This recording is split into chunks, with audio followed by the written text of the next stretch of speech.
page here. Front page indeed.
Hi friends, can you hear us? Are we live?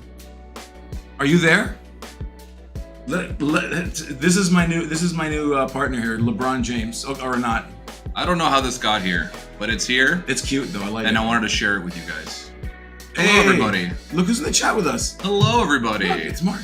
It's Mark. Hi, Mark. Hi, Mark. Oh, hi, Mark. Oh, hi, Mark. What's going on, everybody? We're back. Friends. Your favorite, or maybe your not favorite, maybe your least favorite duo is back in the booth.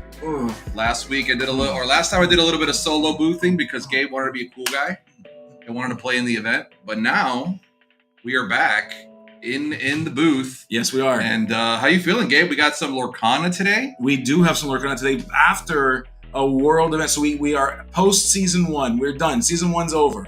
It's cooked. It's done. It's in the books. Congrats, DKP, for your win. And congrats to all the world's competitors for making it out there. That's pretty cool. Awesome, yeah. But we are officially post season 1. We've got some news on season 2. Some of you might have some feelings about that. Some of you might at least. Yeah, I did say hi today. Gave at least hi today. He did say hi to me today. He was very nice today. Yes, I was. So look, folks. If you want to make it to Worlds, I made a goal for myself after seeing the season 2 dates. I will be at Worlds. Okay. It might be as a judge, but I will be at Worlds. It might be because we're all able to go, but you will be at Worlds. But I will be at Worlds, and if I'm gonna make it there as a player, spoiler alert, I'm not super confident about that. But if I am, part of that is you got to lock in. Okay, a wise man once told me you got to lock in when you're in the dojo. Somebody that I know really, really well told me that one time. Okay. Some dude, really nice guy, tall. 3 letters. 3 letters. Yeah. Bald. Yeah. Beautiful man. Beautiful. But yes, the fact of the matter is you got to lock in. Okay, so when you're playing and you're playing it seriously, don't say hi to your friends. You just walk in, you look serious, and you do what you got to do. And sometimes you got to offend some people. Well, you offended me, so mission accomplished. By the way, it's hot as so hot. It is hot as Hades in here. How many hours is this thing? Can you hit that fan for me, big guy? I'll be right back, guys. Thanks, Baba. I'll hold it down. Yeah, guys, we got a 1K tournament today. A little bit of a lower event when you consider the craziness that SSG normally puts on. So this is a nice, affordable local event, $10 entry, which is really nice. I know some players, they don't want to go and spend $70 on an event, which I don't blame you, even though the stakes are higher and the prize is obviously higher. Welcome back. Thank you. Yeah, I think it's going to be a fun day today. We got a lot of locals coming in, trying to scoop up a little case here. Let me see. I could care less. I could not care less. I believe it's could not care less. I could. Because if you could care less, then that means there's more cares to give, right? Right. So you couldn't care less. I couldn't care more or less than I am already caring. Yeah. Gotcha. There's so little caring to be had. I couldn't care more or less. Yeah. I couldn't care less than more. Not a single something was given. Not a single care was given. Not a single care was given. So we're really excited to see what decks are going to be on today. I know that after Worlds format, even though those decks were designed for Worlds, people are. You think we're going to be seeing green-blue items sometime today, Mr. Gabe? Bro, I hope not. After seeing that craziness. Folks, here, I got another rant to go on. Are you ready? It's my day, baby. What happened? What happened? So Mikey's out there. He's like, watch, I'm going to get the buy, right? So I tell him... Hey, let's get you on camera. Get in here, get on camera, bro. Squeeze in. Get on camera, bro. We have somebody big here, folks. We got somebody we Daddy love. Hector in the house. Yes, So I tell El Papa. He's like, oh, I'm going to get the buy, watch. So I tell him, I've never gotten a buy at any of these tournaments until today, right? Are you serious? Messing around. I open that and I go, You got the buy. We love Let's it. go. Free win, baby. uncharted territory here. I always lose round 1, so now we got to win. Now I don't know what to do with myself. That's it, dude. You're set. That's it. You're on the road to victory. How many rounds is it today? Do you know? 5 rounds. 5 rounds. Okay, we love Playing to see it. for a case and a half. They said. Okay. Case and a half. 6 boxes for 27 people. Not bad. $10 entry. Are you kidding me? Not a better value can be had. Never gonna stop, my man. How are you? Yep, never a better value. That's Mark. It's Mr. Mark. Hi, Hi, Mark. Oh, hi, But Mark. he uses his trademark name. You gotta respect Oh, that. I know. Yeah. I didn't know if you knew who it was. I know it is. All right. My fellow bald brother. Of course. Yeah, it's a Our trademark. brother involved here. 100%. Hector, what decks do you think we're going to be seeing today? You think we're going to see any influence from the World's decks affecting today, or you think people are just going to bring their normal tried and true decks? It could influence, but I think, remember, World was a different format, so you kind of like tailor your decks to be, like, I guess, a little more aggressive to be on the play and a little more controlly. So you throw away all like regular deck building, and if you saw those decks, they had like a bunch of like crazy things, and you're like, damn, I'm never gonna play against this, right? So But this is more like standard. So I guess. you don't think we're going to be seeing green-blue item chaos today? That, I mean, You don't that's think a possibility. somebody's gonna try to play that? I know Zach said that on the podcast that you guys had, which by the way, go check out Yeah, check it SSG's out. podcast. He said that if he were going to play it in a regular format, he would cut the Sir Hisses for Ursulas, and like he would make some changes, obviously, to accommodate the steel matchup. Yeah. But he didn't say it would be terrible though, so maybe people will be trying to. It looked fun. It definitely looked fun, like a lockout deck. It was pretty good. I just like if you see a deck from Worlds, I think you're gonna see green purple. It's kind of like standard. I don't think that deck you really change it too much. It's just the Diablo packages and that's high roll. So that you're gonna see for sure. Obviously red blue. Yeah. Whether it's like the items or shark, either of those are always good picks. Sploosh says so many bald men. Yeah, it's actually only bald men allowed today in the building. Everybody had to shave their head or to enter the tournament today. Yeah, R&B's actually getting a ticket for not being here.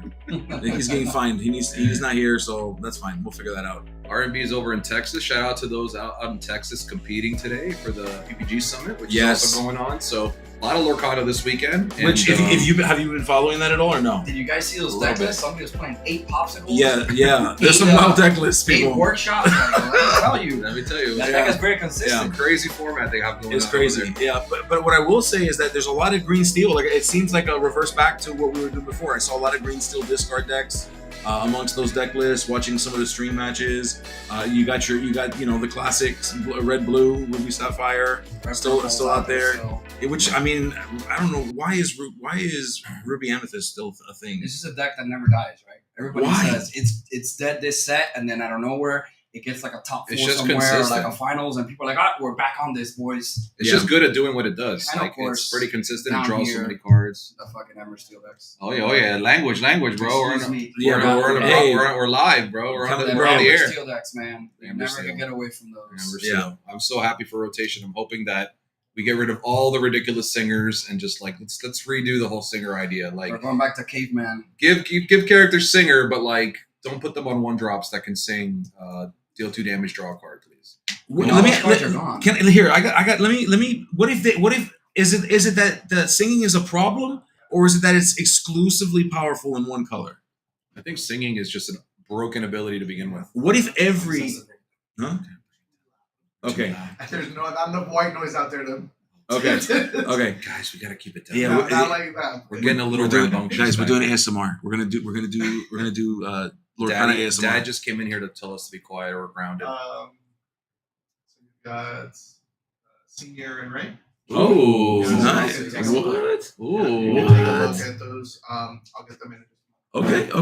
All right, folks. So we've got Hector, we love you. Good we luck love today. you, buddy. You won your first round. Congrats on your. Just gotta win 2 more, and then I can draw it, baby. Congrats on your first round victory, dude. Let's do it. We'll see you, bro. Go get some food. Get some croquetas in your body. Yeah, get them in there, bro. Get them in there. So we've got Freedom Gaming. Get a little closer. Yeah, versus SSG in round 1. Hey, thank you. There you go. Yeah, we got Freedom Gaming, Mr. Senior, who we have seen before. Hayes' dad, and dad. Well, he's really everybody's dad. Yeah, man. I was going to say he's my daddy. He is the dad. Yeah, and you call him daddy. We'll be playing against Ray. Ray, another well-known face here, usually draws up our mats for our awesome tournaments, and also a great player of Team SSG. Yes. So I'm super excited to see both of these familiar faces on camera for round number 1. And it looks like a little something different here from Senior.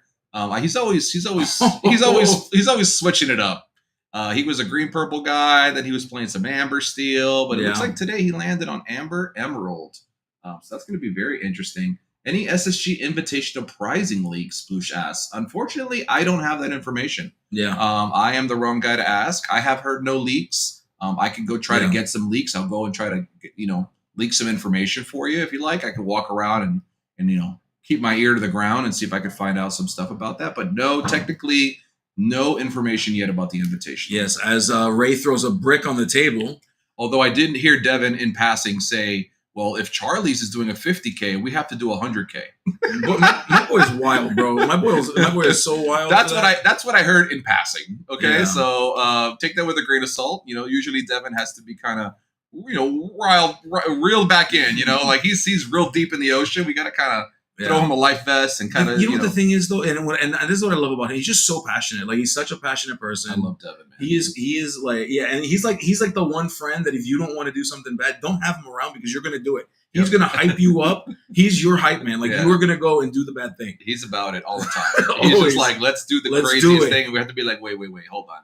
That's literally illegal. We cannot do that. And he's like, Yeah. oh, all right. What's minimum sentencing on this action that we're about to take? Yeah, he's a wild one, but we love him for it, and that's the reason why SSG is the way it is, because he is just willing to do whatever it takes to make the best product possible. And Absolutely. we really appreciate Devin and the rest of the SSG folks here. But thank you guys so much for joining us today. I know there's a lot of Lorcana broadcasts going on today, so we appreciate you taking the time to hang with us. Again, it's Gabe and I in the booth today. Gabe Yeah, and Skinner. baby. And for those who listen to our just a shameless little plug here, for those who listen to Voices from the Inkwell, our little podcast, so we've had some scheduling conflicts this week. We've been dying to talk about Worlds. So maybe we'll get a chance later in the day. I mean, I don't want to talk about it the whole time. This isn't our podcast time, but maybe we could talk a little bit about Worlds in the in-between rounds and stuff and get a little bit of our thoughts and stuff. But in the meantime, we see Ray, who is playing his tried and true red-purple today. He does play a little bit of red-blue also, but he is definitely known for playing his red-purple list. And, he's very surprised to see the Cinderella make a debut here. Yeah. And he's wondering what could be going on. Cinderella, definitely not a card you normally see No. in these Emerald Amethyst decks. It's or not Emerald Amber decks. Excuse me. Now, I admit, did we catch what was inked? Because if Ray is looking at this, Ray might assume by seeing a Cinderella that we're looking at an Ember Steel deck. Yeah, I didn't catch what we inked. So those of you in the chat, if you saw what was inked, please let us know. Ray's look of confusion, yes, Blue. Yeah. Exactly. Ray's like, wait a second. Hold up. So maybe Ray knows the colors and just wasn't expecting the Cinderella, or maybe Ray just explained It was something okay. else. So the Ursula was. Oh, it was an Ursula. Okay, Okay. so he's very. Yeah. So he's aware. He's aware that it's a great. Yeah. So he knows it's green yellow, but he's like, what the heck is this Cinderella doing on the table? Yeah, and Ray, of course, laying down what we'd expect from a Ruby Amethyst deck. We see that kind of Magic Broom, Diablo, just like high value, trying to get extra cards in hand for the beginning of the game, while also sneaking out a couple lore here. Just what you'd expect as we send away a brawl. But here's the thing. Ray's got more. Ray's got more where that came from. The cool thing here is normally you would think the green decks would play Ursula here, and then Brawl would be safe, right? But having the Cinderella at hand, he was able to play Bare Necessities, which is able to rip away that Brawl. Thankfully for Ray, he has a backup, but still really nice to be able to take that card away from Ray. You know that Red Purple really suffers when they get their hand ripped away early in the game. Yes, they don't like that. The whole point of their opening sequences here is to get more cards. So taking cards away, not a thing Ray wants. Well, Ray did draw another Brawl here, which he may or may not be excited to see, considering that he has had a few already. But Ray will run out this Sisu here, which is going to be a nice threat. Yep. And he will pop his broom to get an extra card deeper. And it looks like it was a goat, if I'm not mistaken, but Ray passes it back over. And we have two singers on the board. This looks like like an Amber Steel deck still. Yeah, so it looks like it might be a little bit of a spin. You know that Senior likes to play his little brews here. And it looks like it might be just a Amber Steel deck, but with green instead of steel. Yeah, we don't know what's exactly happening here. I'm just as confused as Ray is at this point. However, I'll tell you what, singing that song isn't too horrible from Ariel. That's not a bad card. It's a pretty good one. Friends on the other side. We don't talk about Bruno. Is definitely a great removal tool, and being able to sing it off this Ariel is very good. Yeah, which spoiler is Bruno was on the other side of the wall, so maybe he is still a friend on the other side. Maybe Could that's be. not that different. I think I just clicked something on this desk. I don't know what that does. Can you please? Oh, I think I turned it up. Oh, so all the time that you judge me for messing with the desk, now you know. Oh, okay. That's nice. There you go. You know what? One mean and two mean. You can preset the table to certain heights. Oh, yeah. As a guys, caveman over here is learning how to use a standing desk. I've never had a button on my desk before that does something. You've never had a standing desk? No, I have desks that are made out of wood. I've never had like electronics inside of my desk. Welcome to the 21st century. That's pretty cool. So Ray will feature our giant die, our giant brick. But instead we will go ahead and use a more reasonable sized dice here.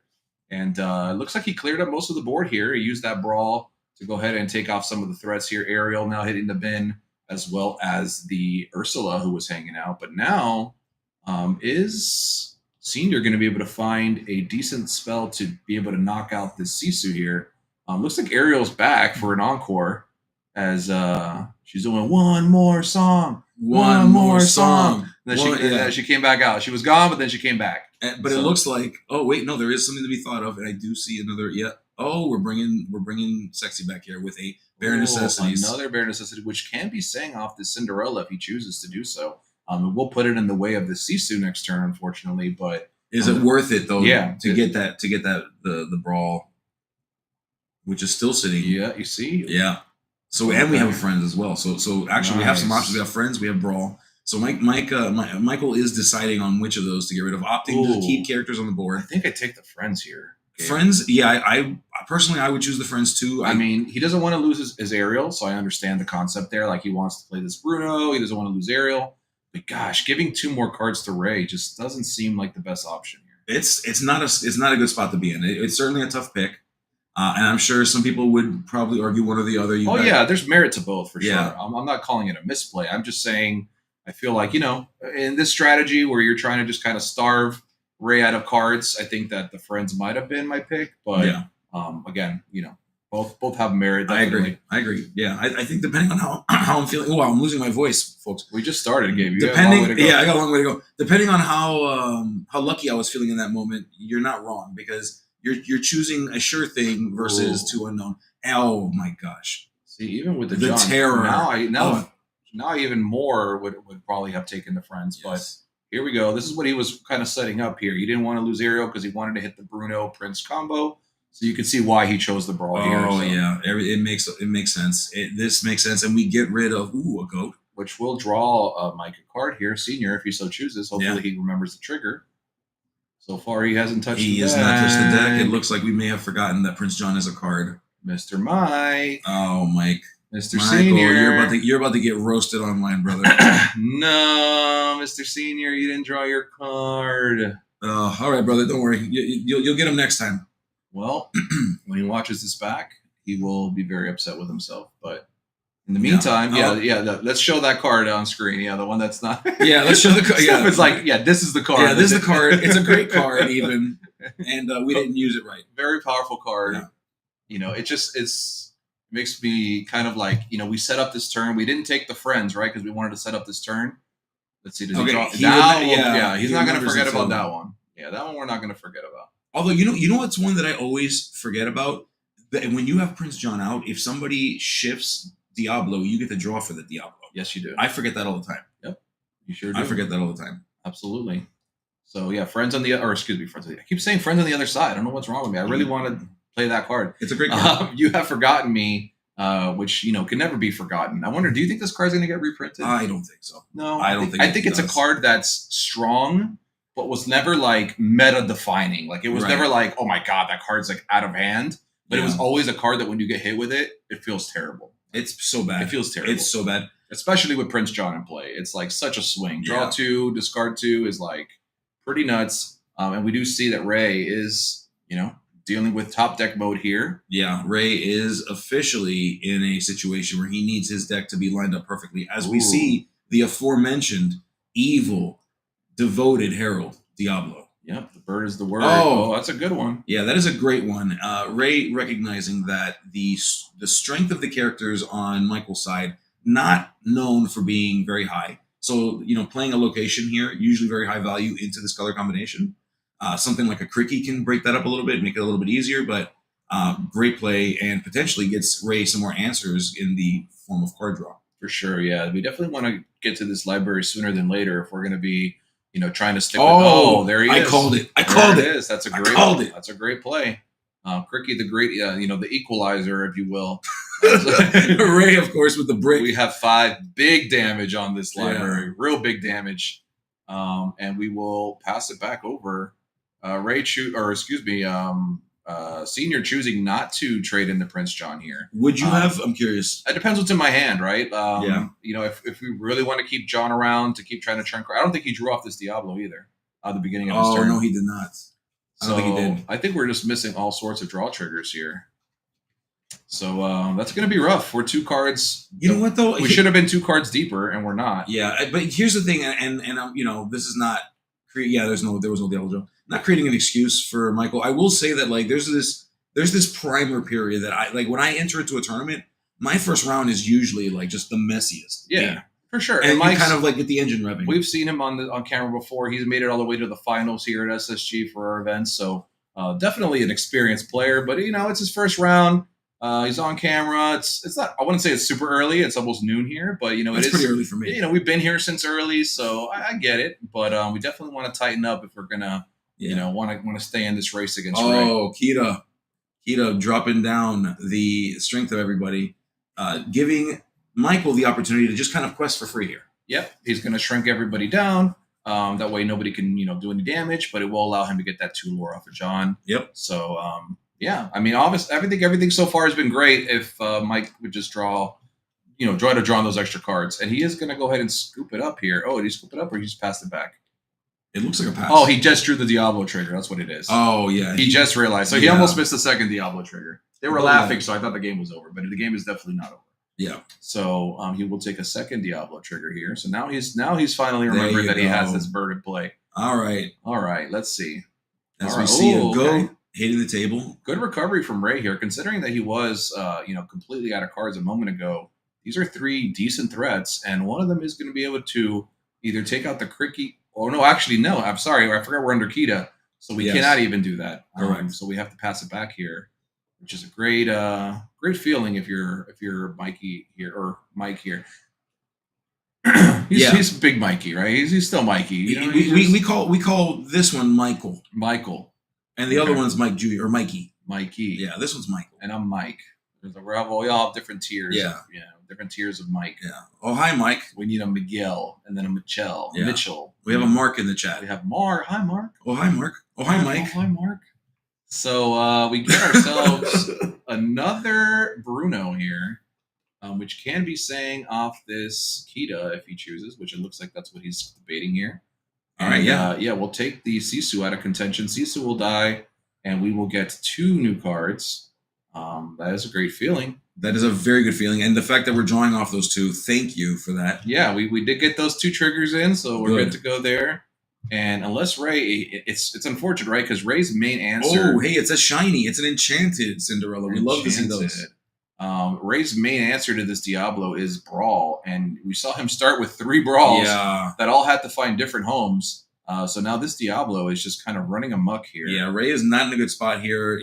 Michael's way ahead on body count on the table. We need a prep ASAP. Yeah, I mean, at this 2, 4, 5, 6, 7, 8, 9, 10, 11. So we are, basically we're in a stage now where we are presenting Lorthel, not anymore though, as Ray is using his resources to minimize that, but it's still a horrible position to be in if you're Ray. Taking a look across the board, you've still got 2, 4, 5, 6, 7 lore that can be gained if we just decide to go all the way out.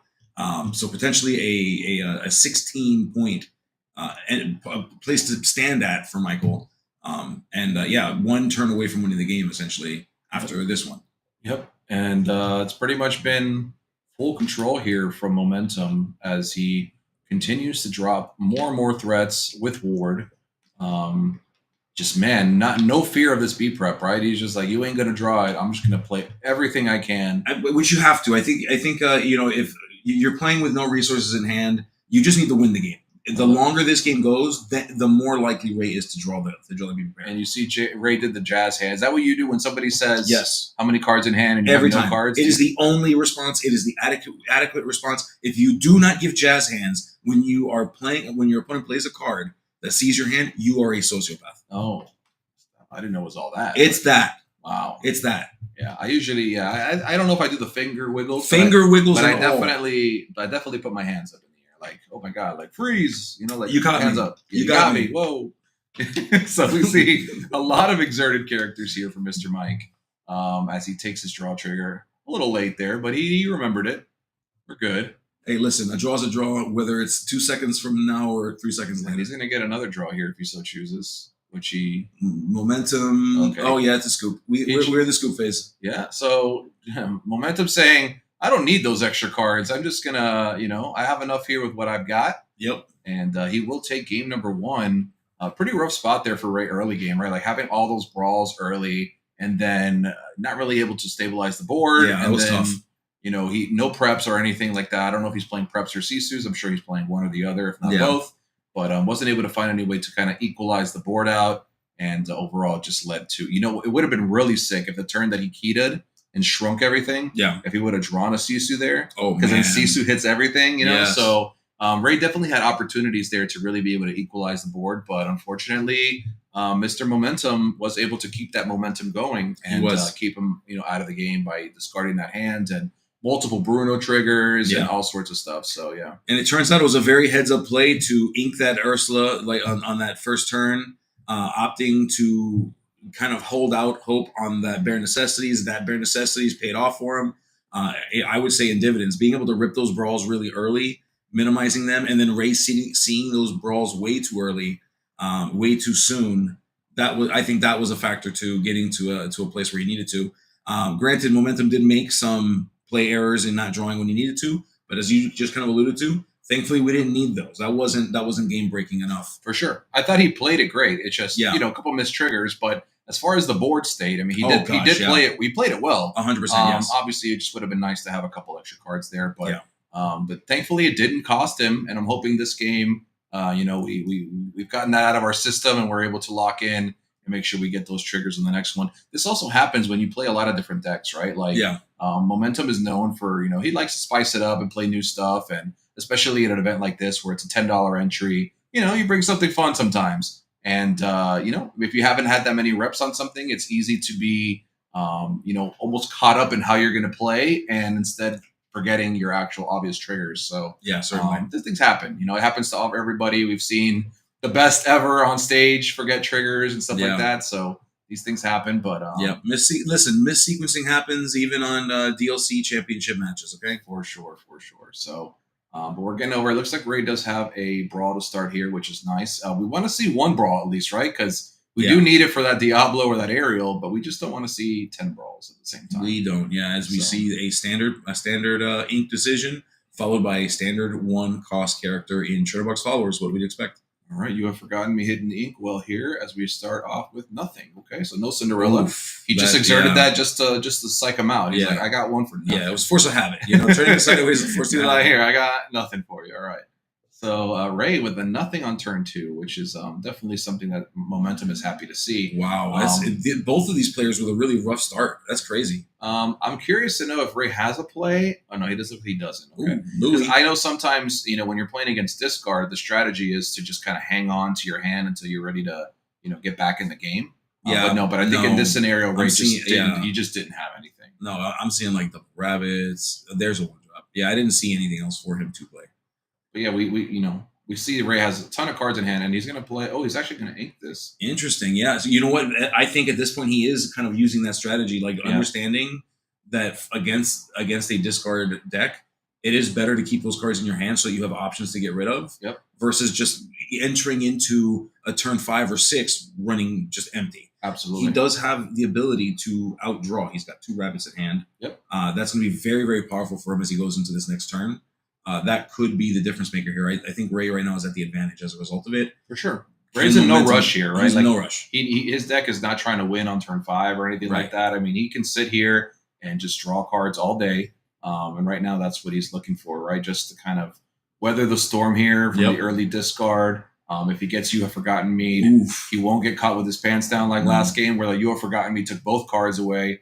You Have Forgotten Me is not as dangerous in this specific position. But Ray will start the rabbits, and the rabbits are very good in this matchup, right? Being able to continuously draw and just try to outdraw the Prince John essentially triggers. So and we do see the Mim package in hand. We see a Fox in hand as well to continue bouncing even the air. There's the card. All right, so here's the real question: does Momentum draw his 2? Oh, he will. Look at that. Look at that hand placement over the deck. Yeah, he gets rid of the 2/1 Inkables here, right? So That's tough. Yeah, B Prep is a big one, but he just he does have another rabbit in hand.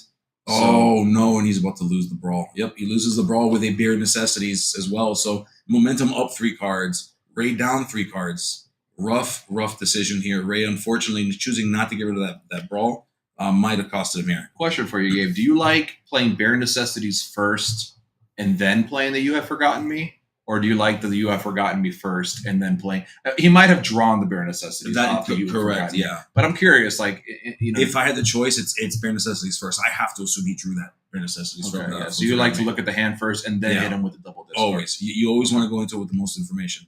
Gotcha. Yeah, just curious, but I have a feeling he drew it off of the You Have Forgotten Me, but I would, yeah. I was just curious have to if think he did. which sequence you prefer, because ultimately almost the same goal, right? You still get 3 cards, but yeah, but Ray could have messed him up if he had opted to get rid of that brawl. right. If he had discarded the 2 spells, then he hits nothing, right? So that does make sense to play the bear first. So Mikey, well, I can't want to say Mikey, but Mr. Mike, Mr. Senior, Dad to you. He's folks. he's still my Mikey, dude. He's young at heart. He's here playing some Disney Lorcana with us, and he'll be Mikey to me forever. We got Mr. Cricky in the house. Oh, Cricky, lucky cricket, but he's not going to do anything else. Yeah, I call this a low value Cricky, but still, I mean, it's a 3-quester. It's not a horrible body to put on the board. Not what you want to see from a Cricky, but sometimes you just need to present a character to prevent things from being too crazy. For sure. Yeah, it's a quest for 3, like you mentioned, which is always good pressure.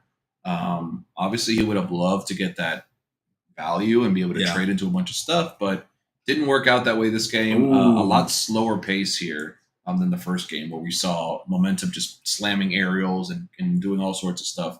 So we have a little bit of a slower start, and Ray well off to the races here. I mean, this is exactly what you need to do. If you're Ray, this is exactly what you should be doing against a discard strategy. You need to just keep putting pressure, keep drawing cards, try to outdraw the discard. Now, the dangerous part of that, though, is that also is technically fuel for Michael to continue to discard cards so that he can get cards. Ooh. As we go under the sea, downwards wetter. Sweater is better? Sweater is better. Take it from me. Take it from me? Something like that. That's pretty gross. Try the gray stuff. It's delicious. That's a different song. Also gross. Hey, I've had the gray stuff at Magic Kingdom. It's actually really it's good. actually pretty fire. It's pretty fire. Yeah. Shout out to the what's it called? The gray stuff. No, yeah, but the restaurant that it's in. It's Bell's Enchanted something or other. Yeah, that one. That one. Go there. It's not the castle. It's something else. No. Enchanted Ballroom. Enchanted. Who knows? Something. Some Disney person in the chat will let us know. Yeah, let us know. What's the name of the restaurant? I used to go to Disney like every month, and now I haven't been in like years. So you are ashamed to your tattoo. I am, but it's expensive, man. The tattoo or your visits to Disney? Both are expensive. Both are expensive. But yeah, Disney. I love Disney, but it's been very hot. It's been very packed. Yeah, and it's been very expensive. Those Those three things together equal not for me. Yeah, strike 1s, 2, and 3. I really wish I could have gone with all the world's competitors, though. I saw footage of Baker and Wonderland and everybody hanging out together, Karsten. Yep. And that looked like Be Our Guest. That's what it's called. Okay, so you would think we would have known. We should know that. It's called Be Our Guest. Yeah, there you go. We should know that. That was embarrassing. That's pretty bad. But that's the place. Yes. Yeah. Now that you said it, it makes so much sense, and I feel so stupid. Suddenly, I don't know how I forgot that. But anyways, I wish I could have been there with the world's competitors. It looked like a great time. Looked like they were all getting the private tour and stuff. So hopefully, those who don't get to frequent Florida that much, like Baker and people from the UK, Karsten and stuff, hopefully they really got to enjoy their Disney experience because who knows when they'll be back, right? So it looked really cool. Yeah, it's Be Our Guest at Gaston's. Gaston's Tavern has the best juice. It does. Though. But look at Ray's hand, by the way. Speaking of the juice, I refuse. 7 cards in. Okay, we've got 10 toes down as we just keep on. Oh yeah, and there goes more draw. Yeah. Ray is playing this very well. Ray is masterful. Yes, Ray knows what he's playing against this game, right? You could tell in the first game he was definitely caught off guard. Yeah, most likely did not mulligan the way that he needed to in this matchup. But Ray noticing the game, number one, and being like, all right, I got my strategy now. And obviously mulliganing and having a way better strat this time around. So although he only has 1 card in play, he does have a lot of cards in hand. And Momentum is just going to keep on trucking here. He grabs that Sudden Chill off the aerial, which he can sing if he so chooses here. But not sure that he will want to put his character in harm's way or use it over a quest. Looks like he does decide to Bruno. Yeah. Okay, so Bruno. Yeah. Bruno's not bad here. I mean, if you're worried about something like a Fox here, clearing that board is important to make it harder for Ray to clear your board. This makes it safer for Momentum to quest, of course. So this is where you want to be. And we hit it. We hit the target. We hit the target, folks. Yeah, Bruno is a interesting card, right? Because you really could hit something by accident in the hand that really screws Ray's strategy up. Yeah. There's always that danger. But thankfully for Ray, it just happens to be Elsa, which you can see he has another one. He does, yeah. And Ray opting to get rid of that rabbit here, which I find interesting. I mean, I want to see the rest of his hand to see. Oh, okay. We're getting answers though. We're getting some answers. All right, we found a B prep, which this might just be a good spot, right? We have nothing in play. Yeah. I think that's good. We have nothing in play to lose. That was one heck of a top deck. Might as well just get that out of the way, reset the board a bit, and just kind of get things going. So another aerial. What will this one find? I see another Bruno. Yeah, there's a Bruno in there already. Oh wait, no, it's not a Bruno. There's no Bruno. That was a lot of Prince Johns going. Multiple Prince Johns. I think 2 Prince Johns going to the bottom of the deck, which is not something you want to see. That is rough. Oof. That's the thing with the aerial whiff. It's not only the whiff. Yeah. It's all the extra stuff that you have to put at the bottom, which is really frustrating. So, unfortunately, this aerial has lost her voice. Oh my goodness, voiceless aerial. That's so sad. We are live. What up, Cardboard Kingdom? Shout out Cardboard Kingdom. Awesome dude and great channel. So if you haven't checked them out, welcome. Good to see you. What were you saying, Gabe? I didn't mean to cut you off there. No, just that aerial. Not only did it whiff, it gets brawled the next turn. So it doesn't zero value. We wasted 3 ink, unfortunately, on that aerial. Oh, here's a card I love. Louis. But Louis does come in exerted, by the way. Yeah. Yes. That's kind of the whole point. Good job, Ray. We're so proud of you. Yeah. Ray, you're so good, bro. We love you. That's right. That's the way it is. So I was gonna say, wow, if that guy could just come down, give reckless. No, I kind of want it to be sideways. You do want it to be sideways. But he is a very, very good card. A lot of players have been playing him. One of the new additions from the Reign of Jafar set, and he is just absolute stunner. He reminds me a lot of the set 1 metagame where we were just kind of playing Jaspers and stuff and just trying to give each other reckless to stop the quest. So yeah, Lewis definitely presents a really cool threat here, and you see the Fox will clean him up, but he does trade with the Fox, so that's always good. 100%, as we see Sisu come down. Not too big of a Sisu, right? Because No. Mike doesn't have too many cards in hand. No, but it's still a character that quests for 2. He finds the John even after shuffling or puts 2 at the bottom. Those Prince Johns are stuck together. We might want to check that deck for glue or something. Glue. We got some glue in the deck. We got some glue. But Raymond is not stopping anytime soon. He's got lots of cards and only more coming. And just abusing the rabbit with that Fox. And here comes the library, more draw ability on the table, questing, putting pressure on Momentum, telling Momentum, figure your life out because I'm going for the races. We're living in Ray's world now, right? So first game, Momentum really had domination of the way the game played out, and you could see Ray in this game just executing his strategy perfectly, just kind of waiting for the late game, grinding him out, waiting for Momentum to run out of threats, and then now he can go ahead and do his game plan of just loading the board up with questers, get this library down, which Prince John is not going to be able to contest that library anytime soon.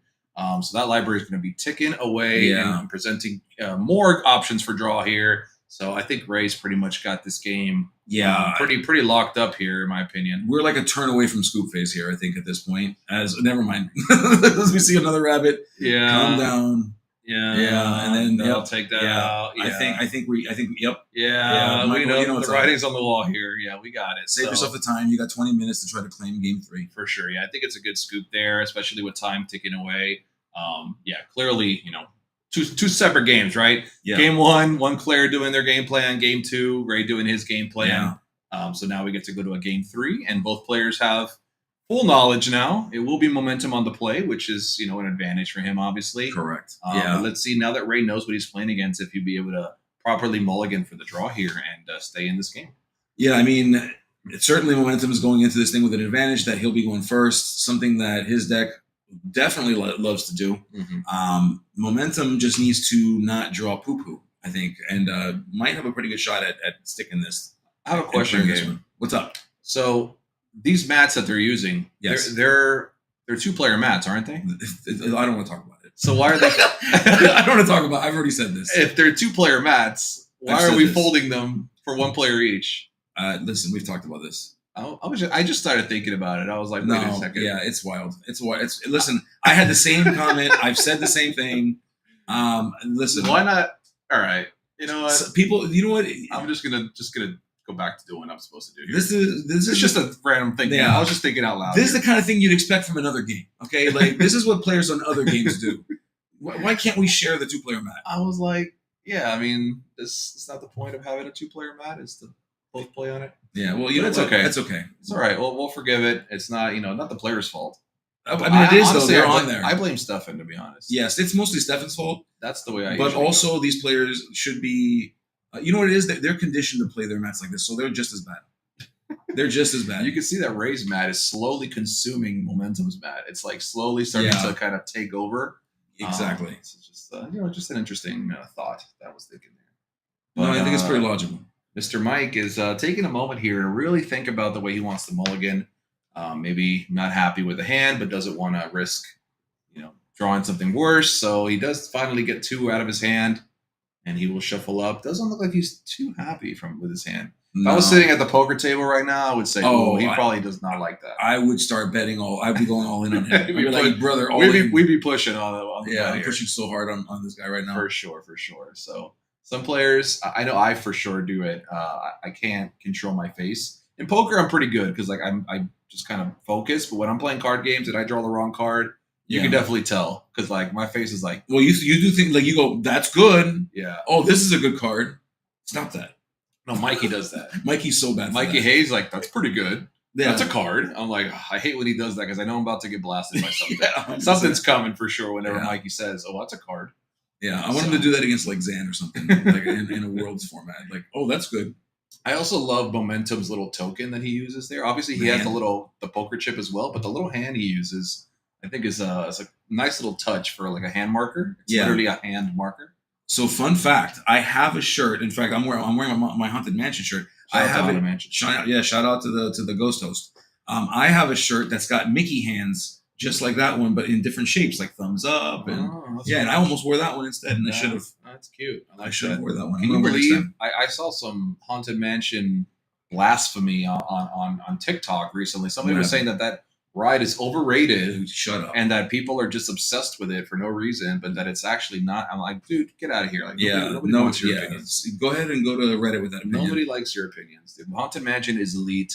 I've gone on it more times than I can count, and I will go on it 100 more if they let me. What do you do the day that they close it down and change it for something else? They're never going to do that. Never going to do that.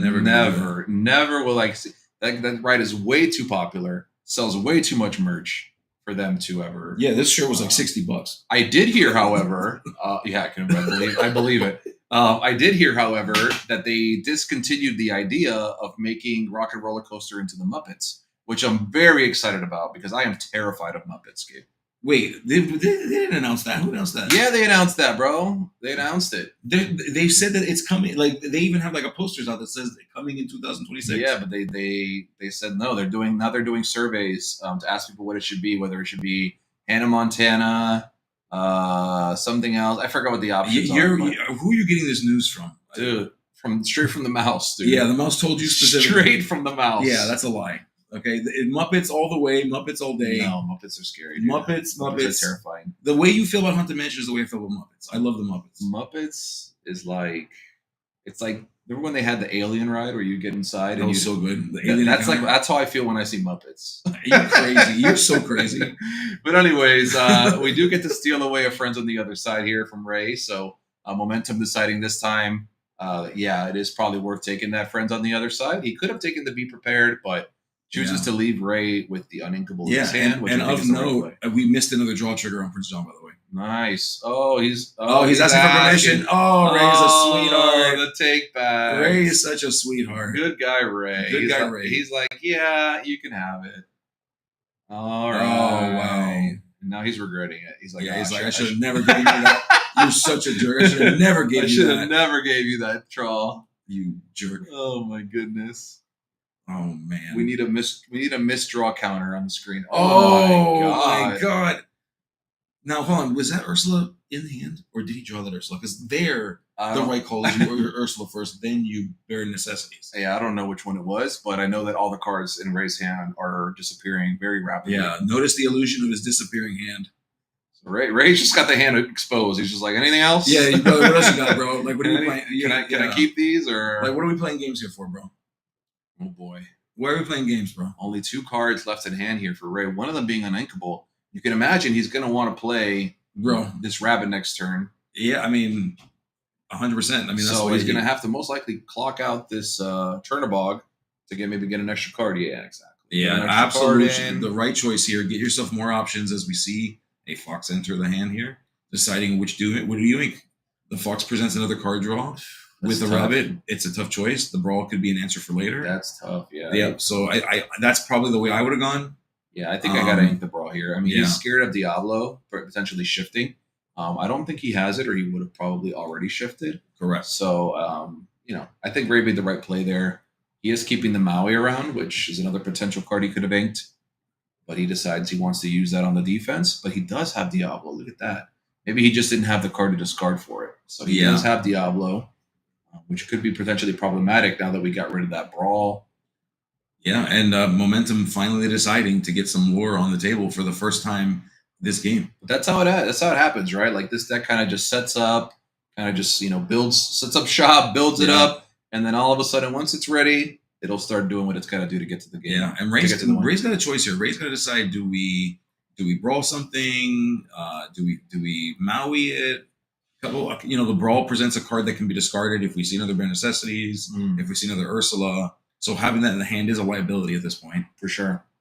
Yeah, it is a tough play here for Ray. I mean, none of these characters are particularly impactful to attack into, but they definitely can add up. Okay, we're using the Maui. Yeah. Okay, we'll take out the bigger threat. Not a bad option here. You certainly want to reduce the card draw ability of Momentum. Yeah, we definitely don't want that Diablo sticking around. So I think that's a great play from Ray. Just being able to take that out, and it gives us an evasive character that now can potentially stick around and threaten more characters or start questing. So, I don't know. I know Momentum is playing cards like Bruno and also Sir Hiss, but not a lot of ways to deal with these evasives here. Nope. As we see a second Prince John at the table. Oof. When they're in multiples, it gets real dicey. So bad. I cannot. Rest in peace, Prince John. I cannot wait for rotation. Yeah, rotation's going to be as we draw two.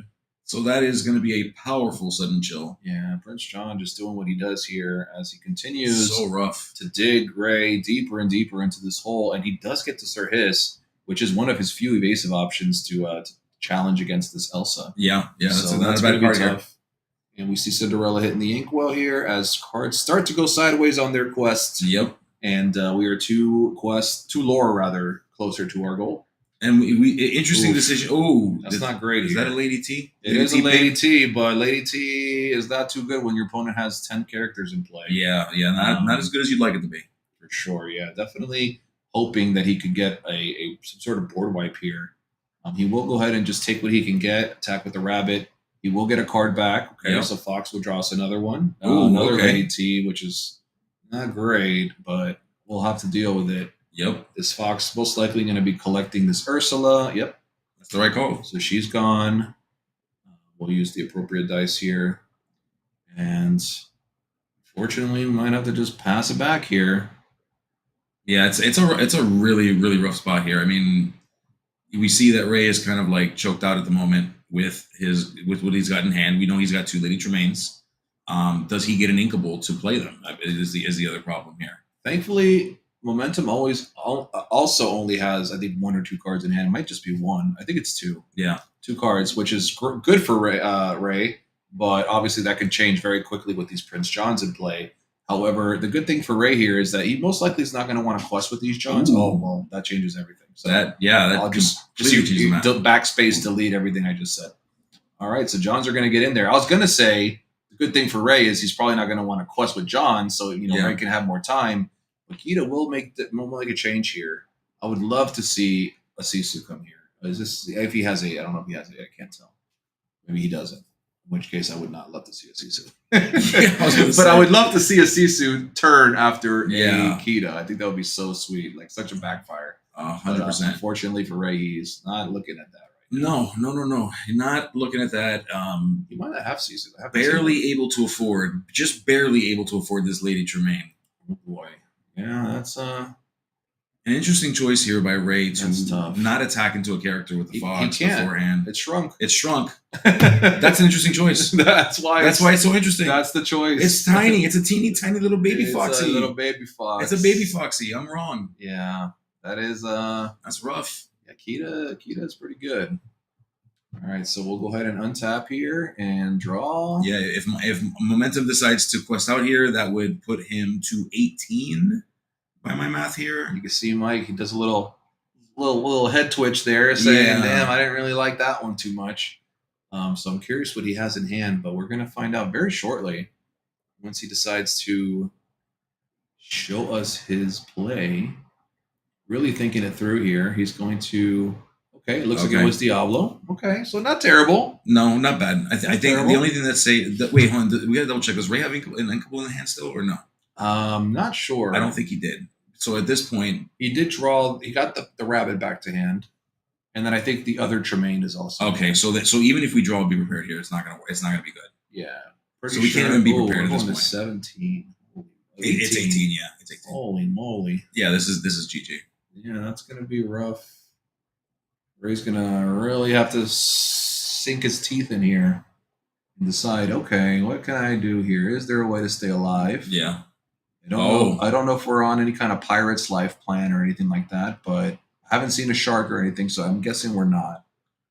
Yeah. So this is going to be hard to stop momentum from getting 2 more lore here. It is. I mean, with the current board situation, you've got the ability to clear out to the 2 Prince Johns and even the Sir Hiss with that Elsa. That Keto, I forget how much health that Keto has.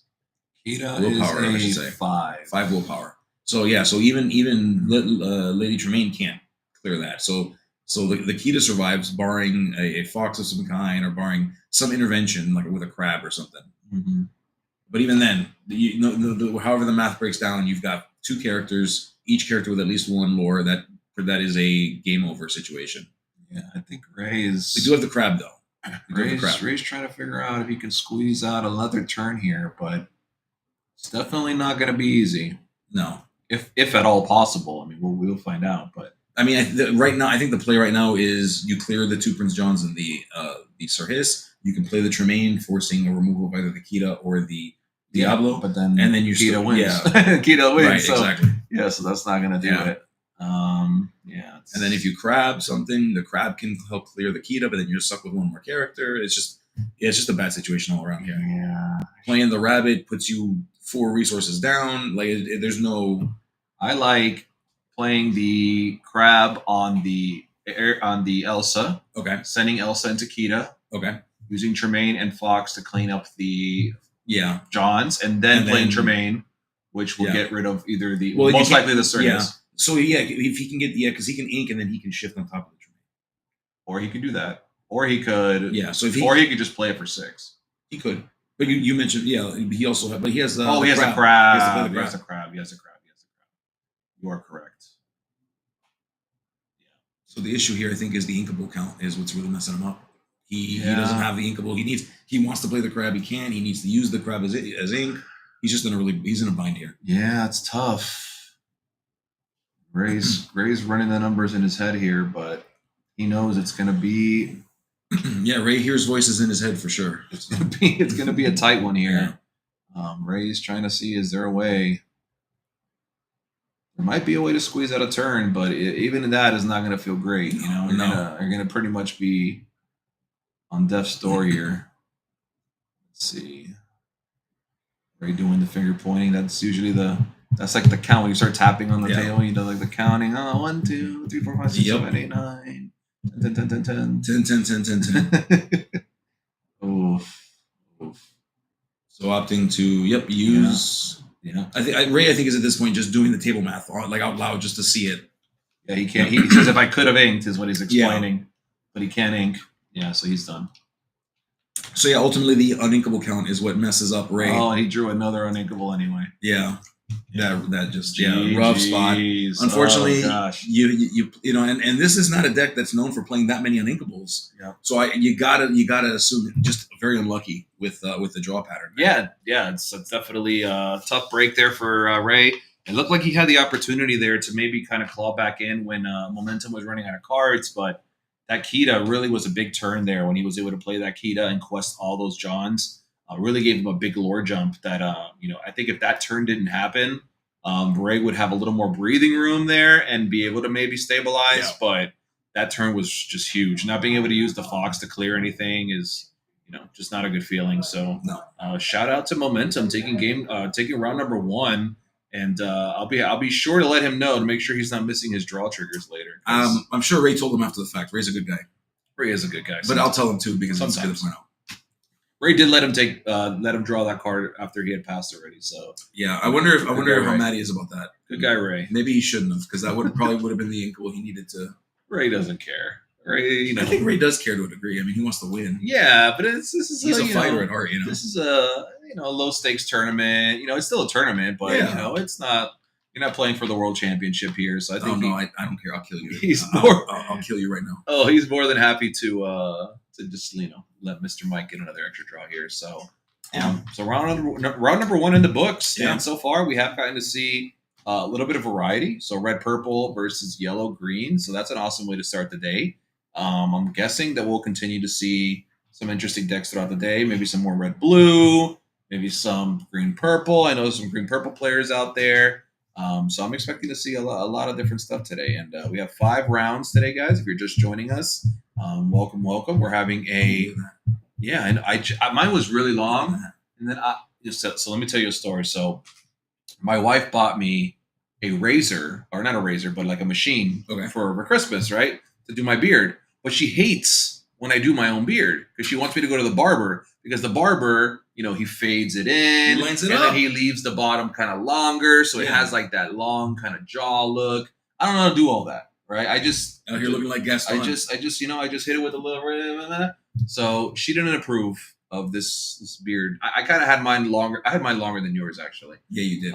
But now, I'm trying to go the distance here. You don't have so much gray. Look at all this gray I've got. Dude, I'm so old, bro. Look at this. Yeah. What's happening? It's bad, bro. You're old. What's bad? You're so old. Bad, dude? You're old, It's bro. bad? Yeah, you're so old. I'm aging. I'm doing ageism right now. Dude.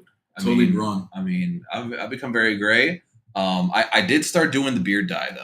All right. Did you? I did. I haven't done it, obviously, yet, because you can see. Yeah, clearly. But you'll see. Next time I come on the stream, I'm going to have a black beard, and you're going to be like, oh, yeah. I'm going to call you Captain Blackbeard. Captain Blackbeard. You got to get the But you know what? Own it, man. You look distinguished. You look great. So when I say it's bad, I mean, yes, you have a lot of white hair in your beard, but it looks very distinguished. It looks amazing. I just wish it would be like all gray and black. See, I got like little I hate that it's only like this like long sideburn of gray and then it turns black here. I don't know. I think that's kind of cool. See, like I got like random grays in my beard. Random grays. You got like patterns of gray. I think that's really cool. I guess. I don't know. But anyways, guys, enough about our beards. We have...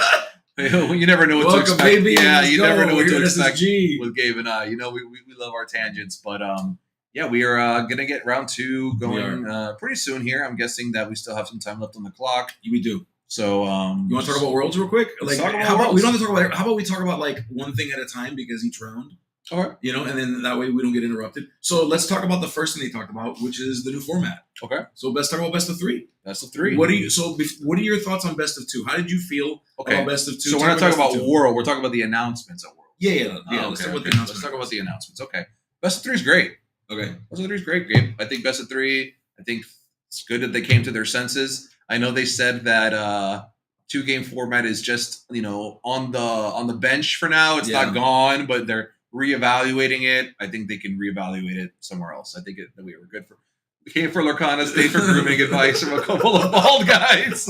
You never know. You can't get better grooming. It's like getting weight loss advice from a fat guy, right? It's like, who am I to tell you? Oh, this is what you got to do to lose the weight. Yeah, I'm gonna help you with your. I'm gonna help you with your macros, folks. I got you.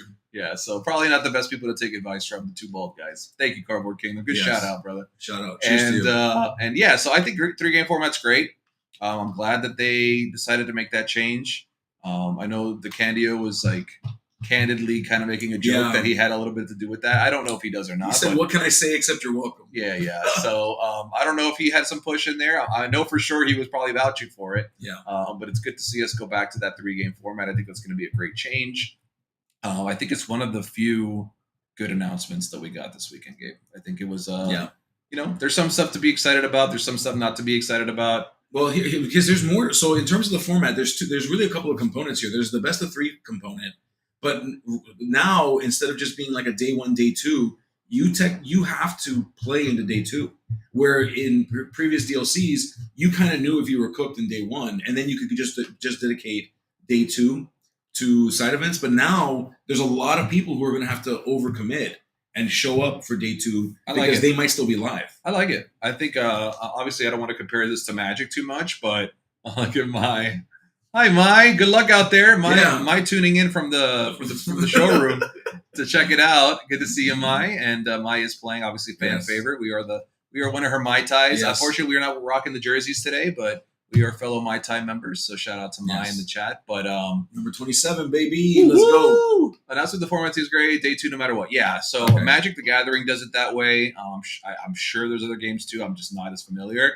But yeah, day 2 I think is great. I think it gives us more opportunities, more rounds is what we needed, right? So many bubbles that we've had in the past, so many players that like should have qualified, but like there's 30 freaking bubbles all the way down, so they don't get to day 2.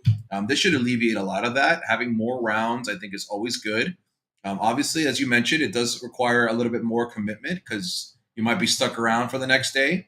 But I like that. I think it's going to be great. I think it's going to be a good change. I don't think anybody's going to be mad for more Lorcana. You know, I agree. I want to play more Lorcana, which is always my biggest gripe at best of 2.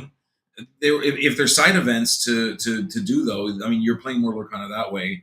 The math that breaks down, and I've seen the math lined out a few different ways, but essentially, if you go, I believe it's 9, 1, and 2. So if you win 9 games, you tie your 10th game, and you lose 2 games, that should be enough to get you into the top cut. That should be enough. Right. And as we now know, there's pricing for top 64. So you could be a little bit you could still you'd still have a reason to play, even if you're not approaching 912, you still have a reason to play because you want to get I believe it's a Simba. Is it the Simba? That is the top. I think it's the Simba. That's the top 64 pricing. That's another thing I want to talk about, Gabe. I don't want to be too negative. I know we're here to do some Lorcana content today.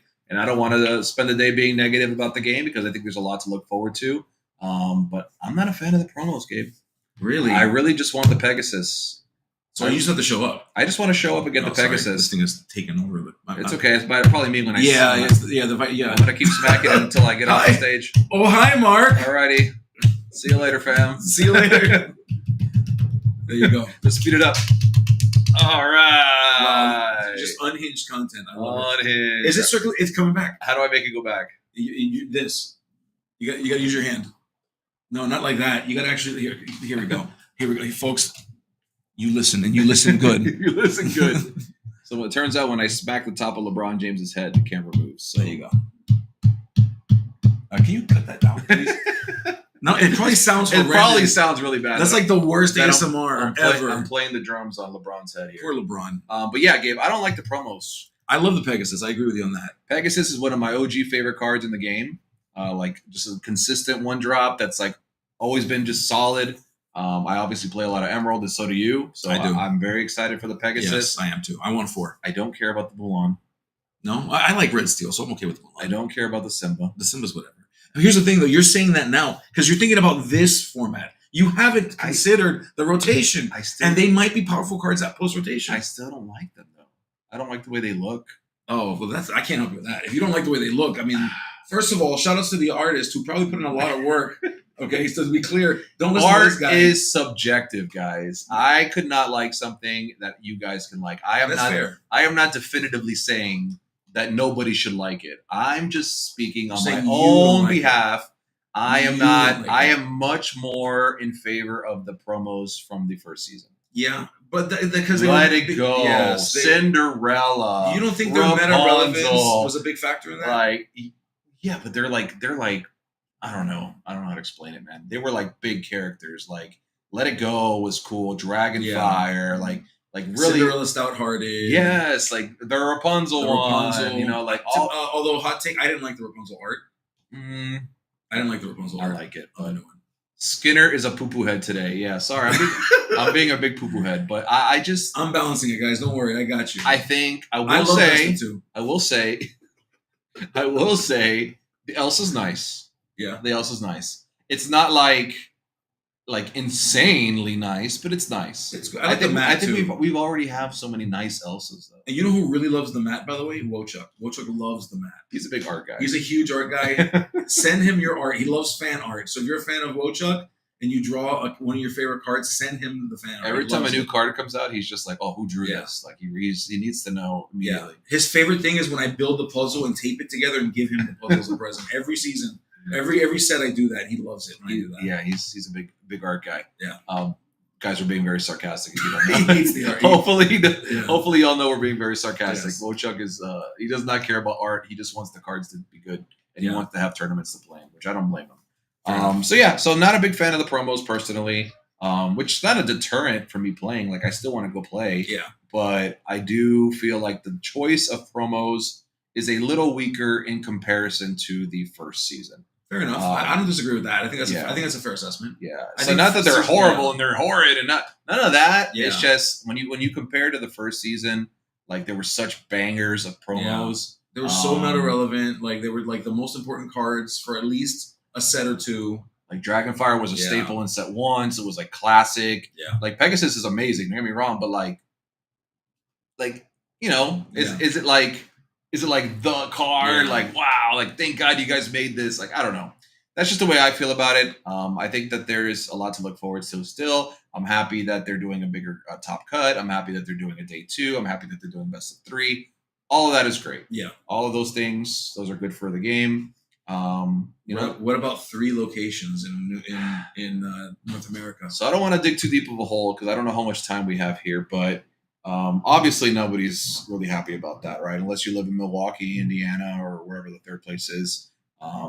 Richmond, Virginia. There you go. So if you're in those 3 places, you're probably pretty happy. However, 2,048 caps still being the amount that's allowed. I think it's going to be. You thought it was hard to get tickets before. I think it's going to be real interesting when those tickets go live. Do you think there's as many players now as there were during the first run of DLCs, or more, or less? Less? So Less. will it really be harder, or would it be easier to get? But it's half the DLCs. We didn't lose half. But some of the community. DLCs only had 1,000 people. Like some of them they weren't all 2,000 caps. Some of them were 1,000 cap. I think it's going to be tough, man. And even the website has changed. Like we used to use Eventbrite. Now we're using Pastime, which is the company that they replaced PPG with for North America. right, which is fine. No diss on Pastime, No, but absolutely if not. you've tried to go on their website though, it's a little sluggish, and that's just to go on the website. So I'm a little concerned about what's going to happen when 2,000 people are trying to get tickets at the same time. Well, next week we're going to get another Lorecast, which is the week before the release of the tickets, and we're going to hear from. Oh, and we got some people on screen. And we're going to hear from Cooper, who will tell us more about that. So I guess we'll save the rest of this conversation for after this game. For sure. I'm looking forward to more yeah. news. More is good. But yeah, it's going to be interesting to see what this kind of announcement does to the game. I know a lot of other stores are picking up the slack, like SSG, Charlie's, Ink. Like all these stores are really trying to make the best of this news and just kind of take advantage and make their own big tournaments. But looks like we did a mat swap game.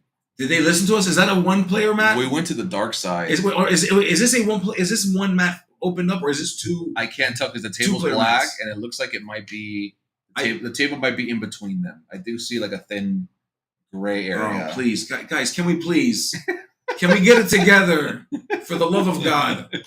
These 2-player mats being used for 1 player. Oh, you're killing me here. And this is on purpose because they heard us and they just brought out different mats and they're doing this on purpose because they know it's upsetting. Yeah, Stefan said we can't. I don't care. I don't care. Amber Emerald is the Fix deck of the day. Cardboard Kingdom says, yeah. So it looks like we do have back-to-back Emerald Amber decks. However, Crazy. Hector is known for playing this quite often. So yeah, this isn't the first time we're seeing not as much as a surprise to seeing Momentum play it, but definitely interesting to see it back-to-back here. And we have Mr. Sweet Tea, a.k.a. Inkcaster in the house. Yeah. Or, no, he's not Inkcaster, but he's part of the He's part Inkcaster of the team. Inkcaster. Speaking of Mai, Which is Mai and Dylan and Zeke. We got a lot of cool members Yeah. in the Inkcasters. Matt's here as well. In my opinion, Shout out to Matt. I'm gonna say it.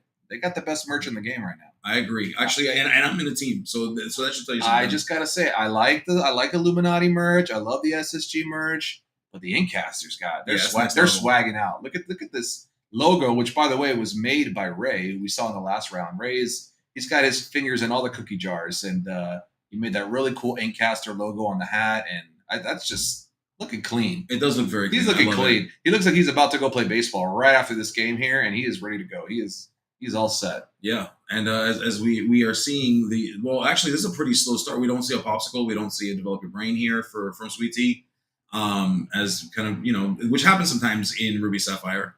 Hector, of course, Never happens against me. yeah, I bet not. When I play against Ruby Sapphire, Popsicles all the way. it's baby. always Popsicle Bell. But in this case, Sweet Tea does not have the popsicle on turn 1. Yep, and just something to note here: Sweet Tea is playing the smaller Sisus. So if Okay. you're looking for which type of and items apparently with Sapphire Quill, so this looks to be the item variant Okay. of, Okay. of Ruby Sapphire. All right. So we'll get that sale going. Get a little bit of ramp to start. Looks like we will ink our extra brawl because we do have another brawl in hand and pass back. So Hector doing his trademark cards in hand. By the way, if you didn't know, if you ever play against, he literally does it at the start of every turn and just before he's about to draw for his turn. That's good. It's a good habit. We like to joke with Hector. Even the sleeves he's using were joke sleeves that we made for him that say cards in hand. Yep. Because he's just known for doing it. But guess what? The joke's on us because a lot of the cheating instances that have happened or accidents have to do with extra cards in the hand. So he just wants to avoid it. I think it's a great question to ask your opponent more often than not. And Hector just on top of it, making sure there's no accidents here. Oof. And so the choice here is either Brawl or Sapphire Coil. Yeah, he's taking a look at these double Sisus here. He's Sapphire like, okay. Coil is a big problem tomorrow. Brawl's a problem today. Yeah, I don't know. I think I'd rather hit the item here. Yeah, I think I would too. You have to imagine you're going to see it. Now, the only issue with hitting the item, though, is that you have to imagine he's playing Tamatoa. Sure, but And that's that going can to be a brought while. back. It's going to be a while. I think, yeah, we need to just stop that for now. The brawl, it's going to hit something probably, but I think the coil is something that, let's make him have to find that Tamatoa. Let's make him have to get out of that situation. Yeah. So, and there's a brawl going right to the inkwell, so I think it was a good play there to get rid of that. And, yeah. I mean, is it though? Because then he would have had to have inked something else. I guess. Because the Sapphire Coil is not inkable. You might have. Sapphire Coil is inkable. I don't know how to play this game. That card is. I don't know this game at all. That card is definitely. I'm going to go play a Yu-Gi-Oh! Netflix. I'm leaving. That card somehow, some way is definitely inkable. That's So- right. That was okay. I'm looking at the card from this image and it appears that way because of the foiling. Yeah. I'm wrong. Yeah, you're wrong. That's right. It's broken. I forgot that Sapphire Coil is broken. Yes. That's right. It's broken. Yes, Oh, broken. man. I forgot about that. That's what happens. And we see John. So looks like we're gonna see a few Johns today, Gabe. It looks like John is on the menu as we see Mr. Prince come down. So greedy. The And, greediest of all, in fact, Prince John. And I don't anticipate Hector missing any triggers here. 'cause, No, Hector will not. miss the Hector's triggers. locked in at all times. So Yeah. we see Hector knows how many cards you have in your hand, and he's going to make sure he has more cards in his hand. Ooh, okay. So we run out the Sisu, which unfortunately cannot target the John, Correct. but she will provide a little evasive threat that could potentially be shifted into.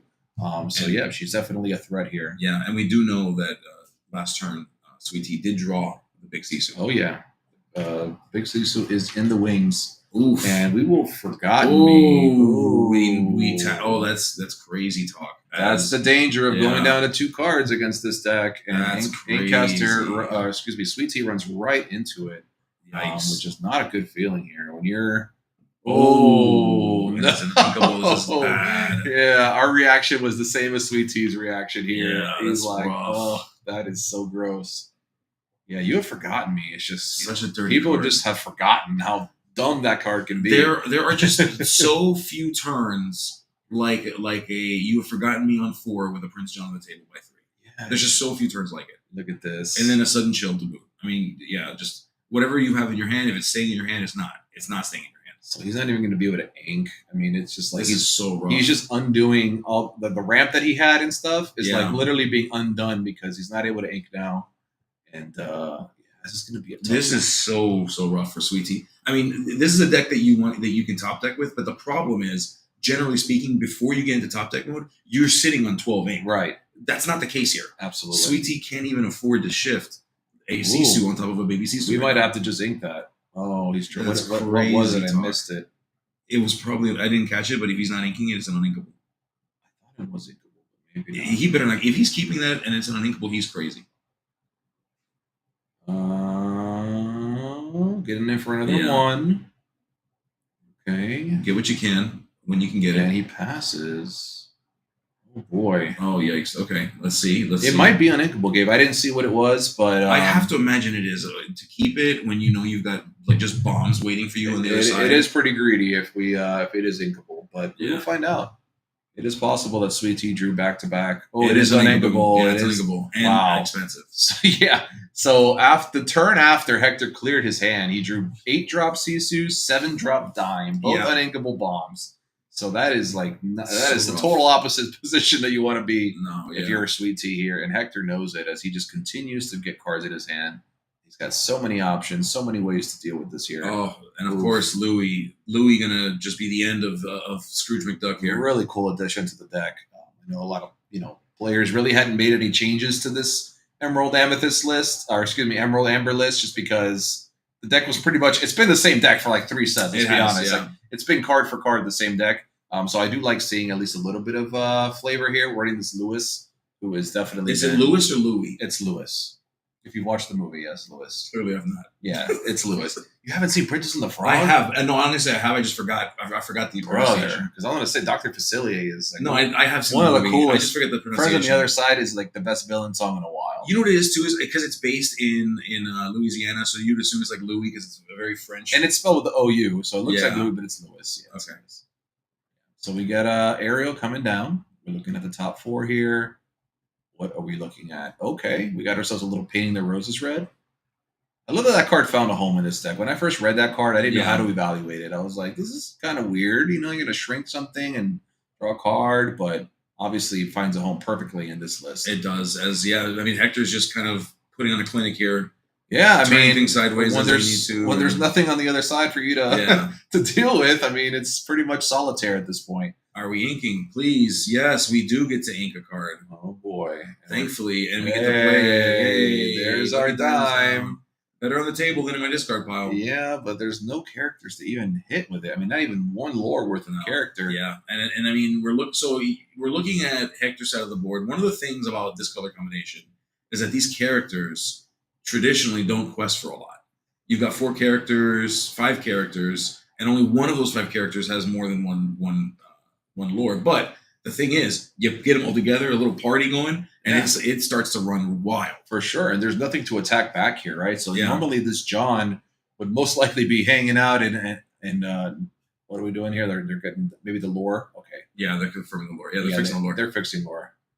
All right. So nothing to attack back here. So John just questing freely, Diablo drawing cards. We got him in the Cove. I mean, there's a lot of problems here. If I'm Sweet Tea, I might just be going to game 2 here. We do have maybe enough for a Be Prepared if he gets lucky. Correct. Yeah. So that's the thing. He can still top deck a Be Prepared. If he can ink something now, he can top deck a Sisu. So there are things, there are outs. The deck would have to be lined up pretty perfectly. That's a rough one, but you got to do it. Because you're hoping to draw either a Sisu or a Be Prepared at this point. You got to do it. That's a rough one for sure. So I don't know if I scoop yet, right? Like you don't scoop yet because you do have the board wipeouts. You have enough ink for right. There are outs, but I mean, if you're looking at this right now, you're thinking I only got another draw step before I'm out of here. So yeah, I mean, depending on whether or not Sweet Tea is rocking things like 2, 3, Pirate's Life, for example, 6. that might change the evaluation of that too. So now Lethal's on board. He has to draw. Yeah, but he knows it. He's going to draw. He drew it. He just drew Sisu. My boy just drew Sisu. Guys, he drew it. My boy. My boy. Holy moly. The game continues. Holy moly. But we don't even kill. The hidden code protects this. Yeah, I know. Oh my goodness. It wasn't a great one, but it is one. It is an answer. Not a great answer. And Hector just shrugs like, all right, you drew it. So now we have a little bit more chance here. Like you said, the Sisu got him right back in here, but he's still going to have an uphill battle because Hector has a lot of cards in hand. We have to assume eventually we'll have a Bruno, if he doesn't already. Yeah. And it's still going to be an uphill climb here for Sweet Tea. I don't think it's no. Oh, yeah. Well, this sucks. This is trash. I mean, he did draw the card to keep him in the game, but it's not much more than that. Yeah. Sweet Tea's face says the whole thing right here. This is not a great place to be. There's still something to fight for. There's still outs in the top of the deck, but this is just painful. Oh, as we sing, there it is. Of course. There it is. Yeah. All right, and I mean, really, the story here is just early domination of the game by Hector, just complete domination of Sweet Tea's hand, which allowed Hector to just draw so many cards, has every answer he needs. It was just domination from the beginning. For sure. That's ultimately what it boils down to. For sure. And I think where's the tea and pickled eggs? Oh, brother. No. We don't do no red pickled eggs. No pickled eggs. That was a one and done for me. We won't. You can go back and watch the VOD of that day because that's the only time you're ever going to see that again. Because I refuse. Next time I'm bringing sausage, pickled sausages. I'm not bringing anything pickled here, guys. Oh, 100%. Nothing pickled. For Fabled, we're eating pickled sausages, folks. Nothing yes, pickled. We're bringing pickled sausages. Are they red? They are red. Yes, No. they are also placed in a red dye. I'm not drinking red for you. You don't have to drink anything. You just have to eat the sausage that was marinating in it. That's all. Dude, we should play a game, and the loser has to drink a cup. Are you kidding me? The winner should drink it. Juice. The winner should drink it. That's a great juice to drink. Oh, then I'll scoop immediately. Well, you got it, dude. Enjoy. Bottoms up. Bottoms up. Cheers. All right, we see Muses coming down. Oh, goodness gracious. And, Which has less of an impact on this particular game, except that it happens to have lore on it. I mean, that's ultimately what it's there for. Ward on it? Yeah, for sure. Yeah, it's got ward, it's got lore, it can quest. It's got stuff. Yeah, that's basically its value here. All right, Diablo draws 2 cards on Sweet Tea's turn, which is pretty bad. And Sweet Tea's face. He's just looking like unsweet tea right now. Yeah. He's just regular tea. Right. This is an Arnold Palmer situation. This is, I actually love Arnold Palmer, so I would say this is not an Arnold Palmer. Okay, so the opposite. That was it. Then. I would say it's just a regular just tea. A regular just like tea. you order tea and it's just like it tastes like leaves, like dirt. Yeah. Okay. This is like matcha. Yeah, matcha. It smells disgusting.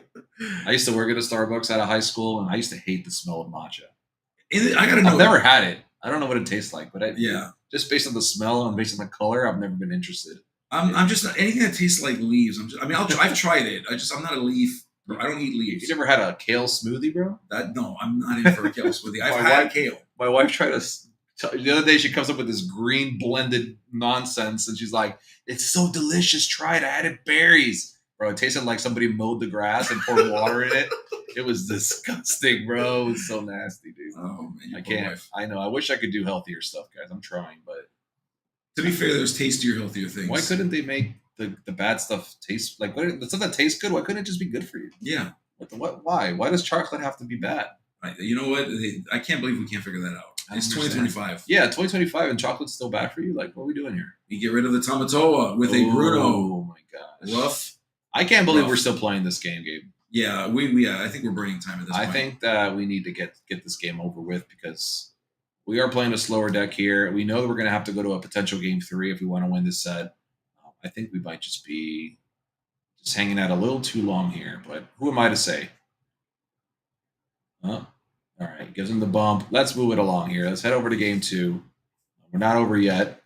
Yeah, we have another try. I know Sweet Tea. He looks a little defeated right now, but we got time. Listen, and we got time. I think this is an interesting time to also mention this. I think if you've never been to a tournament before, if you're playing in a tournament for the first time, it can get really, really easy when you have lost round 1, or I should say game 1 rather. That you might feel a certain kind of way. You get tilted, as they say. For sure. And so Sweet Tea right now could be in that moment. Sweet Tea's going to have to fight that, break that.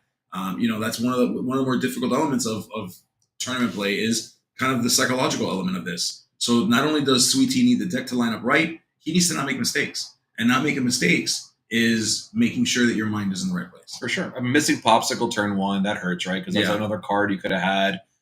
The ramp on turn 2 was good, but then you're inking that extra card, so that lowers the cards in your hand.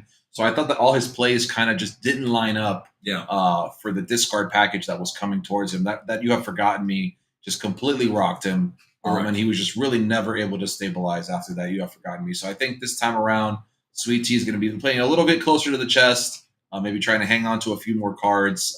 That way he can try to stabilize. All we got to do right is just get enough ink. If he can just get enough ink, he can lose all the cards he wants because he'll be able to essentially top deck bombs every turn. Correct. But when Hector's able to get rid of your hand and you've only got 4 or 5 ink, it's right. Yeah, it was such a dominating first set of turns for Hector. It was crazy. Just bad draws for Sweet Tea, right? Like he finally, starts to draw cards and it's like Sisu and then Dime and then another uninkable. Like it's like that's just not going to get you. It's not going to bail you out. So Hector essentially got like a few free turns there to do whatever he wanted. Yeah. Yeah, I mean, let's see if Sweet Tea can recover. I mean, we're looking at the hand here. The opening hand decisions is going to be critical. Knowing now what he's up against, and I do see a young, strange and special young lady in Sweet Tea's hand right now. So did we get the second piece of the puzzle? We do have a turn 1 item. It's not the one we maybe want, but it is one. That one does. We do see Bell in the hand. We do see so Bell. Maybe he is hoping that he can maybe send either keeping it for ink or maybe hoping he can get himself into a popsicle here, potential turn 1 Bell popsicle. So he is going to send the Bell back. I think he decides, Bell's good, but if I don't get that popsicle, are we though? I don't know. I think he's the same with the keep. Are those the keeps? I think he's the same. Did you know? And I called JDZ out on this yesterday. Did you know that JDZ used my question, like my go-to question? Did he? Oh no, he did not. At Worlds, which was fine, which was nice because I was like, damn, like a little piece of me was at Worlds. But the problem is that JDZ didn't know he got it from me, and I was like, damn, JDZ, like, wow. I said, oh, you did my thing. He's like, oh, I think I also thought. I'm like, damn, he tried to take credit, bro. This guy, JDZ, first the tier list, and now this, like, right? I don't know where we went wrong. JD stands for just damn. Just damn, Z.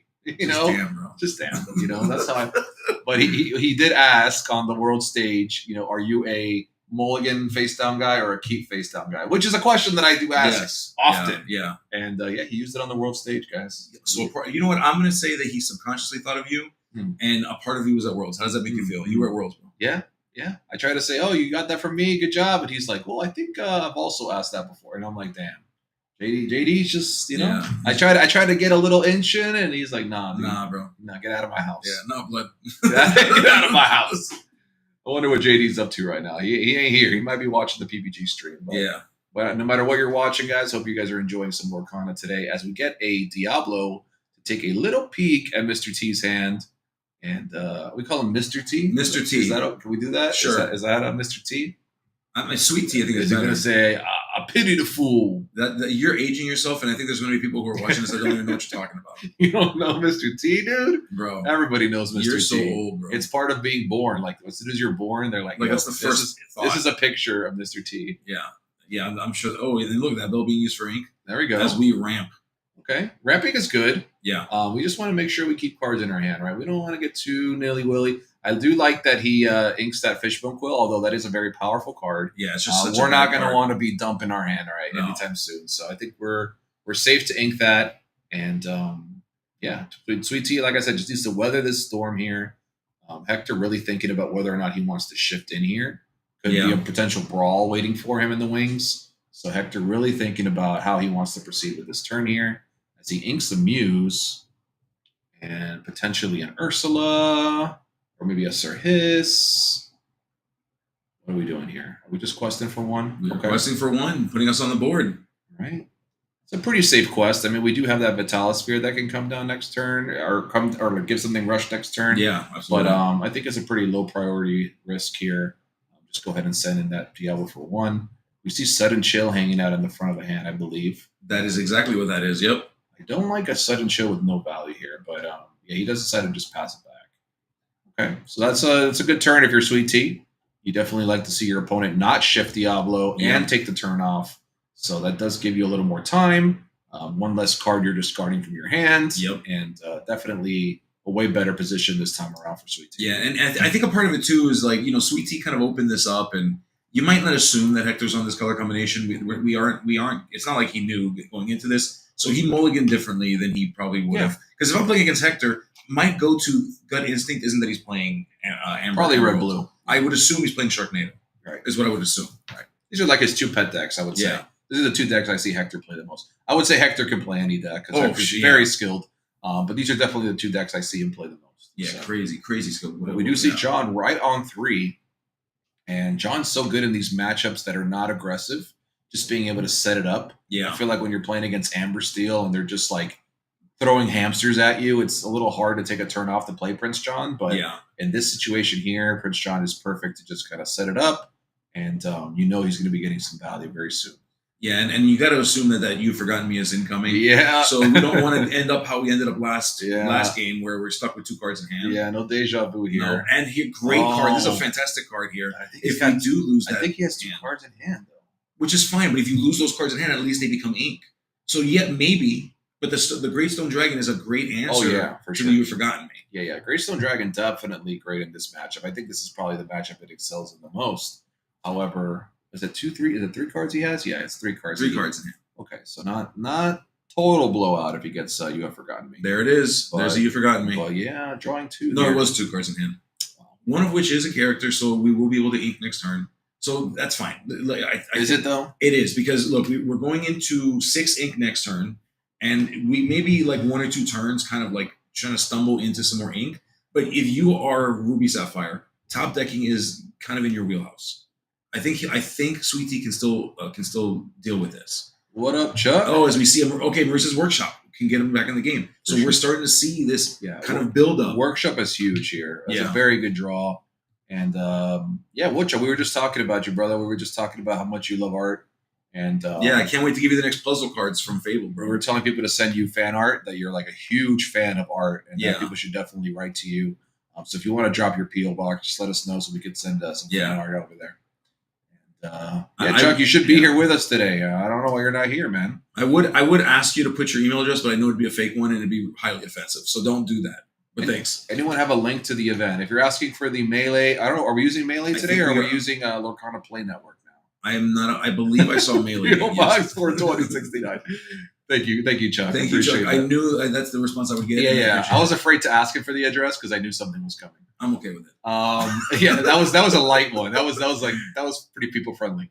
As far as a link goes, Stefan, there it is. There you go. There it is. Thanks, buddy. I knew the voice from above was going to come and drop that link for us. So thanks to Stefan, who is running the show from the behind the scenes as usual. So you have any questions or complaints, address them to him. Yeah. don't complain to us. Yeah, leave us alone. Complain to Stefan. That's what he gets paid to do, to be complained to. Oh, wait. Have we been missing a bunch of stuff? Mr.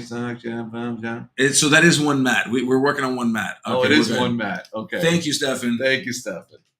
Yeah, we had some feedback after the first game, so Stefan addressed that very quickly, so we appreciate it.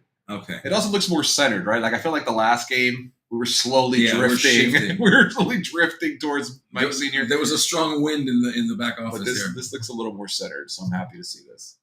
And Vision of the Future, a big card here, lets you get to those tools that you need, specific tools, of course. In this case, opting to just keep ramping. We want that top deck to be live always, and that's exactly what Sweet Tea is doing. His top decks are live. Yeah, as you mentioned earlier, I mean, Stone Dragon. This is the deck. This is the game where it does work, right? You're going to probably see a lot of ink be played in this game, but the question is he going to be able to stick a threat, right? Can he stick something long enough before Hector can either discard it or Bruno it or Kita it? So there's a lot of ways for Hector to deal with the board, but he's going to get a quest in with this John since there are no threats. However, we do have 2 Vitalis Spheres, so potentially anything off the top could rush in and knock out this John, but Hector's saying, I'll take my chances and take the 2 lore here.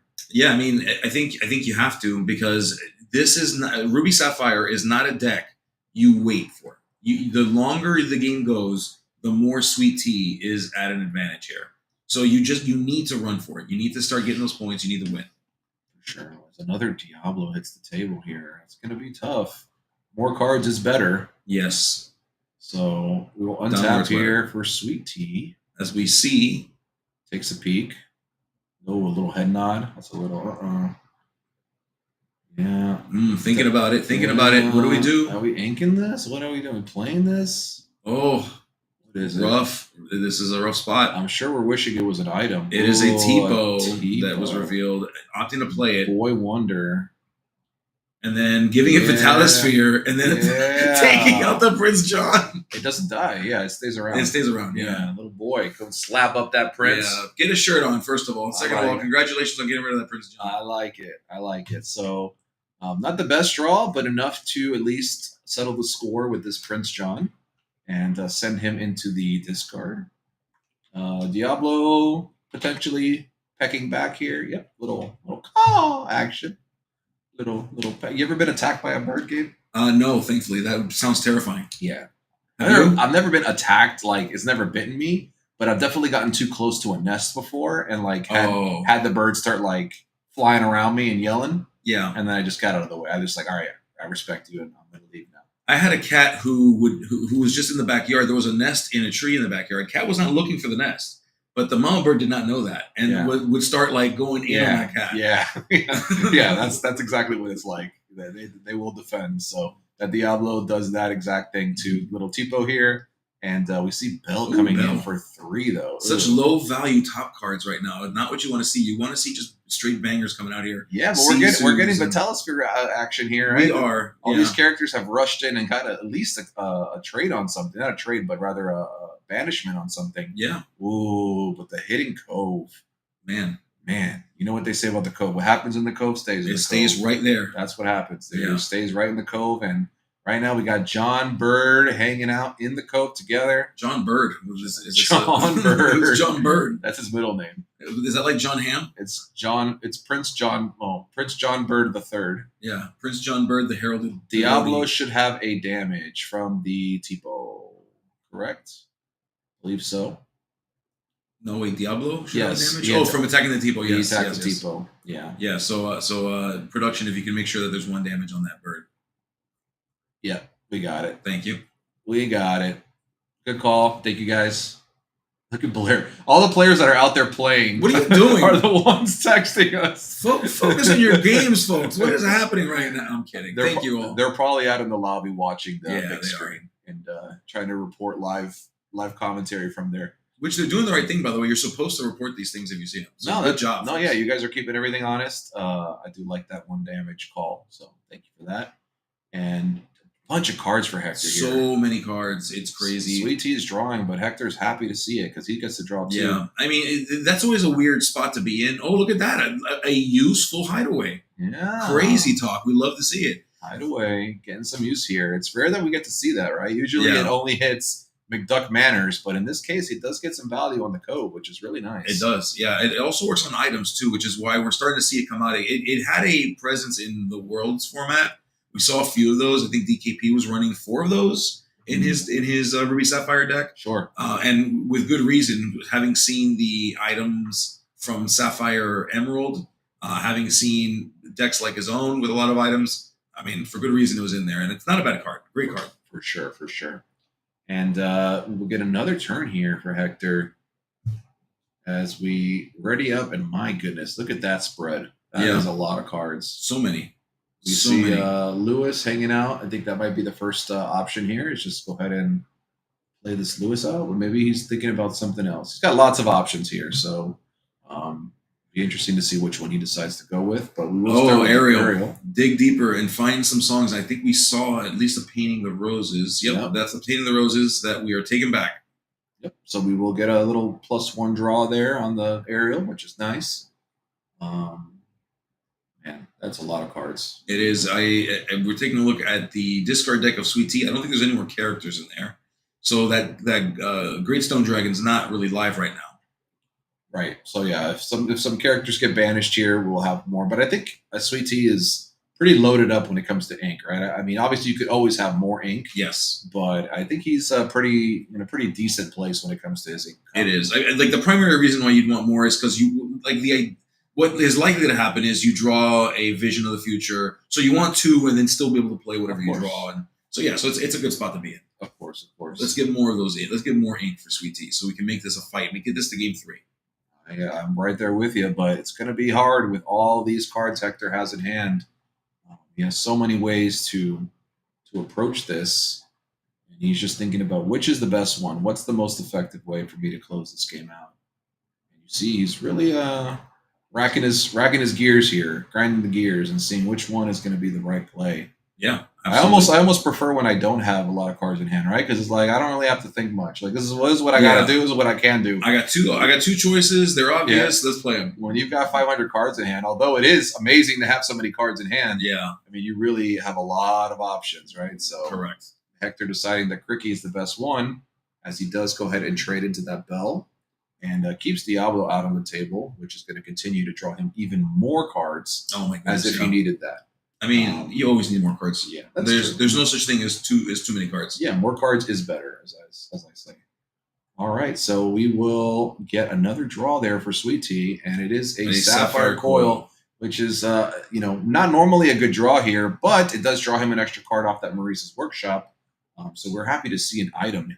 Oh, and we get rid of the bird. Okay. Okay, we just got to stay alive here, right? Hector's going to do his best here with this 3 quester to kind of grind up the lore here, but okay, and we get another ink since that bell did banish. We'll go ahead and swing in for 1. I think this is a safe quest here. I mean, it's very unlikely that Hector's going to choose to kill the bell, overtake his 3 lore. Yeah, it's a low value decision if he went. Yeah, so I think it's safe to get in his lore here. I like that quest, but back to Hector, who has half of the deck in his hand. Yeah. As Sweet Tea is just staring at the palms. Yeah. And we're deciding for a cove. Another hidden cove, which will just continue to make things kind of counteract the Sapphire coil, right? Try to just keep your guys a little bit bigger, make things a little awkward for Sweet Tea. And this, I mean, just again, as you were mentioning, just so many options in Hector's hand. Of course, now this aerial is large enough. Oh, but shrinking the bell to make it an even higher value for him. We're going to paint the roses, and look at this. Yeah. Look at this aerial doing combat. It's pretty rare that you see aerial doing some fisticuffs. Yeah, and there's that quest from that quickie that we anticipated. And now we are up to a whopping 7 lore. And this is going to start to close pretty quickly if Sweet Tea cannot find a way to deal with this board. We see Lewis coming down. No target for Lewis, but still a solid threat. 4/3 body is really good. And a Diablo to see an empty hand. Diablo. Do we get Jazz Fingers? No Jazz. No Jazz. Sweet Tea is a no Jazz Fingers kind of person. No Jazz. Disgusting. Sweet Tea, I had so much respect. Give me Jazz Fingers. No Jazz from Sweet Tea. So disrespectful. No Jazz. All right, fine. I still like you, but we got to talk about the Jazz Fingers thing. Yeah, I mean, maybe it's a no Jazz metagame. Like. Right. Jazz is that emoting too much? Jazz is a season 1 meta. We don't want to show too much. We're rotating the Jazz hands out of the format. Doesn't pay for the aerial and the hidden cove. Oh, okay. I think he did. It's just Hector does this thing where he readies all his ink at the end of the turn, which probably a bad habit, but he definitely had enough to move it in. Yeah. So. Yeah, Hector, like it's just like you. He doesn't. He should be tapping. You're right. Like the play call is to tap. Right. But it's usually obvious to both players how much ink he has, and he's there's nothing he's going to be able to do to respond on the other turn. So, but I do agree with you. Yes, he should have tapped the 1 to move it in. However, he will go ahead and paint the roses yet again. They're very red, and so is this board state. Red wedding, if you will. Oh, goodness gracious. This is Disney red. We'll call it the pink wedding. It's a pink wedding. The pink wedding. There's cake at the wedding. There's cake. Yes, exactly. This is the Disney pink wedding is what's happening here. And Sweet Tea will get another swing at it here off the top. Oof, what do you got? What do you got? It's a blue card. I didn't see what Show me what you got. I got to be a little quicker with the eyes here, but I did see a blue card. Deciding, do we play or do we ink? Sweet Tea doing the kickflip right now. He's just kind of spinning it around. Is this going to help me? It is a Scrooge. Scrooge could potentially find an item. Which we do. Yeah. We do. Popsicle's probably great. I mean, he also may be considering the Vitalosphere. Yeah, that's a good one. Even though the Popsicle's going to draw you an extra card, the Vitalosphere is going to allow us to not only draw a card off the Maurice's workshop, but also give us a rush into one of these characters and potentially stop the threats of this Cricky. Yep. So we'll draw a card there. All right, we still have 4 ink left. We need 1 to use the Vitalosphere. Right. So we're gonna probably give the Vitalosphere we do that. over to the Scrooge, if I had to assume. Yep. And then we're gonna most likely take the Cricky down. Yep. Oh, he's pumped. Oh, he's joking. Okay. I was like, because he's in the cove, so he's bigger. But it's still enough. Yeah, it is enough. Yeah, because Scrooge is also pumped. Yeah. I think Hector was making a joke. Yeah. Hector's a funny guy. He's a funny guy. He's a funny guy. A little bit of a troll, and we love him. Look at this guy. Gets a buy round 1. Yeah. This guy. So lucky. All right. We're going to get another ink. I'm telling you, this is a very high value. If there was a card that Great Stone says Dragon. at the beginning of your turn, if you have 30 ink, you win the game, I think Sweet Tea would be well on his way to win this game. Oh yeah, so close. Actually. But unfortunately, that card does not exist. Oh, but what if it did next set? What if it did? Well, we'll have to revisit this next set. but for now, we're not in a good spot here. No, not great. We're definitely waiting to see if we can find some sort of board wipe, but our time is closing as Hector's already at 15. Oh, and we're inking a Tamatoa. That just feels so bad. That feels so bad. Yeah, this is the second game in a row we've had to ink that Tamatoa, which is definitely not where you want it to be. One ink shy of being able to do it. That stinks. That is tough. And we're going to keep on coming sideways here as we are up to mopping 18. 18, yeah. That's that. Yep. Essentially, there's really one thing that'll save us here. Yeah. And I mean, saving is all right. That's a very, very funny term. Saving is like let's just say denying, slow. Yeah, slowing, denying the inevitable, delaying the inevitable. Yeah. Rather. Oh my man. God! What a disrespectful an oppressive play by Hector. You disrespectful. He man. doesn't want that Sisu off the top, the big one, which can still come down, but it won't be able. Yeah, I was going to say. Yeah, it's just a lower value. It'll stop Sisu. it from being able to rush. And I think Sweet Tea is recognizing. Oh wait, maybe not. When have you guys ever seen Under the Sea against one single 1/1 character? Today is that day. Yeah, the world's most expensive brawl. World's most expensive brawl. All right, T, you can see him. He's not happy with what's going on here. Did he just? Oh, I thought he just passed. I'm like, did he just pass with a card man? It's a dime. It's a dime. And there's a B prep. Oh my goodness! If we just drawn one more card, well, let's be real here.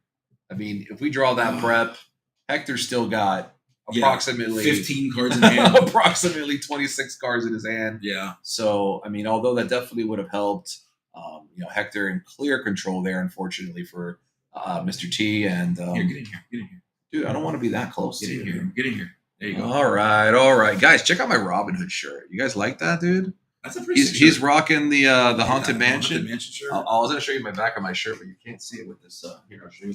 There you go. Here you go, dude. Repping the hood. Move more towards me. This way. Move more towards me. There you go. Now there we go. Repping the hood. It says services available. Services available. Oh, pretty sick shirt. Where'd you get it? I got it on Roosevelt's. I don't know what that is. Yeah, so I didn't know how it was pronounced until Dan from Forbidden Mountain actually corrected me. Dan is not the guy I go to for pronunciation of words. That's true. To be fair. But this time he was correct. It's spelled RSVLT. Like it's like this. Like that's not results. That's what I thought. That's what I was calling it. See, we're in the same wavelength. It's not going to show up there. Yes, it is. I just want you to see it. Yeah, RSVLTS. Roosevelt's. Something like that. Yeah. And I thought it was results, but there's a V there. So it is Roosevelt's. And they do have a lot of really cool Disney collabs. If you like shirts like the one you're wearing, they're expensive. I'm sure. They're expensive. Like they're like $60-$70. But if you see JDZ, he's always wearing like the character shirts that have like the movie all over it. That's where they come. Yeah. They have them in the parks too. There was a few of those, I guess, Roosevelt shirts that they had in the parks. They probably have. There's Disney ones too that are just Disney, but Roosevelt's does similar kind of stuff like that. Yeah. So me, Gabe, and LeBron are hanging out in the booth. Yeah. And it was a great round two as we see Hector move on to the 2-0 bracket. Mr. T still bounced back. Mr. Sweet T is 1-1, so it ain't over yet. But obviously things did not go his way that game. We never really saw the red blue deck come into its own. Never really got online. Hector's You Have Forgotten Me is just pretty much putting a huge damper in the strategy there. But yeah, Hector will move on to a 2-0 bracket. Will. And so I guess it's a good time we can keep talking about what we were discussing earlier. Yes. Gabe, what are your thoughts? I know I talked a little bit about my disappointment in the promos and in the schedule of the 3 events. What are your thoughts on things as a whole when it comes to Lorcana moving forward? So I'm very 50-50 on what we've learned. We got guests. What's up, man? Congratulations on your victory. I guess we'll never know. We got Hector in the booth. Mr. Let's see if we Hector, can squeeze him back in welcome here. back. Looks Get like back on camera, brother. you got another buy. Good job, bro. It wasn't. you did fight for that. No, yeah. It was a rough. You got it. You're in. Okay, you're in. It looked like a buy Welcome for back, bro. after Congratulations. those you have forgotten me, so it was pretty Yeah, tough. I mean, against I knew he was playing Red Blue, so Right. I keep the You Have Forgotten Me no matter what, looking for the Prince John Yep. because the deck is kind of like slow. It builds up early, right? Mhm. And then game 2, I open up with Forgotten Me, Sudden Chill, Prince John, another Forgotten Me, and Akita, and something, and a little Diablo. So I sent 3 back, hoping I got the Diablo shift, right? But I didn't. I drew back my hand didn't get the greatest, but I still had the combo in the Yeah, Yeah. the 3 in and the turn 4. 2, I thought about I played Little Diablo turn 2. I thought about Sudden Chilling. I saw that you were Yeah. thinking Just about it. thinking like, you know what, he's gonna pitch a card here, so I could put him in a tough position. But then I thought about You it. I'm like, passed it back, yeah. yeah, I just passed because I was like, you know what, maybe I'll use it down the line. I want him to waste more cards so I could use it and maybe hit something usable, right? Right. Yeah. And then when it came to a point when You Have Forgotten Me, dude, I just kept drawing all the discard, and like all my the Kitas, all the You Have Forgotten Me, and he just wasn't drawing, obviously. Right. So I had like a 10-card hand, but 7 of them were discards, and I'm just Yeah. going, well, my guys better swing here and there. Yeah, you had Which a ton happens of cards. a lot. I noticed with that deck, like where you tend to draw a lot of the. Not you personally, like when Yeah. I've seen the deck played, it draws a lot of the discard at the worst times. You're like, oh, But that's how the deck is, right? That's a If it- double edge. If you every one card doesn't work well, like Right. it's a combo deck. And then as you saw, like every turn, like I held myself from summoning extra creatures because I'm like, he's gonna Sisu me and Yeah. I lose the game, right? So I put enough every turn where I was pushing the lore. So even if he does Sisu, like my hand, I had double Yeah, you had a backup plan. double big Diablo and some other stuff. So if he wipes, I could just rebuild, but it never came. Yeah, Because it he was- visioned and he says he visioned and he sent 2 big Sisus the next card. yes, yeah, yeah. it was rough. Game 1 was like super rough because number 1, he doesn't hit popsicle on 1, right? No. So he has to just pass. Turn 2, he ramps or whatever, but he has to double ink, which is not good against your I strategy. think Yeah. so. I think he should have just drawn. I think that was a mistake there because so he went first, right? And I'm trying to discard you, Mhm. and he opted to ink the T-Pole over the sale, Mhm. right? Yeah, So I think I would have kept the T-Pole also because if I'm going first, right, Mhm. you could just double ramp because I'm going to put you to 0, Right. So I think Yeah. I would have on 2 you T-Pole and then or you could sail or on 2 you T-Pole and then on 3 you can yeah, sail double ink brawl Right. to try to get back in the game. Something, But at yeah. that point you're 5-6 ink and I can't discard much, right? Right. So I saw he inked the T-Pole and I was like, okay, this is good. And then he sailed, which forced him to ink from hand. Yeah, game 1, you hit him with Yeah. Forgotten Me, which took all his cards away, and then his follow-up draw was like Big Sisu, Big Sisu again. and then Yeah. Dime. Yeah, It was like the worst brick of all time. Yeah. So like he only had like 4 ink, and that's that what I'm was saying. pretty much- yeah, it was Against rough. my It was deck, so you rough. just It was I think, over. With Red Blue, you just double ramp, triple ramp, whatever you can, and you play off the top, right? Like and Right. pray that and he you got get closer to that at game 2. Like he had the the Stone workshop. Dragon, which Yeah. I think is really good against your deck, like in terms of staying in the game with the ink. But unfortunately, could never get threats on the board. Like you Yeah. had all these guys. Johns were just questing. Like there was nothing to No, it was rough. to contest it, So it was rough. Those things happen. We did see some cool value out of the Battle Spheres Yeah, coming yeah. down and like being able to trade and stuff. Yeah, I mean, but- like I told you, sometimes like you gotta hold the trigger. I felt like I want to end the game faster because I had a huge hand. Yeah. but nothing was playable. I had like 1 creature, and I Yeah. kept drawing little Diablos. If you saw, I just kept playing 1 little Diablo, Cove and go. yeah. And then at some point, I just played big creatures where because he had what's the name of this? He had a coil yes, and the Greystone Dragon. So Yeah. I played creatures. I put them in the Cove that were 4 attack. So when if he draws a Sisu, he would like Greystone Dragon. He could only shrink 1 of them. Sure. And then even if he Sisus, at least one of the other 2 will survive, and Right, I'll yeah. still have board. Makes That sense. was my idea, I guess. And I played the cricket because I wanted to put the yeah. pressure on the board. Which I thought was a smooth. You had to, and it was a good move. You like that first game. You just dominated the whole game. Like you got him from the beginning. Game was unlocked from the beginning. That second game was a little bit more back and forth. He learned from that first game, but Hector just had too much stuff. You just had too much. Like you were just overwhelming. You him. were holding half your deck in your Yeah. hand, and he had 0 cards, so it was like, Yeah. It felt Eventually- I had a huge hand, but look, I had 2 or 3 under the seas. Yeah, I saw you under the sea that bro. one season. Most expensive brawl of all time, because, bro. because I wanted him to. I know. I had 2 in my hand. It right? made sense, but it was So just I'm funny. here. It was like 8 mana brawl. Because in that scenario, like he did, right? If he draws an item and goes item, tap to draw, draws another item, Yeah. item, tap to draw, he can still draw Sisu and shift it for 6, right? So I got rid of it because I wasn't doing anything in my hand, and I wanted him to tap out and not have like any cheesy ways to like to put more damage on the board. Was there a consideration today as far as deck to play versus red blue versus yellow green? Is there reasons particularly you picked yellow green? Is it just because that's how you felt today? No, I don't mind.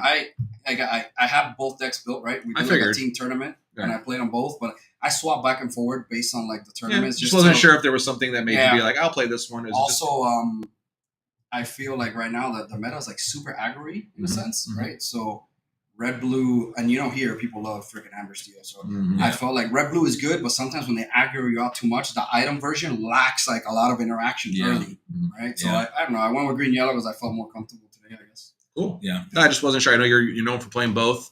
Wasn't sure if there was something, a deciding factor that made you go with one over the other, but clearly you're doing all right. Got your first win. One more hopefully, and I get to draw in. Hopefully. Technically first win, but also technically your second win. So sorry, I'm too fat. What are all those Pokemon cards in the floor? Sorry, I might have knocked them more. Oh boy. Oh my god. That's like 15 Umbreons down there. Oh, that's why it was. I'm like, I'm not that fat. I'm pretty fat, but I'm not that fat. It's the table. No, they put us in this little like corner now. Hold on, hold on. Yeah, fix the camera. Let me move this a little more to my side. There you go. Because I feel like, there you go. I feel like that's better. I was like trying to get in on the talk with Hector. I was like, come in. This guy, very cute. I love this guy. I love Cardboard Kingdom. Also saying 2 goats in the booth, and I ain't talking about LeBum. Damn. LeBum. He's talking about Charizard. There's the real goat right there. All right, guys, we're gonna do a little whatnot stream in the meantime. There you go. What are these Japanese? Why do Japanese people like putting 3 cards in their packs? Like, what is this? Yeah, right. What's wrong with them? It's the thrill of the hunt, my friend. You just want to keep cracking packs. Dollar, brother, good luck. Look at that, the thrill of the hunt right there. All right. So that we still have some time though. We do have lots of time, so we can go back to what I was asking you. Yes, because Hector jumped in, but yeah. Talk to me about your thoughts on everything. I know there's a lot of stuff to talk about, but just basically, the 3 places that we could play, best of 3 format, all the stuff that I pretty much told. So I have a lot of there's a lot of feelings, but if you're asking me to like boil it down, I think the only thing I'm quote unquote upset about is that we got half the number of DLCs than we did last time. I think that's the only thing, and I think it's more of a principle thing. I think it just feels bad because it's like, well, we had 6 and now we have 3. Listen, we have dates now. We know ahead of time how you qualify for championships. We didn't have that. Do we though? Yes, they specifically have a slide that says what feeds into the championships. I heard them say that they might somehow collab third party to make some kind of I don't know. I know that people are trying to push right now to like allow stores like SSG or Charlie's or any kind of big stakes event to essentially have like support from Ravensburger to allow them to be like, all right, the winner gets to go to Nats or whatever. Like, give us the power to be able to do that. And I think that's something cool. I know that Ravensburger is not big on cash tournaments and stuff like that. Right. But I still would love to see them show more. If they're not going to be able to do it themselves because of the DLCs, I know they said they want to show a lot of support for the third-party stores. And I'm hoping that's the case, Gabe, because that'd be so cool. Like to be able to go to a store and even if it's like, maybe it's not a guaranteed into like the championships, but hey, like you get a guaranteed spot at a DLC. I'll buy it. And a round 1 buy. Yep. You get a round 1 buy. You're guaranteed a buy.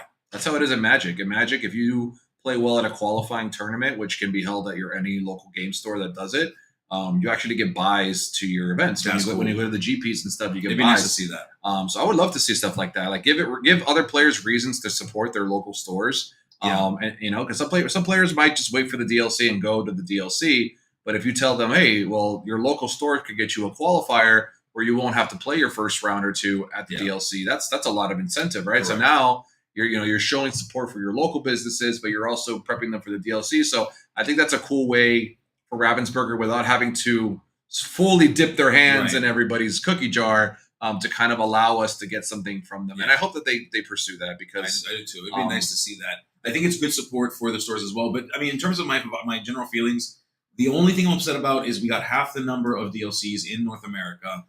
We have dates. We know how those DLCs will feed into championships. Mm-hmm. We understand that there is now both of the formats that were created. So we know how Infinity rolls into the main event. It'll be the 3rd DLC of the circuit, I guess we're calling it. So these are all things. Which means we're really getting 2 DLCs for Core. Correct. Yeah. Well, get good. Get good. Get good in Infinity then. Yeah. Which is fine. But we know the dates, we know the dates for championships. We know what feeds into them. We didn't have that before. We understand where season 2 and season 3 are going to be cut off.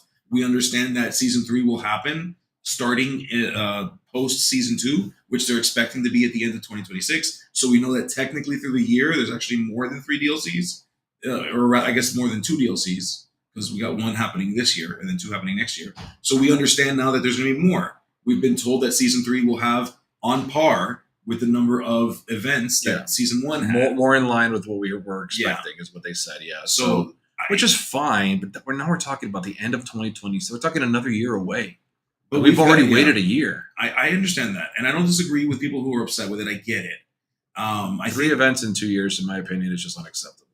Like, I'm happy that we're moving somewhere. Like, something is better than nothing.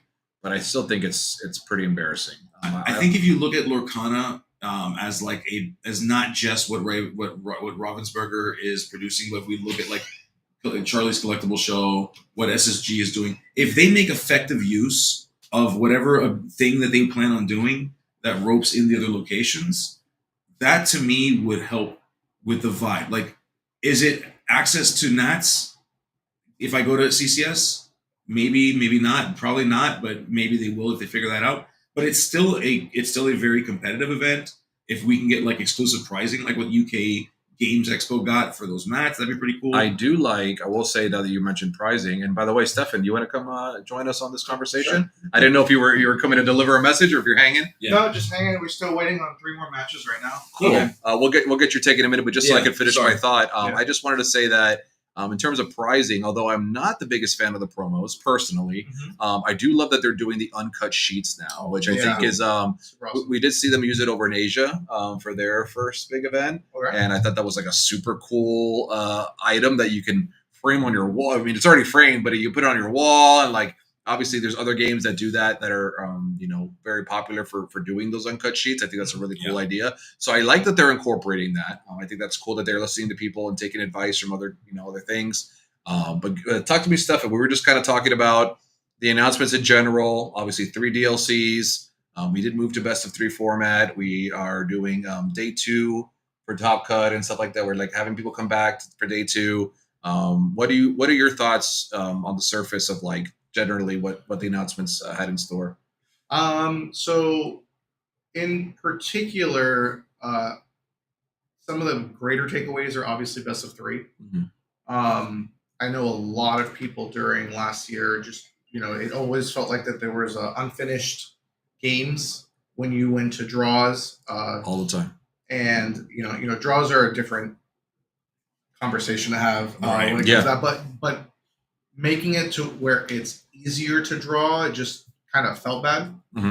So I think the change to best of 3 is super positive. Right.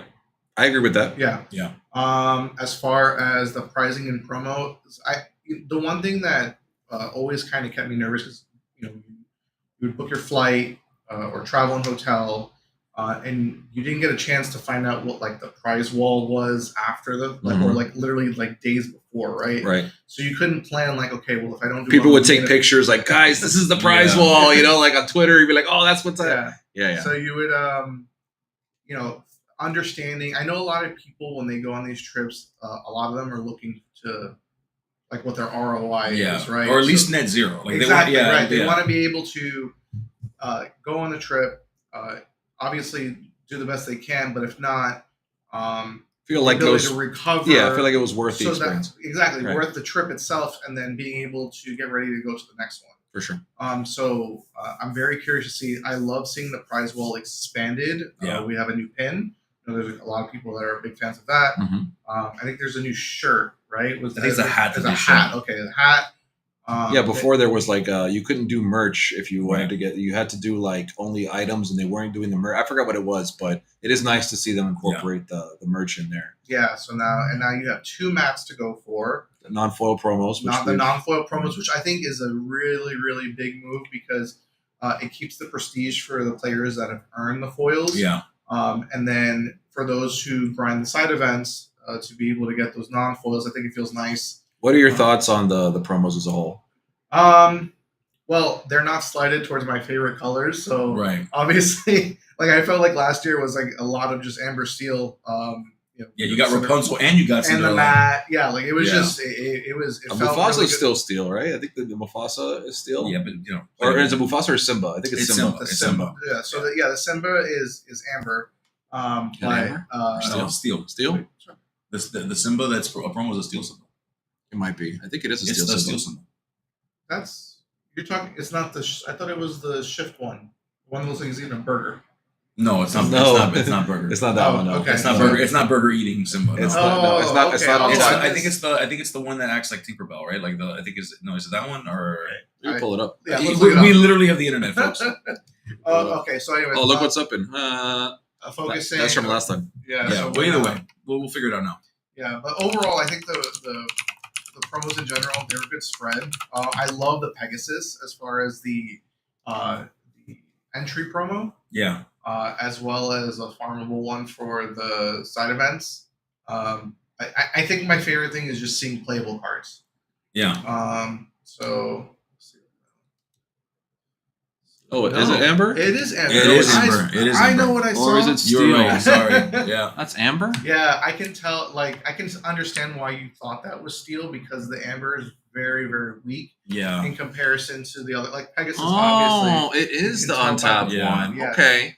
So I take back then. That's actually pretty good. I think the Simba's decent. Yeah. I think the Mulan is probably my least favorite. yeah, I feel like the Mulan is more along the lines of the world representation. So like obviously seeing Asia Yeah, that's true. being part of season 2. Yeah, Mulan's really big I over think there. that just kind of pays like a little homage over there for Oh that. yeah, I don't hate the choice of character. I was telling Gabe, like, when you compare the season 1 promos where like Let It Go, Yeah, like the iconic song, meta viability of the card. Cinderella, yeah. you know, Rapunzel, you know, you had the Dragonfire, which was like a staple from the set 1, you know, Right, like the cards felt meaningfully selected, for sure. right? Yeah. This set, I feel, or this chapter, I feel like they pick cool cards, Yeah. but I feel like they're not as like, I don't know. It was just like, oh, that card's nice. This one's cool, and Right. that one's cool. Like, it doesn't feel like there's like a big reason for the cards that they chose, in my opinion. I think that they went more for balance this time around. Again, choosing some fan favorites. They might have been targeting collectors as well too. Yeah. But that, and then I think what's really neat for those who may have missed season 1, they had the opportunity to get the non-foil Dragon Fire and the Yeah. non-foil Let It Go. Even though they're rotating out. correct. That's we don't know. Well, I assume so. We Assuming. still don't- No, they we don't- specified. They specified they're rotating out. Oh, okay, Yeah. got it. Yeah. Well, also symbol was steel, so Yeah. I don't- That's true. Good point. but yeah, It did look steel. you know, whether things are rotating out or not, I really haven't paid too much mind to that until we finally see the entire set of Fable, because it's like Yeah. you can be tunnel vision into one specific set of cards, and then you know the last day you're like, here it is. I hope it's making it, and it doesn't. So I haven't held like certain cards to my chest. I've pretended like it's a brand new game, and I Yeah. feel like it's made me feel less stressed out about it. Like even if Amber Steel is no longer a thing next set, which Yeah. it does feel like that. Oh, it'll be a thing, just not what you wanted. Exactly. And I'm totally okay with that. Yeah. Again, I mentioned it before. It brings new challenges, and I think this is okay. I think this is healthy. Yeah. But RAB Dreams also mentions in the chat, which shout out to RAB Dreams. He's a somewhat local player. I believe he's up local-ish. in Orlando. So shout out to RAB Dreams. But he says, as I've spent the last week or so semi-prepping for rotation, these promos may be the new staples. I think so too, actually. Which is fine. Like I'm happy that these cards Yeah. are playable. I just think I guess this is a great card. that's the one so good. I'm so happy that's Yeah. participation, because that's the one honestly I want the most. I really like the Pegasus. I think it would have been cool to see like Under the Sea. Like, we had Let It Go, right? So maybe like another big popular song. Can you imagine if we had for top 8 or whatever, Friends on the Other Side, Enchanted? Pairings are up. You want me and Monty or Jack will want? Jack will take any chance to get on camera. Yeah. Jack's Such a like, camera hog. Jack's like, I'm 0-6. Can I get on camera? Can I do it or what? So I believe we'll have Jack versus Monty on the table. Yeah. But going back to what I was saying, I think it would have been cool to have, like, can you imagine top 8, right? You get the top 8 of DLC, and they hand you an enchanted Friends on the Other Side. Yeah. Like bro, like awesome. You know, like that's what I'm talking about. That's the kind of prize I want to see. It's not that I don't like Mulan. It's not that I don't like Simba. It's not nothing to do with that. It's just like they're not epic enough for me. Like I we're playing in this event. You travel all this way. You make it to day 2. I want the promos to be like epic. Yeah, yeah, and I don't think that they're epic. I'm not saying they're not playable. I'm not saying they're whatever. In my opinion, maybe I had a different standard in my head when it comes to, what's expected as a promo, but it is what it is. It is, yeah. Yeah, it is what it is. I'm really excited for rotation set champs. I know we have a current set champs coming up, which I'm really excited to play. And it's probably the only Lorcana that I've played this season. Unfortunately, I've been very busy and kind of just out of the mindset of Lorcana, waiting for rotation. I'm pretty much just at my wit's end with this metagame, to be honest. So waiting for the rotation, really excited to see what that brings. But we do have a big set champs coming up, which is going to be the Reign of Jafar, which is a really cool promo. But the one I actually wanted to talk about was the Fabled set champs, which that's another card that could have been a DLC promo. That's absurd. Like the Maleficent, like those are big cards to me, Yeah. So I think that's going to be a really sweaty set champs. I'm looking forward to, it's going to be a brand new format. Yeah. It's going to be, I'm so excited, guys. That's really what's going to, I think, restore my passion. Oh, deck list. Thank you. Whose deck list is Monty. this? Monty. Monty versus Jack. Okay, so Monty's giving me a deck list. Just Monty. I know Monty's deck. I don't need this. Hopefully we don't need that for anything. Oh my god. There's As a Mon- collector, there's Monty's deck I like list them for to you. be bigger IPs. Look, Monty's deck list right here from the Illuminati. That's his deck list. Oh, the pro list can't be epic. Epics are only in the main set. You know what, Chaotic? How do I ban somebody in this chat, dude? Ban to see from my chat. As a collector, I like them to be bigger IPs. A song like Let It Go makes sense. Friends on the Other Side, not so much. I disagree. I think that Princess of the Frog is actually a really big IP. I think that's, maybe an underrated IP, but I think Friends on the Other Side has been a staple since set 1. And I don't know. I would have liked it. Maybe Under the Sea would be a better choice. I could agree with that, but I definitely, Hear it here first. I promise Skinner and I will not cut any. I promise Skinner I will not cut any more playmats. Dreams. Thanks, I was fine with it. I like I said, Look, man, do it. I felt bad because I know I kept I was giving a lot of slander for the mat cutters, and I didn't want you to think it was personal because it really isn't. I'm not a fan of it, but do you, boo boo? Yeah, but like the mat cutting isn't like the whole point of what we were discussing was that it wasn't. That's not Dreams' fault. Oh no, I didn't say it was his fault. But that's. But I know he was one of the people that really he got some heat for it, didn't he? Well, he really enjoyed. That was which is cool, which is fine. But I definitely think that we're not going to be seeing much more mat cutting in the near future, especially from Maleficent. What is that logo on his jersey? That's Mr. Illuminati in the house. That's dude. the Illuminati, baby. That's Let's the go. Illuminati. Yes, a member of Illuminati here as well, as you know. I'm excited to see my boy Ill-Advised, also known as Monty, going up against Ghosty. Ghosty, most likely, I'd imagine, if he's running Amber, got to be on Chernodogs, right? Chernodogs, rather. Probably. And this is funny because we've seen back-to-back Emerald Amber on stream. As a Cardboard Kingdom mentioned earlier, it must be Emerald Amber Day. But this is going to be a very different version than we're used to seeing. And we might not be here very long, guys. Chernodogs is a very fast deck, as we know. And you can expect Ghosty to be hitting the ground running. Most likely going to follow this up with 2 more 1-drops, if I had to imagine. Most likely, yeah. Just kind of emptying that hand, getting there you go. Hey, getting threats on the board. Lady. Lots of ladies. We love the ladies here. The ladies. We love the ladies. So this is going to be potentially a quick game here. We see Ill-Advised, Mr. Monty playing his tried and true. I cannot talk smack about this deck anymore. I know we love to here locally. We love to give Monty a hard time. We know Monty is a good sport. Which is why we poke at him so much because we know that he's a good guy. So we like to make fun of him because he really loves this color combination, even when it's not good. And I respect him for sticking with it and always doing his best to do well. And look at him; he's 2-0 in the tournament. He's always performing well with it. He knows the deck inside out. I believe JDZ called him a low tier god on a low tier god. Low tier god. That's pretty funny. Yeah. But Monty did slap me up last time. So until I get that win back. I cannot badmouth Monty. Monty right now he's got the upper hand, And I have to get that revenge before I can start talking smack about Monty. Well, here you go. If you want to see the deck list, I ripped it for you. It's right here. I know the deck list now because I lost to it. Well, he changed it up. It's different now. Oh, does it still play Flynn Riders? Dang, I might have won if I played against this list. I'm telling you, it's different now. He cut the Flynn Riders, but Yeah. what's going on, Max Goof? Max Goof, what's up? Flavor of the day for sure. I agree with that.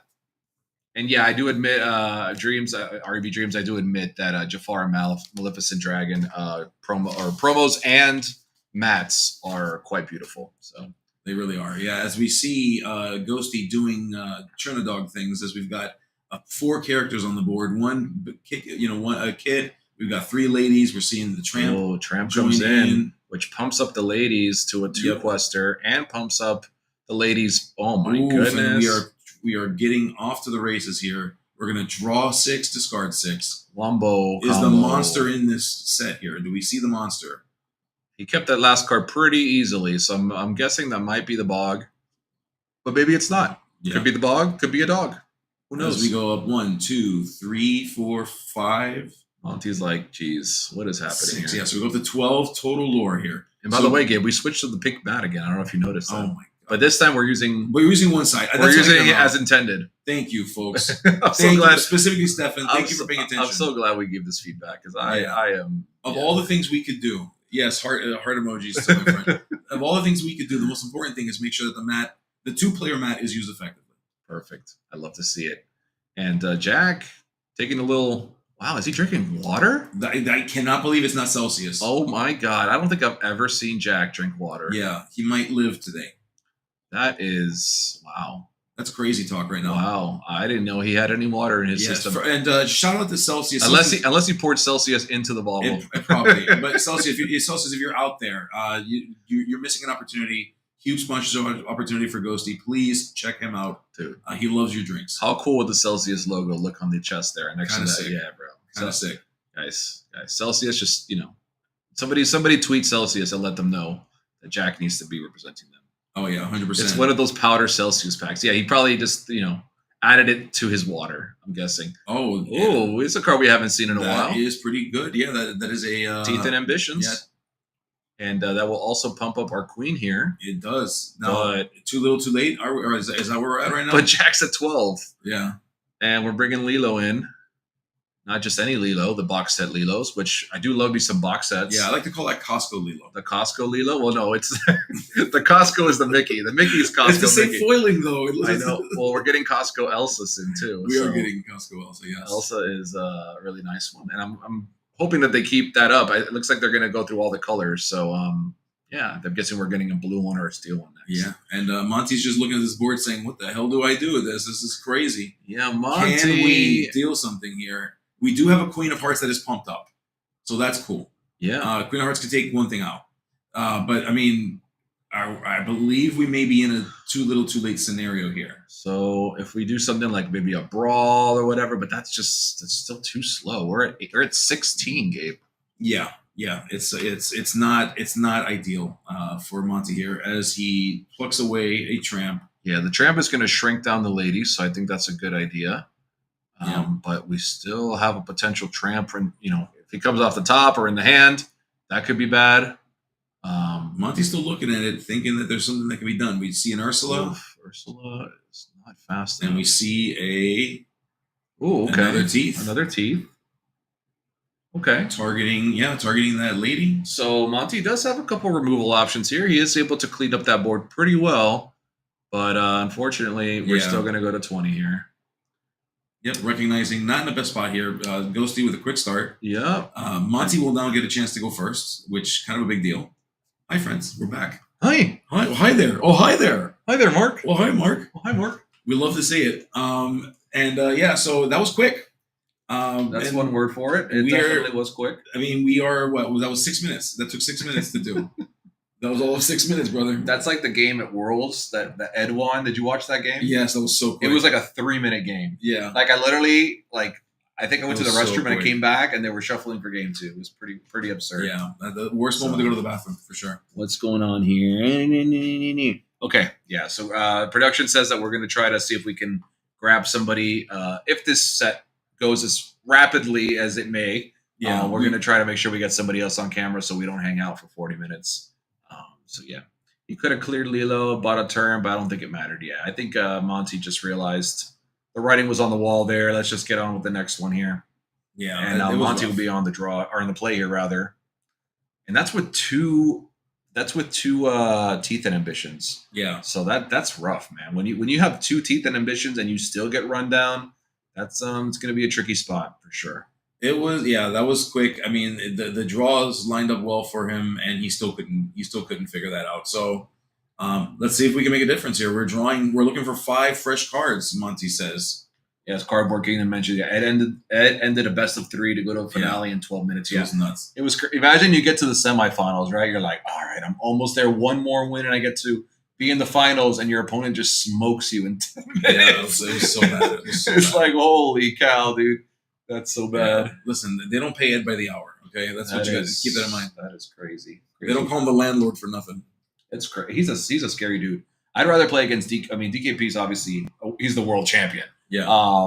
But man, let me tell you, I'd be scared to play against Ed. That guy, he has an aura about him that is very menacing and makes you kind of nervous. I feel like he stares you down when he's on your turn, and I don't know. I feel like he's got obviously he's an insane player. Yeah. But I feel like the way he carries himself also is like adds to the intimidation. Yeah. You know where he gets that from. He has a background playing poker as well. Oh, right? does he? Yes. Oh, so that's exactly where that's a poker thing, and I vibe with that so much. Like I do that. Like I'm a watcher. I just watch what you're doing. Even though he's the sweetest dude, like I watch him in interviews, and he's so nice. But when you see him at the table, he is menacing, man. He is locked in completely. Yeah. So all right, we do see the tried and true 3 1-drops by turn 2, and 2 of them are daisies. 2 of them have 4 willpower. Not good for a teeth and ambitions. So certainly Ghosty was looking for this, knows that the teeth and ambitions are in the deck, and does not want to be susceptible to those. Monty, of course, is going to have to figure out another way. Do we have brawls? Let me look at this ripped up sheet that I didn't You should know, right? You said you knew the deck list. Yeah, he's got 3 brawls specifically in this deck. That little piece of the paper system. Yeah, like one of the corners are ripped up has the brawls. And he did have one of those 3 brawls in hand, but if we follow this up with Tramp, it is still going to be 4 lore coming in this turn. I don't know if we have the Tramp in hand. Ooh, looks like we got more ladies. There's more a Nala. Okay. Lots of 1-drops. And here we go. Yeah, and we lost a brawl from the Daisy too, which is painful. And and we just lost B King Undisputed. So a rough. lot of the removal options here for that Monty. is not what Monty wants to see. This is not a good matchup for Monty. I see Shark in his hand, but I don't think we're ever going to get to that. We might want to just ink that. Yeah, Shark is getting right now. That you're dead before that Shark comes out. I don't think we're ever going to see Shark. These dogs are hungry. They are. They're running out. Not only are we not going to see Shark, Shark's too slow because you got to wait a turn before you can use it. For sure. And according to this one corner of the paper I ripped, I don't see a Vitalosphere. No Vitalospheres on that paper. Gabe, are you hungry? I'm getting a little hungry. I'm getting a little hungry. Production, we're getting a little hungry, dude. Can you figure it out? Production, can you get our room service to come over here? Housekeeping. What does he say? Dot. Dot. Stefan, come on, dude. Yeah, I believe the first dot is G, the second one is F, and the last one's Y. We need a kitchen back here. I think we need a private chef for the next event. Yeah. All right. Jack getting in there for 3 more lore. He wishes it was 5, I'm sure, but he could not find that Tramp. So we will have to settle for Lilo, which is still a 2-quester. Yeah, and Ghosty all the way up to 8 lore right now. Monty with a Maui from out of nowhere. I would say the 8 lore is pretty low considering, Yes. considering Jack's deck. I would say 8 lore is reasonable. Yeah, I would agree. He's usually at like 15 by now. We see, so and there draw 4, discard 4. There is the Tramp. Do we see the Bog? Tramp draws or rather, is it draw 3? It's for the other cards. I apologize. So it's draw 3 and discard 3. So he's going to discard those. He will get that +1 on the lady there, which will bring him up to a 2-quester. So he will get in for 5, and suddenly we are at 13. Yeah. This is it. Now we're getting a little scary here, right? Monty, thankfully, has gotten up a bit, but I don't like that he's hanging on to the Shark. No. Yeah. I know he's hoping and wishing that he's going to get to that Shark, but I don't see it. I think the problem here, though, is he's got 2 brawls in his discard pile. So, like, he he's hoping that equals answers to squeeze this out. I get you, but But to your point, like, is it going to be quick enough? Are we going to be too slow? We do see, Shark comes out. Shark is down. Okay, so he does resolve the Shark. He's hoping that Ghosty's going to be too scared to turn character sideways. Is what he's hoping to do. He's trying to freeze the board state here. I didn't realize he was at 6 incorrect. I thought he was going on to 5. So okay, so maybe I'm a little wrong, but I still think that the Shark might be too slow. A little too slow. We'll see. Oh, there's Chernobog. Yeah, That's a problem. that's a bog, and the bog did not cost full price. It did not. Yeah. It was a discount bog. That's a discount bog for It's sure. a Temu bog. if you will. 100%. Yeah, that's a dollar store bog. And we will get in. I mean, to Ghosty's point, we see 2 brawls. Brawls do not touch Chernobogs. We are within winning distance with just the Chernobog alone. You said, all right, you got Shark, but what's that Shark going to do to my Chernobog? Yep. I'm at 18. You got to pretty much kill everything. And Monty, you see, he's trying to figure it out. He's got the brawl. All right. When we brawl the Lilo, or maybe we attack the Lilo, brawl. Either way, I mean, do we have a way to kill this Chernobog? That's what this comes down to. Be prepared. Okay. So he chooses to go ahead and collect the brawl before the be prepared, which I do like. Yeah. Just so now he has it as a backup. Well, he inked one. I don't know if he kept one. Well, he got one back from the Okay. from the Shark just now. Okay. Okay, and we got 3 more lore on the board, and it's going to be up to Monty to figure out a way to deal with it. We know he has that brawl, so that will potentially keep Jack off lethal, but it's not gonna last forever. Yeah, Rooster mentioned Monty fighting back. Yeah, Monty. He's no pushover. No. But I mean, his back is definitely against the wall. Oh yeah. Oh no, not the double Ralph. You hate to see it. Yeah. As we all lay out here. Ghosty does his I call it the lunch break deck. And you get lots of chances to go grab lunch. That's what they want on his deck. You never get hungry when you play aggro. You always have time to go get something to eat, which I love. Yeah, that's true. We're gonna try to get you another game, folks, as I throw Monty's deck everywhere. Yeah. That's a corner. It doesn't have any deck on there, so we're good. We still Stefan's gonna find us another match and hopefully food. Yeah. I'm hoping. Yeah. I'm hoping. Daddy, can you bring us food? I only have 1 cup of coffee in my system. I just became a coffee drinker, kid. Did you? Just became a coffee. How do you feel about it? Because I know you were like, how do you feel about that? I want to know. So, I don't mind sharing with the stream. We're all friends here, you right? pooped the first time really bad, didn't you? Well, okay. Let me. Oh, hold on. I've had coffee before in my life, all right, but I was never like a wake up in the morning, drink coffee guy, right? Yeah. Like years ago, I used to drink the little cortaditos or cafecitos. Yes. I worked at a bank, and they would come over with a tray every Of course they morning, would. and it's like crack. If those of you who don't live in Miami, you might not know, but it's like just sugar and coffee, and it's like stirred into like this, just like super, like pretty much like drugs. It's concentrated. It's so concentrated coffee. It's insane. It's like literally just into your Yeah. blood level. So I used to drink that here and there, but Okay. over the years, for those of you who know, because like I said, we're all friends here. I do have anxiety. I suffer from anxiety, so I get panic attacks and stuff. And obviously, caffeine does not combine well with that. Jack's coming back here right now. I don't really want to talk to Jack. Jack, What's up? Come on in. Jack has. What's up, y'all? Squeeze on in. Squeeze on in. I figured I would come in and help kill some time while we. find Yeah, another so match. we're finding another match, and hopefully Stefan's finding us food. I don't know if he is or not. He just told me ... when I asked him for food. I was telling the chat, I said we call that the lunch break deck because Yeah. you always have time to go get a snack after playing Trader Dogs. That's at least 5 Celsius that you can drink in between. That's the next round. So Easily. game 1, I have one more of my allotted Celsius is allowed, so I'm Yeah. saving it before. I know time. I saw you Smart. drink. I saw you take a sip of water, and we were like, Yeah. we were like, water, H2O. We were convinced maybe you poured Celsius into Yeah. the bottle. But yeah, we were just talking about caffeine. But yeah, I just became a coffee drinker recently, guys, because I suffer from anxiety. Long story short, I never really drank coffee because it would make me uncomfortable. But now I've revisited coffee over the last week or so, 2 weeks maybe, and I've been feeling good. And I actually don't feel like I'm sleepy all day, surprisingly. Yeah, it's good Yeah, stuff. yeah. It Usually I helps. wake up in the morning and I love how coffee smells, but when Yeah. it comes to actually consuming it, I would just rather be a Celsius. Yeah, More Yeah. bang for your buck, and more bang for your more bang in your heart too. Yeah. There's more bang for something.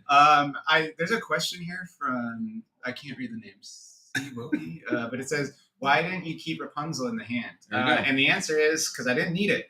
My opener was basically a 2-drop. I think it was Go-Go, the Rapunzel, Tramp 7, and then all 1-drops. And every single other card in my hand is so much, or I think it was the Lilo was the 2-drop, but it was all way more important than that Rapunzel. The Rapunzel is like our backup plan. If I can't combo off with the Tramp, then I want Rapunzel. Like, it's a fine card to like find off of a Tramp, you know? But going in, like looking at that hand, Rapunzel just doesn't even factor in, because I knew I'm just like, all right, cool, we're going to spam 1-drops. We're going to get out the Tramp as soon as possible. And then at that point, if I find a Rapunzel, cool, we can use it. But that Rapunzel in the opener just wasn't needed. Monty, Yeah, Monty's in the chat. Monty goes straight from the game into the chat. That was rough. Yeah. Monty, you did your best. You know, it was a good try, Yeah. but This is what I think about your deck, Monty. Oh my God, the Gabe- savagery! His own teammate did this. to him. Gabe ripped up your list, but I know people It wanted was to see good. Jack Turtle Dog. It's all right, Monty. You're not out of the contention yet. We'll see you in top 8. Yeah, I'm gonna be good tiebreakers for you. I hope I'm gonna try to just win it out from here. There you Two go. more matches. Oh, you're not drawing nothing. You're going. No, you're draws are for people that that are artists. Drawing is for Yeah, artists. Yeah. Oh my God, that's how we steal that. Yeah. Drawing is for artists. Yeah. We don't draw here. But game 1 obviously went one direction only. Yeah. Just straight across. Even though Monty did have 2 teeth ambitions to try to keep you at bay, Yeah. still just too much pressure. Yeah, too much pressure. And you adapted to that too quick, because in game 2 you dropped the 4 willpower characters, knowing that those teeth were there. Yeah. So I love that heads up play. It was really tough. good heads up play. Yeah. Yeah, it's just tough. Monty's deck does Yeah, take a because little normally time. against the red, most like red decks in general, I really like those 1-drop ladies, the 2 willpower ones, because they quest for 2 most of the time, and they're gonna have like brawls, which can kill all my 4 willpower characters anyways, right? Yeah. But then going into game 2, when I knew you had the teeth, I was like, oh, okay, cool. We got tons of the 4 willpower ones this time around, or even the 3, because. Yeah, usually I'm worried about brawls against them. Oh, all right, cool. Sweet. Well, Awesome. Sick. enjoy some more Yeah. Lorcana, y'all. All right. Thank you. Enjoy your Great break. game. Enjoy your break. That was insane. Go get a nap in or something. Yeah, get a power nap. Or eat Well, something. not with all that Celsius. You can't take no nap. You probably No. can't sleep. He vibrates. He by the way. probably- I don't know if you felt him. He probably lays in bed every night Yeah. like, Yeah, he was behind me and I felt him vibrating. It was insane. Mr. Monty says, Skinner, did you learn how to take some notes on how to use Kit? Yeah. You know what, Monty? I said it. You didn't hear me earlier because you were playing, but I can't talk smack to you until I get one back on you. So I'm gonna let that one slide for now. I'm gonna let that one slide. All right. That's the one thing I love about Monty. Monty's like, go ahead and punch down to me. But you let me know when you face me what's gonna happen to you. Yeah. As we see Matt versus German or Herman, what's the proper pronunciation here? Somebody's calling him Germ. Germ. I don't know if he's just Germ. That sounds like an offensive nickname. You think so? Like, dude, you're just a germ? I mean, I feel like Sure. it's something I would call somebody if I didn't want to use a profanity. I'd be like, dude, you're such a germ. German. Herman. German. German. We gotta figure it out. Versus Mr. Red Shorts, who we have seen Yes. on Real name camera Matt. before. Last time I saw him on stream, he played against Jack, and Jack played double Maximus to beat him, Ouch, bro. which was Ouch, bro. quite ridiculous. He gained 20 at the end of the turn. Or no, 10 at the end of the turn? That sounds It's about 5 and right. 5. Yeah, 5 and 5, yeah. It's 5 and 5. Yeah, because he had Namari in play, Oh, and bro. then he gained 5 and 5. Yeah, it was crazy. Red Steel, baby. Let's go. Ruby But Steel. he's rocking the Naruto mat, so a little bit off brand, wrong IP. But he is. It's a multiversal thing. We're talking about Marvel. It's the multiverse. It's I don't fine. feel like there's enough space on that mat. And look, folks, we are now 4 for 4 with Amber Oh Emerald. my decks on God. the table. This is crazy. All right, production. No more Amber Emerald decks on the stream, guys. Please. Do not give us another Amber Emerald, Stefan. Yeah. Cardboard Kingdom. I can't believe it. Yeah, I don't know what's going on today. Is something in the air? Yeah. What did he say? Bruno was ready. I got something very friendly from Stefan. So Yeah. thanks, Yeah. Stefan. However, what is cool is that we will get to see our first Blurple deck on stream tonight. Yeah, Blurple, go Blurple. All right, go Blurple. I do love me a Blurple deck. Blurple has been I'm happy to see it get its time in the sun. I know for a long time Blurple was kind of a meme. It's like, oh, you play Blurple. Nobody plays Blurple, but it's actually it's a real deck, guys. I do love me some Blurple, and we do see Blurple did get the first game as German is up 1-0 against Mr. Red Shorts here. So we will see. Which of note, not wearing red shorts today, by the way. It's so off-brand, right? If you're not gonna call yourself Red Shorts and then not wear red shorts. But I gotta say, I do love their gear. Their gear is so good. Like I said, they have. Hey, I'm gonna throw it out there. Best merch in the game. Yeah, best merch in the game. We're gonna the Illuminator's gonna have to up it. We're gonna figure this out. See, Red Short, he's rocking the open. So we saw Sweet Tea had the closed, the buttoned up. All right, but Red Short, he's rocking the open, which I like that as well. Yeah. Two ways to wear it, and he's got the backwards hat. Yes, right? He's rocking backwards hat. So I love it. I think they have great merch. They do. You know who else has good merch? World Class Cards. Their jackets. Yes, they're like a sport jacket thing that they wear. Like nice. Yeah, clean. Right, looks professional. It's not just like a hoodie, which I do love SSG hoodies. Yeah, but it's like it looks sharp. Well, SSG also has like the really cool biker, the Letterman jacket. Yeah, the Letterman jackets. Those are jackets. Cool, yeah, bro. So much cool merch. Shout out to the merch. Yeah, shout out to merch out there. Yeah, and shout out to Globo Gym. Stefan says they look like Globo Gym. Yeah, that is actually hilarious. Yeah. They kind of are the Globo Gym of the Lorcana community, I think. Like they're just like give it back on camera at some point. I'll do that for you. Do the old Globo Gym dance. What a good movie! It's so good. I love Ben Stiller movies. Yeah, so funny. So we do have a pretty good start here for German as he gets his quest in. We do see Prince John, which I'm sure nobody has seen before on this stream. Yeah, no, never. Definitely not. This is like the 7th or 8th Prince John played so far today. But we do get to see Genie, which is nice. We haven't seen a Genie on the table yet. Looks like we're doing a little headset swap. I think maybe he had a Spotify on the other one. There we go. We're back. Now we can hear our opponent. We turned off the Sabrina Carpenter and we can hear our opponent now. There you go. So we are discarding 2 cards here. Something that we've been seeing all day today. Rough, yeah. Is John into Forgotten Me. That's been the combo of the day. It is. I still say it is the best 3rd and 4th turn that you can have. I mean, there's just nothing like it. It's crazy. I'm actually really surprised we've seen 3 decks in a row that are the same. I mean, 4 decks technically because we saw Jack. Yeah. But Jack is obviously on a different build. But we did see this 3 times. It's really So we're seeing every variation of Amber Emerald today. I'm surprised how many are in the room, considering that it wasn't like a huge deck. I mean, it wasn't a huge deck at Worlds, and I know we had a tournament yesterday that maybe could have influenced some of the players here, but we didn't really see it there either. So I'm curious. Yeah, to know, in fact, we saw more Emerald Steel. Yeah, I wonder what's in the air here that everybody decided today to bring this deck. But what's in the air is Mufasa in the clouds. You've forgotten me. That's what's in the air. He never wears red shorts. Dude, we need a name change. We're going to have to rebrand. Red shorts ain't going to cut it. We're going to have to be black shorts from now on. As German is loaded up here with some evasives, which is really good. Not something that red shorts is going to be able to answer right away. We do see he does have to send that under the sea to the bottom of the deck. I believe there was one there. Yeah. So we won't be seeing that. It literally will go under the sea. And we do get the Painting the Roses Red added to the hand. And big grip here from red shorts. So we did see Hector earlier with 1,000 cards in hand, so we know this deck can draw cards. It can draw so many cards. We're going to draw some more. And there's a sudden chill, to get one more. Crazy stuff right here. Jeez. The 1 seed yesterday was under the sea after Swiss yesterday.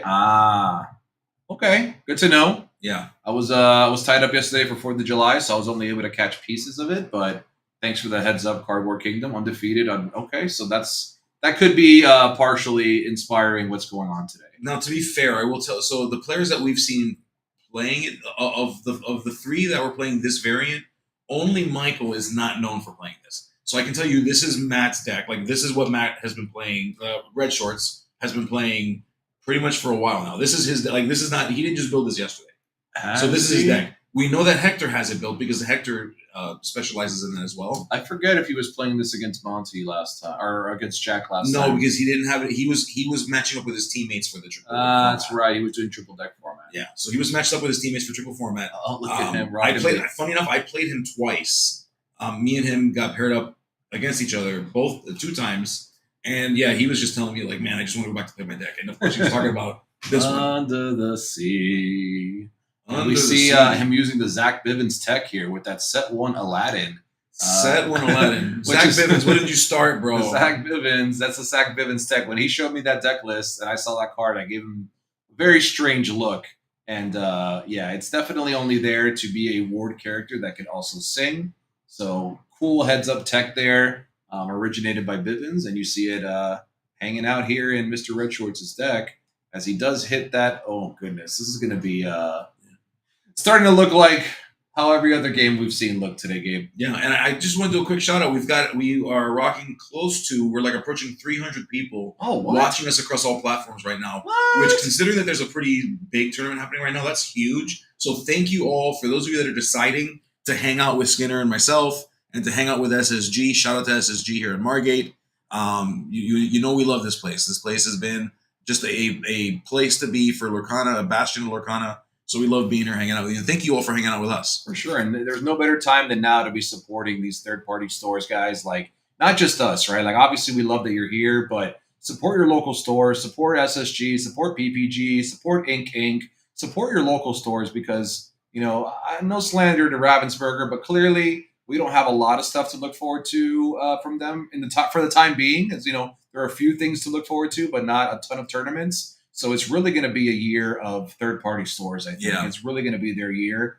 And, you know, just try to support them as much as possible because, you know, we do this because we love the community. And we appreciate your feedback and we appreciate your, you know, being here to hang out with us today. So, Absolutely, yeah. Please, anytime you can support an LGS, do it.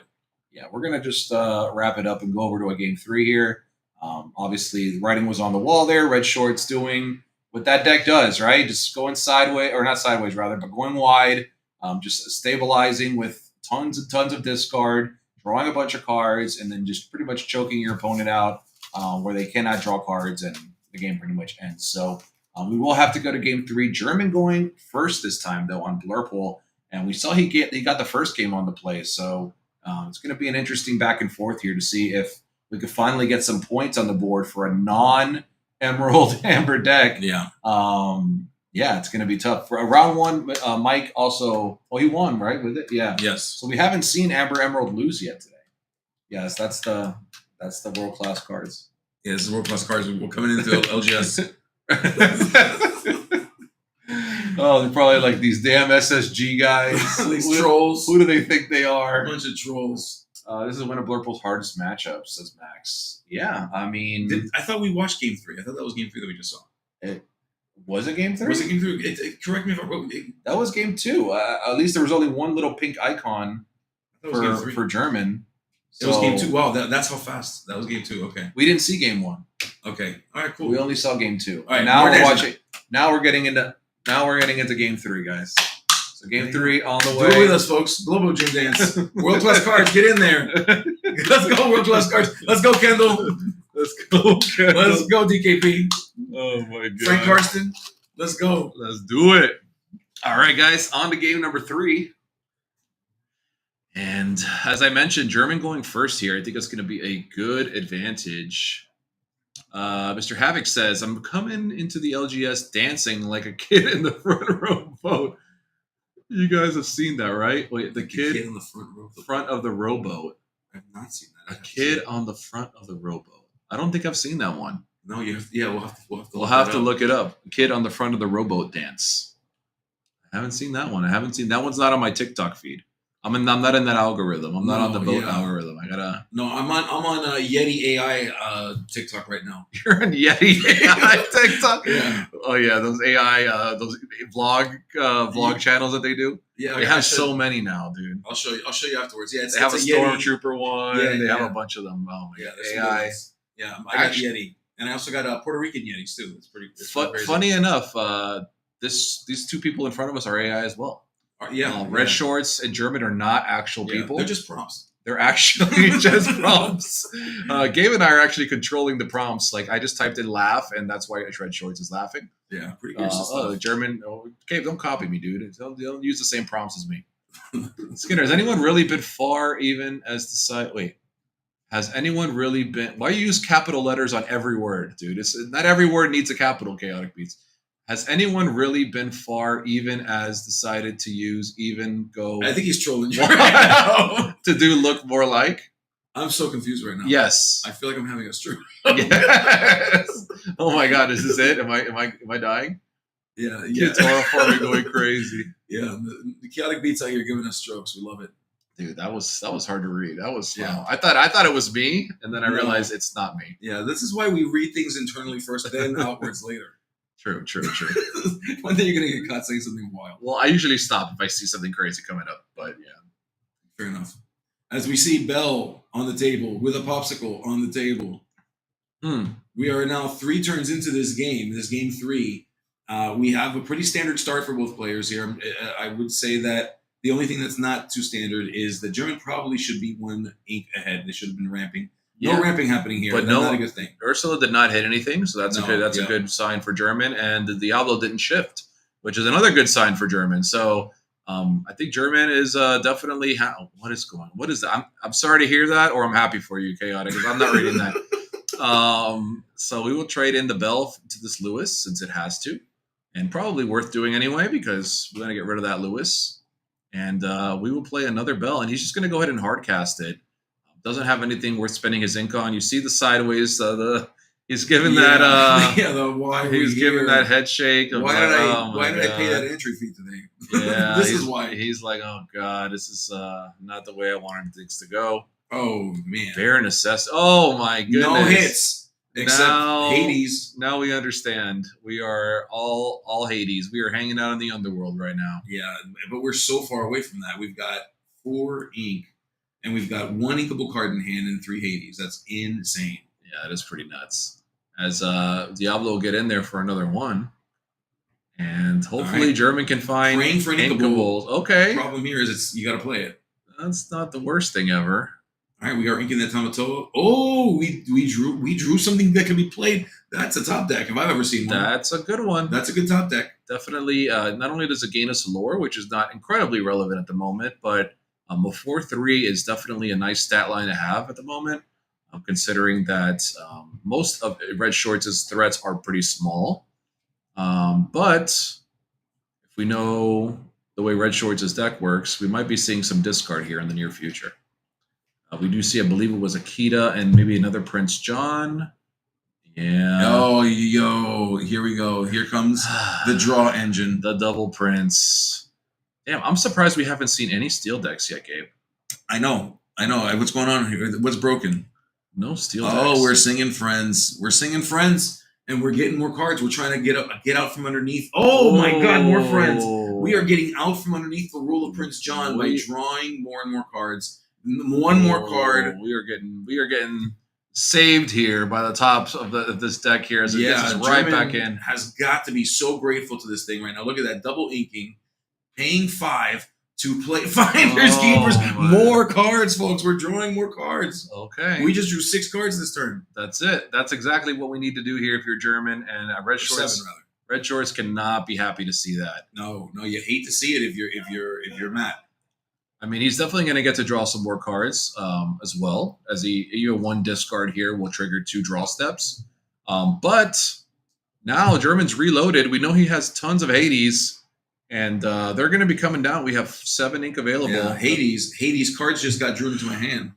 Yep, Hades. Hades. Never mind. Never mind. That's not. Yeah, that's dangerous. That's dangerous. That's a day. That's a day where we're walking on a slim. Yeah. So here we go with another potential sale. Nope. No, it's a pops. It's a popsicle. What did we use the 2 ink on? Was that another sale? I missed. There was a little bit of a lag. I believe it was the sale. Yeah, it was a sale.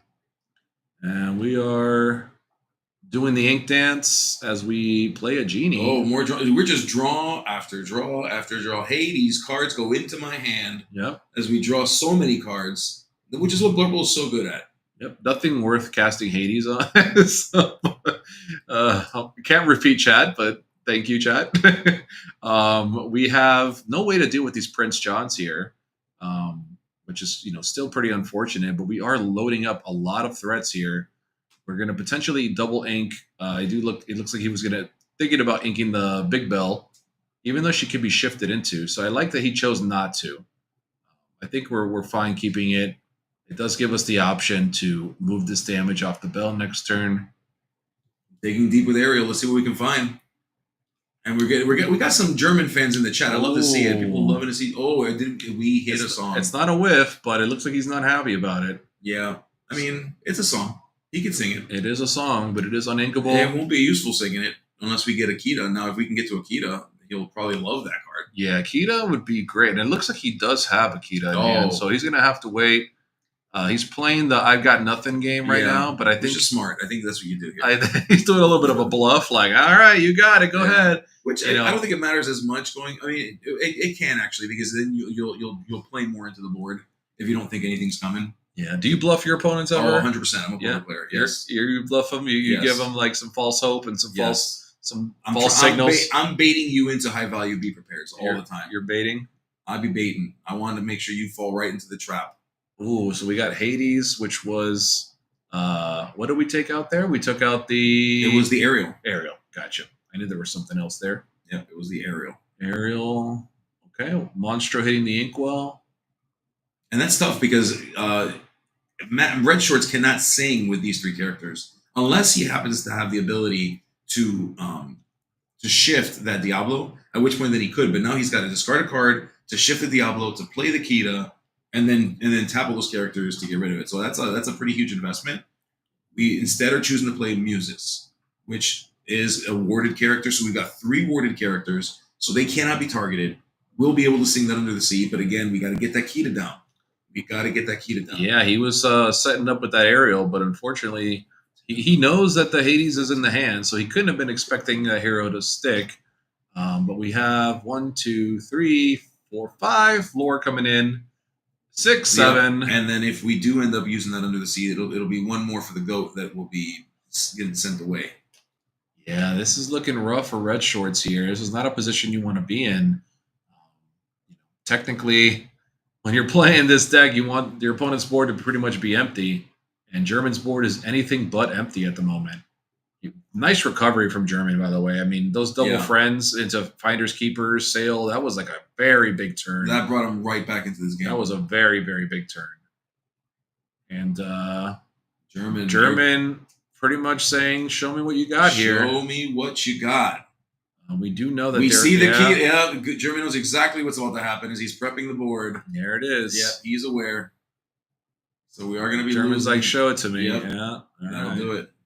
So it does. I forgot. Goat still gains a lore. It's not banished. It's just removed. Correct. So Goat will still gain that lore, pushing him up just 1 step closer. And everything is gone. He said, "Wait, do I keep anything?" And no, you don't.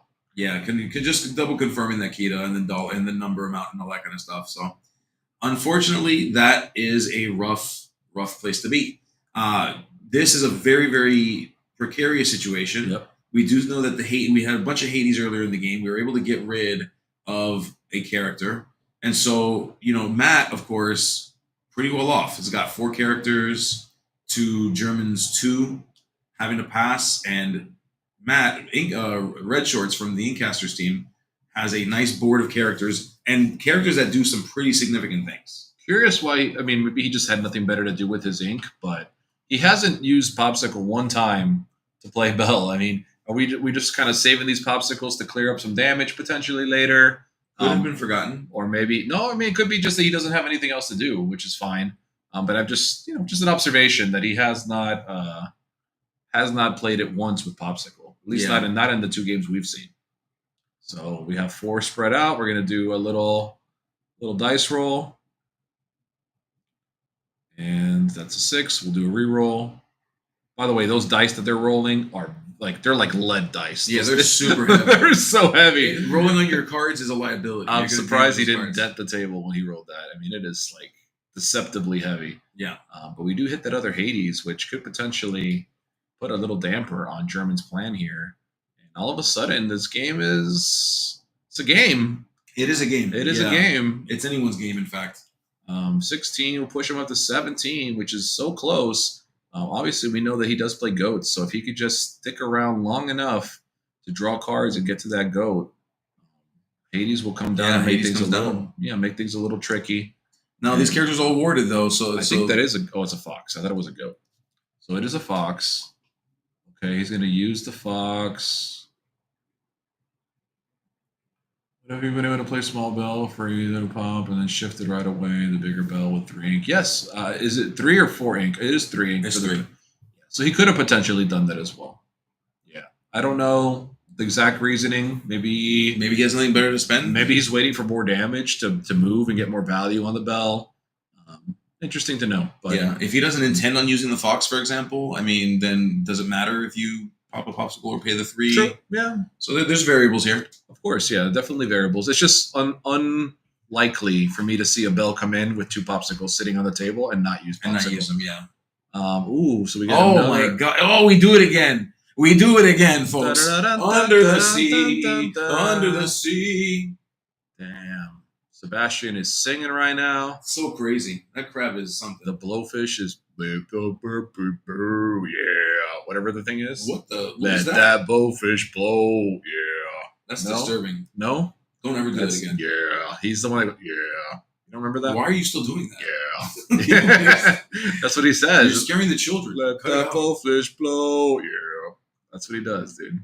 That's very disturbing. I can't go as low as he does, but he does go, yeah.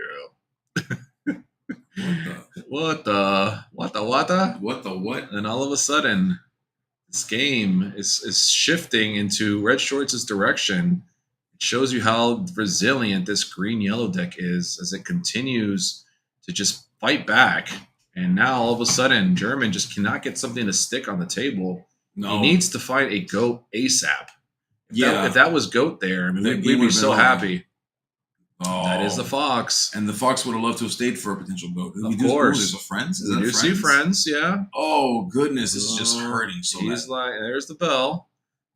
And that could also be a potential reason why we didn't play bell, right? Like, we do want to value the amount of cards we keep in our hand. We don't want to just accidentally fall into a you have forgotten me. Yeah. So decided to keep the extra cards. Could be potentially powerful. We will draw. Unfortunately, we're not going to get to sing this, friends. We see double. It's Genie. Genie and Friends with Hades. Okay, yeah. So Genie's a good play here, but we will just go with the Hades. Get rid of that Diablo. Definitely don't want to see him again. And then it looks like a potentially hard casting the Friends, but wanting to know what else is. He said, "How many friends you got? How many dudes you got in there?" Okay, so we're gonna draw 2. You see a Tipo in there. Yeah, I don't think it's a goat. That's always the worst feeling, right? When you're just like, I need a goat, and you're just digging, and the goat is just not showing up to the party. No, but my experience is that the goat comes right when you need it to. It shows up at the right moments most of the time, at least for me, because I'm really lucky. Yeah, so I'm the best. Better lucky than good. I'm the best Lorcana player because goat shows up when I need it. For sure. And production, just so you know, we're still hungry. Just wanted to let you know. I mean, at least I can't speak for Gabe, but I am hungry. I can eat. What does he say? He's saying me too. He said me too. All right. So we're all hungry together. So maybe you could talk to your people and your people could talk to my people. Maybe we can get a pizza or something. That would be nice. Oh, it's on us. Okay. That's nice. Maybe I can't go to Culver's because we're casting a game right now. Yeah. So I don't know what we're gonna do. Maybe we Uber Eats something. We'll figure it out. Yeah, we'll figure it out. We don't gotta bring in Chad in our lunch plans. But I am very hungry. I don't want my stomach to start growling on camera. I will put the microphone to your stomach. I will do that. You won't need to. I mean, there'll be a loud grumble. I am very hungry. All right, so we're gonna go up for 3 here, pushing us to 9, 10, 10, 10, 11, 11, 11. Okay, Mickey Mouse. Thanks for joining us. Oh, boy. Goofy. We could get some pickled eggs. If an ice cream truck passes by, I can certainly. DoorDash pickled eggs, boys. No worries, I got you. We're okay on that one, brother. We're okay on that one. I appreciate the offer. I love Cardboard Kingdom's commitment to getting those eggs to us. Just wanting these eggs to come so much. No. He appreciate the offer, but I think we're okay. I just feel bad for the driver that's going to have to smell the pickled eggs in the car. That's what I feel bad for. Oh, as we see a popping of a popsicle, finally, first time in the game. But not for but not for the reasons you think. So we're gonna grab back these 2 pops. He is digging desperately to find these goats. I mean, that's what's going to win the game at this point. We really need to find it sooner than later because the window is closing. Yes, here we go. We draw a card. Did we get it? Did we get it? Oh, it is a goat. It is. But now we need it. Now we need the ink. So we're gonna have to. And wait now we till need the a following turn. bounce. And he's got plenty of cards to discard. Should not be in danger of getting rid of that at all next turn unless something real crazy happens. Might have been worth it to keep the Gator, possibly. I think the issue here though is that everything is Warded almost. Oh, you mean I got you. yeah, like choosing. I mean, it could have been. It could have been good to He keep. wanted to keep. He's saying to keep it because it has an actual target. Because it pretty much just it's a 4/3. It didn't get any reckless or anything. Exactly. Which is a good point because your opponent could just quest now. So potentially keeping the Lewis for the reckless could have been a big heads up play. So you are not wrong. Yeah. So they can't quest. Yeah, you are absolutely right, Havocs. Definitely agree. Okay. We're gonna go ahead and paint the roses. Diablo, take a look. Ooh. Take a look. Smoke them if you got them. Take a look. We got Hades, we got Genie, we got Anna, we got Elsa, and we got the goat. Yeah, so we don't have a way to bounce the goat. So we know that the goat will be a problem, but at least the because that fox is now out of the picture, it's not a lethal threat anymore. Not yet. But we could potentially goat and then Hades it, right? Or something like that. I don't know if we have enough ink for all that. I mean, if the Tamatoa survives this phase, then it's game over. Yeah, Hades your own. You could goat, Hades you're right. So, Actually, if you could Hades your own goat. There we go. See you later. There's the goat. But he's like, wait, I'm dead. Wait, yeah, I'm dead. Yeah. I don't think Red Shorts realized that he's just dead. Yeah. So German will scoop it up, or not scoop it up rather, but scoop up the win. Yeah. As we move on to round number 4, and great showing from both players here. It looks like Red Shorts might be cursed on camera. I mean, I think maybe he was doing great until he hit the camera. So maybe he's just allergic to being on cam. Sorry. I mean, you know what's funny? So Ed was on Podcana a couple days ago, and one of the things he talked about was the pressure of being on camera frequently was very useful to him in Worlds because he knew how big of a stage that would be on. There's a lot of people who tend to passenger seat quarterbacks sitting there watching and just judging from their seats from above how easy it is and what mistakes they made. But the reality is that the camera, the headphones, knowing that there's this pressure that you're being watched, it adds a layer to what's happening, and it does change how you play. Sometimes it messes with your head a little bit. You're thinking about things. It's distracting. So I think that the practice of getting to play more on camera is certainly beneficial for Red Shorts and for any player that comes in through SSG, which I think is one of the coolest things about playing here, is that you get that experience. We have 300 plus friends watching your game, and boy, oh boy, are they going to let you know how bad you suck.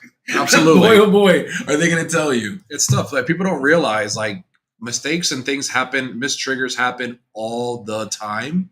It's just obviously amplified when it happens on camera, right? Because you have there's so many eyes on the game to see it. But I guarantee everybody in here who's ever played a game, at least one of your games, if probably more, something has been missed or something has been done incorrectly. And when you don't have somebody watching your game to tell you, hey, you missed this, you did that, it's hard to know, right? Yeah. So, I mean, it's definitely normal for players to make mistakes, and the camera sometimes does add to the stress of that.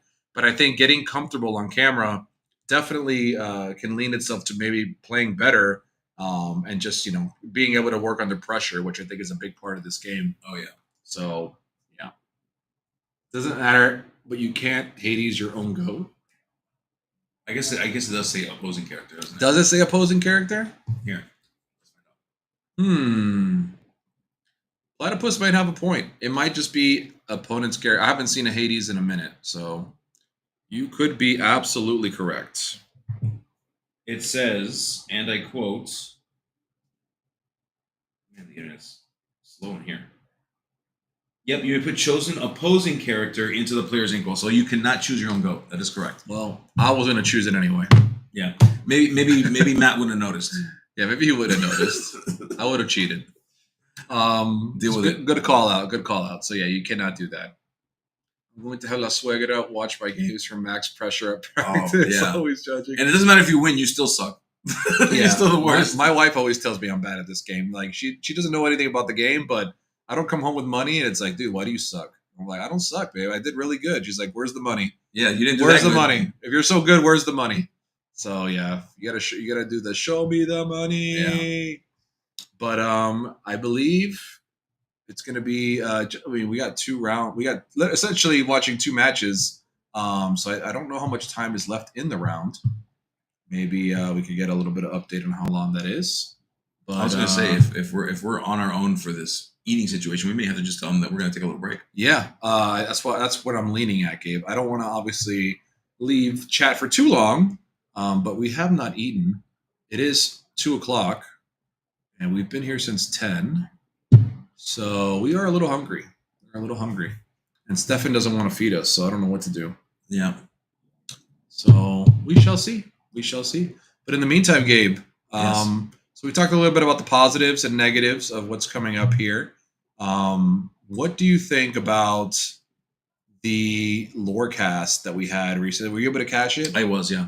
Okay. I know they cleared up some things. They did tell us that they see the need for judge, which is great, right? I think that was, although they didn't say anything about it, Right. just having them say the word, yes, we see your request for judge program.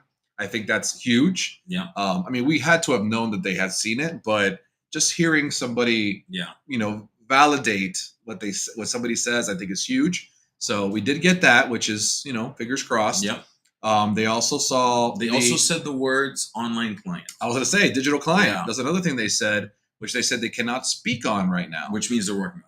Which means that maybe something's happening. Because in they the would either background. say nothing's happening or they would say I can't talk about it. Yeah. Those are the 2 options. As Ryan Miller, he always says it's a Bruno question, right? We don't talk about it. So whenever it's a Bruno question, usually it means something behind the scenes is going on. Hey, gents, I'm back. We're going to do a TTS Riftbound tourney soon. Ooh, Saw what? someone running one tomorrow. Oh my God. People are running tournaments and the set's not even out yet. On TTS, bro. Y'all are gonna get Pixelborn shut down again. All right? Y'all are gonna get it. No, it's TTS. I know, but eventually it's going to be on Pixelborn. Come on, let's be real. And it's going to be a resurgence of Pixelborn, but I hope this time, as much as I loved having $10,000 weekend online tournaments for Lorcana without having to go anywhere. Thanks again for that, Thea. Yeah, Thea hooking us up, and now she doesn't even play Lorcana. I know. So sad. Now she's just traveling the world with Mr. Beast, and I believe she got her master's in psychology or something like that. Was writing a book, just normal life stuff. Just being an adult, Just normal life doing stuff. adult things. So, shout out to her. For those of you who were around back then for the pack tournaments, if you know, it was the golden time for Lorcana, in my opinion. But hopefully we get a resurgence in the golden time. I think that rotation. I know it's been on talk of everybody's mind, and some people say, "Oh, rotation is going to be good," but it's not going to be. Everybody just thinks the game's going to be better, and then we're just going to complain about other stuff. But I really, really need rotation to happen. Like, I really want to see the new decks. I want new strategies. I want to use new cards that are sitting in my bulk. Like, I really want to get around to using rotation.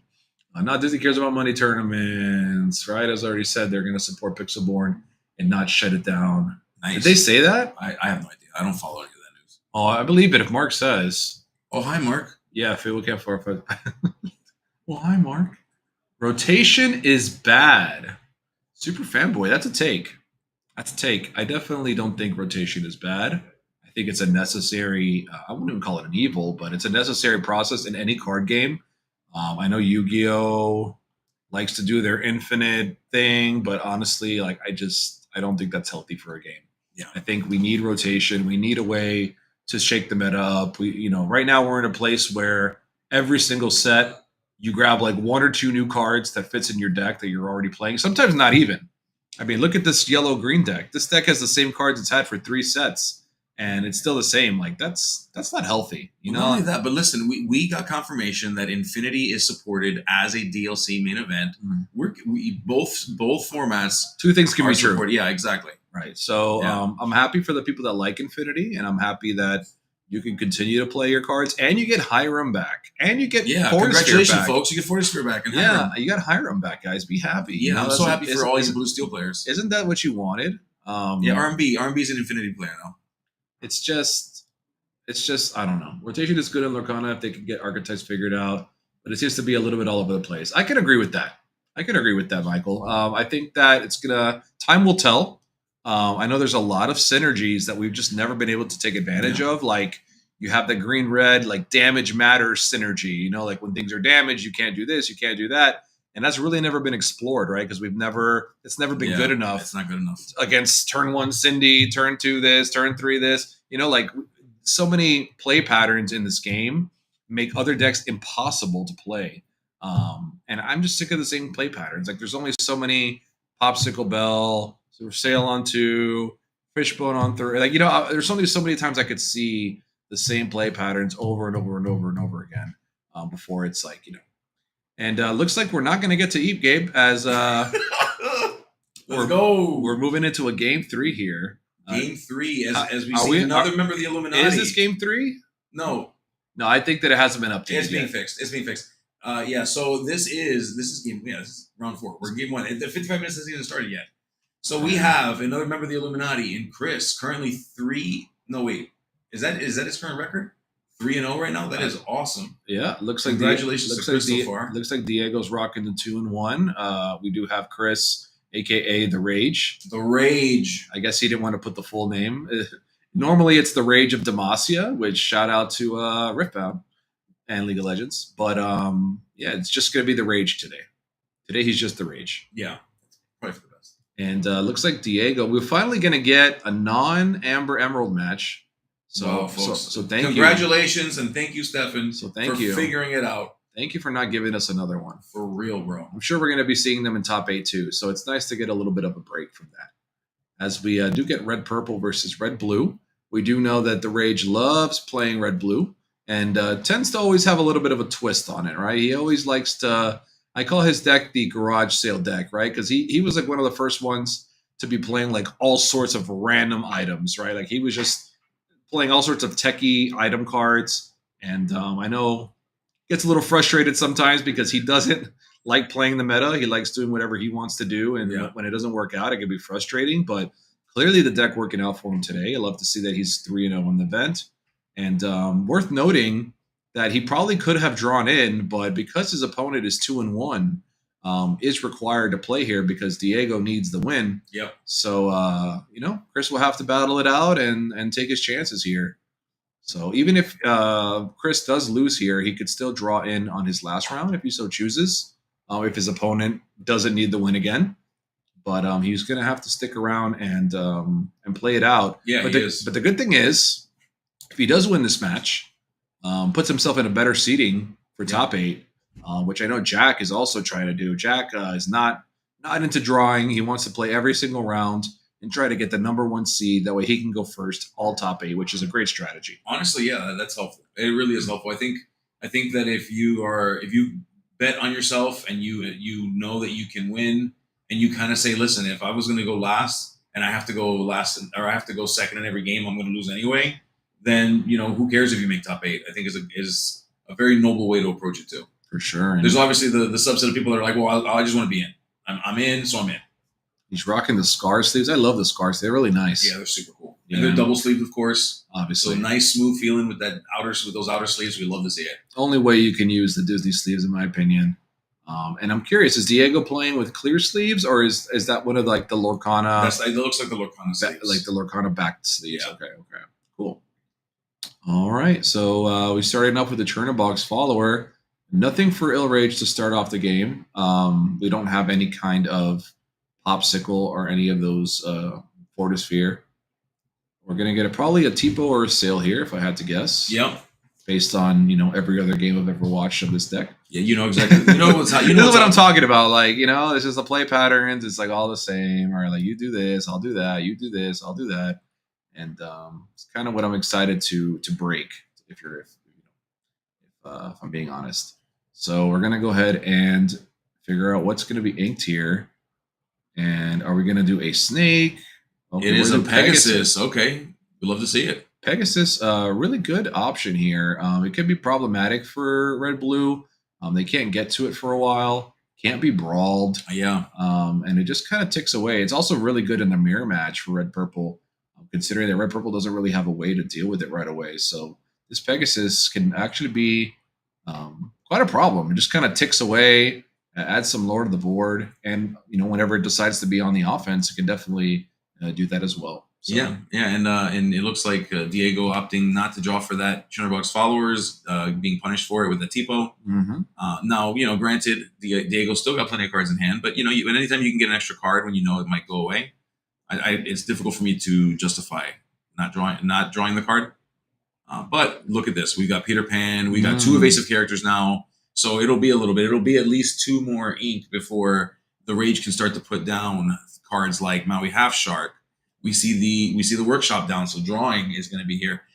Something to note about the Rage: very well known items player. Oftentimes, other players will joke and refer to his deck as the garage sale. That's what I was saying earlier. Were you not listening to me, Gabe? Yeah. Were you not listening to me? No, maybe a little bit. That's literally what I said Did earlier. you call it the garage sale? I literally called it the garage sale. I know you're talking about the items deck. I missed that you called it the garage sale. Yeah, Gabe. Okay. I thought you were listening to me. No, I don't listen to you. Now I see the truth. That's fair. Now I see the truth. You're hitting me with the JDZ, dude. You're just stealing my information. Hey guys, let me ask you: Do you all when you're mulliganing, do you mulligan with your hand down, or do you hold the cards you're going to keep? Dude, stop stealing all my lines, guys. I worked really hard on this bit. I'm like a comedian that writes down his jokes. You're like Eminem with your book, with your notebook. Yeah, I'm like Eminem, like Stan. I'm just writing, and it's really hurtful when you just come in here and just steal away my lines. Well, you know what? Deal with it. But in the meantime, Diego is going wide. Yeah, this is crazy. Like, so much power here. We are 2 turns away still on Chris's side, the Rage's side, when it comes to being able to do something like a Be Prepared. So this is a problem. This is really quick. Diego's just jamming threats here, and he's hoping he could just get to the finish line before a board wipe. I mean, that's what you got to do. We're playing small Sisu. Oh, but killing a broom is just not feel good. It doesn't, but it's what you do when you don't have Brawl, I guess. For sure. You are setting up a potential Sisu next turn, which will hit a couple things, but not as much as you'd like. It's dangerous, though, because we might find that Elsa, and if we find the Elsa, we are not shifting that Sisu. Yeah, it's going to be And I think there is one in his hand. Yeah. Is he about to misplay here? What's happening? Is he not playing the Elsa? He could also, he could play Elsa, yes. I think he's thinking about Iago. He's choosing the ink. I thought he was going to play the Iago. He's inking the Iago. We're going to get in for 2 more. Come on, my friend. You know what you got. You know what you must do. He's looking at the Fox here, potentially deciding to bounce the Goat back up. Oh, okay. Oh, he takes the Genie back. Are we about to be punished? Did he just get punished for that? Well, I guess not, because you've got characters. Well, with the exception of Peter Pan, those characters cannot be affected by Sisu without a Sapphire Coil. As we see, the Sisu comes down. But wait. Oh, no, it's a Be Prepared. It's a Be Prepared. And that's why he bounced the Genie back, because he was hoping that he could avoid that. So I think I might have wanted to keep the Goat, but Genie is a great threat as well. And Genie does draw cards. Yeah, you need answers here. I mean, that's the winner. The winner of a game where Be Prepared is involved is the one who has the most cards post Be Prepared. Yeah, I don't hate this. Now, Brawl could be problematic here, but now when you have 1 threat at a time, this is where it gets really shaky here. As Red Blue has just infinite ways to deal with characters, especially when it's only one of them. So Diego's going to have to find a way to load up. Ooh, Lady Tremaine is good. That's a good card here. That's a good one. And we'll draw a little deeper. As we see Scrooge coming down. Potential item off the top here for Ill Rage. And that represents more draw here, so we can play that and draw 4 of these workshops that are already down. Paying 3 rather. All right. And let's see if we have. Ooh, okay, Iago. I thought it was another Tremaine for a minute, but it's not. It is an Iago. Which Iago also pretty problematic for Red Blue. They don't have a ton of ways to target things directly. Right, exactly. So the card can often stick and be quite annoying. It's a very big body. See, are we going? Yeah, we're just going to get it for 2. I like it. Let's just put the pressure. I mean, this has been working for Diego this entire time. You got to keep climbing. And the thing about Ruby Amethyst is it does this one at a time, one every turn, 1 or 2 lore, and that's enough. And we got the Fox down. We're gonna keep that Lady Tremaine so we can use it again later if we need it. I mean, we're kind of trekking along, and the Rage is put in a position where he needs to have answers and draw answers from the top. We've got 5 up. Oh, there's the Elsa. There it is. The Elsa is good here. Takes care of the Scrooge. I love that. So Fox getting some value here. Fox also got to bounce back something, so that's a lot of value. We're up to 16 here. 4 more to close the door, and Ill Rage at 0 as he does draw another card off this Popsicle. Will he be able to stabilize? He's going to draw an extra 1 off the workshop, another 1 off the workshop. I believe an extra 1 if he so chooses. You got triple workshop. Yep, triple workshop is good here. Yeah, Popsicle draw 4 turns out is pretty decent. That's pretty sick. That is so sick. So let's see. 2 ink. Oh, we play a coil. Well, And I do believe I saw a Scrooge in hand, so he could even play that Scrooge for free with the current setup he's got with items. Yep. Paying 3 to play the Queen. Ooh, the Queen. That's a card. Oh, I don't like that. I think I would have played the Scrooge too. He can by tapping 4 cards. That's what I'm saying. I don't know if he realized Oh yeah. that he can also just play it there, or maybe he's afraid of something in specific. But I think I would have ran it out there, especially in this scenario. Right, exactly. Yeah. Yeah, I don't know if I feel good about that one. All right. Let's see what he drew. Okay. And plus, he has that Tremaine, right? Like we knew it was. Yeah. in Yeah. hand. That was. Yeah. All right. So he is going to Sapphire Coil. Yep. There's the Sisu. But 17 lore for Diego. He's closing in. And Yes. Yeah. This is. Oh, we got another B prep. B prep back to you. And that might have been the reason why he didn't double load up on the characters. But at the same time, the Tremaine, you knew it was coming. Yeah. So it's kind of a tricky spot. It is. It is a tricky spot. All So right. now the battle of the preps is both players trying to see what they can stick to the board. Unfortunately, Chris has a long way to climb, but we know how quickly that can change with something like this Tamatoa. Oh yeah, Tamatoa is a big deal here. He definitely is quite the equalizer when it comes to catching up in lore. Oh, there's Scroogey. So Scrooge does come down now. So perhaps he was just kind of waiting a turn, letting the B prep settle, and now he can get in there for Oh, is that a whiff? No, he hits the Oh, there. shield. Okay, sorry, I didn't see. I guess he glitched a little bit. I didn't see him grab that. I mean, I'm sure he was looking for dime. That would have been real nice. Are you kidding? Yeah, that would have been sick. But instead, we do hit a Shield of Virtue. I remember when that card was crazy in red-green in set 1. You would do it with the Cusco. Bro, it was so cool. You would quest with Cusco Yeah. and then untap it, and then That you was can so literally messed up. never kill the Cusco. So Shield of Virtue, it's an OG card. I love to see that it's still getting some love here in Chris's deck. Absolutely. And we'll pass it back over to Diego. And Brawl is not good in this situation. No, it's. I mean, it's just so bad. I mean, and Did just we not quest first? that might have been a misplay. Don't know. I didn't catch the quest if he did. He didn't. He's still at 17, so he definitely did not quest. Oof. That's a rough one. I can't say I haven't done it before. Horrible misplay. Yeah, that's a bad one. Definitely got to get that lore in there, Diego. It's all right. These things happen, As we mentioned before, just the pressure. You're under pressure. There's cameras on you. There's 300 plus people watching this thing, so it happens. Yeah, that is. It's going to be hopefully not enough to cost him. He played Rabbit that turn? No, he did not. Definitely did not play Rabbit that turn. He has 3 ink tapped. He just played it this turn. He only has 3 ink tapped, which is a Fox. I don't know. He played Rabbit in the same turn he bounced. Well, he didn't tap ink for it. Right now is only 3. He didn't tap his ink for Fox. Okay. Okay, so I thought it was already Because out. there was only 3 that were tabbed, which is Fox.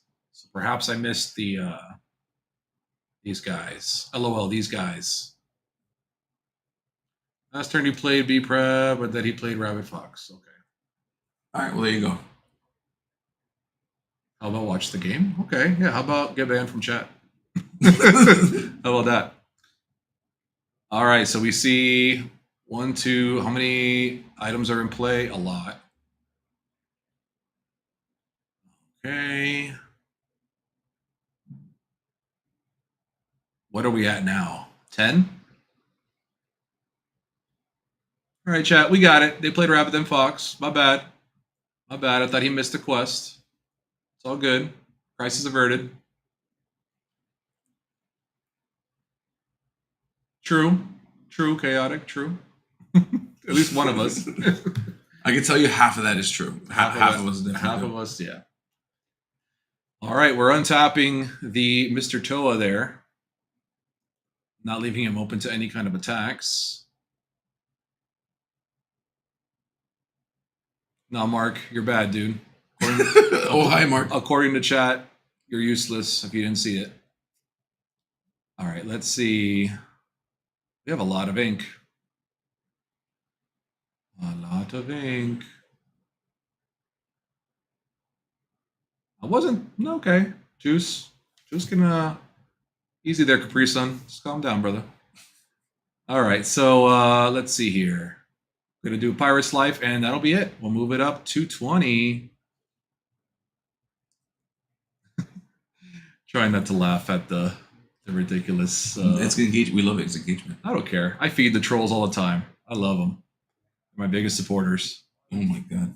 All right, so we're shuffling up, and we will go to a game 2, as Diego was able to close the gap there. Yeah, thankfully, not questing with the rabbit didn't cost him. I agree with you, Mark. I'm so glad. I'm so glad he didn't cost him. Oh yeah, that could have cost him. That was good. Yeah, if he would have hit that rabbit, it would have been real good. But I'm gonna watch the game this time, though, guys. I promise. I'm gonna stop looking at the table.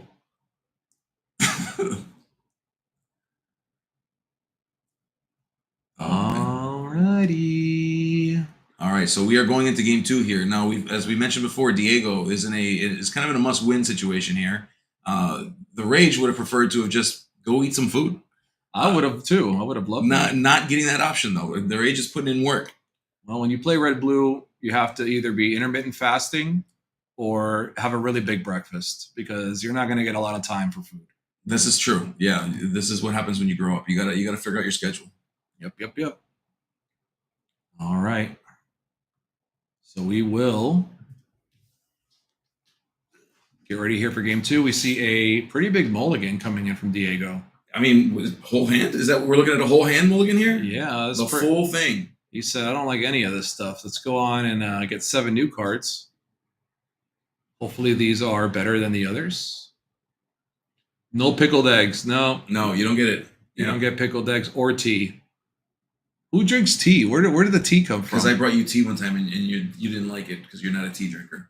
Oh, look at that! I brought you tea from look at chat remembering things that I don't even remember. I had to erase that tea from my mind. Which was worse, the tea or the eggs? The eggs by a billion. I'll happily drink 10 more cups of tea before I ever put another egg in my mouth. At the 10K, yeah. Good looking outfit. Was it Frank's Footy Club? Interesting. Frank's Footy Club. Interesting name as we see the gold coin coming down. AKA Mudwater. It is Mudwater. You're not wrong. It is, but it's some Mudwater's tasty. Gold coin down on the table. If you need to read it, there it is. We've got the image of the gold coin. The Rage proving why he is the owner of the trash compactor here. For sure. It is definitely the garage sale, the yard sale, whatever you want to call it. It's an estate sale, baby, because when this rotates out, we don't have to worry about it no more. It's a soccer club, not like no feet picks. Okay, good. Okay, cool. I was a little worried about the footy club, dude. But now that you've cleared that up, I appreciate you. Thank you so much for clearing that up. Chaotic Beat's really upset about that, by the way. Man, and Diego definitely should have quested with both Chernobyls here. I mean, definitely misplay on his part for not. I'm just kidding, guys. Can't I'm gonna just lead into it now. Yeah, I don't understand why you wouldn't quest with those 2 followers. It's crazy. I just don't get it. Production's telling us no more trolling. All right, no more trolling, guys. No more trolling. All right, I'll behave. All right, so About to get tarred and feathered. Queen coming in. I remember when this queen, for a moment when Zan was rocking it. Yeah, back when it was good with Oswald and stuff. Remember that? Remember that deck? That was cool. That was a cool thing. That was a cool 5-minute deck. I remember Oswald spiked to like $1 million, and then they came right back down. That was a good time. That was something. I almost sold mine. You should have. I missed. I was too busy talking to all these people here behind the booth. That was the problem. Speaking of should have, yesterday I had somebody ask me for 3 Tragic Hero Beasts to sell them, and I was like, oh yeah, I could use the cash. Sure, I'll sell you my 3 beasts that I'm not using.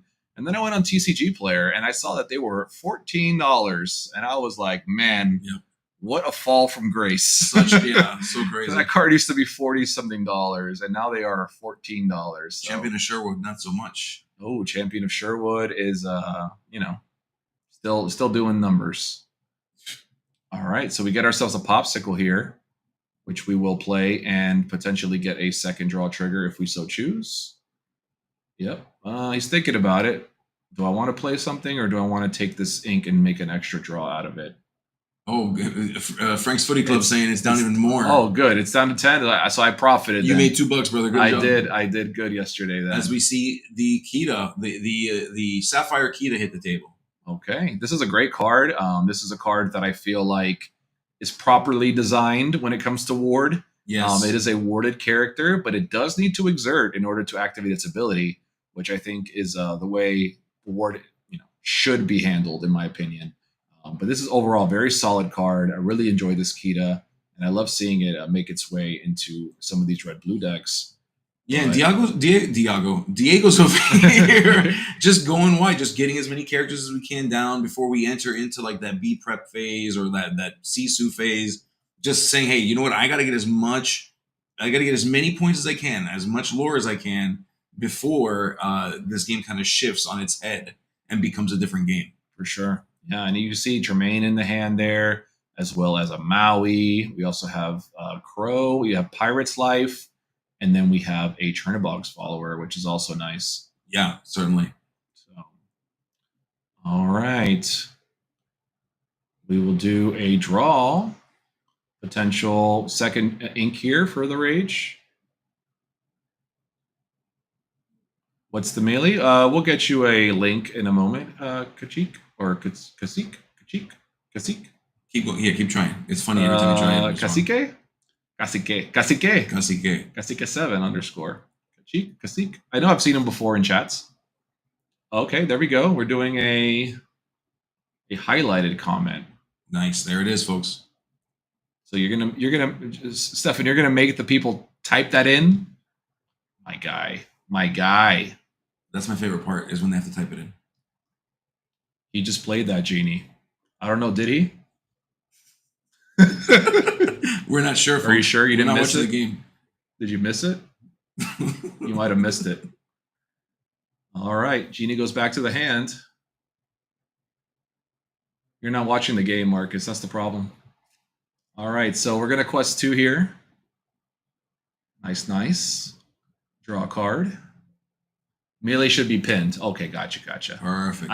We don't see it here in our chat, so I thought you just posted it on the screen and made everybody type it in. But thank you, Mr. Stefan, for getting everybody the link. Stefan's the best. We love you, bro. And thank you all for following along. I really appreciate it. And don't see the pin comment, man. No pin. Would be nice if Diego. Yeah, Diego's doing the 45-degree tap thing, which not a fan of. I like the full 90, right? Give me like Ill Rage. Give me the full 90. Yeah. Don't give me that. Don't give me that half tap stuff. Let's regulate full tapping stuff, guys. 100% to the right or to the left. Do you tap to the right or to the left, Gabe? To the right.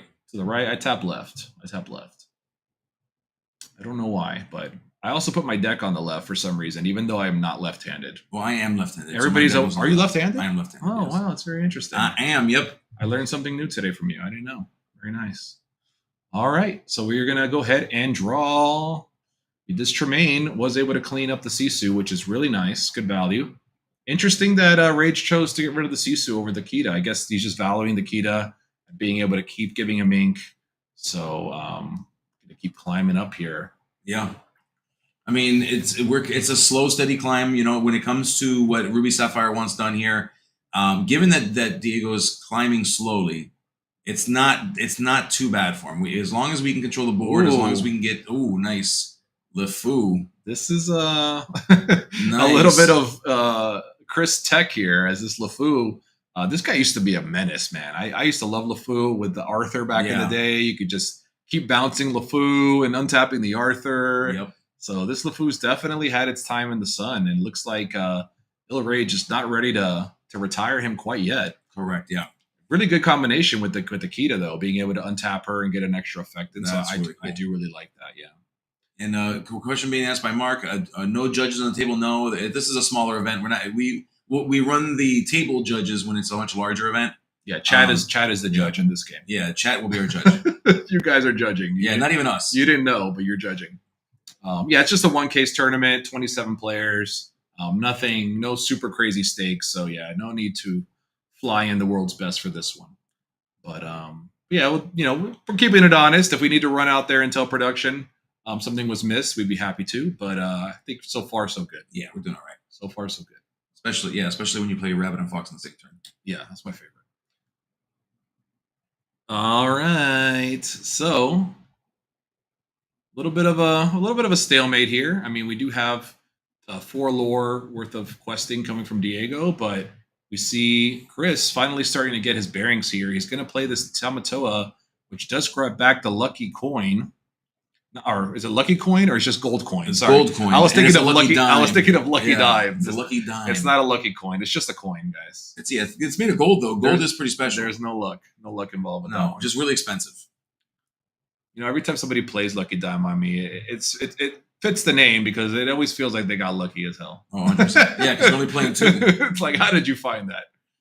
But then again, Red Blue loves to look through a million cards. I haven't seen a Visions of the Future yet. I know. I don't know if he's even back I into don't this think way. if he's playing it. He likes to play his taste on things. Which, I mean, if you're playing 4 Maurice's workshops and you're drawing so much, there might be an argument that you don't need it. Maybe you just say, you know what, I can do other things. I can dig with more queens, or I can dig with Scrooges. Possibly. Yeah, possibly.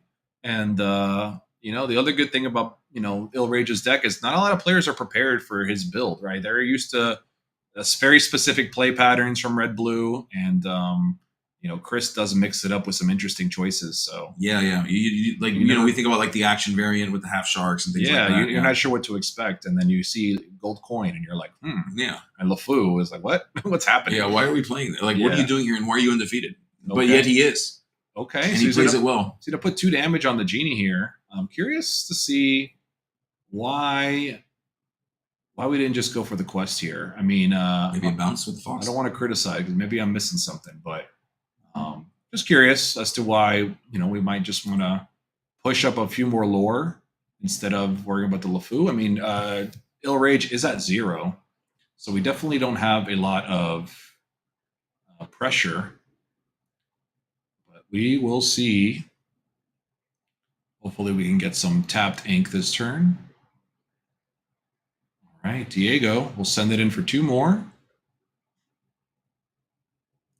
And it's got Fox in hand if he wants to bounce this Tremaine. Don't think he has enough ink to replay it, but he could on the following turn if he so chooses. Most likely he was trying to take out the LeFou, now that I think about it, in order to potentially set up a Tremaine for that one remaining character. But without being able to do it all on one turn, it is a little risky, because Chris could just play something else.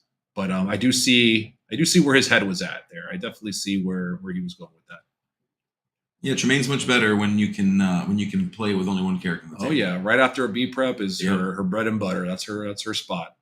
So, and we do see that Diego has B prep in hand. The only thing better than Lady Tremaine after a B prep though is McDuck Manor for sure. Two of them. McDuck Manor. 2 of them. Even. Oh yeah, double. That's like back in the day with the double Queen's Castle right after a B prep. 2 locations slammed after a B prep that's a recipe for success. Yeah, that's definitely a. What's the name of Tipo's dad in Emperor's New Groove? Where he does the Tipo's dad. I'm not a. I think I've only seen Emperor's New Groove once. Pacha? Or twice. Is it Pacha? Pacha? Yeah, Pacha. That's Tipo's dad. Is it? I don't know. I haven't seen Emperors in forever. But you know where's the meme where he's Breezy? where he's doing like the Italian chef that's Pacha. Yeah, that's Pacha. It's Pacha. I didn't know that was Tipo's dad though. Interesting, Isn't it? I don't know. I haven't seen Emperor's New Groove in many years. I was never a Cusco guy, unfortunately. It's a shame. The only my favorite Cusco moment is in set 1 when he was questing for 3. Yeah, there you go. No touchy. He can shift Tremaine then bounce for Yeah, sure. certainly can, yeah. Definitely can. And that is a power play. We love to see that if we get those off. Definitely can shift Tremaine here. And thankfully for Diego, no follow-up character here for Chris, at least not yet. So he may get real good value here. Did we get it? Oh, I think we see a B prep coming. Yep. Yeah, he's just. I like how he moves the cards into the discard before the prep. He's like, yeah, they're gone.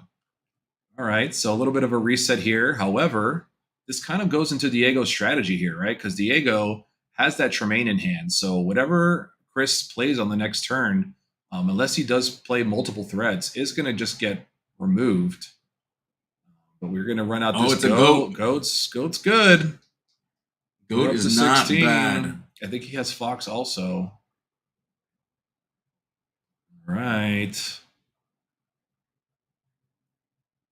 Chris taking his time here, checking out the discard, most likely setting up for Automatoa. That's the one thing I hate about playing in person as opposed to online. It's like as soon as you check your discard, it's such a tell, right? Like, you know it's coming. Yeah. Playing at an online client, you can look at your discard without being not that there is one. No, there is none. But I'm saying when you play online clients, you can look at things like your discard without like clearly telegraphing what's coming. So yeah, you know that you're right. I feel like there's on online clients there should be a little like maybe the discard gets highlighted to say, hey, highlighted and say, hey, this guy's looking in there right now. No. What are you talking about? Just let me look, bro. No, it should be replicate. Like it should replicate the person experience. Just let me look, dude. Don't be. That's one of the most significant tells. Stop trying to be a straw, dude. No, bro. Suck the fun out of everything, bro. It does that in TTS. Yeah, because the search thing, yeah. Which it should. I mean, it's something physical that you do. No. If you don't remember and you have to look at it, then you should. You should. All right, I'm back. Where's Amber Emerald? We all Amber Emeralds have been removed from the tournament. We went out there and we locked them all. We locked them all outside. So they're out of the tournament. We told them that they're done and said, you know what, we want to go back to like a set 3 game. So we asked Stefan to put this one on. Yeah, it's looking dicey here for Mr. Chris. He's got a lot of items in play, but he's going to need a really big wombo turn here. It's going to be tough. You see that Tamatoa obviously could not stick, which we knew that was coming. That's the danger after a B prep of just playing one character. And we will play a small Sisu that will take out the Tremaine, thankfully, because of Sapphire Coil. Oh, yeah. Any spice, Ruby Amber, something fun to watch. We did see Amber Emerald earlier, except that it got blasted by Turnidogs. So that didn't last too long. In Magic Arena, when your opponent looks at your graveyard, it is highlighted. Yeah, interesting. It really should be. Okay, all right. I guess the clients that I've played don't have it, but dude, you're bothering so much. The orange one is one, and then open my bag. This one? Yeah. Put a bag for such a big man. Thanks, bro. Ew. Oh, I like it. It's Java, bro. That was given to me as a gift. The big deck. No, I wish it was. That's the leader, and there it's in. You're there. just fully on camera right now. Sorry, guys. It's okay. Inside the big box is Victor. Inside the orange box is Jinx. Acro, thank you. We appreciate that. That's kind of the vibe we want to get. We want to make sure that you're watching the games with us. We're watching it together. That's Thanks, Acro. I appreciate you. Yeah, we're mostly vibing. You know, we do miss stuff. All right, we're not perfect. All right, I wasn't trying to argue with chat. You know, I get a little sarcastic. I apologize, but it was pretty funny though. Yeah, it was funny. It was funny. But and I wasn't trying to bash the guy. You know, like I was just saying, damn, did he miss that? But obviously, I was the one that missed it. So I apologize to Diego. Apologize to chat. No, but forget that guy and forget you too. But thanks for hanging with us, guys. We try to keep it casual. We try to keep it cool. Obviously, you know, there are times we miss stuff. We have multiple chats open here on the screen. I know you guys can't see what we're looking at, but sometimes I apologize to Capri Sun. That's my bad, dude. So I apologize to Capri Sun. Capri Suns are delicious, all right? They're so good. I haven't had one in many years. Did you see they made like a 32-ounce Capri Sun recently? Yo, I'm so in. It was like it's like a massive tube of a Capri Sun. Can you stop doing that, Cameron? I did. Can you stop, dude? It was a mother of God. It was. It's a big Capri Sun, guys. Yeah. Let me see if I can find it. It's huge. I'm gonna show it to you guys. this. This is frightening. Be careful what your phone reveals, okay? You don't have any tabs open. I've heard that's dangerous too. So, folks. Hi, Mark. Mark says we gotta go get something to eat. Hi, Mark. Yeah, I guess we'll Go get some grub. I think there's a pizza incoming. What's food, dude? I'm just gonna do a 32-hour fast, dude. Oh, people want to know, is Monty's hat up for giveaway right now? No, actually. So, story about the hat, real quick one. It is actually a family heirloom. Is that what it is? It is it's been passed down from generation to generation. I know there's a, and I don't want to speak for Monty. I don't know the real reason, but I know when I see pictures of him going out in public, he's always got that clean shave. Yes. He looks sharp. And then whenever I see him here, he's got the hat, which I love the hat. Don't get me wrong. But I was always curious, like, why don't you just come with a clean shave? You look nice. And he's like, there's a personal reason. And I said, okay, there's no problem. Yeah. So interesting. It's interesting that's his thing. It's very important. Yeah, I wear this for personal reasons too, because I'm bald.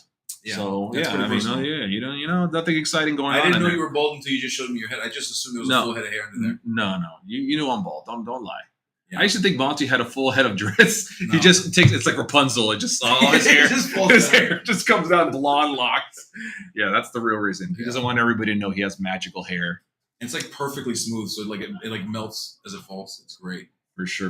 There's a tradition by commentators to bring some wild food or drink in. Giant Capri Sun sounds like the play. Oh. Yeah, so we did the red eggs. We're doing sausages. No, we're not doing Doing sausages. I'm bringing red sausages. Sorry, I can't bang on here. I forgot that we have no, don't do that, because I forgot that we have the sensitive mic. We're not Gabe, please. All right, let me find the Capri Sun, guys. How annoying was that on mic? Friends tell me. Yeah, it probably created everybody's ears. Yeah, so like if I went and did this, like would this be really annoying? Look, Hey everybody, what's up? What's Big going on? Pouch, it's called, guys. It's on eBay. Would you call me? eBay for $100. Will you guys pay $100 for a Capri Sun? I don't know if I would. Guys, hold on. Let's see if I can get it in focus. Look at this thing. It's like a two. Oh, Jack coming in with the pizza. Yo, why is that so long? Would you buy this $100 Capri Sun? That's $100 Capri Sun. I would drink it, but I wouldn't buy it. $100. Thank you, Jack. We love you. Look at this. Look at the size. Look at the difference. Hold on. Let's see if I can get the. Come on, camera. Oh, almost there. You guys can kind of see blurry. It looks like, one of those. Put your hand. There it is. You guys can kind of see. Look at the size difference. Look at I move my face. On the left is a normal Capri Sun.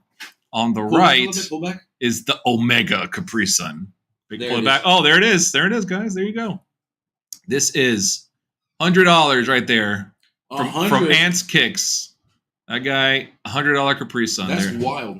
So if y'all are Capri Sun lovers, How do you like feel about myself, turning this broadcast into a mukbang, bro? I'm down. I'm about to right now. Jack, that pizza smells delicious. Jack's over there taunting us, eating a slice. Oh my Folks, god! Bring in the pizza. I don't know about brand placement, but it is what it is. You're gonna have to see it. So for those of you who don't know, there is a Domino's like 2 doors over from the shopping center. Yeah. So pizza is our go-to here, and it smells delicious. Oh, All right. Disregard, refresh my stream, and it seems like it was on my side. The stuttering and delay is much worse, sadly. Okay. I know we do have an issue every once in a while with the stutter that we haven't been able to quite fix. Stefan keeps saying he's going to fix it, but he never does. Never does. I think I injured my shoulder. Ow. You injured your shoulder? Yeah, it hurts. The issues aren't on YouTube, but I have, bad stutter. As I say it, bad stutter. Yeah, there's a little bit of a stutter from time to time. Hopefully it's not too bad. Ooh. Oh, what is that? This is a Supreme. Guys, what's your go-to pizza? I'm taking a Supreme, dude. Here you go, mukbang, bro. Let's go. It's really hot though. It does look like burn, looks like. Never mind. I'm gonna have a matching lip burn. So for those of you that are watching out here, you see this? This is, I don't smoke cigarettes. That's not what this is, and it's not the other thing you think it is. So my son loves pizza, and I made him an oven pizza, and boy was I hungry, and I bit into a hot pizza, and I burned my lip. Wow. So I'm not burning my lips again. I'm gonna go ahead and wait like a minute before I bite into this thing, because this thing there's steam coming off of it. You can't really see it on camera. This is hot. It is hot. This came right out the oven. Yeah, this is fresh. Okay.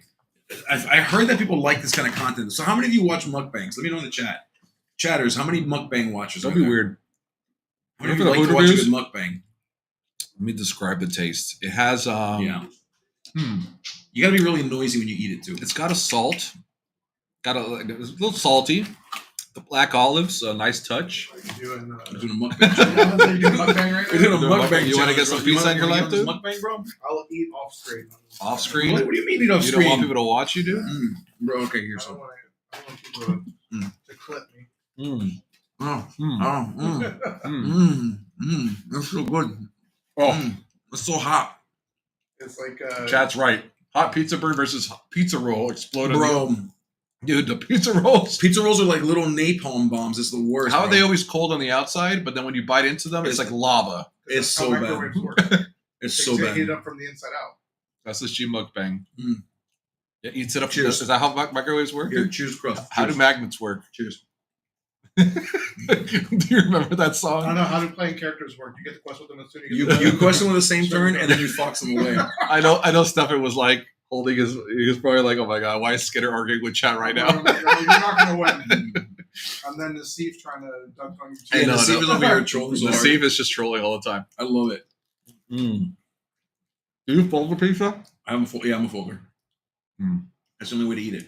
Mm-hmm. Mm-hmm. Mm. That's good. Mm-hmm. Mm-hmm. Well, guys, Oh, it's so hot. it's very good. We don't have napkins though. Yeah, you do. It's for your I'm shirt. just gonna wipe it on your head. Thanks, buddy. Mm. Mm. You want to grab me a drink as well? Mm. No, I don't think you heard me. What's up, Brony Plays? What's going on, brother? What's up? Cheers. We're having pizza. Microwaves vibrate liquid molecule Can you before please solid. stop saying half those words? Wow. Oh my god. That's a good fact. I did not know that. Got about three more. Hey. matches right now. They vibrate 3 more matches liquid. right Oh, So that's there's still 3 matches happening live now. out there. Yeah, I tried to grab a game 3, but they're all already in game 3. Okay. So we tried to get you a game 3, folks. Unfortunately, they're in mid game 3, and pulling them off is just not kosher. So And neither is this pizza. this pizza is not kosher either. I don't think. Sorry, I'm sending my Actually, wife this a Supreme picture. pizza is the furthest from kosher. Yeah. I don't think pepperoni is very kosher. Pepperoni, You know, ham, As sausage. much as I appreciate the comment, you don't have to leave the permanent commentators are the best. But No. thank you for. I'm trying to make you feel better, man. You were feeling some kind of way before. I wasn't feeling. I'm just. I got a bad habit. All right, when somebody pokes at me, I get very sarcastic. So that's on me. That's my bad. That's We my gotta bad. get our sponsorship with Pizza Hut because look, these people are about ready to order some pizza because of us eating. You have to order pizza or not hashtag not sponsored. Domino's, not Hashtag Pizza Hut. They better sponsor me. If they want to get Pizza Hut sucks. What is Pizza Hut, chocolate sauce. what is the tier list of pizza tier list okay? Don't talk about mom and pop like shops that chain make pizzas. Like chain- Fast food pizza number 1 is Papa John's. It's Papa John's. Papa John's. Yeah, It's Papa Papa John's John's. is elite. Sorry. Papa John's is tough. Actually, I take it back. What? I take it back. And it's only because I haven't had in a while. It's my Don't hit me with some mom and pop No, shop. no. You said no mom and pop shop. Hungry Howie's. Hungry Howie's. It's been years since I've eaten another Hungry Howie's. Yeah, Hungry Howie's is really They're good. like regional though. Who has Hungry Howie's? I forgot where I had it before. I've only had it once or twice, and I don't remember where it was. But there's none in this area. There's one in Hollywood. Their Supreme Pizza. Okay. Yeah. Yeah, I get that with some Domino's, but I think Papa John's Oh, probably. Mark, who's your Mark is like no to Papa John's. No, Papa John's is not number 1. Let us know what is your number 1. No Papa John's. That's crazy to me. In his area, it might No be, way, Papa John's. and Remember, what- chain. We're talking chains. In his area, it might Hungry be, Howie's, bro. That's like Little Caesars tier. He says. Let's get real. Though. Damn. Little Caesars. Let me tell you, Little Caesars is good for the first like 4 or 5 minutes. If you could eat it fast enough, Yeah. Little Caesars is okay. As soon as it gets to room temperature, It's foam. it just turns tastes into. like foam. It just tastes like foam. You have to eat it very quick. Yeah. Domino's, okay, Domino's Domino's is is fine. good. That's what we're eating right now. Domino's is fine. Domino's is good. What I love about Domino's is that butter crust stuff that they put on it, like the butter, garlic. What's this cheese? Yeah, what do you Cheese is not elite. We want? need Are you a elite. Supreme? Yeah, I'll take a Who Supreme. does the best stuff crust? Who does the best stuffed crust? stuffed crust? Probably Pizza Hut. maybe. 'Cause they're the ones Yeah. who invented I don't it, like right? their bread though. It's like very greasy Yeah. and I don't know how to explain it. I don't have a napkin. You know who does the best? I say like in the top 10 though is Wawa. Wawa's got Wawa pizza, pizza, but yeah. you can only get it after 4 p.m. I don't eat Wawa food. First of all, you're missing out on your whole life. Wawa food is the Wawa- best, bro. Wawa comes in clutch. Wawa's so good for everything. You ever done a drive and needed like pepperoni and cheese? I don't need a reason. I just drive to Wawa and I eat every Wawa and then I go home. I don't even need gas when I do it. I just go to Wawa. I think the only time I ate at Wawa was when we camped out outside for like 14 hours for I think it was Rise of the Floodborn. Damn, bro. Remember when we had to do that? Yeah. Now we don't. I'm pretty sure Rise of the Floodborn. It was the set that I hung out outside of Tate's for like 14 hours. Yeah. And it was like 4 a.m. and everything was closed and we were hungry, so we walked across the street to Wawa. I'm surprised you didn't get robbed. Congratulations. Now I walk into the LGS that I pre-ordered from, and they're all like, "You're the only one here." Yeah. Like, what are you doing here? It's not even that serious. So Mark says, for me, Domino's is probably top pizza for pizza chain. Pizza Hut Right. and Papa John's is like tier 2. Everything else is tier 3, according to John. According to Mark. Yeah. The thing that, okay, here's what I will say about Little Caesars. I will take their crazy bread and I would put it up against any bread in any restaurant. French, Michelin star, I don't care. Crazy bread, Those are hands some down, choice words. is the single greatest bread that any restaurant produces, period. And you can fight me for it. I don't care. Now, okay, if we're talking about bread at restaurants and even a chain one, you're missing out on the Olive, Red Lobster. Olive Garden. I factor Bread Red stick. Lobster cheddar biscuit. It's okay. I used to work at Red It's like Lobster, so I'm biased because I've had so many cheddar biscuits in my life. They're good, but I'm sick of them. I do like me some breadsticks from Olive Garden though. Olive Garden. They yeah. melt when you bite into them. They're really good. Probably because they're not real bread. Yeah. Like Subway bread. Probably. Subway sucks. Jeez. I hate Subway. If you work at Subway or you own a Subway, I'm sorry, but I get That's how we Subway not get cravings. sponsorships. I get Subway cravings. Like there's I don't, times want where I'm their, like, I don't yo. want their sponsorship. And you know what the one thing I have to get when I go to a Subway is their white macadamia cookies, bro. Those are the best cookies. No raisin cookies. I've gone to a Subway just to get. I'll miss those two. Those are good. Those are good. I don't want a sub from anywhere where the meat is just sitting in a cup, waiting to be added to your sandwich. Not good with that. I want to see it get cooked. You're cooked. You want to start a real fight? Hi, babe. I'm on the air. What's going on? Who's got the best subs? Pub sub. Oh yeah. It's a shame that it's regional. Got the bite. What if she was calling you to tell you like someone died or something? That would be pretty tragic. She's at a shoe store and she's trying to buy me shoes okay. Which one because she's a good wife, and they're New Balances, and she wants me to choose which ones I like. Imagine his dad era. He's wearing New Balances. Doesn't even have kids. Which one do we like? Do we like chat? Do we like the purple ones? Oh wait, hold I on. gotta move my head over. Chat, do we like? Oh wait. You got your head over. That's too much. Yeah. I gotta zoom. Okay, we can kind of see chat. Are those too girly? Are those two? They look pink on camera, but they're like purple. Are those two girly? What about? No, these I don't like. These tan ones. No. She's still sending more pictures. I think the tan ones are good. I don't like the tan. Can you imagine if chat picks your shoes on stream? I think I like the purple ones better. I like the purple ones, but I also like the tan ones. I love purple. I think it's such a good color. I love purple's my favorite color, but these are like I don't know how to explain them. This is good pizza. Yeah, pizza. I mean, I'll take a slice of cheese. You know what? There you go. I don't remember the last time I had a slice of cheese. I always get toppings on my pizza. I'm gonna run. Do you want something to drink? Which one to drink? How Or about you water? go with your water? I'm good with water. I'm an H2O kind of guy. Unless you guys got IPA somewhere. No, I don't know. What are the rules on drinking IPAs on a Lorcana stream? Is that okay? I mean, when the camera's not on. Yeah, Michelle, are you in the chat? Can you answer that one for DeCandio? Anyone of you guys in the chat can answer that for us? That's the shit. Can we get a beer fridge? Yeah, please? can we get a beer fridge? We can twinsies. Oh, well, if Chaotic is saying we can. Oh, Twitch has no rules against it. Okay, cool. Nice. All right, sweet. All right, I'm gonna go get my beer. I'll be right back. Comes back with a bottle of Jack Daniels. Don't play with me. Don't play with me. I'll do it. So what's up, chat? Y'all ready for rotation? Y'all excited? I know I am. By the way, I've tried the pizza challenge twice here in Miami. It's been many years, but I forgot how big the pizza is, but it is like it's insane. It's like enormous. And the part of the challenge, you have to finish it, I think, in 45 minutes. You have to drink a 2-liter of some sort of soda. You choose the soda, which I don't drink soda. So that's actually where I I suck at the challenge. But as far as eating the pizza, I'm always good at that. But the other catch is you have to get 2 toppings, right? And you would think, oh, easy, I'm going to get pepperoni and maybe sausage or something. But you got to remember, you're eating a lot of pizza, right? And after a while, that sausage, that pepperoni, it ain't gonna go down the way it's supposed to. So I went with mushrooms and onions. I feel like that was light, right?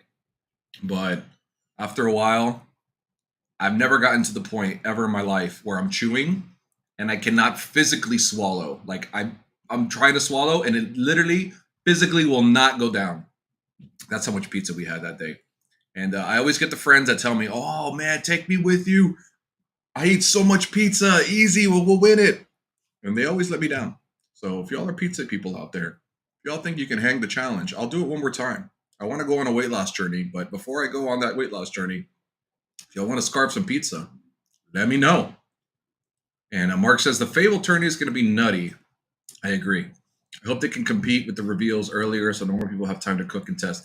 Yeah, they said that the reveals for the Fabled cards, they were going to have some on the next Lorecast, I believe, or something like that. Or was it Gen Con? So they are coming out, and I know that they said prior to that the release, the way that they preview the reprinted cards was going to be different than normal. So I want to know what cards are reprinted too. Started with Gen Con. Yeah, that was my bad. I thought it was the Lorecast. So Gen Con. So it's tough. But what's the number one card that hasn't been announced that you hope gets reprinted? What do you guys think?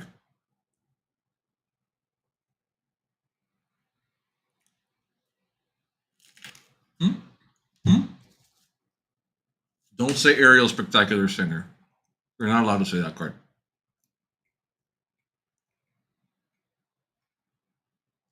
Thanks, Nassif, for repeating everybody. Personally, Diablo 3. Ursa the Deceiver, B Prep, Under the Sea. These are all good contenders. It's John. Nassif, I'm going to ban you, bro. How do I ban somebody here? Diablo 3, I would say, is the most controversial of the names that have been named. Yeah, B-Prep. I think B-Prep is an auto-include. Unless they print something very similar for a different color or something. But I think B-Prep has to come back.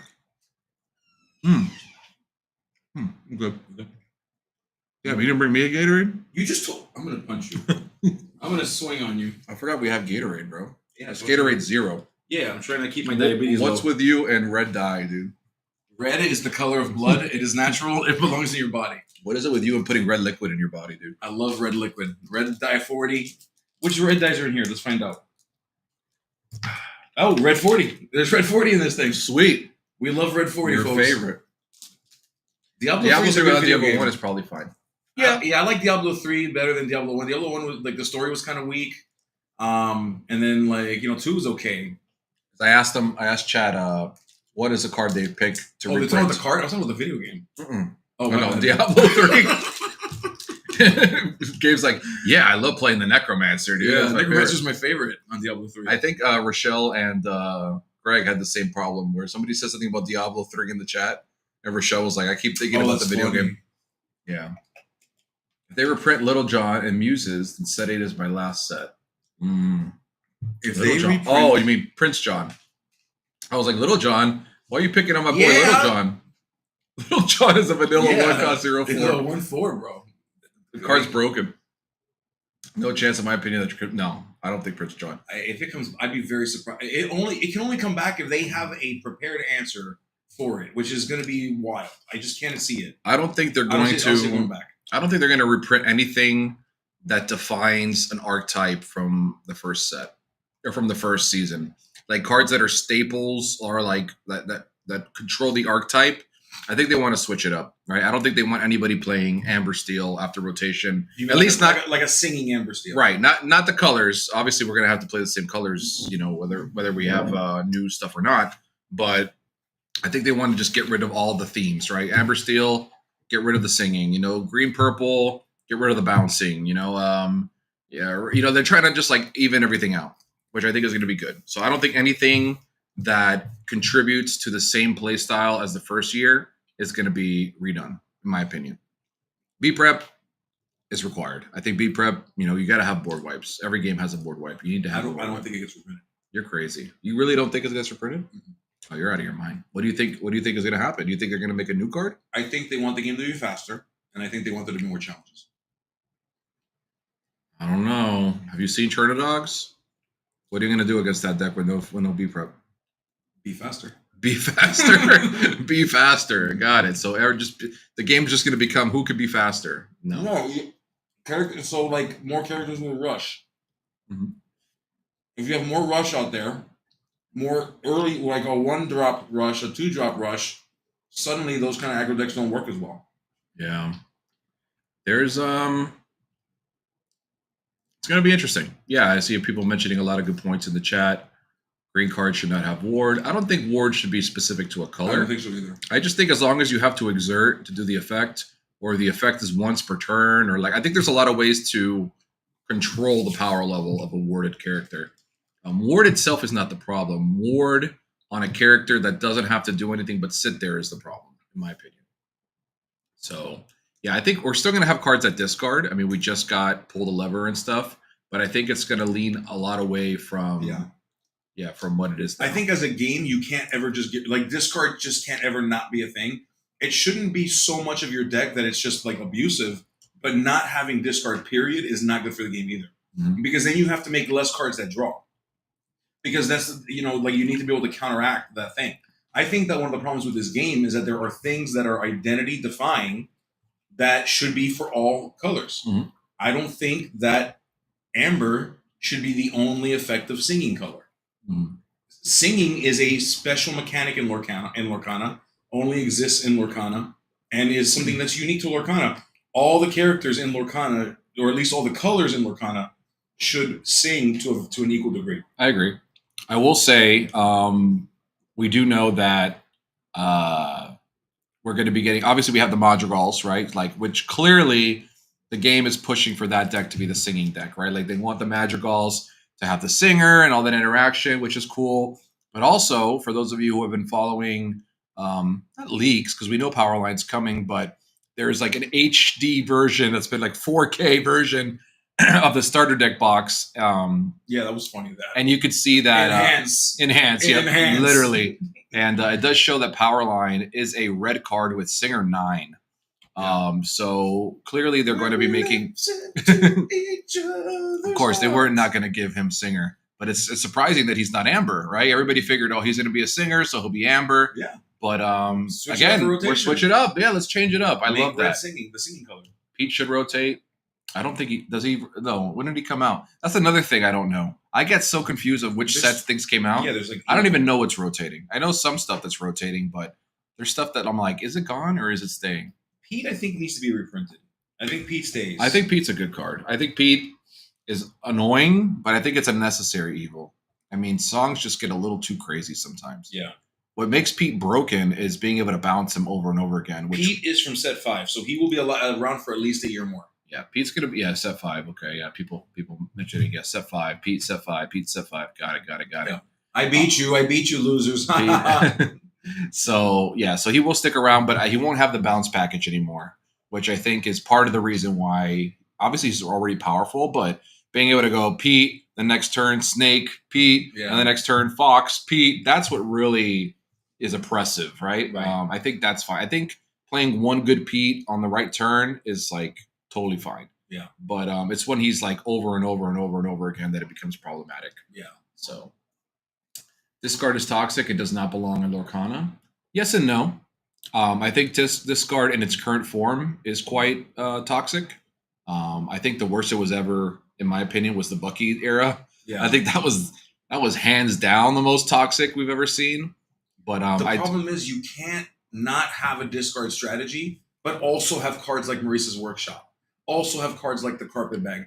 also have cards like Hiram, which is coming back. in Also, Infinity. if I'm playing the card, like I'm spending one card out of my hand to make you discard one card out of your hand, I think it's fine. This card is fine. Yeah. It's when I'm discarding cards out of your hand and also You're drawing three. 4 cards, Yes. drawing 3 cards. That's where it gets really crazy. Sure. Sorry, I know. No, you're That's fine. okay. We're That's chilling. cool. We're chilling. vibing, bro. We're vibing. We got this mukbang on way, bro. We're Yeah. fine. I'll take one more slice and then you can. Which flavor I'll would take you a like? cheese. I'll take a cheese. It's already hot in here. I'm a hot guy. Yeah. Well, you know, we got this fan going on. All right, I'll take. Yeah, but you're just recirculating hot air. This is a big Look, slice. look. Take a look at this. Look at this box, though. I want to give you like a Dave Portnoy review. Like, look at the flop. All right. Yeah, look at the flop. Here, let's look at the All flop. right, look at the. That's a bad undercarriage. Bad flop. Yeah. That's a bad flop. Is the bottom burnt effectively? Is it crispy? Nope. No. Nope. Just No. greasy. Just Do you greasy. guys, do you guys like Greasy bottom. What is it? And then you gotta bite coal-fired the pizza. You guys like that? What's Like that? what? Have you ever had coal-fired pizza? Coal-fired Coal-fired, pizza is good. yeah. If you like burnt pizza, I can walk to an Anthony's. It's next to my house, and I'm not a fan. and then look, this is the way he always eats. He goes like this. He goes. no. Right in the middle. He takes a bite and then he takes a. Oh, and the bread. He's a monster. Mm. He's a maniac. Mm. Pretty good. Sociopath. Pretty good. Yeah, it's pretty good. Jeez, guys, I'm hungry now. Sorry, guys. This is our only chance to eat before we get to the rest of our tournament today. Anthony's is really good, but too expensive. It's so expensive. Yeah. No, they used to not be so bad, but it's bad now. Everything is expensive. Every time I order Anthony's, they overburn it. Like I know it's supposed to be like well cooked underneath, but sometimes they just give me charred pizza. Like it's just I don't know. No, Skinner, this guy, give it, cook the pizza. Hmm. Thank you, sir. Love you, Daddy. You're the best. You guys are so sweet. Thank you, production daddy. Shout out to Stefan. Yeah, huge shout out to Stefan. Mm. Mm-mm-mm. I think only one of us can chew at a time. That way you can talk and I can chew, and then I can talk and you can chew. No, we're vibing, bro. No? All right. We're all vibing. All right. Guys, take this time to grab a drink, For real. grab a little bite, Get your full Red 40 drink in. go get your pizza bites out of the oven. Yeah. No. We are not liable if you burst a pizza bite in your mouth and it burns you. That's your fault. Mm. Oh, I've never had that experience. Meatball and ricotta from Anthony's is solid, but yeah, not $25 for 4 slices. Yeah. And not in this economy. No. That's crazy. Like I said, I live walking distance from them, but You have one walking distance from you? yeah, I have to go to Fort Lauderdale to go to mine. no. Mine is pretty close. I'm not going to dox myself, but it's close. Somebody online right now is looking all the Anthony's in Yeah. Florida. Yeah. Which one is the one that Mike lives close to? They're going to narrow down your house to a 3-mile radius. Mm-hmm. Oh, yeah. It's real close. Very cool. Yep, but not my favorite food. It's actually in the same shop. Oh, never mind. Never mind. Try a pepperoni grill? What's a pepperoni grill? Never heard of it. No, yeah. I think that's the place that Mark was telling us earlier. He said there's a pizza place close to us that's really good. I didn't even know it's a thing. Pepperoni grill. I just tried Culver's the other day for the first time. Oh, Culver, bro. Butter burgers. I didn't even know. I never heard of it. Concretes, bro. I had a chicken sandwich, but it was good. It is so good. It was good. They got like cheese curds. They have these fried cheese curds. That's what somebody told me. Like, you didn't get the cheese curds? I'm Yeah, like, I bro. don't You know, gotta bro. get the cheese curds. I was inexperienced. Don't do it. Don't read it. Don't read it. And see who's gonna get you. Don't do it. He's gonna get you. Stefan, can you hear me?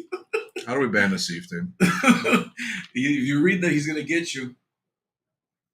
Don't do it. Culver's is another one that's too expensive for what you get. Culver's is yeah. But they cook it fresh. They do cook it like when you order it. The butter burgers are fantastic, and the concretes next level. Where did I go the other day? It was like fast food, I think, or was it fast food? I went it was subs. I went with my wife to get subs, and we got 2 subs, and they charged me $50, dude. What is going on? They were good. They were good subs, but Yeah, 2 subs for $50. that is kind of wild.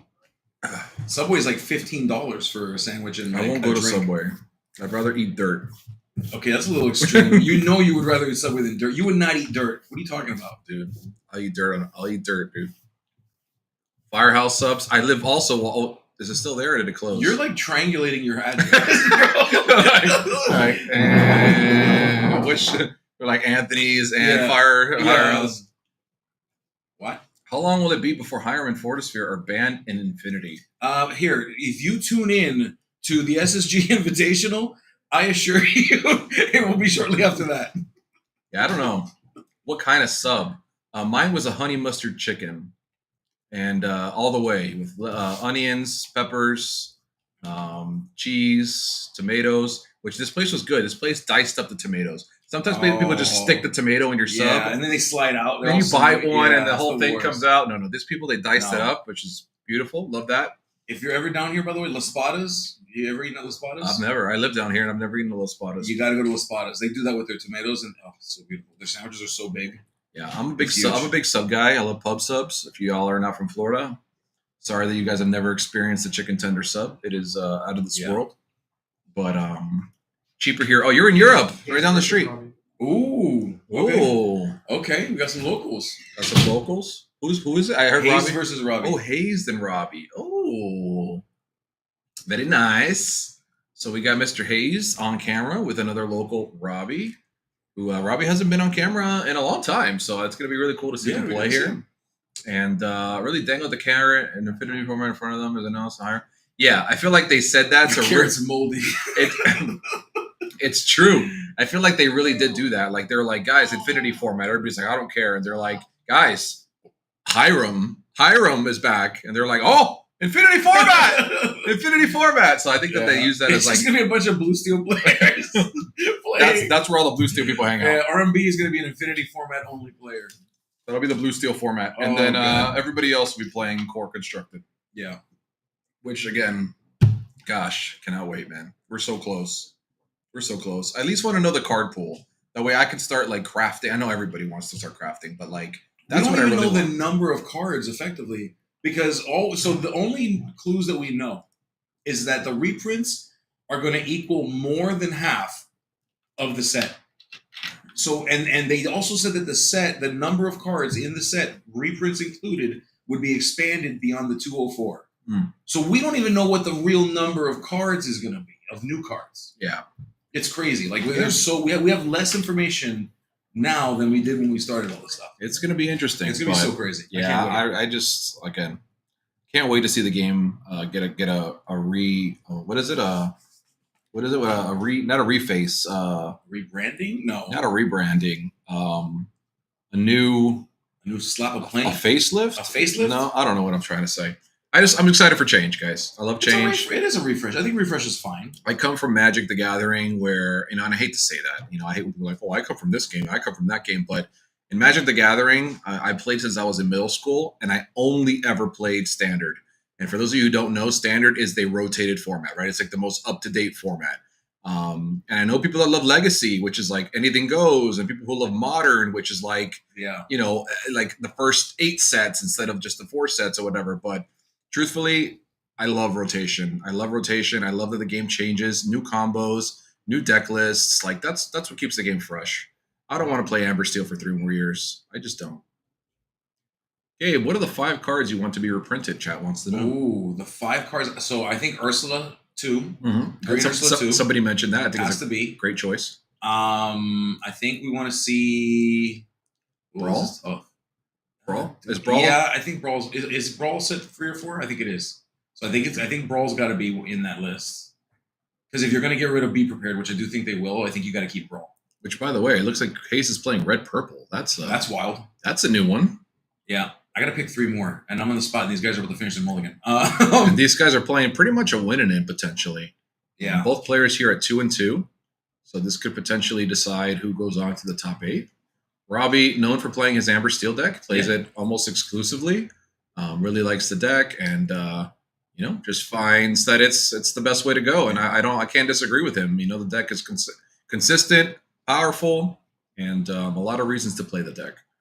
Gabe must have a discard deck because he's over there defending discard. Gabe and I are mostly green-purple players. I've actually moved away from discard green-purple. Yeah, like, I'm more into tempo. Tempo's fun. Tempo's probably my favorite version of green-purple was like the tempo with like Shift Ursula, like Big Ursula. Yeah, that was like my favorite version of green-purple, if you will. Yeah, but the discard stuff is cool. I like it, but look at that mat though. I know, beautiful. Both of those mats actually. Look at that. I mean, the The Elsa aerial's one's good. cool, but the arrow one is out of Yeah, hand. the mattified. I believe that's a mattified. It is a mattified Yeah, mat, crazy. and it's freaking beautiful. I I hate love that it. card, but the mat is beautiful. I don't want her to get reprinted ever again, but the mat is very nice. Well, I think you're good there. I don't think she gets reprinted. Yeah, I think she's out. I think she's discard decks are for You're not noobs. wrong. I wouldn't say all that. You're not wrong. I wouldn't say all that. I think any deck that you hate playing against is easy to be like, oh, that deck's for noobs. How many rounds today? Super Fanboy, it is 5 rounds. 5 rounds, yes. So this is our last round, It and then we is. will be cutting the top 8. We will. Whoa. Yeah. He doesn't want to hear Yeah, that. he's like, wait, that's how I won last time. Wait Hold a on second. Wait a second. Mark's not happy with that. By the way, guys, Zan Syed, who made Worlds, noob. he's a noob. He's a noob. Big time noob. Plays Emerald Steel, must be a noob. Honestly, everybody that's not me is a noob, to be honest. I'm just the best player ever. I just don't play because, I want to give Bivens and Zan and these guys a proper chance to, be in the spotlight. There's no way they would if you were playing. So If that's I really true. wanted to untap my potential, y'all would all be in trouble. All of y'all. You're like One Punch Man. Like you let us I'm live in this world. unsuspecting, dude. I just act like a civilian, but if I really wanted to be the master Illumineer, I would be. Oh, and we have a Pete upside down. We love Upside to see down him. Pete? Upside down Pete's. Upside down Pete is the only way to really play Pete. Let's be honest. Yeah, that's the. If you're not playing it upside down, are we really even playing Pete? Zanside got very unlucky at Worlds. At least we got a good gif out of it. Oh my god, he loved that gift. By the way, he was talking about it on his podcast. Oh, did he? Yeah. Oh, okay. I was hoping because I reposted it and he liked it, and I was like, damn, maybe he thinks I'm like bashing him. Like, no, he likes it. He thought it was funny. Okay, I'm glad he found humor. Yeah, in it. the behind the scenes of that is he had just found out about the DLC structures and the slides and everything. Oh, So he was processing it in real time, and they got him on camera. He's Some like, of his vibes of the DLCs information is the same one. I gotta check it out. I Yeah, gotta it's check so it out. funny. Shout out to Club Lorcana, by the way. Yeah. Jeremy and Zan And Nathan. Ryan. And Nate. Ryan. And Ryan. Yeah. Yeah. Good group of dudes. They come down to SSG a lot to play, and obviously great players. So shout out to them. And we're gonna draw a card here as Genie holding down the fort for now against Robbie. Kind of tough for Amber Steel to deal with unless they draw some removal here. Ooh, okay. We're gonna run the queen out. The queen is out. The queen, which is always a good one. There's a bit of a discourse around whether this queen is really viable in this color combination. Sometimes we see it, and we've seen it a lot more earlier on. But Robbie is very much a defender of this card. Robbie does love this queen. The Dragonfire. And Dragonfire. Wow. Let's bring it back. Dragonfire in this economy? You know that Hayes is a little bit of a spice guy. Ugh. He cooks with extra seasoning, and he loves playing the fun stuff. Like I said, when you have these lower stakes tournaments. Oh, the wheel, the whole new world. Ooh. It's seeing some of its final plays, its final times Ooh. around the sun. And we found the Zeus, which Zeus is going to be pretty good here against this Genie. Yep. And Robbie adding a queen. Interesting. He's always been into the queen package. I know a lot of people have moved off the queen package. I just said that, by the way. Oh, did you? Yeah. Oh, okay. So it's kind of like earlier. It's kind of like earlier when I said the garbage or the Good. I'm glad we understand each all other. right, good. We're not listening. I love that. All right, so we have Ursula coming down, and she will put a big stop to the singing plans here for Robbie, as she is definitely a bomb that you're not always expecting in red purple. So that is did you mention that too? So Ursula is going to cause quite the problem here. So he's just going to hard cast for 5. I mean, yeah. Robbie understands we got to get. Yeah, that thing has to get off the board. We gotta go. Robbie does not want that It's thing got to on the go board. right now. Yeah. Yeah. It's going to cost a double spell, which you hate to see it, but Yeah. I mean, it's that or getting locked out of the it's, game. yeah, it's that or not play. So Robbie will have to spend 2 removals there. Does their match even matter? It's a good question, Otto. We don't know. I don't know. I haven't looked at the brackets. Maybe y'all who are looking at the melee. Yeah. These are one of the tables that are forced to play. Other tables, I believe, have ID'd. All the X1s and all the other X1s kind of started before they could get grabbed as well. So, we're also trying to like showcase different decks and imagine a world where we don't show Amber Steel. Kind of crazy. Yeah. Some people are playing for seed. Okay. Yeah. Alex Blair throwing it out there that it could possibly be relevant. So we'll see. Maybe one of these players sneaks into the top 8, but Either way, we're excited to see some Lorcana here, and again, some different stuff, right? We haven't seen Amber Steel on stream today, especially not with the Queens. So I think it's a cool deck to see. Not the normal Rhino package, which that's hard to believe, right? Like I know. that card's absurd. Yeah, I mean, really, like in the place of the Rhino package is the Queen package. So you know, I guess they're both very valuable. I can see why you'd play one or the other. But yeah, it's just interesting to see the Queen around still. So could you imagine Gabe casting at Worlds? Gabe, looks like the person is going to play discard, my favorite deck. You know, Gabe's not a discard enjoyer that much. All right, Gabe is he's neutral when it comes to discard. At least that's how I feel. A reminder that like I won my set champs with Amber Steel, folks. There you go, Amber Steel. He's a man of many talents. Usually when I play discard, it's because I'm really angry at my friends. What card was that? I saw a song, but it was a little blurry. I didn't see what it was. Yeah, I didn't catch it. It was the blur. Maybe. Oh, there it is. Okay, it's Fried You, Graze You, Fire. Okay. Yeah, a little bit of glare on it, so it's hard to see. But yeah, it is definitely strength. All right, Robbie deciding here what's the best line of action. You have double aerial, which is always a good place to be if you're Amber Steel. We'll get another singer out on the board. Why not? Miss Cinderella. Yeah. Lots of singers, lots of things that if we draw off the top of our deck, we can get a song. We can certainly make use of these characters. Hayes is ahead in lore count, which is good for him. Mm-hmm. Good place to be at this point in the game, but you know certainly that can change really quickly. Now we're having to put a Pirate's Life away. Yep. I don't think we're worried too much about Pirate's Life at the moment. Yeah, correct. I mean, Robbie is at 1. I don't see it in the near future being relevant, so he's just going to go ahead and ink it away. And does have quite a lot of ink here. Curious to see what he decides to do with it as we quest up for 2 more, go up to 13, move into the library. Ooh, okay. And the prep. Opting to get card value out of that draw. Yeah, I guess he saw the singers and he said, I'd rather just shut this down right now. I think he knows that Robbie doesn't have a quick answer for this library.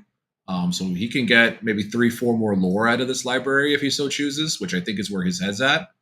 And oh no, and that was a whiff from that aerial. Yeah. Now the P does stop any future actions from happening, so no friends or anything like that. Nothing too crazy. There's no reason really. Well, maybe a reason to be prepared, but hardly one. Yeah, Hayes is just he's gonna play defend the library here, right? Like he needs to just sit there, clock up a couple more lore here. Yep. There's the genie. I don't see a way for Robbie to quickly deal with this here. He could play Zeus potentially and then crash into it. But if you're playing Zeus in the library, that means you're not playing Zeus on the genie. I don't know how I feel about that one. Ooh, or even playing that. That's why he's playing the big Ursula, because he's also playing. Remember Prince Eric? Remember that? Remember my boy, Mr. Prince Eric? Chat, do you remember Prince Eric? That was a good card. That was a great card, man. Poor Prince Eric. I'm glad to see. You know what? They should reprint Prince Eric. Yeah, let's do it. let's reprint Prince Eric. Oh, I'm down for that. Prince Eric was a solid card. I remember turn 1 Hook, turn 2 Prince Eric. That was like the way to go. But instead, we have this Ursula, who is a Prince Eric in purple. Yep. Which not as cool. No, it's okay. Not as cool, but she does shift into a big Ursula. I was gonna say if Prince Eric had a shift quite like Ursula Sea Witch Queen, I'm surprised he doesn't. He's a cool character. I don't know about that. What about his dog? What do you think? The dog should what is it? Sam? Sam, I think it is. Is that the name of the dog? Or yeah, it's Sam. Max. Or Max. Max. Is it Max? It's Max. Why is every dog named Max in Disney? It's Max. All right, so we're gonna go Storm. Let's get about 2 damage on the genie here. Doesn't he have shift and amber? Oh, maybe. I meant a good one, Otto. Oh, he does. The one where he's like hypnotized or whatever, right? He's sitting in the throne. Yeah, but no one even knows what that card does. Yeah, sorry. I meant a good shift. I apologize. I should have been more clear. No one even knows what that card does. I don't know what that card does. That's how good it is. Do you know what it does? I just know that the picture has like if you I didn't ask what the picture was. Do you know what the card does? No, I don't. Okay, no, that's all I needed to know. Not even a little bit. Okay, thank you. I appreciate your input. All right, so we're gonna play this Rapunzel wide open, no heal here, so we're not drawing any extra cards, but still presenting a 2 lore threat. And Hayes already up to 16, can possibly go to 19 here. Ooh. And he's going Half to shot with a brawl, and brawl. that'll be a wrap. That'll be the extra one we needed. Yep. Seeing. All right. Hayes scooping up the game 1. And, yeah, Robbie was just off to a kind of a strange start there. He had all the aerials and stuff like that, but was never fully able to take advantage of that whole new world he had, right? He played those whole, He was able to get a few of them off, too. Yeah, but unfortunately, nothing super. Yeah. Oh, he has bodyguard. Okay, so there you go. Auto knows the bodyguard part. I think he does maybe have bodyguard. Yeah, I mean, I think having the whole new world is fine and all. Like, you obviously, it's ideal when you've got characters down that you can sing them with. And I think Hayes just did a really good job of controlling the board when he needed to. Was able to deal with the problems as they came up, and so the wheels were not as impactful as they could have been. Not being able to sing as many of the answers from them. So, yeah, that was just rough. So Robbie's going to get a chance now. Robbie's going to go first. Robbie's going to get a chance to address that through mulligan, through solving for these problems, and we'll see if Robbie can force a game 3 here. And Kachik or Kasik, I'm sorry if I pronounced your name wrong. Maybe you could correct me so I can not pronounce it wrong every time. What's Ikaika playing? I don't know. There were no deck lists submitted for this event. Again, it's a little bit of a lower stakes event. So I am not sure. Gabe and I have not left the booth since the tournament has started. So I have not gotten to walk the floor and see what other players are playing. So unfortunately, I don't have the information for that. But if we I did see him, but I didn't see his deck. Correct. Yeah. So we shall find out. Maybe if they make it the top 8. I haven't looked at the brackets quite yet, but it's possible that we might get to see what he's playing. All right, we see a Labubu featured in the background here. A little Labubu action. Labubu. A little Labubu action. Labubu. What's everybody's thoughts on Labubus, guys? I need to know. My wife is trying to get me to get her one. Are you pro Labubu or are you anti Labubu? Kasike. Or keep it professional. Call me Poppy. Yeah, Kasike. Kasike. Okay, so it is Kasike. So it's like Spanish. Kasike. I got it. I thought it was like Kachik or Kasik. Don't. Anti. You're anti. Waste of money. Anti. All right, guys. I was into Beanie Babies back in the day. I did the Funko Pops stuff. I was deep in the hole on Funko Pops. Like it was bad. Like I used to work at a store. I was assistant manager for ThinkGeek. For those of you who know what that is, it's like a GameStop, but it was owned by GameStop actually. But it's like more for collectibles. Even though now GameStop has pretty much become that. Right. But yeah, we used to have a lot of like Funko Pops and stuff. So I had like the best collection. But I did sell them all away once I got, once I had a woman in my life because, that's what one does. And yeah, so I kind of understand the whole hype behind the Labubus, but I'm not paying $70 for a Labubu. It's not happening. Well, if my wife wants one, she's getting one, whether it's 70 or 100. So. Kasike is like Taino chief or South American chief. Oh, interesting. Okay. Because they're in Spanish, Cacique is like it's like slang, right? Yeah, it's a slang. It's like slang. Yeah, it's not really like it doesn't really mean anything. It's just like, yeah. Some people call you Kakike. Kakiku? Kakiku? Oh, well, I'm glad I finally know. I believe I've seen you in JDZ's chat as well. So like I think he pronounces it Kachik or something, but did Beanie Babies ever have value? I think they did for a while. I still have a couple that I gifted my mom when I was like 10, and she still has them.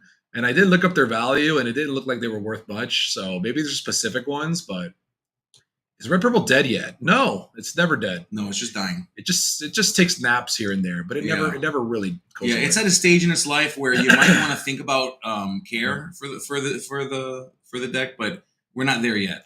And I think Red Purple's going to be around next set too, because we have cards like this Hades that I think it's going to be a different archetype. I think it's going to be like a self-damage deck, but I do think we're going to still have Red Purple in the next rotation. So we just won't have ways to bounce stuff. Yeah, Hades damage counters go on your card. Never did, just to save 58 cards the same too. Yeah. And again, another reason why we need the rotation. Sounds like my friend's wife. Friend sold his P9 and original duels. Oh, Power 9 and original duels after he got married to cover her credit card bill. Oh my God. No. Don't do it to me. That's like people who bought Bitcoin or who bought pizza with Bitcoin back when Bitcoin wasn't that much. Dude, there was a guy I read something on Twitter yesterday that a guy that he spent I think $4,800 on Bitcoin, like way back when. And for the first time in 14 years, he's moving his funds around, and it's turned into 1.1 billion. 1.1 billion, guys. Yeah. Billy, that's a hell of an investment. You know, just a casual $5,000 turning into 1.1 billion. I think that's pretty good turnaround, right? Good ROI. That seems like a pretty good investment. Yeah. I think it's a good ROI. What do you guys think? All right, we are clear on the board. Yeah, this is a very fast-paced game, as we're seeing just any threats being presented disappearing just almost instantly from turn to turn. We're just passing it up here. Go. Oh, Maui Shark. Okay. We just used that Zeus, so wheel. He got the double wheel. That's twice. Robbie now yeah. has double wheel, but he just Daisy. Oh, another wheel. Nice. You love to see the wheels chain into more wheels. So we're gonna get a Daisy, especially when there's no bodies on the board at the moment. Like, you want to get some bodies on the board because the wheels are more powerful, as I said before, when you've got people to sing. Better drop that. Not a financial. Yeah, definitely not financial advice, guys. Yeah, I'm broke. All right, you don't want financial advice from me. Yeah. You definitely don't want financial advice from me. I will say though, quick side note, like I want to say last summer, so not now, but like about a year ago, during the summer, there was a family from France that it was really cool because the mom, the dad, the daughter, and the sister all played Lorcana. And the dad was like, you could tell he was like an old school Magic guy, right? Like he had a Mox playmat that was like old, and like you could tell that he's been around forever. And I asked him, I said, "Oh, you play Magic, whatever?" He's like, "Yeah, but my collection's in a what is it, a safety deposit box or whatever?" He's like, "I have my collection in the bank in a safety deposit box as a retirement fund or whatever." And I was like, "Damn, this guy must have a nutty Magic collection." So yeah, for those of you who parents didn't throw everything away, yeah. Go through your stuff. You might have something back there. I miss my Pokemon cards. I don't know whatever happened to them, but I'm pretty sure they ended up in a garage sale. My grandfather used to also take all my VHSs, my Disney VHSs, to Cuba. My grandfather's from Cuba. And I appreciate that he was trying to help the poor Cuban children, but I wish it didn't come at the expense of my my Beauty and the Beast VHS, you know? Yeah. Yeah. Was it a first edition? Is it in the vault? I don't classic? know. I don't know what it was. I gave some financial advice last night working a fireworks stand. Oh, gosh. Fireworks stands.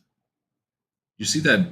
Well, I guess side note, but did you see that building that blew up? I think it was in Ohio. No, that's really dark. It was and there was nobody in it.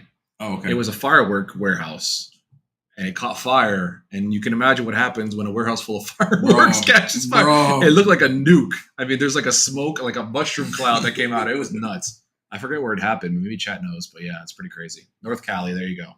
What was this, last night? No, this was earlier this week or last week. Wow. It was pretty wild. Look it up on TikTok or on YouTube. You'll see the video of it. It's pretty crazy. Alrighty. We are going to draw 2 here. I like it. Hayes most likely not playing around the whole new world here, since he did see Robbie discard 2, or rather play 1 and discard 1. So, there's missing 7. Wow, that's dark. Oh, well, I didn't know that. I thought the building just exploded and everybody was okay. But that's sad if people are missing. That is sad. Yeah, that's crazy. That sucks. But that's just nuts. It's just well. Yeah, but it's a freak thing. Like you never expect a warehouse full of fireworks. But I guess that's something that you do have to be very cautious of when you're dealing with explosives. So. Absolutely. But anyways, getting back to explosive, this hand from Hayes is looking pretty explosive. We need. Ooh, okay. Hades. Oh, speaking of, we were just talking about this. Just talking about him. When I think this Hades is really good. I think he's definitely going to be a mainstay in the upcoming meta when it comes to red purple. We will get a little Pirate's Life action. So. All right. And it's viable. It actually matters here. Robbie back down to 0. Was that 4 down to 2? Was he at 4? Okay. Or is he at 2? So?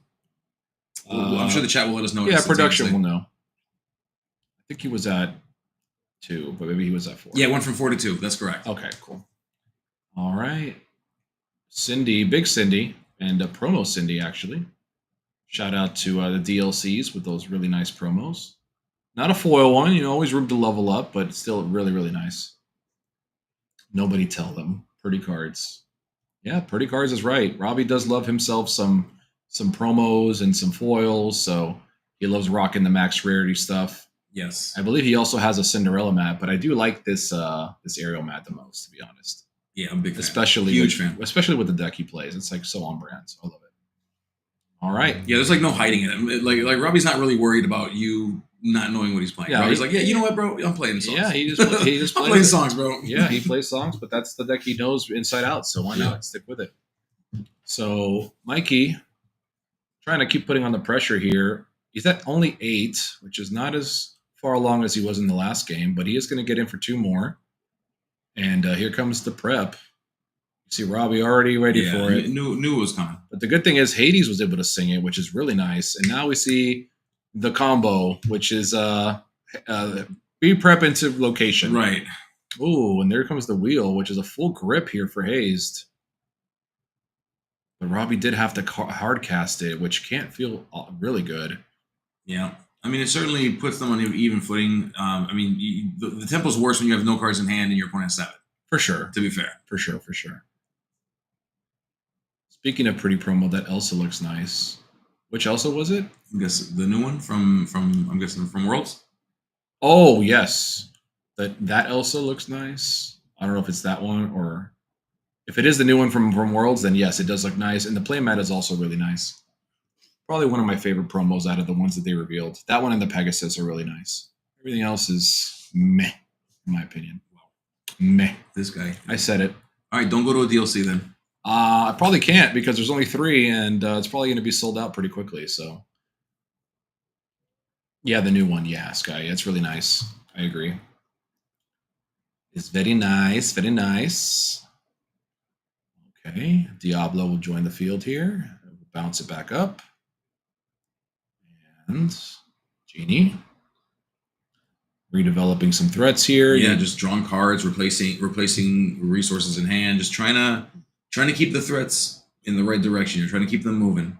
Okay, we got yet another threat coming down. Mr. Krabs. It's a crab, yeah. All right, Crab comes down. We clear out the Lilo. Robbie only with the Smee left.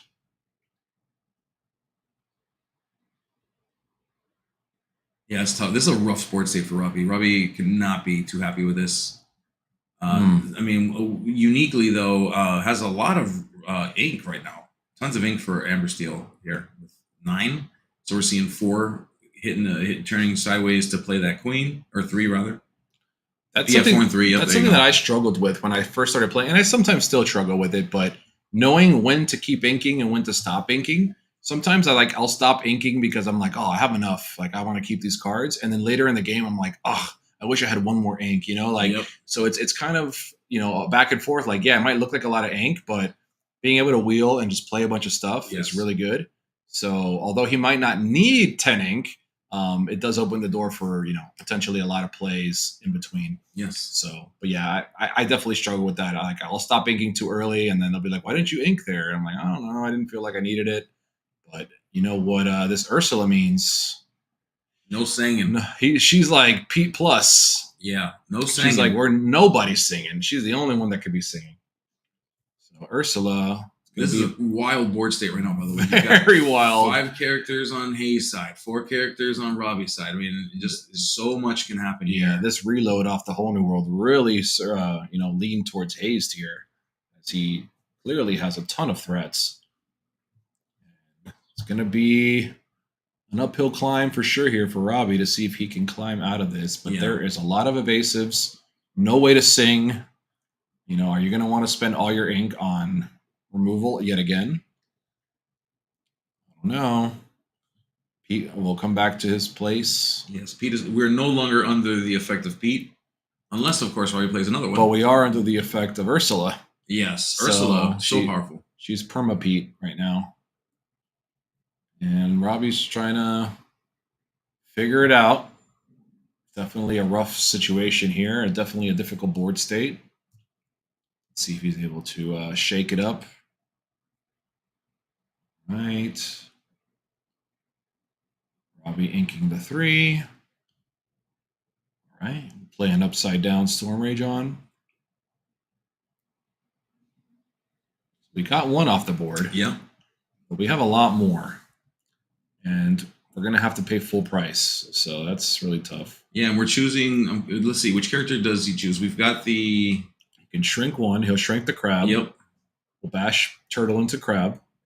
Crab will give the buff. Doesn't matter. Robbie has a lot of cards in hand still. Yeah. Robbie can turn this around. Actually, this is good.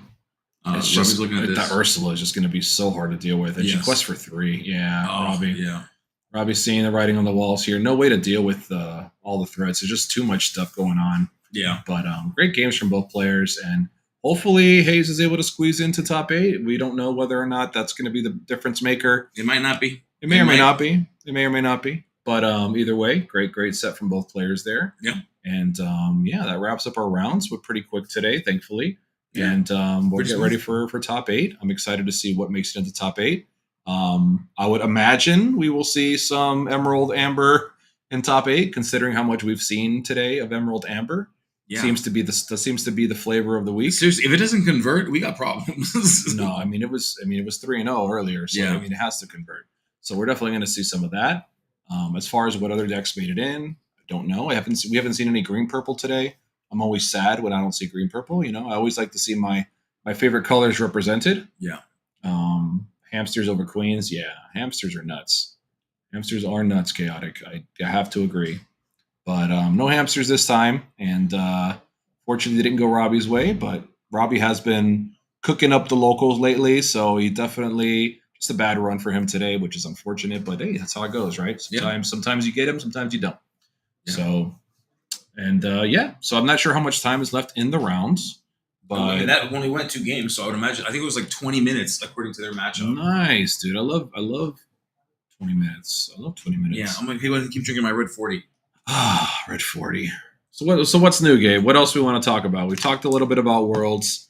So what did you think about the actual game? Like, did you watch Worlds itself? Did you watch the games? I watched most of it. I watched the Sealed, which to me was I actually liked watching Sealed. it was fine.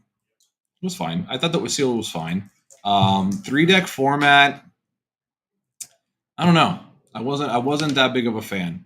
It felt like I don't know. We were just the strategy was just so linear. Like when I go first, I'm gonna play the most aggressive deck possible. When I go second, I'm gonna play the control deck, and like I felt like everybody was doing that. I think the only one that just decided to rock 3 good decks was Ed. Ed decided I'm just gonna bring the 3 best decks, and if you ban one, I'll beat you with the other 2. But a lot of players were trying to play that, playing the system of the tournament rather than playing the decks themselves, which respect, that's definitely a good way to do it. Obviously, Zach Bivens all the way to 3rd place, and that's the strategy he had, was just to play a deck that just doesn't lose on the play ever, and that way you guarantee that game, and then you just have to win with one of the other 2. So it was cool. Like, it was different. I'm glad we did it, and, congrats to the players, and obviously very skilled players at the event. I don't know how. I know we made a little bit of a predictions list on our podcast. Mm-hmm. I didn't have DKP or Ed on my list, even though in retrospect, Ed should have been on my list. DKP, as a consistent player as he is, if I had to remake the list, I probably still wouldn't have put him on the list. I don't know. I just didn't think that he would convert so well, being that that Ruby Amethyst or Ruby Sapphire is his best deck. I was worried that that deck would be banned all the time. He said it was mostly banned. Right, but DKB is good enough to win with the other decks, right? So that was the question, right? That was in my mind, like, is he going to be able to convert with the other 2 decks? And clearly he did. Yeah. So that was a difference maker. But that's the only reason why I didn't predict DKP. I felt like, he's not a one trick, but known for a very specific deck. He's going to play the thing that he knows is going to win him the tournament. Right. But the guy puts in the time. Come on. All these players are at Worlds. All these players are, as we mentioned in our podcast, like anybody could have won Worlds, right? Yeah. If you run good, you could have, I know a lot of players didn't run that good in Sealed. I know Luke was one of them in Wonderland. Didn't run. He won like 1 and 2 in Sealed, and then wasn't able to close it out. So those things happen. But clearly, I think the right person won. I think DKP is deserving. He definitely has been converting incredibly well, has traveled to all the DLCs and won multiple DLCs, qualified for Nats in 2 different countries. I mean, come on. You can't say it was a fluke, right? Oh, 100%. But definitely, I think it could have gone to either player. I think Ed had every shot to win that as well. I think Zach had every shot to win that as well. So again, it could have gone anyway. But congrats to DKP. Yeah, it was a fun event. I enjoyed the production on it. I thought the commentary killed it. Yes. Which shout out to them too. Shout out to Liam and JDZ and Shout out to B all the- Squared. And Yeah, Rebecca killed it. and Baker. Great. They've all leveled up so much since the beginning. Like, obviously, they've always been great casters, but man, you could really see how much they've grown over the couple years that the game's been out, and love to see them at that level of the world stage. And it was really fun. It was a cool event, but it was kind of a mixed emotions day because you were so happy to see the worlds and this and that, but then that news about the DLCs was kind of putting a sour note on everybody. So like, it was just a weird day. Yeah. It was a weird day. Sad Spessy wasn't there. Yeah. I mean, I get it, but I feel like we could have had more representation from, thank you, Splendid. Great games, Yeah, brother. thanks, It's hard to Robbie. go your way, but you Yeah. killed it. You killed it. You played very well. Yeah. And you make the kit, he smell less cooked. What? You make the kit, he smell less. You know what? Yes, Robbie. I don't know what you're saying, but I don't know what that Yeah. means, but you're welcome for the commentary. I apologize. Kitchen. Oh, you make the kitchen smell less. Okay. Oh, you know all right. what? Thank you. I was like, what? What about Kit Cloud Kicker? I'm like, what happened to the kid? What do you? What did kid do? I was confused, bro. Mark says I found Spessy's burner. There you go. Yeah. Spessy's a good dude, man, and it's Yeah. sad. Like I understand that they probably didn't want to fly in a bunch of people from EU to commentate just because of expenses and stuff. I don't know. I'm just literally speculating. Get it? Speculating? Speculating. So who knows? I think that he could have deserved a spot there right along with everybody else. I 100% agree. But I think a lot of people that were on the commentary, Brennan, Eastward? no, that's Brendan. No, Brendan. I'm getting Brennan and Brendan I'm so confused. confused right now. Podcana, Brandon. Oh yeah. He's great. He's very analytical. Obviously, he hasn't been in touch with the game as much because he's been doing other stuff. Yeah. But yeah, he was great. I think there's been a lot of commentators. The one that does Magic a lot, and I'm forgetting his name right now. He was like kind of like the interviewer. Tate. Yes. Tate. No, not Tate. He did he was in Atlanta and I forget his name. That guy. He was Yeah. good. Like I said, there's a lot of people that could have been there. Yeah, but they had so many choices for But people yeah. who got to go to the DLCs. Tannen, that's Tannen the one. Grace, thank I was you. calling him Tate or Yeah, Tannen Grace. That's Tannen Grace. He's also another one that is very professional and very Yeah. good. So But yeah, it was fun. I had a lot of fun watching it. I watched it the entire weekend. Funny, I was in Orlando, and my wife was getting mad at me. She's like, "Why are you watching that?" I said, "This is Worlds, okay? Leave me alone. yeah, This is like my Super Bowl. Let me watch it." I know. And it was Father's Day weekend and stuff. Or no, not Father's No, Day it wasn't. weekend. It was my father-in-law's birthday weekend. And so we were out to dinner and stuff, and I'm like watching Worlds on my phone. I felt so rude, but I just really wanted to see what was going on. What's up, fellas? What event is this? No, it's just a talk show. Me and Gabe, Yeah. we're just We're doing a live podcast. we right just now. finished eating food in front of everybody, and next Gabe's gonna do one of his dances. No, it's that's the world class cards. So no, this is a one case actually case and a half tournament, just a small little local event. 27 players. We're getting ready for top 8. So if you're just joining us, you're here for the right time. You're gonna get to see top 8. And we're really excited. Thank you guys for hanging with us. And again, just a little $10 entry tournament, nothing super crazy. No 50 cases on the line, no $10,000 on the line. Just a case tournament today. Something for the locals to do on a Saturday. And we appreciate everybody who showed up to hang out. Yep. So really feel like they went as cheap as possible, and everything seemed to be just thrown together last minute just to say they had something. They did do great with choosing the commentators they did. Yeah. Again, I don't want this to be super negative. I mean, obviously we're here because we love Lorcana. Yeah. And I know I did express I had some frustrations, like many do, about what's going on with the game. However, I do kind of always get that sentiment that I think it was explained by Albert once that they're building the plane as it's flying, right? Like the plane's in the air, right? We're in the air and we're still trying to figure out how to put it together, right? And that's kind of the scary part, right? We're not taking off. We've already been flying. So, and I kind of feel that sentiment with a lot of things that Ravensburger does. It's like interesting that I want to be a fly on the wall for some of these meetings and some of these decisions that are made, and just know, what are the logistics behind it? I'm sure there's a lot that they can't say. Yeah, of course not. That happens with Disney and that happens with rights and Well, budgets. there's that, and then there's also like they're in the middle of making decisions, and you can't call something official and put it out there, and then if they decide they have to shift in a way, so there's a lot of reasons why they can't. But that's what I don't like. They overpromised and underdelivered, and you never want to overpromise and underdeliver, right? If they had not mentioned anything about Worlds being open, it may not have been such a big blow to everybody. But because they said, "Oh, there's going to be these Disney events next to every DLC, we're going to have a Disney Quest event, and we're going to have an open world, and we're going to have this, and we're going to have all these parties and things." Like when you set the bar like that, and everybody gets hype, and then you don't give any of it, people are gonna be disappointed. Like, rightfully so. It's rightfully so. Yeah, so I get it, and I get it. Like if you can't commit to it or you don't know, then don't say something. Like don't tell us you're gonna do this and then not do it. So I think that's where the frustration comes from. But honestly, we'll see. I'm hoping that this next year really is an eye opener for the game. I feel like Lorcana was never supposed to be. I don't think competitive Lorcana was even a thought. No, in the first season, they thought like moms and like people that used to play Yu-Gi-Oh in their 30s and 40s, or villainous.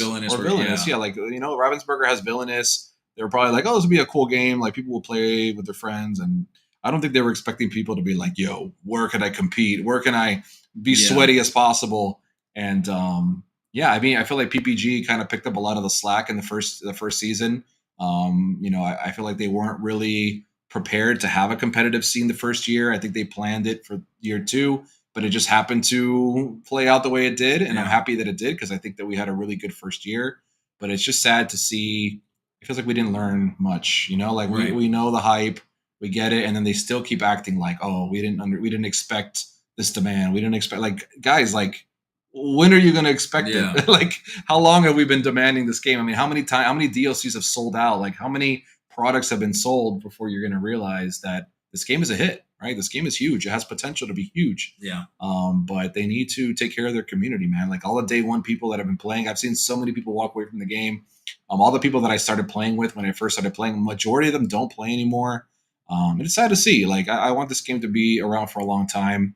Obviously, there's other games, and we could say the word Riftbound and all that stuff that's coming out, which I'm super excited about. But it's not because I don't want to play Lorcana. I just want Lorcana to be in a good place, And I feel like we have the potential to get there. And I feel like the people that work at Ravensburger, like Rochelle and Greg and these guys, they want the best for the game as well. But I'm sure there's just logistical reasons behind the scenes. I can't imagine they're like, oh no, I only want 3 DLCs. No, like I can't imagine that's what they wanted. I'm sure they wanted more, but yeah, I mean, there's a lot that, like when you're talking about planning something that you have to do across the world, you don't just call up an arena somewhere and say, hey, can I get in like 3 months, can I get a spot for like 3,000 people? Right. Like that's something that like literally takes 2 to 3 years of planning. Right. Like these are the kinds of things you plan out half a decade out. Right. So I like the fact that the team is starting up again. The fact that I'm but actually SSG did it. I mean, PPG did because it PPG because they've been doing this for years and they already have those established connections. Right. And they reworked it and just made it happen. Right. And so yes, PPG had the connections. They have the phone numbers of the owners of these spots, and unfortunately, Ravensburger does not. Ravensburger's not in the events. But you're telling me that they can't. I mean, I don't know. I find so they're relying on Pastime Events, which is a regional company. Right. So that's why everybody's upset that those 3 spots are where they are. But that's because Pastime Events run primarily in that area, and that's the spots that they were able to get.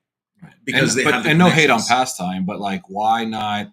I mean, you're Disney, you're Ravensburger. Why not utilize connect with somebody who has some other connection? I don't know. Yeah. I don't know. There's a lot of questions that I have, and again, I know we're never going to have all the answers. For sure. I try to give a bit of the doubt to Ravensburger and just be like, hey, like there has to be something that's preventing this, but it's just there's only so many times they can apologize and say that they understand before players just get tired of it. When you go to a store or a restaurant and you continue to get bad service, like maybe the first time you're like, maybe the server was busy, whatever. But like, how many times are you going to go to a restaurant that's giving you bad service before you're like, you know what?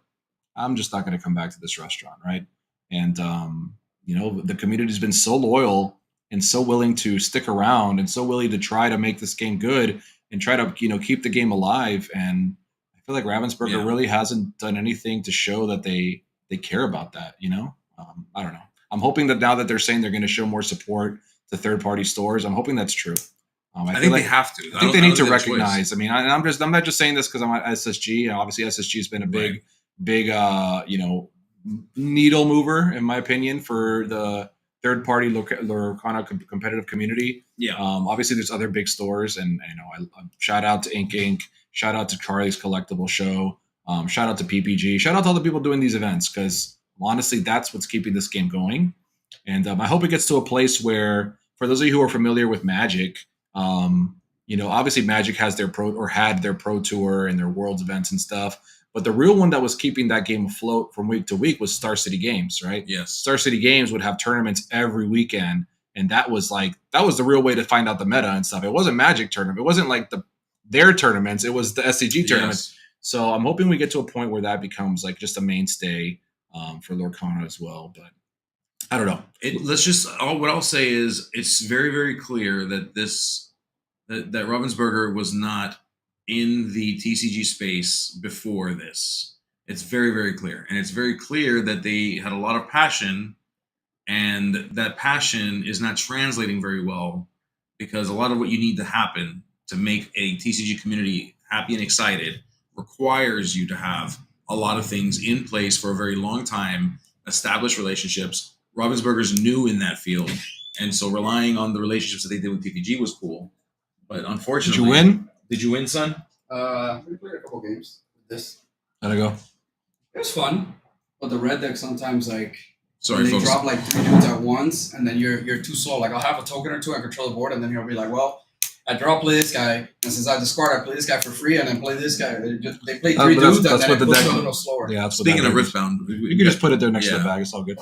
The deck needs a little. I mean, obviously, when the other cards get released, maybe there'll be a little more. I'm playing mono yellow, Victor. Already. Anybody want to break? Oh yeah, They're going to do a purple game on stream. Sure. They're gonna do a what game on stream? Purple. I don't mind if you want to step in. You want a solo? I'll only do one. I'll just do one. We're both ready for a break. Go ahead, Gabe. You can go. Actually, I went.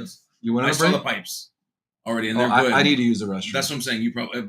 But I don't want to force you to sit here another round if you're trying. Oh no, I'm fine. All right. I'm I fine. can take my spot. I'm gonna go use the Hopefully restroom. they didn't hear all that. I don't care. They use the bathroom too. Yeah, they use the restroom. This is not a. There's no kind of. I didn't say I was gonna go drop a deuce or something. Yeah, it's not like there's anything gross like that. Not like I just said that on the mic. All right, friends, we got a friend coming in here, and we got a friend leaving for a second. All right, guys. Talk to you later. I'm gonna go use the restroom.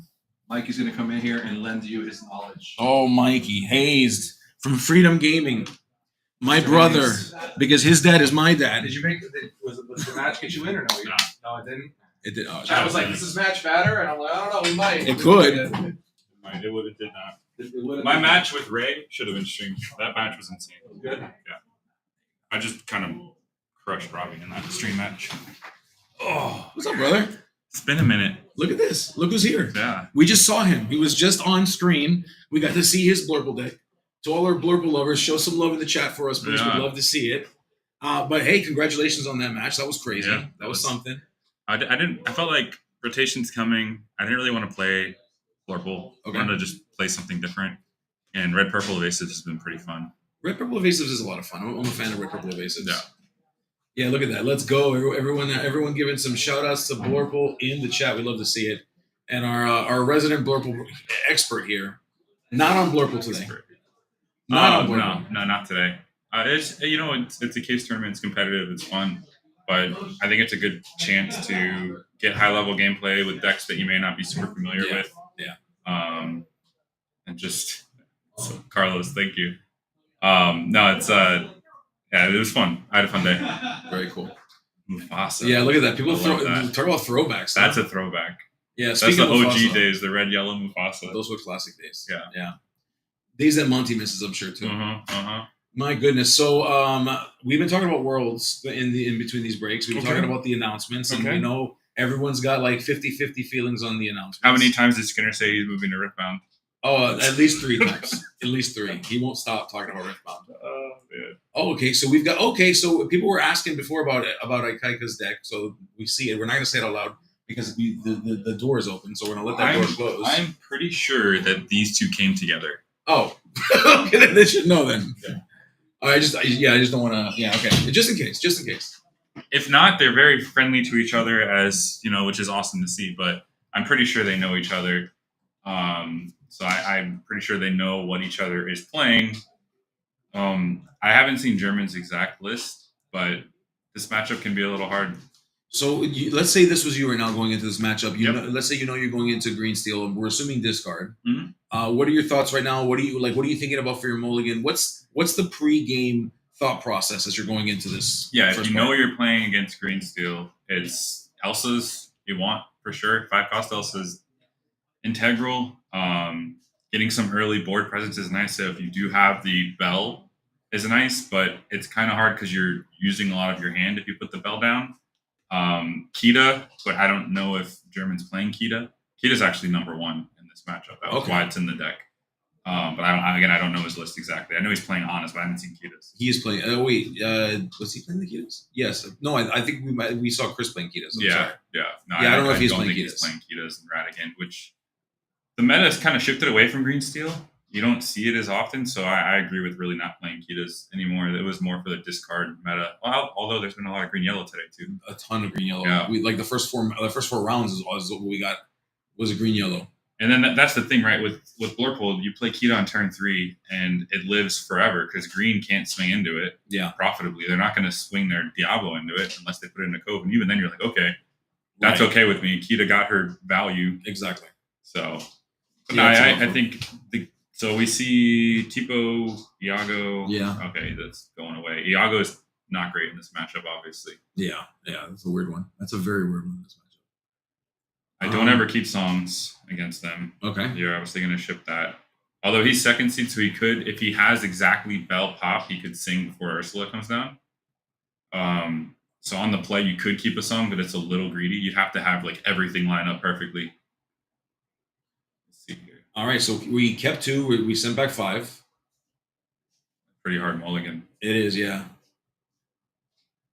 Ikek is in. We see the green evil bird. I do see one bird and the chill. No small bird. No. He's got a Zeus and he has an Ursula, I think. He has the shift. I think he has Morph. I think he's keeping Morph, Beast. Not 100%. Oh, no, those are going there's back. a PJ.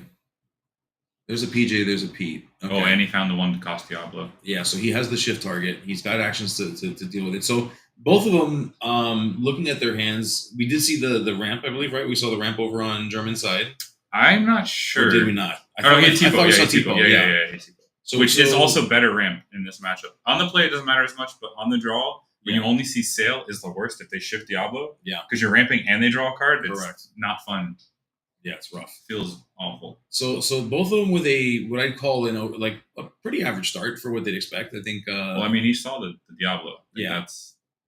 But really, what German doesn't want to see from Green Steel is 3-cost Ursula. Okay. So no 1-drop from German, which isn't that bad. Because you're keeping your hand a little more healthy. I feel like that happens a lot in Blurpool. Like I feel like Blurpool. Well, you're off. Yeah. Most lists are off 1-drops except Popsicle, so you don't really play any true 1-drops. Right. It's basically standard to not see the 1-drop. Okay, so it wasn't Tipo, it's Sail, unless he I doubt he put the Tipo back. All right. So we got 2 Sails, a Bell, the Genie. I missed the last 2. Ink Sail, play Sail. Yep. Find the Popsicle. You're really wishing it for him, huh? Yeah, right here. Find the Right Popsicle. there. No, that's a damn it is. bird. There it is. Popsicle. Oh! Okay, we got the Popsicle. And this is tough, right? Because you try not to give away too much of your hand here. No, but he knows. It's only turn 2. Like I 100% play Bell here, because what you want to do is find your Elsa. So you imagine he's going to curve out exactly how he wants to, right? Turn 2, maybe he plays 2-cost Ursula and then 3-cost Ursula, right?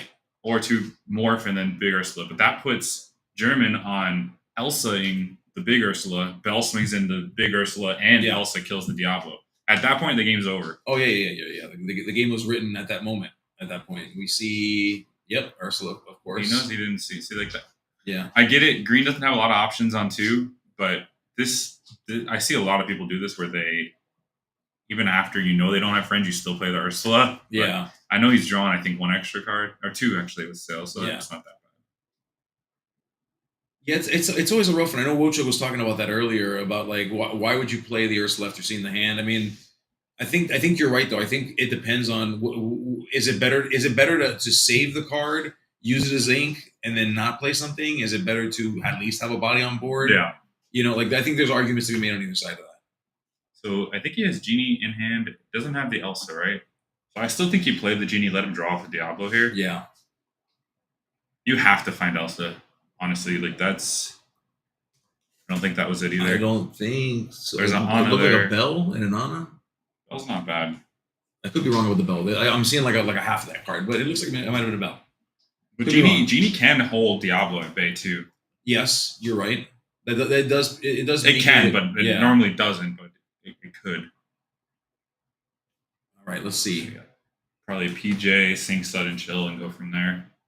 I'd imagine. Yeah, I mean, and we know he's got both those cards in hand at this point, unless we missed an ink somewhere. But we are going to go ahead and turn that card sideways. Are we? Oh, okay. We're storming. We're storming that. Interesting choice here.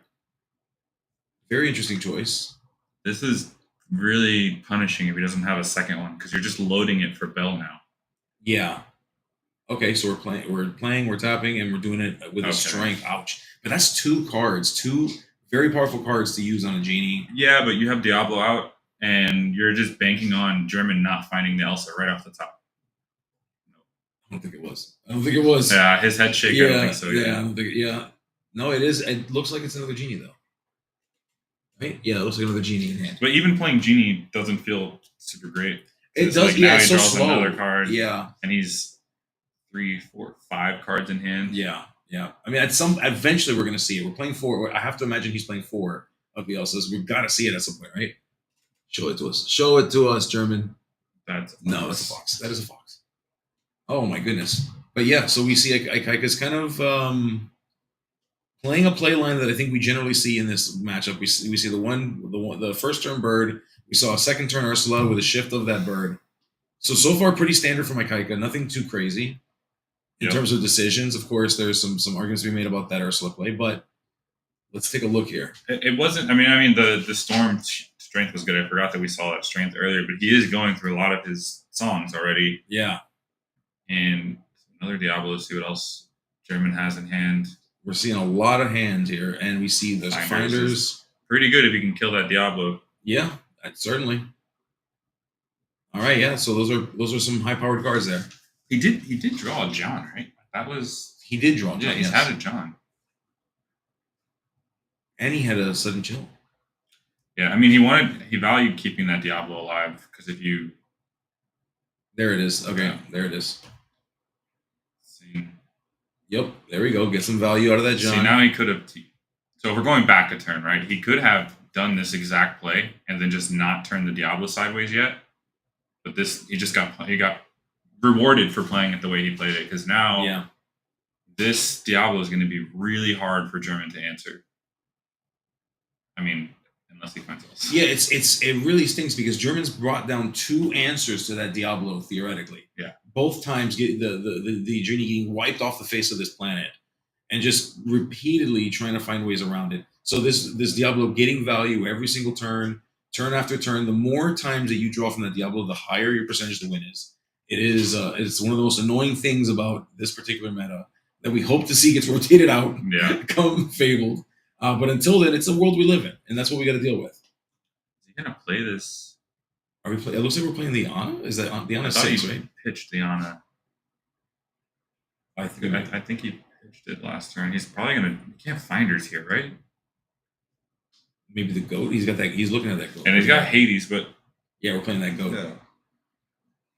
Which is an okay. I mean, a goat's a good body. It's okay. I don't know how important that is right now versus seeing more answers.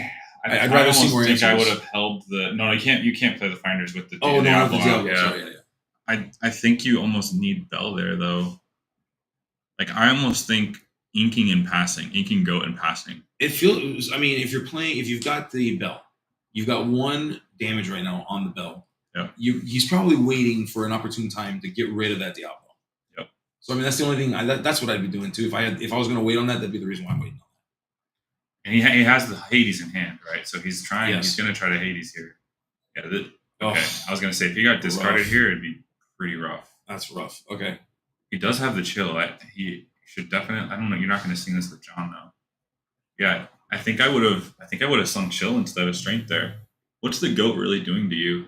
Right. Yeah. It's so early in the game. Yeah, too. at 4 lore, I think I would have attacked the hand. He's only got 2 left, and especially if like this is an uninkable off the top.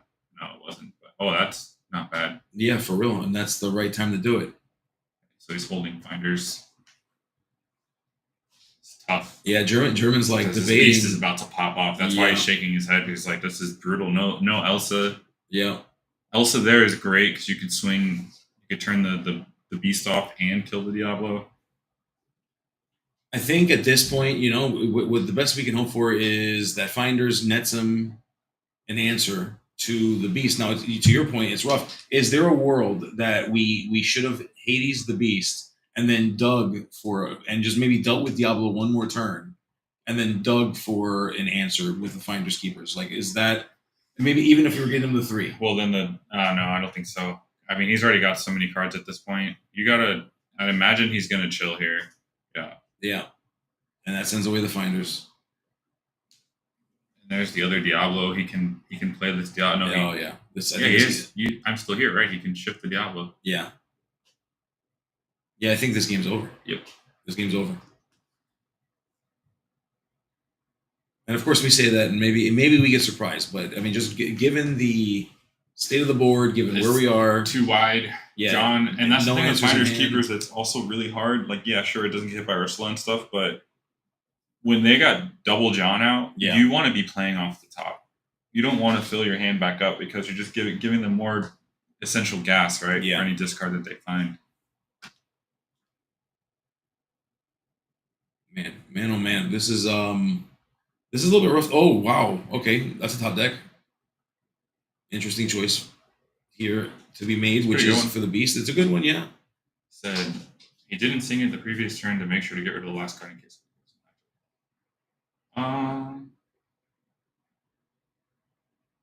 All right. So we've got 2 Prince Johns. We've got the double sing and Ursula. So we've got Deceiver of All and we've got Greediest of All on the table right now. Two Greediest of Alls. So I mean, this is rife for some craziness. Those Prince Johns at this point have done what they needed to do. As we double sing, I'm still here.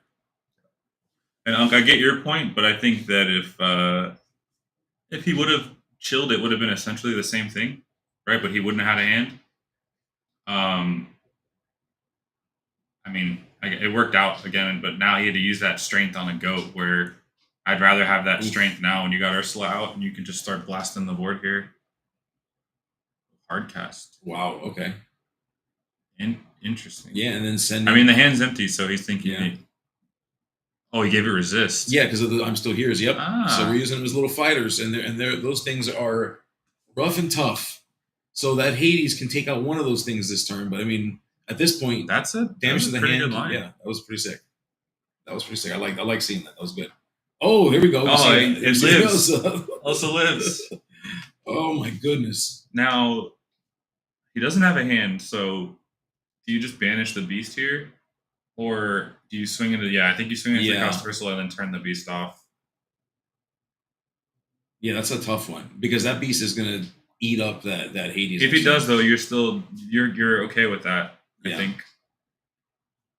You have no hand.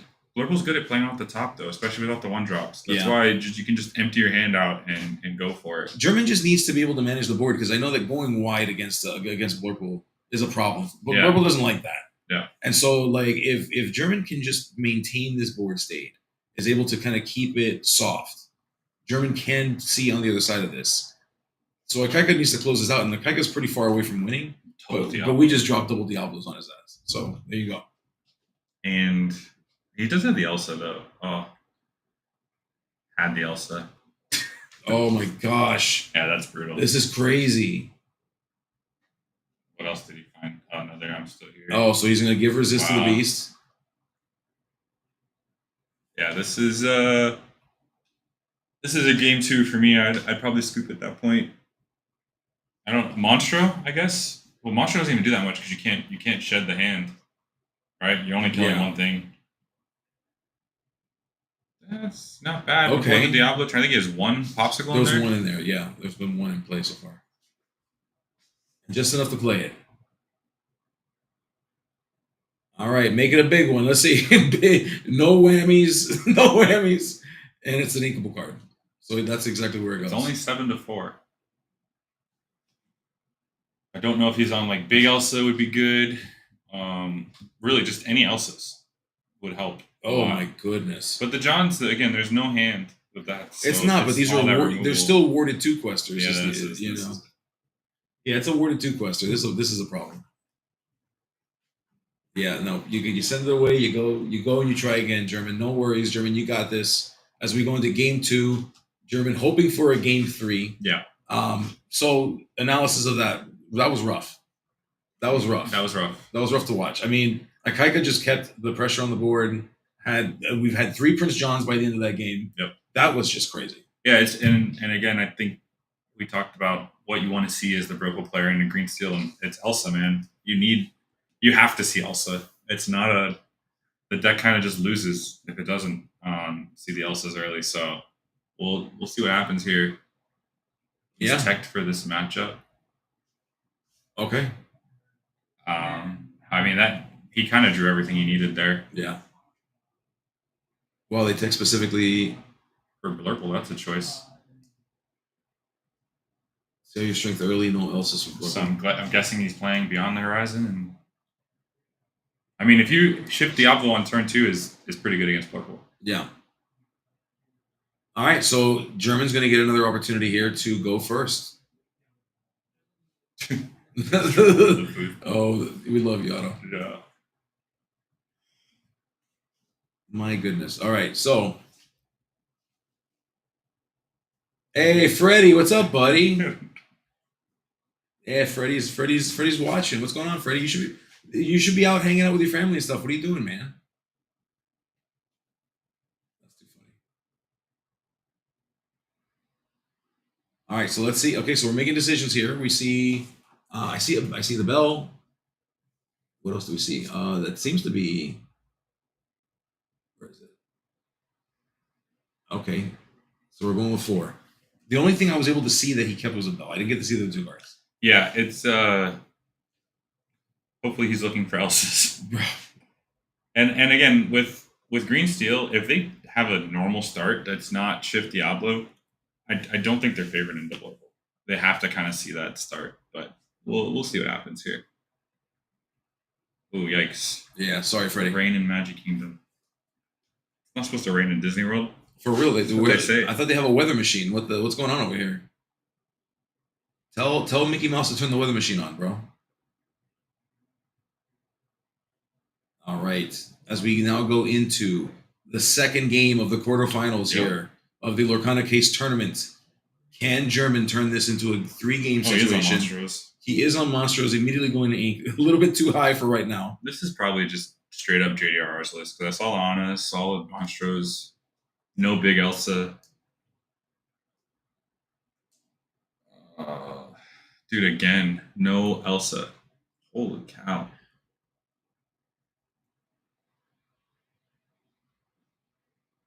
All right.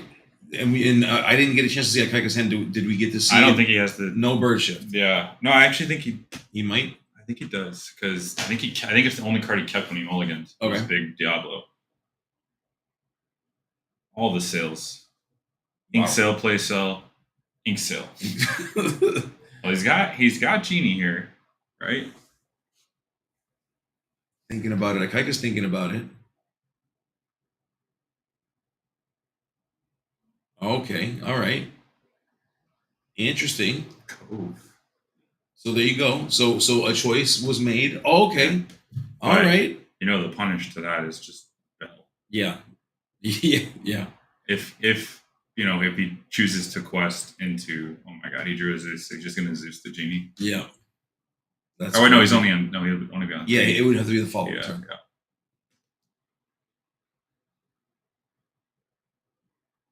Yeah, I agree, Steve. Like I said, it's not bad, but you have to see Elsas. Like not seeing Elsas and they turn to Diablo both games, like it's pretty rough. Yeah. And German just kind of Holding out hope here. Let's see what we get. Is he gonna storm it again? Let's see. We do see the storm in hand. I don't think so. It doesn't have the strength this time. Yeah. Another one. Oof. Here we go. Bird number 2. Interesting. And he had opting to basically sacrifice this Diablo Super to interesting. net himself one more card. So I would consider. Although it is in the Cove, so it does survive one attack. I would consider swinging and then killing the other Diablo with the bell. Yes, that's exactly what I was thinking too. Yep. Especially because I think you just drew a fox. Yep. And your bell and fox. Oh, we eat the fox. Okay. Because you can kill the cove the following turn, ideally,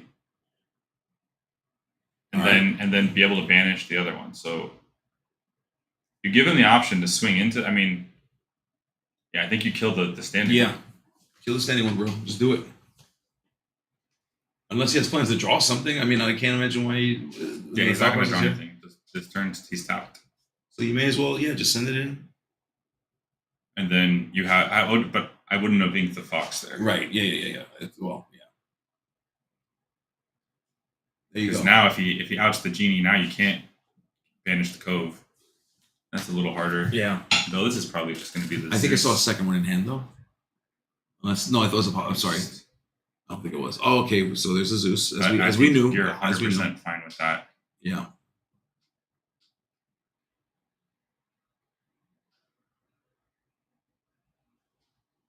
All right. So there's a lot of thinking happening right now. I think this is a very interesting matchup always, because you're always wondering, like, what if I do this? How am I going to get punished? How many resources am I burning off now? And then am I going to be put in a worse spot in a moment when either if I'm German, when I get my hand discarded to high hell, or Ikaika, if you burn through too many of your cards trying to deal with things. So like there's this thought process of like, what's too many cards? Am I using the right number of resources? And am I going to be able to have the juice to keep moving forward? Yeah, see, I think inking that fox, he's overvaluing the goat in this matchup. Yeah. I think quite a bit. Yeah, I think fox here would have been really good. Because then the Diablo's off the board, you can play that popsicle freely, dig further into your deck. Yeah. Yeah, and the thing here, of course, for Ikaika is that, we are a turn away from getting rid of that cove. Yep. So getting rid of that cove. At least one more card. Yeah. If he has a way to deal. This is, okay, yep. Storm. Just trying to see more cards. We see a Prince John. All right. Can we capitalize on it, though? At this point, that's really the question. You're putting cards down. They have to have value. You've got to get value from them ASAP. John's always pretty good against Blurple because you can't interact with it at all. Yeah. Oh, my goodness. And we're thinking here. All right, yeah. Okay, two more. That gets rid of it. Wow, he would have liked to see that. Well, I guess it doesn't matter. Dies anyways, even if he did play that. I'm still here because once he banishes that cove. Yeah. I think this is where German can turn the corner now, right? Because he's going to banish the cove. He's going to draw up a popsicle. Yeah. Maybe find like a friends or something. And he has the Hades in hand. So he's able to deal with whatever Ikaika puts down except John. He can't deal with John. That's good too. Oh, goodness. And so we start to see the corner here being turned by German. We got the Genie down. We've got Goat that is going to be running wild if we can't address it. So I like not inking there too. Yeah. Which is interesting because he does have the Hades in hand, so like... But if you have one inkable and you want to have a little toolbox of things that you can ink and mess with. Yeah, correct. And Skinner was mentioning earlier too, like that's always one of the interesting parts of this game. Like, at what for my deck, when is it right to stop inking? Like, is there a turn where I just don't have to worry about it anymore? You're always fighting that, and every deck is a little bit different. That answer. Yep. And I always find it interesting that it all depends too. I think it's not only the deck you're piloting, but what you're piloting against, right? Because he's going to eat at your hand anyways. Yeah. So there becomes a fine line of you getting to the point where you just pitch the entire hand and play off the top, or you keep a healthy hand size because he hasn't seen the Prince John yet. I mean, obviously now he sees it, so it's going to be a little different. Yeah. But now it's be a little harder. Yeah, now it's going to be, let's get There's rid a of little more this. choices now. Yeah. There's a fox. He only has one popsicle he's seen, right? So Tamatoa would only bring one back. I think I would just try to go super wide here. Or just play the Tamatoa. I mean, how much wider could he have gotten? We do see the I think there was Hades. Was there a genie? No, it's Hades and Bell are the options. So either way, it was one character that was going to come down. I mean, it's fine. Yeah. This is gonna this next turn is gonna be a little hard if he finds discard. I don't think he did. Looks like he just has strength. Yeah. Strength, Zeus. A little harder to see without the hand cams. I know. Yeah. We'll have to get those back at some point. All right, we are on. It looks like 2 Hades in hand right now over here on German side of the board. That beast coming down. That's a great target for Hades. We love to see that. Yeah, see, so Akaika's not seeing his discard this time. Yeah, and it's evident because I mean, you just rip through what you can and start drawing cards. Pull up the wrong Tamatoa. See the 8-cost Tamatoa there? Too funny. Happy as a clam, right? Yep. 6 cost. Happy as a clam. 6 cost. Yep. We're turning and burning here. That's I mean 5 go to 9. Yeah, you just move. You just run in the direction of the finish line. Hades is typically pretty hard for do it, to lady. deal with. And we see Hades beast is going into your inkwell. Exactly. Oh, Bruno's good. Okay. Bruno's good. Yeah. But what do you hit here if you're targeting with Bruno? Do you hit the Hades? I mean, you have John's out, so I guess it doesn't really matter. Are we close enough where Goat's a problem still? No, not yet. I mean, this is gonna be equal to 2 card draws for Akaika. Choosing the genie. Choosing the genie. Here's the problem though.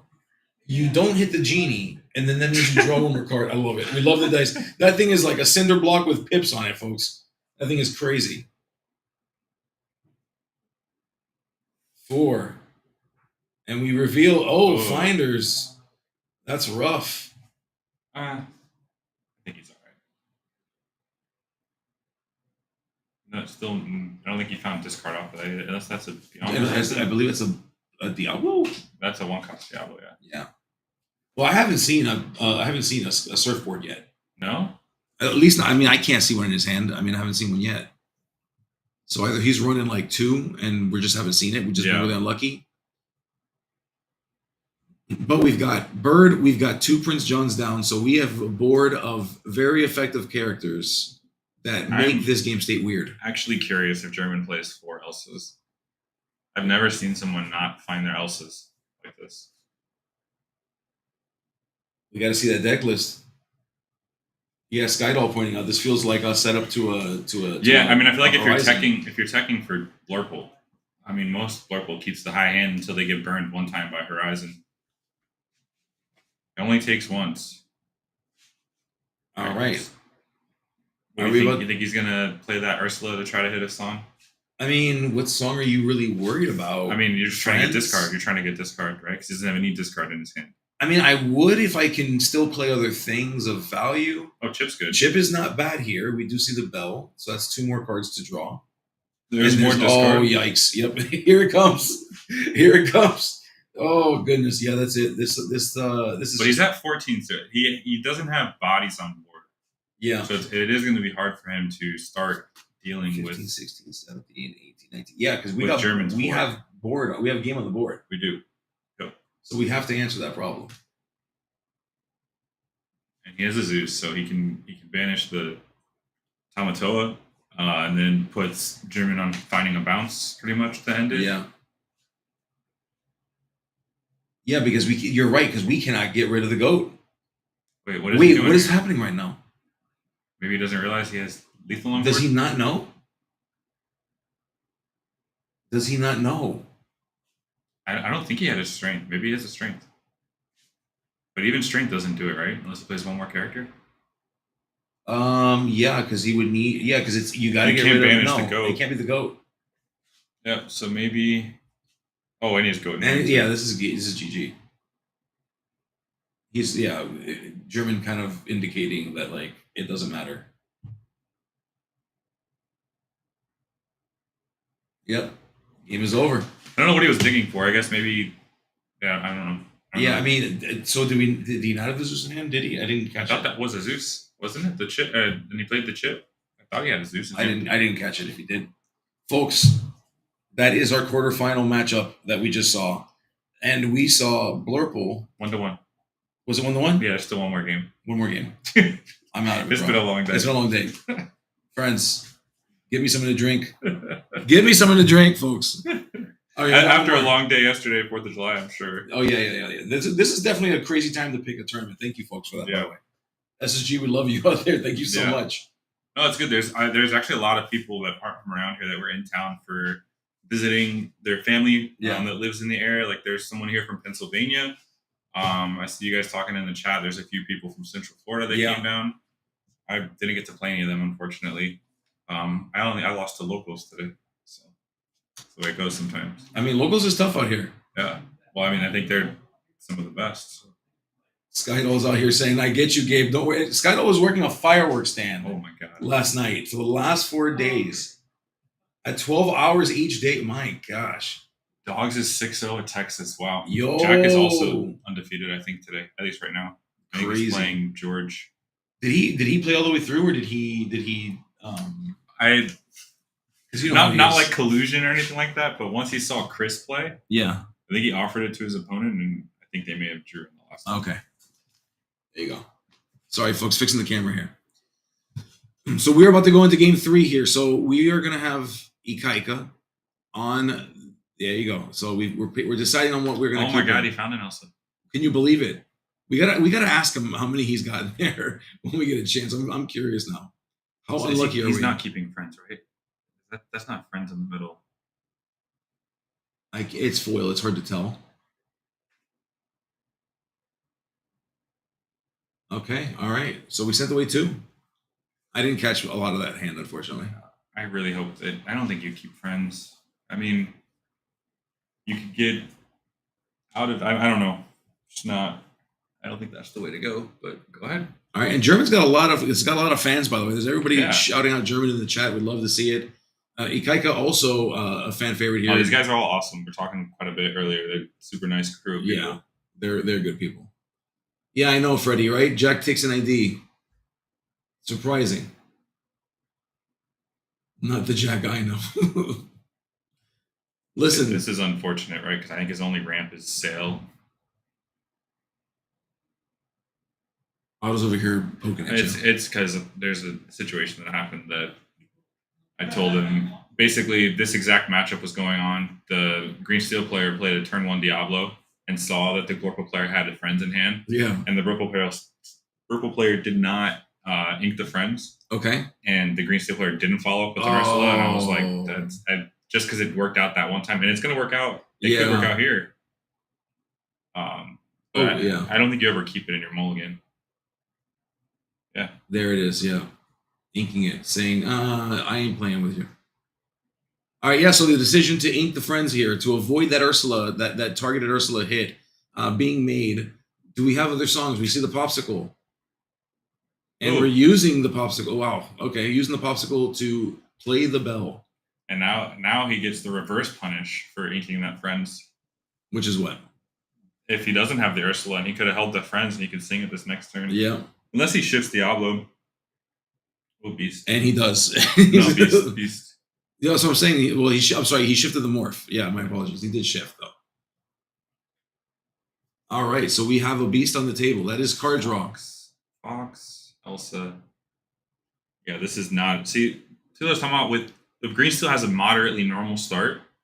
This matchup does not feel super close, but when they do pop off, it's pretty bad. Yeah. And as we go into 4th ink here for German's making some decisions. What do we play here? I think what we see. Decision being made between a genie. I don't know why he wouldn't play the genie here. That's a great question. Because he has the Elsa in hand. But just making sure. Listen, we're just making sure, Mike. We're just making sure. We're just looking at the options. It's okay. You never know, right? Like maybe something I don't remember exists, and then we play that genie though, making what I believe, and I agree with you to be the right choice here. Ikaika on his 4th ink. Turn 1 Diablo, 3 turns too Oh, late. blasting that genie right out of the sky. Zeus with a lightning bolt so big, genie sent right back to that lamp of his.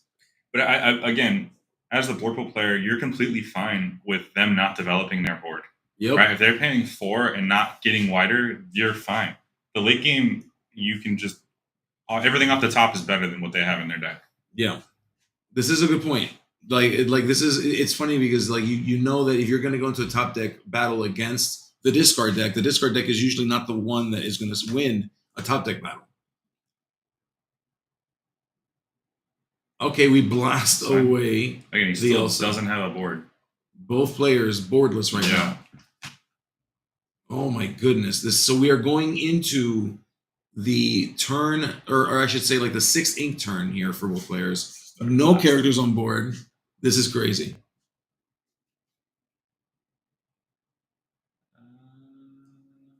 He did have another genie, right? I don't he's recall that. Did you have a Tomato? I didn't even see the Tomato. It is hard to see the hand. Yeah, it's a lot of foils too. I think is an issue here. As it should be. As it should be. Of course, you'd be a max rarity type of person, Mike. I knew it. But for no reason, we played on that Tamatoa. We get no popsicles. He got one. Oh, did he? One. Yeah, he had one. Oh, okay, because I didn't see him. I still think I like the genie there. Okay. If he has the genie, I'm pretty sure there was 2 genies, but I could be wrong. He could have been shifting it around. All right, we got another beast. Right into a Hades relentless here, and that is not beast relentless, but Ikaika is relentless for playing this tragic another beast. Elsa. So like these Elsas are starting to pop off here. Oh man, German, what are you gonna do? What are you gonna do? I really wish I could see his hand. He's gonna quest with Tamatoa first, draw a popsicle. Yep. Find the Hades. Go. All right, we're counting up our ink. What are we counting for? Go Elsa, Belle, and I think Genie is what's in his hand. 5. Elsa. Oh no, changes his mind. Not 5. Oh, what are you gonna do, German? Okay, we're inking the goat. Is it for the Hades? It is for the Hades. Did have the Hades. Jeez. Yep. I don't know why he took so long on that turn then. Is it? Yeah, Elsa. What's the last card? Belle? There was a bell in there, unless he's inked it, but there is a bell in there. There's John and Chip. Okay. Opting to discard the bell. We do see that's a Space Pirate Pete. Yep. All right. So normally the thing about Green Steel or Emerald Steel, the characters are not particularly strong. There's one exception to that though, and a second one if you count Beast when he's damaged. But that first exception, of course, is that Space Pirate in the sky. Mr. Pete. And so if we can get that down, that's a pretty serious threat as well. As we see Elsa come down, tapping the chip. Yep. And heal it. Nice. Yep. I like it. All right, very cool. Actually, I'm wondering if he could have kept that damage on and made him have the storm there. Because you have Bell in hand. Like if he plays something like a Diablo here. Yeah. You could just Bell and kill a Diablo before it ever gets to turn sideways. Or a Beast. Well, I mean, Beast, it does the same thing. It's fine. But I think this is right where you want to be. And again, German skipping ink, which I think is completely fine.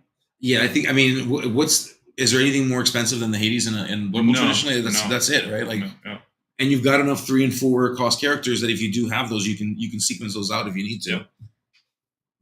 Bell's also very good against Pete. Yes, it is. Yeah, that's a strong thing because it does not worry about resist to move damage counters, which is always really cool. Yeah, big Elsa and Monstro on 8. It's true. Which even then, you're one away. So if you have the inkable in your hand, like kind of to the point that you were talking about earlier, right? Like being able to make that choice as you need to, since you're only needing one more to do that, and not giving up the resources because of some reason. This is over now. The Tamatoa getting value again. Oh gosh, yes. He got 2 popsicles this time. Yep, it is chaining 2, up. 3, 4, 5. So he can ink and still play pop. He should ink the Tifo and pop here. I mean, I would. You're keeping pretty much the same amount of cards in hand. Yep. We are just digging, seeing more stuff.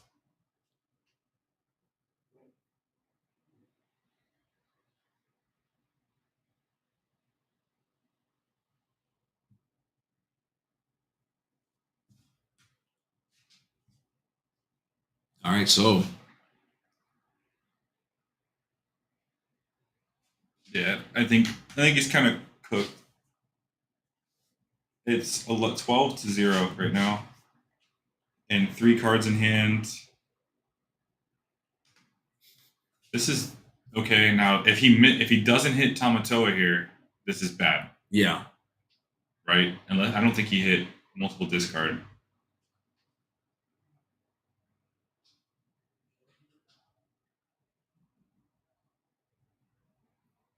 Is that a left, right, center dice? I what? You never played left, right, center, bro? No, what is that? Oh my god, it's a party game. We gotta play that one night. Okay, all right. I'm in. I'm in for a good party game. Yeah, we'll have to teach you guys. That's a lot of fun. It's not though. It's not left, right, center dice. See now this Tamatoa just comes down and draws 2 more cards. Yeah, exactly. He's cooked. Yeah, that doesn't do a whole lot. Hey, we don't no Jim Halpert blasphemy in this chat. Please. Yeah, please. Office is one of the best shows of all time.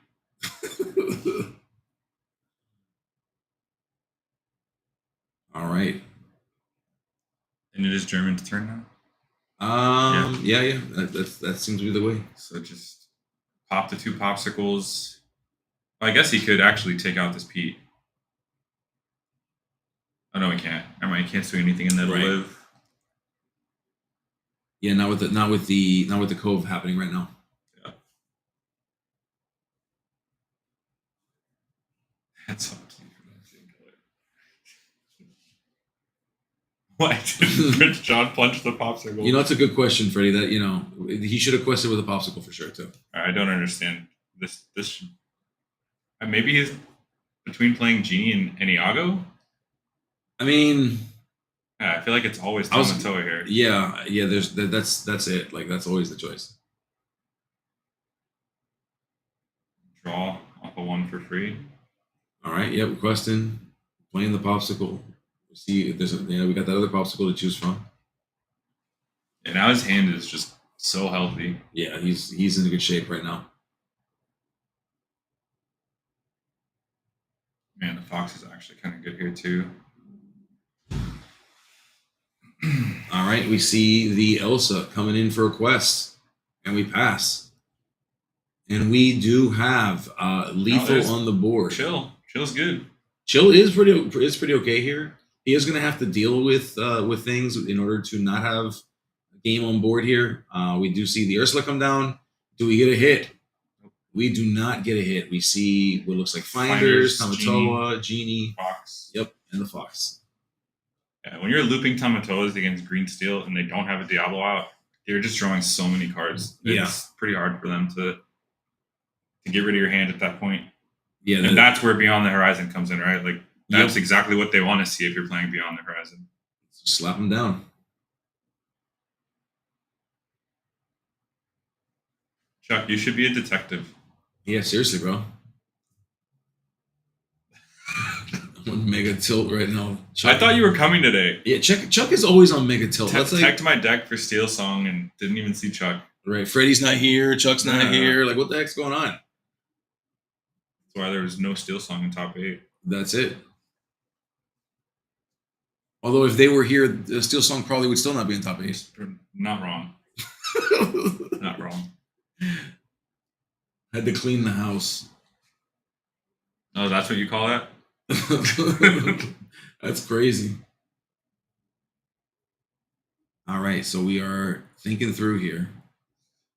With 25 minutes left in the quarterfinals match here. You know, they're taking their time. They're thinking about what decisions they have to make.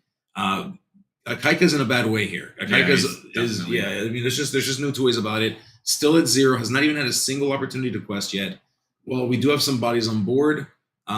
German is sitting with Elsa that can deal with the Diablo, for example, whenever it's time. Well, minus the Cove, of course. and you've also got that Tamatoa, which has been netting some value, drawing from the popsicles. We've been seeing some draw here. Can German keep the pressure up as we are about to enter into a turn where German can get to 18 with what he's got on board? I think I would actually think about finders here. Try to hunt for a goat or something? I would, just not a goat, bell. Or bell, yeah. Okay, well, there's another Or just do Tamatoa. that. I mean, that's also doing the same thing. That's not bad. We quest for 2. But if you finders into like a bell, you can swing your Elsa into Prince John and then bell it and kill the Pete. And he literally can't interact with the board at that point. Pretty much over. It's pretty much over anyways. It's just a matter of how he wants to end it.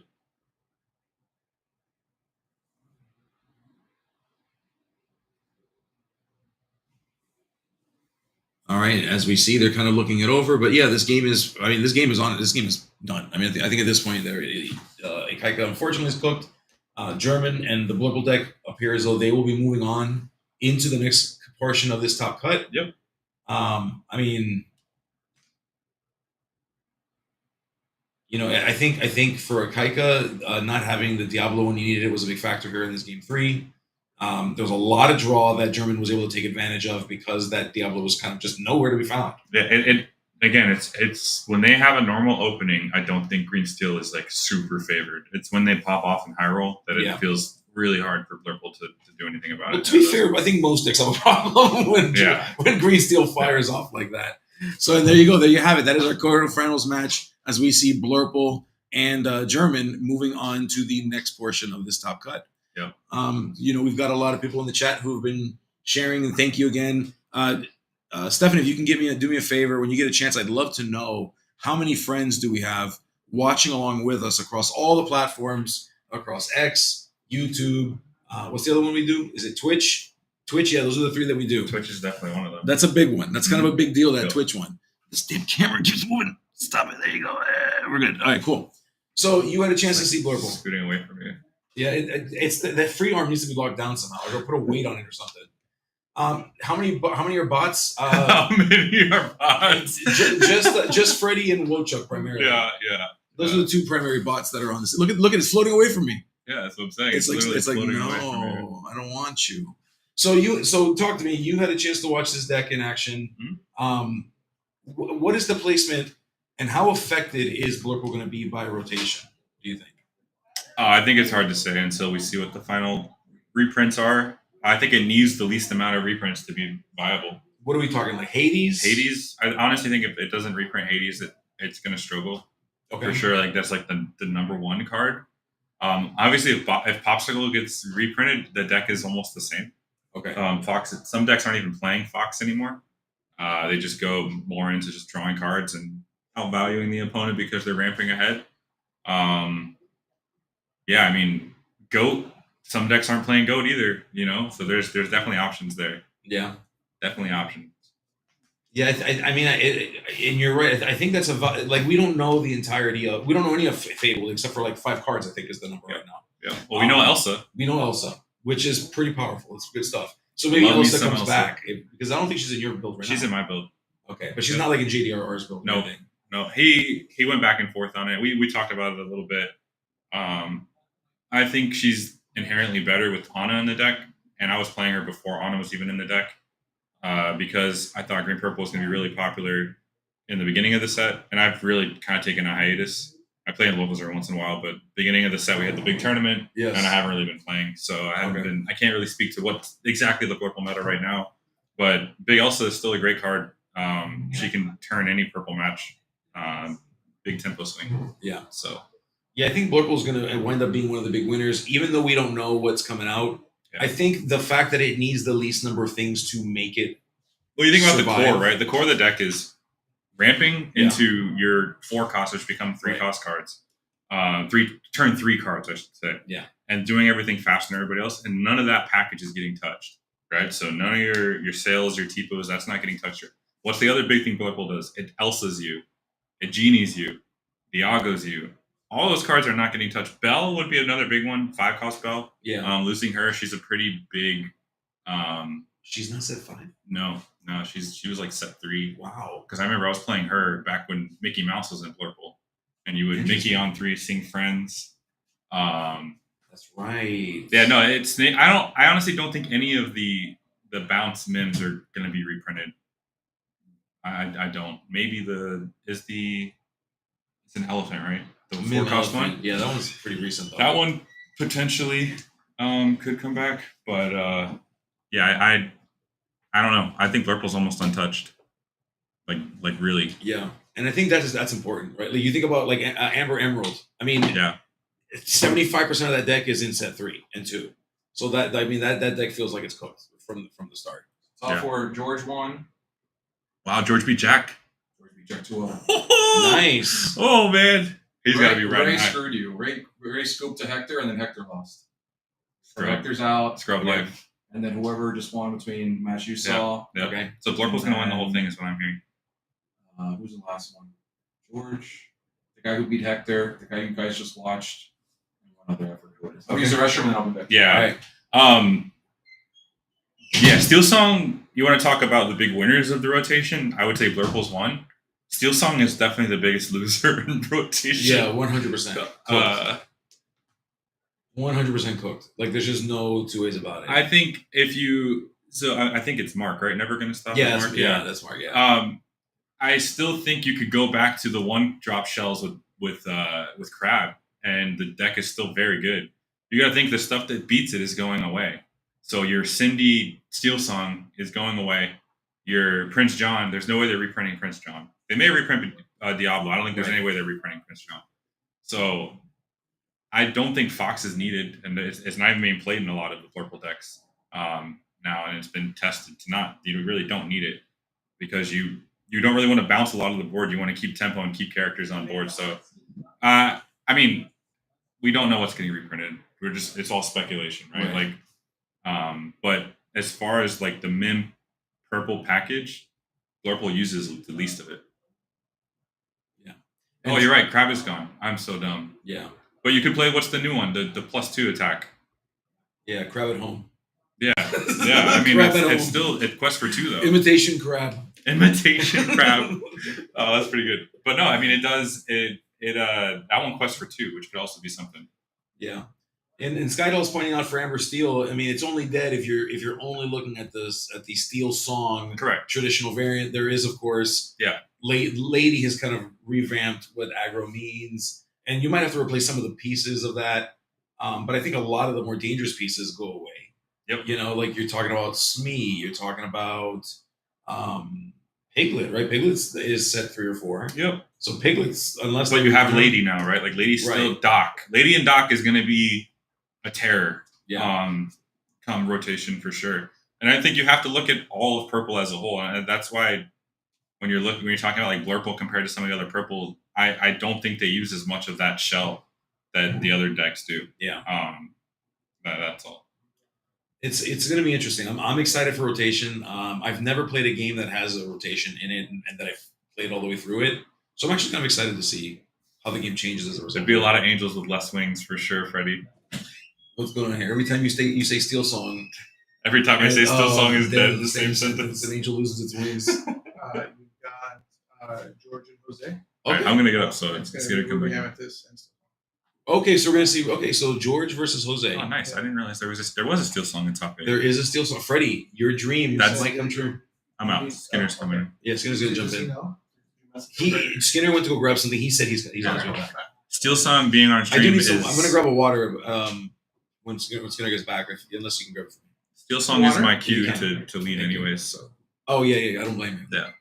Yeah, I'm contractually obligated to hang out here and watch it. Yeah. Although, listen, it got me my set champs win. I gotta show a little love to Steel Song, bro. A lot of people. It got a lot of people their set champs wins. I'm sure with very little practice, even. I think it's one of the Central Florida guys, Freddie. Yeah, not a friend. I mean, everybody's friends, right? Yeah, but not a friend you hang out with regularly. How's that? Blue Steel is okay. Does Brawl rotate? I think it's 3. Brawl, I think it's set 3. I think it is set 3. Yeah. Man, they have to we have to see what the removal is. I think that's the big thing, right? Because removal is so key in Lorcana and it's so lacking in a lot of colors. Yes. That wherever the removal comes in is going to shape the meta. Yeah. So the meta can completely change from what we think right now, because aggro could just be king if there's no removal. Who can kill each other the fastest? Who can get the most 20 lore the fastest?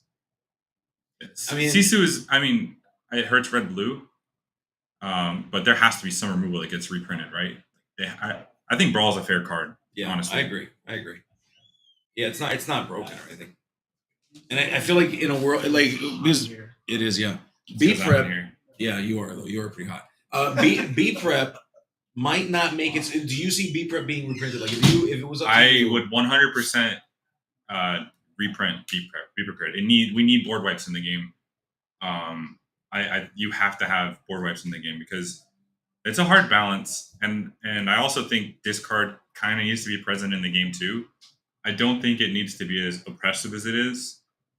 Discard in this game feels worse because your ink is also your lands or your resource, whatever you want to call it. Yeah. So being discarded feels really, really bad in this game. I do think Swords could be reprinted. That card is borderline unplayable right now.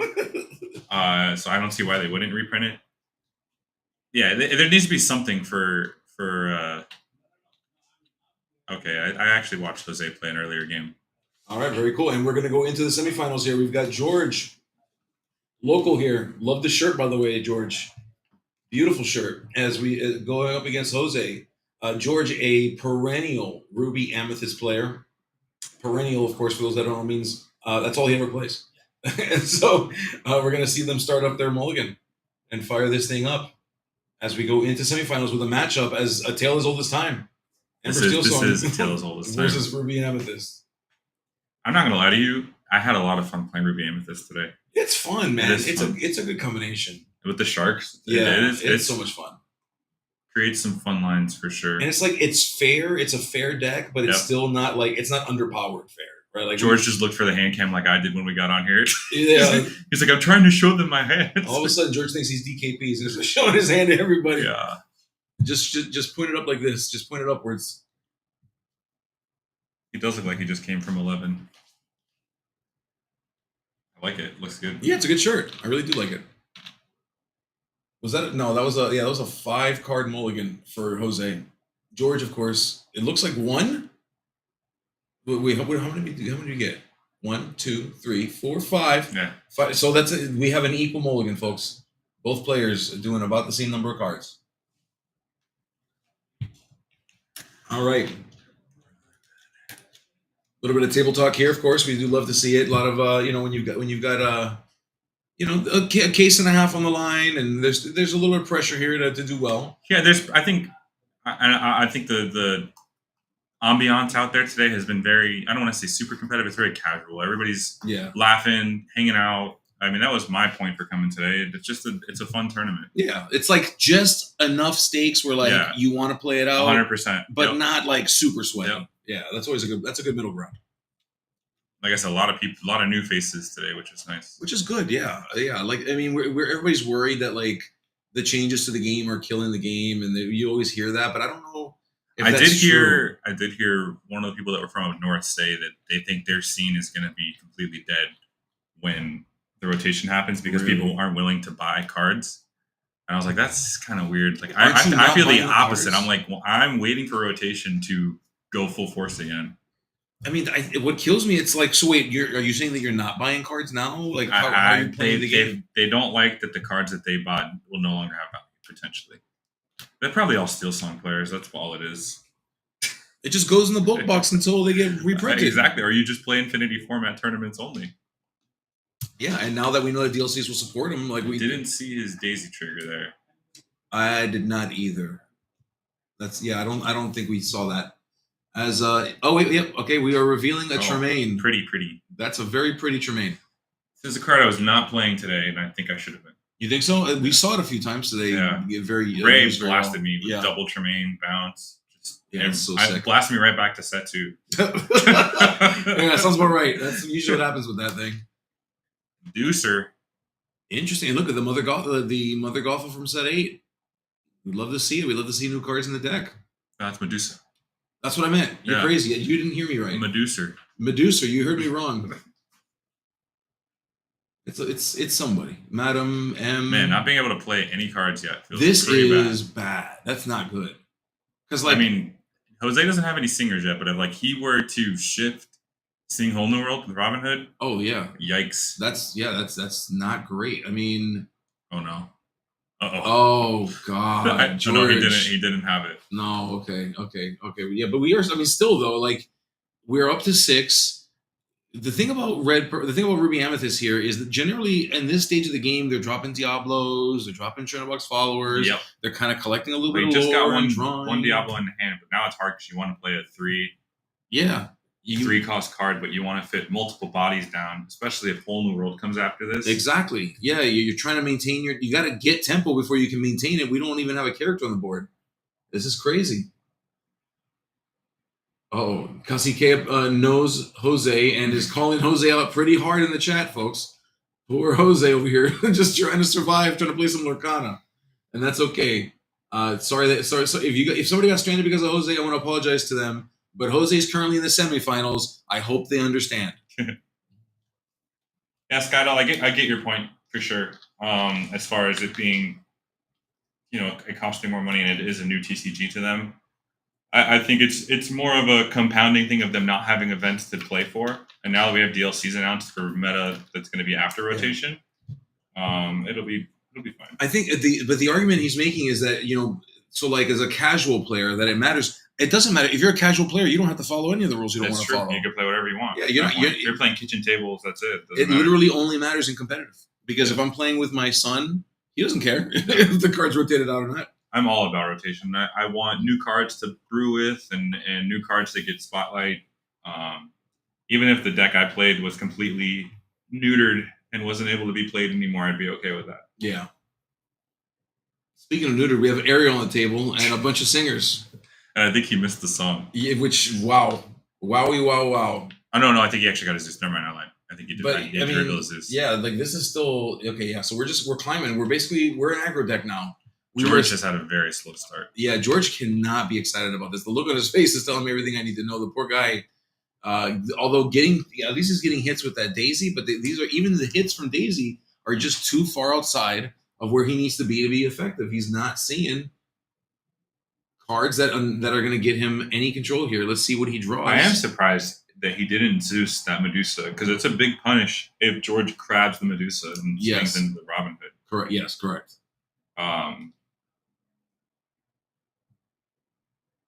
Is it? Let's see. Is it no? We're turning 2 sideways. That is not crab territory. That's crazy. This is rough. That's crazy. I mean, this man, he is sitting with what looks like 9 or 10 cards in hand. Pinocchio. I love this card. So does he. Yeah. So does he. He turns that Ariel sideways. That was a card that mattered here. Ariel's a big deal, but we still have a 5 singer. Can we deal with that? Can we deal with it? Tapping 2. All right, guys, I'm hopping off. Skinner is coming in. You're in better hands now. Thanks for having me for a little bit. No, Mikey, thank you so much, man. Folks, my brother just left the office here as Skinner comes on back in. I came in here, you were still talking, so I didn't know if you Oh, were sticking around. I was ready. Oh, my bad, dude. Have a good one, brother. Yeah, he was like, "Where's Skinner?" My bad. I had to use the restroom. That was a long time. Did you poop? I don't talk about that in a public, sir. You don't talk about poo poo? No, men don't poop. Or Men don't poop. Wait, women don't poop. Or men, nobody poops. nobody poops. Nobody poops, folks. If you go to the restroom, you'll be able to tell if I pooped or not. Okay, well, just tell me which one you went to, and I won't go to that one. Sweating. Yeah. All right. What's going on here, Gabe? So what we've got here is one of the slowest starts known to man. George did not have a 1 or 2 turn drop. Finally dropped the character in Mother Gothel down. Is trying to reclaim some control of the board. But man, it was just a rough. Even the Daisy triggers are like too high cost to matter right now. So what we're seeing is Jose kind of slowly creeping, slowly becoming an aggro deck, and figuring it out. For sure. So I see we're down to top 4, as we mentioned. Got to stop eating those red eggs. No, it was all that pizza that I was mukbanging earlier. Caught up to me, all that cheese. Oh, we're seeing a Naveen with a wheel sing. Oh, here we Which go. stinks because, George was basically stuck on cards in hand. So Lost. He's getting an option here. Yeah, he lost Tremaine. He lost Maui. I mean, lots of good things that were thrown away just now. Let's see if George can be better post whole new world here. Yeah. Like I said, I'm just tuning in now, so I'm just trying to catch up on everything. But George has been running good today. I mean, I know his tried and true. He always plays red purple. It's his favorite deck. So really happy to see him do so well, especially last round where he did off camera, but he played against Jack and actually 2-0 Jack, which is awesome. I mean, not for Jack it isn't, but I'm happy to see that George is doing well. We are chopping up a bit on the stream here, so I apologize, guys. It's chopping up a little bit. Just gonna give it a moment to clear. I apologize. We see it as well. It's a little choppy. Refresh. Okay, refresh, he says. All right, let's take a look here. Doing a quick refresh.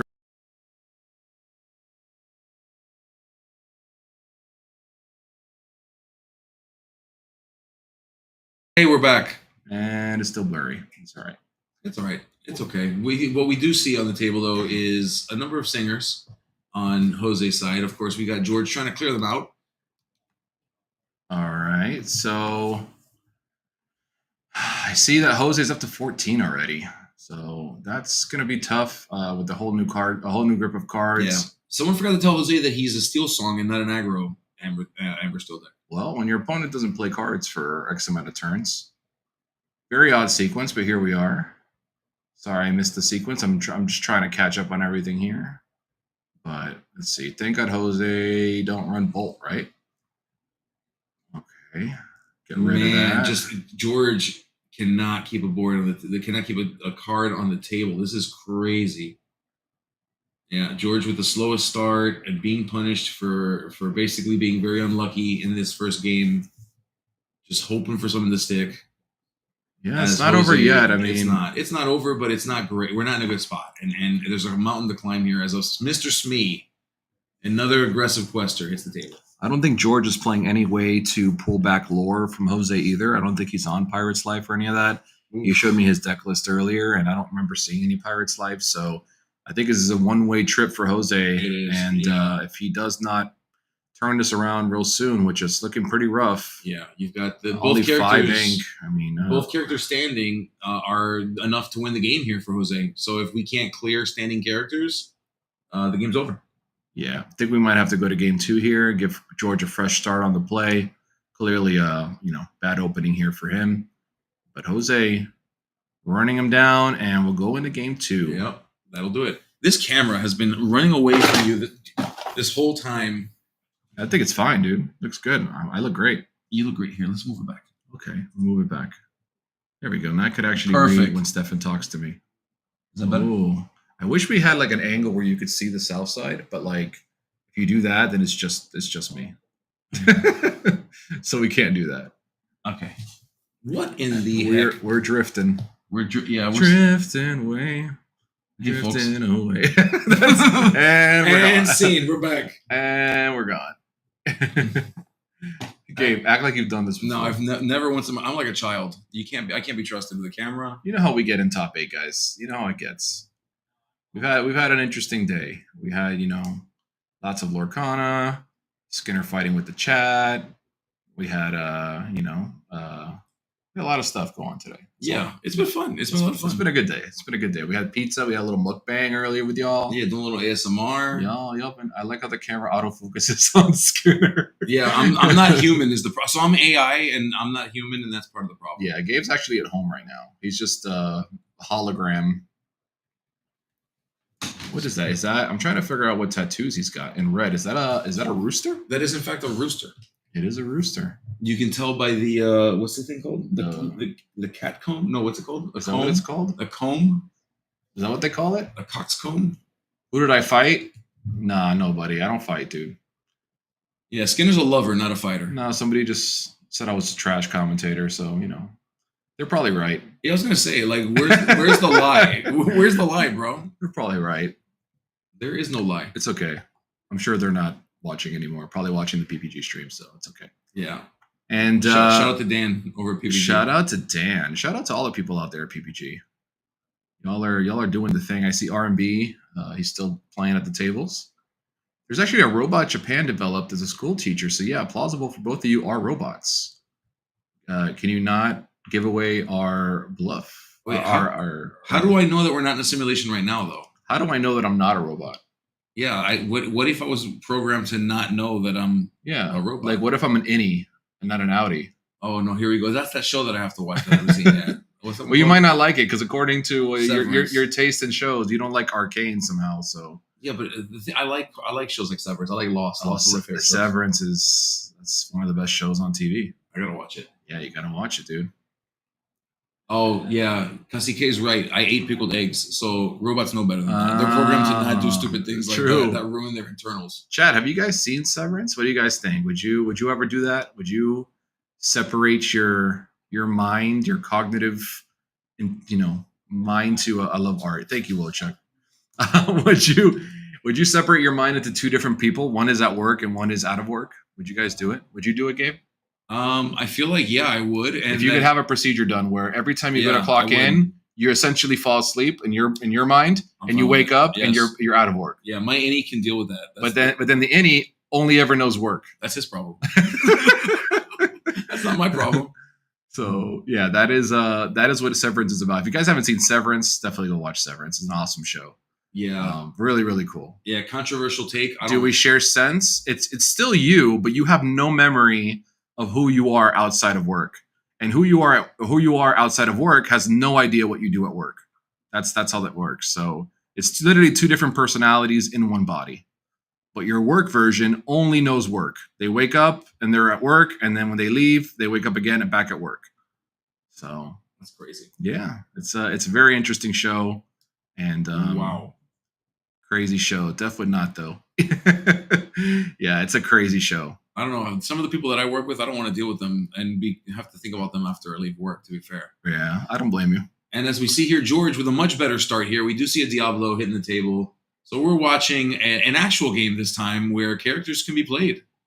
For sure. I'd love to see it. We're going to maybe play a Sisu here. Oh, play a little Fox action. Okay, I like that. Adios, amigo. Oh, yeah, definitely not back to your Inkwell. Yeah. That's a different card. That's a different card. That would be cool if a character said whenever it does, like it's a big character, but whenever it banishes something, it goes to the Inkwell instead of the discard. That would be a cool card. I wouldn't hate that. That'd be pretty cool. Yeah, that's a cool mechanic. Wait. I hear tea. No teas. There's no tea. Who's tea? No. We don't drink tea. No teas. No teas. We love teas. I like me a good old chamomile tea. Chamomile. Chamomile tea. That's a weird word. Every time I say it, it sounds weirder. It's good for anxiety. Oh, and a whole new. A whole new. Wow. Grip. A whole new grip. What a hand that was. 2 Diablos, 2 B preps, 2 brawls. Was it 2 B preps? I saw 1 B prep, but I did say 2 brawls. Yeah, it was 2 brawls for sure. No, I think for the Titan has the best Steel Song build. Ayo. Freddy didn't come today to rep his deck today, so we don't talk about him. No, my favorite thing about Freddy is he's not a real champion. Only real champions come and defend their, Yeah, my favorite thing about Freddy is that he keeps saying he's the best Steel Song player, but never proves it. He's like Roman Reigns. Like he shows up like once in a while, and you acknowledge him, and then he disappears for months to go film something. Yeah, exactly. Yeah, that's Freddy. That's Freddy. Yeah, that's exactly Freddy. Here's another question: would you swap with your work self to give them a break? Would you consider that your self-work would be working for you? So you got to watch the show, Sky. But no, you don't get to go relieve yourself of anything. You're literally 2 different people, 2 totally different personalities. Yeah, my understanding is that like it breaks it, like you can't for some reason because then like it would break. Yeah, the job where they work at, it's like has a security system that will not allow you to leave in a different state of mind or whatever. Yeah, the king does what he wants. Pay me better. How do sick days work in the show? There are no sick days. You are the sick day. There are no sick days, dude. That's funny. That's too funny. That is funny. I love that. Like everyone's just trying to get their I'm telling you, the show is interesting. If you guys haven't seen it, it's super good. It's super good. It's directed by Ben Stiller, who obviously from comedies, but it's like a weird, like it's not scary. It's like kind of suspenseful. Yeah. Like you don't know what the heck is going on, but it also has like a lot of funny moments in it. It's like dry humor kind of. Yeah. It's interesting. It's good. Check it out, guys. Apple TV, not sponsored. Absolutely. As All we right. watch, Got Jose into here- 3. You know, we do our side chats during. we love during it. top 8. Top 8 is always a good We time have for we just have some conversations. combos. And I mean, looking over here at Jose's side of the board, this is exactly what you don't want to see if you're George. You've got a lot of singers here, you know, like primed and ready for Is it Elsa? an incoming Ooh, wheel. me- They're, okay, but Maui. what George does want to see, of course, is that Maui coming in and crashing right into the Robin Hood. That's a great play there for George. Yeah. Definitely want to get that Robin Hood off the board. Does leave a couple singers still here that can be quite problematic, but we shall see if Jose can put the pieces together. It looks like he's got a ton of cards in hand, which only means he's got a ton of songs in hand. Yeah, pretty much. Maybe tough here. I would imagine at least a storm to get rid of this rabbit. We don't want this rabbit recurring over and over again. So most likely going to see some form of removal here for the rabbit, but what comes after will be interesting. Or he could actually take out the Maui if he so chooses, but we will see what he decides. I mean, if you're saying that there's an option between the two, I think it's the rabbit, so it doesn't keep drawing things like bounce. I definitely agree. The only thing is the rabbit wouldn't be able to attack back into the aerial as opposed to the Maui, which could pretty much clear. Oh, and we do have a song. Oh, so he does take. Yeah, he just chooses the okay. Maui. Yeah, he does choose the Maui. So the rabbit can attack into Cinderella. Dale, brother. Good to see you, my man. You guys there? Did you? Don't stress it, bro. If you want to hold it for next time. Whatever. All right. And as we watch here, we see that Jose just continues to bring more characters on the board. George kind of reducing it down to 2. Jose back up to 4. So just not giving George a chance to breathe at all here. Yeah. Lawrence into Smee is a lot of lore. Yeah. We still have this aerial, which could potentially sing Whole New World. I see Naveen peeking out in Jose's hand, which that can come down and sing a free song. So definitely lots of threats here for Jose. And it's up to George to pretty much be able to stabilize the board here. And that's a pretty good start. We do get rid of that aerial, which is nice. But we still have 4 lore worth of questers available. And Lawrence is quite problematic for red-purple, right? Because Lawrence can't be brawled unless you damage him. But you don't have really a way to damage him unless you crash into him. Exactly. So yeah, it could be quite problematic, and he's a very good card against these red-purple decks. So. Yeah, very good card. It's funny how like it kind of saw its relevance later than when it came out in the game. People not really understanding, you know, the fact that it's an 04 and that Challenger means something, or not Challenger, but that its effect matters here. And when people started to realize, wow, this is a 4/4 that does it one time, it kind of grew in relevance. And what's even funnier is kind of seeing the meta evolve in Japan, where people are learning that in real time, watching videos of players going over to Japan to play in the Grand Prix. Yep. And even the players over there are like, why are you playing this card? Yeah. It's like different meta games, obviously. I think it's cool that different countries and regions have different meta games because they play different decks and they have different styles and preferences. So it's always cool to see what other continents, just like EU, you know, EU, I feel like their meta, it's different. Obviously, this is very similar decks, but people prefer one deck over ours. You know, it's interesting to see how different preferences. Oh, you're the man, dude. Let's go. Hey. Thank you, brother. My brother Hector hooking me up with some Squall cards from Final Fantasy. I'm a big Squall enthusiast, so if you like Final Fantasy, Squall is my favorite. Very nice. So I got some Squalls for my collection. Nice. Congrats. Thank you. There was 5 collector's packs here. Huh? I bought 4, and somebody took the other one, and they got the hit in the 1 pack. That's always how it is, bro. My buddy Jose, the one that you met in Atlanta, he was in North Carolina, and he walked into a Walmart and got all 3 of the Commander starter things for retail. So pretty good. Nice. Yeah. All right, brother. Drive safe. Good to see you. Hector, folks. Sorry, guys. Yeah, Hector just coming in to say goodbye. Genuine guy, as always, just coming to say hello. So, or goodbye, rather. I like Tifa because of her personality. Yeah, I think that's definitely the reason you like Tifa. Yeah, I'm collecting the ladies. Don't judge me. I'm just collecting Squall. Squall is my favorite. I think the most expensive Squall is only like $60. So that's not bad. Yeah, it's not too bad. You should get one and get it graded. I might. That's actually not a bad idea. Maybe I'll buy a graded one. We'll see. But getting back into the game here, pretty much at a stalemate. You see George has been able to really clean up this board. Jose only at 7, so that's a safe place to be. If you're George, you're definitely happy to see that he's not up to 14, 15 already. And we will add a Daisy to the board as well as this Pete. So we'll not have any kind of be prepared shenanigans in the future, at least not for the next turn. And this Rapunzel will be able to go ahead and quest for 2 if she so decides. She so chooses, rather. Yeah. Yeah, and we see Jose kind of establishing a situation where next turn is going to be a significant questing turn if George will allow it. We've got Rapunzel, we've got Daisy down already, so that's 5 lore as we start to quest. And we know that he's not going to be able to be prepared. We've got 6 ink on George's side. 7 don't matter right now because be prepared cannot be played due to the reign of Pete. For sure. And Harvest in the chat asking who's favored in this matchup. Probably a better question for Wochuk, who's also in the chat. He is, plays Steel Song more than anybody that I know. Probably Freddie as well could also answer this question. I would think Amber Steel is probably favored just because Whole New World could be quite problematic for Red Purple if they don't, draw a good hand off of it. And also Pete shuts down Be Prepared. So I would say probably Amber Steel. I don't think it's unwinnable for Red Purple, but I definitely think that that Jose is probably favored in this matchup just based on deck lists. But again, doesn't mean anything. 95-5 on the play, 60-40 red play. Okay, Red Purple on the play. Okay. 95-5. So okay. Steel Song on the play is pretty heavily favored on the play. So thanks, Wochuk, for the insight. Yeah, I don't have enough reps. I played a lot of Red Purple, but that matchup always felt kind of rough for me whenever I played against Amber Steel. So, but I thought maybe it could be just because of my own personal skill. But it is, yeah. But Chuck making me feel better saying that it's not supposed to be winnable. But we do see George still hanging on here. And I did ask George earlier what his matchups were. Apparently, he played 2 Chernodog players. Then he played 2 discard Amethyst Emerald discard decks. So he played 4 Amethyst Emerald decks in the first four rounds. And then he played against Green Steel in the last round. Crazy. Yeah. That's crazy how many were out there.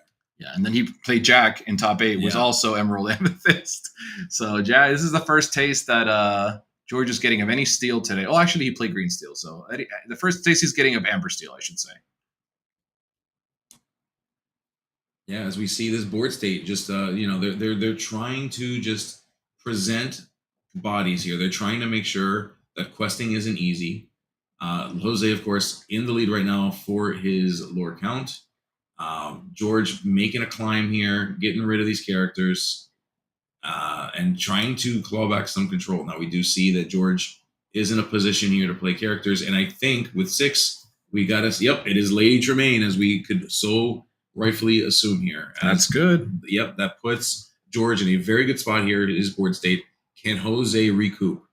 Yeah, I mean, it very much could happen here. Obviously, George has got to pray that a Whole New World is not incoming. We don't want another reload here, but Jose still has a pretty decent grip of cards here. So although this board is looking favored for George, I'm curious to see what comes down here for Jose as he inks that big ol' aerial. So we won't be using that. We will get Lawrence, Naveen. Is that a wheel? What are we seeing? We sing Zeus. Okay. Could have been worse. Yeah. Could have been worse, but maybe the last card is wheel. Oh boy, that's always the bad. It's always wheel. You have to assume it's always a carpet ride. It's always the last card. Yeah. Oh gosh. So you have to think that George knows that's coming. If I'm George here, I'm trying to be prep. I want to make him have to hard cast that. But where there's no B prep coming. I like that though. But he will be able to take out the singer. Yep. So George rocking that one of Pinocchio, who used to be an absolute menace. Yeah. And clearly still is. Yeah. I mean, he's doing great here. Oh, look at this. He hits the Lawrence. How did he hit the? Oh, wait. He tapped it with the Pinocchio? No. How did he hit the? Oh, he has Tremaine. I'm sorry. Yeah. I was thinking it was Medusa. That's my fault. No, yeah. Yeah, Tremaine. Yeah. Tremaine does work. Yes. And we see Troubadour. He tapped it like it was targeting, so that's why I got confused. Yep. Oh my goodness. So we're seeing just black characters getting zapped and blasted and Tremaine and attacked and just a constant struggle here. This is how I feel Lorcana should look. Yes, right? very interactive. This is what I feel like a proper game of Lorcana should be, right? Like both players back and forth, both players doing their strategies, not just one player face rolling and the other player watching. Exactly. Yeah, I would agree. This is Lorcana at its finest. So we see Groat coming down. We see the addition of this new Madame Medusa, which is a cool card. Allows you to bounce something back to your opponent's hand by dealing damage. So a lot of that dealing damage archetype that we were discussing earlier, I think that's definitely going to be the direction that Red Purple moves into post rotation. And it's cool. Like this card and Hades are both solid cards. I think they're a lot of fun and really cool. All right, we got a turtle. All right, we're going to just shoot the Pinocchio for 1. That doesn't feel great. And pass the turn back with no cards in hand. Yikes. Oh boy, so now we're in George's wheelhouse. And speaking of wheelhouse, we better hope that Jose you better get doesn't find a wheel anytime soon. Oh man, yeah. So George Bounce it back to the hand. clamoring control of this game. I love that. I love that. Medusa getting some value. We got a snake. Let's get a little bit of lore. We're going to replay it. Yep, ink. Play it again. Get a little bit more lore. Yep, we'd love to see that. The GOAT doing what it needs to do. And Jose giving him the nod, saying, yep, I know the script. Jose, hope this is a big one here. It doesn't look like it is, based on his body language here.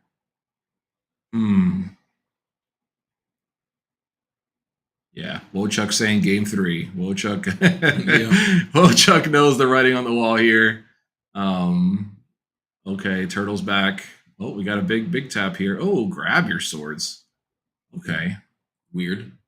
I mean, not terribly weird. I mean, against green purple, I mean, if he's expecting Diablos and all that kind of nonsense, I think grab your sword still has merit, but some people might not agree. It depends on the build. Yeah, no, I'm just saying packing the cart.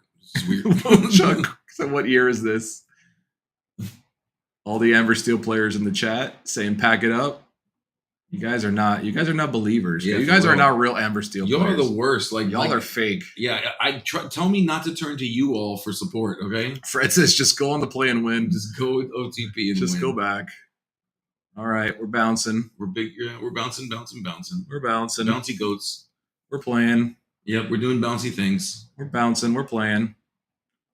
All right, George going up another 2, and all of a sudden, this game has turned on its head. George up to 16. Yep. Gonna unload the board here. Say, show me what you got. Top deck for Jose. Doesn't look like it's too exciting. No. He is. You're not slamming the card. It is a troubadour. He gave him a little laugh and told him, "All right, let's go to game 3." Yep. Good sportsmanship from both players here. And we're gonna go to game 3, which is super exciting. What are you doing over there? What are you doing over there? You want to be close to me, dude? It's okay. I love you, buddy. I love you too, brother. I love you. I love you too, bro. So now we're going to go to game 3. And according to Chuck's predictions, it's pretty 95-5 in Amber Steel's favor on the play is what he's saying. But we'll find out. We'll see. Anything could happen. Jose could brick. George could have the nuts. I mean, who knows? Yeah. But we will find out shortly. We will. George is, like I said, either way. Both players here obviously have a great run today. Getting all the way to top 4. So winner will get to go to the finals, but either player is deserving. Both players doing a great job today. So, and I like to see that, one of the Amber Steels did get in. I know it wasn't a very represented deck in the room today, at least not from our stream. So good to see it. Monty says George taking it. All right, we got some George support in the chat. I love to see it. We love to see it. Yeah, George is a local here. So of course there is going to be some local love for him. Yeah, of course. We definitely want to see George do well. Not that I don't want Jose to do well also, but, George is the homie. So hopefully he can at least give him a good game here, right? Yeah, and that matters. The top 8 split. To sure. my knowledge, no. I know we're playing it out to the finals. I don't know what they did with their pricing. That's between the players and the establishment, but I have no idea. But either way, we're going to have a winner for you guys. We're not all going home. We will have a definitive winner. So, all right. If Jose doesn't win, he can't come back home. Well, that's a lot of pressure. That's a lot of pressure. Yeah, Jose, you're going to be homeless as he stares into the camera like a psychopath. Yeah, let's do it. Did he hear you? I don't know if he heard you or I don't know, but he knew what he was doing, and I caught him. That's what happened. When I walked out there, he was talking super loud, and I think it's because the white noise is cranked for us because we're so loud. So he was like screaming at George. So, yeah, I think the white noise is just pretty loud because of us. I'm Shaq Jack lost on the play with dogs. Yeah, I watched George beat him 2-0. So yeah, he definitely lost. There was no split there. He just lost. So I can confirm that George beat him twice. Game 1, Jack went to 19 and George beat him, and then game 2, George just beat him. So, Crazy. Yeah, pretty crazy. Wait, was that a full mulligan from Jose? I think so. Crazy. We got 7 going back. So, like I said, decks can brick. You never know. Mm-hmm. Pretty sure that's my water, but you can have it, dude. No, I'm pretty sure this is mine. Pretty sure that's my backwash, but you can have it. No, this was mine. It was handed to me by Stefan. It was handed to you by Stefan. Yeah. All right, because I was sitting there earlier in that corner. No, this is mine. Okay. I know for a fact. All right. I believe you. And even if it's yours, it's delicious. It's just my backwash. Yeah, I will note it tastes better than normal water. So it might be your backwash.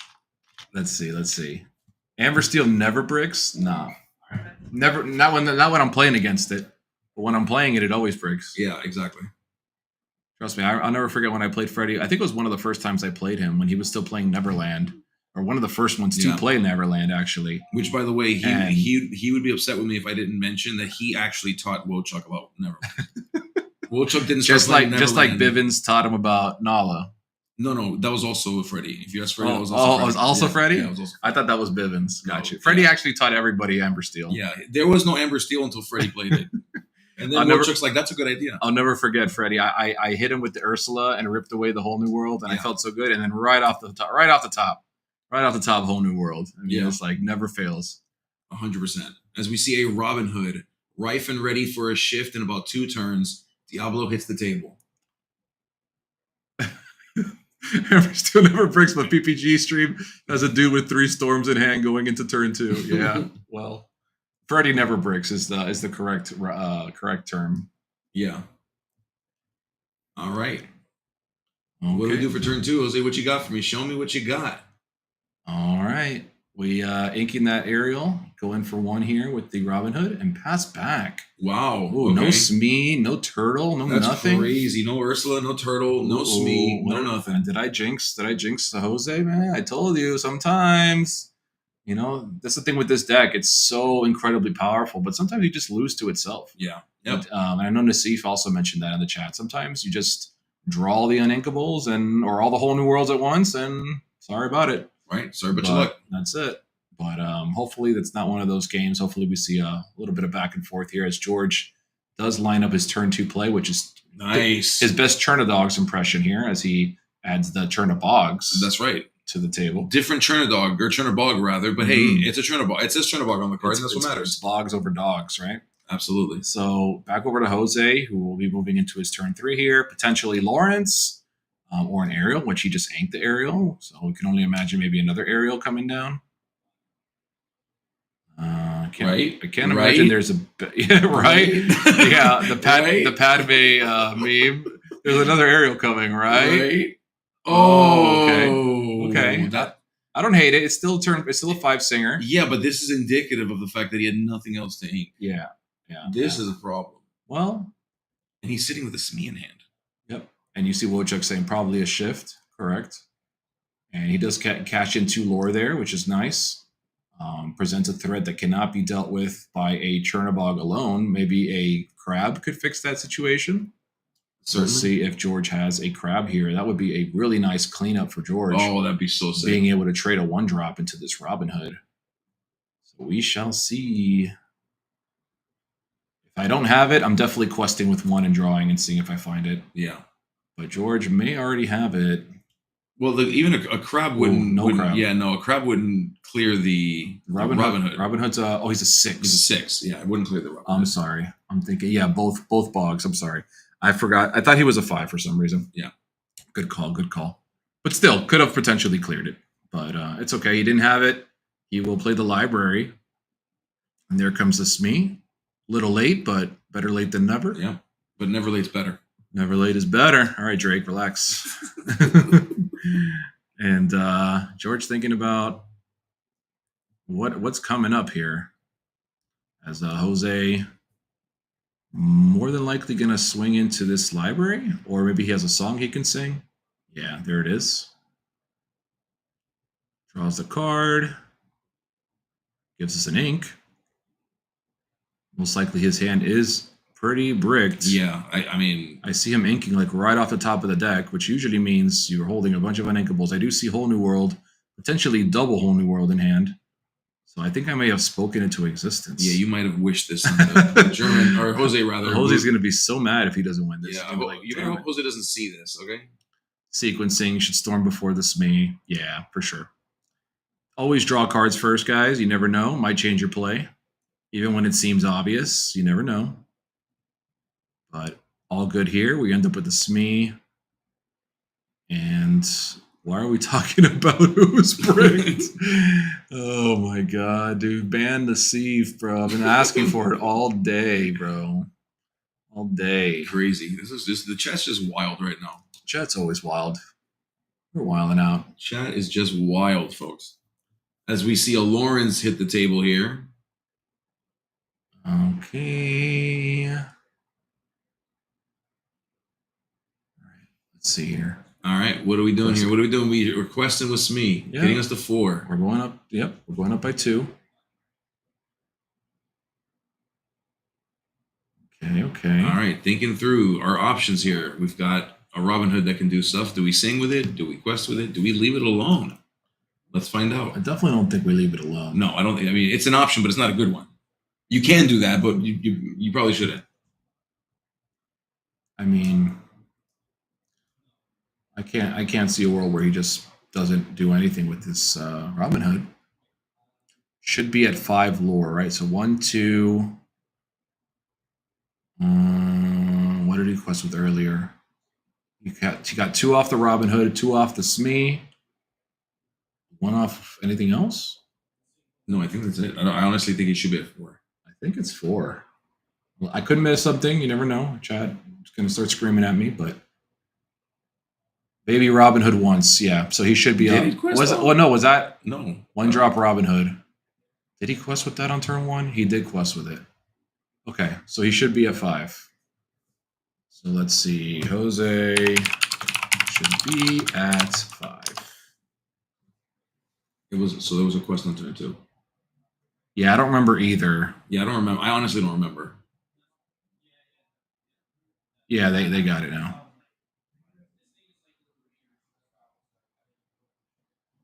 Yeah, Jose Okay. saying he wasn't sure, but all good. Thank you, chat. Appreciate it. I knew the Robin Hood had 2, and I knew that the SME had 2. I forgot about the Robin Hood, Baby Robin Hood. So 5, we're good to good. Good to go. Good to go. Thank you, production, for keeping us honest. All right, so now it's up to George here. That's a lot of quests. That's a lot of lore. Everything in play quest for 2.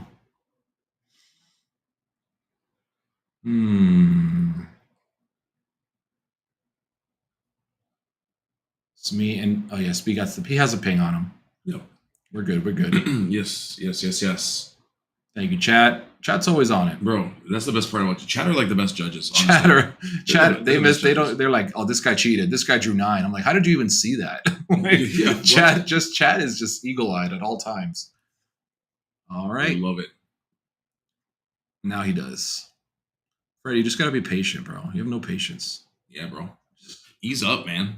I remember I seeing a meme of like you know the meme of the kid that he's like he's like Where the veins, yeah, with the coming up veins his popping head, up, and it says me waiting to tell my opponent that Speed takes 1 damage at the end of the turn because everybody always forgets. Yeah. It's like, is he gonna do it? Is he not gonna do it?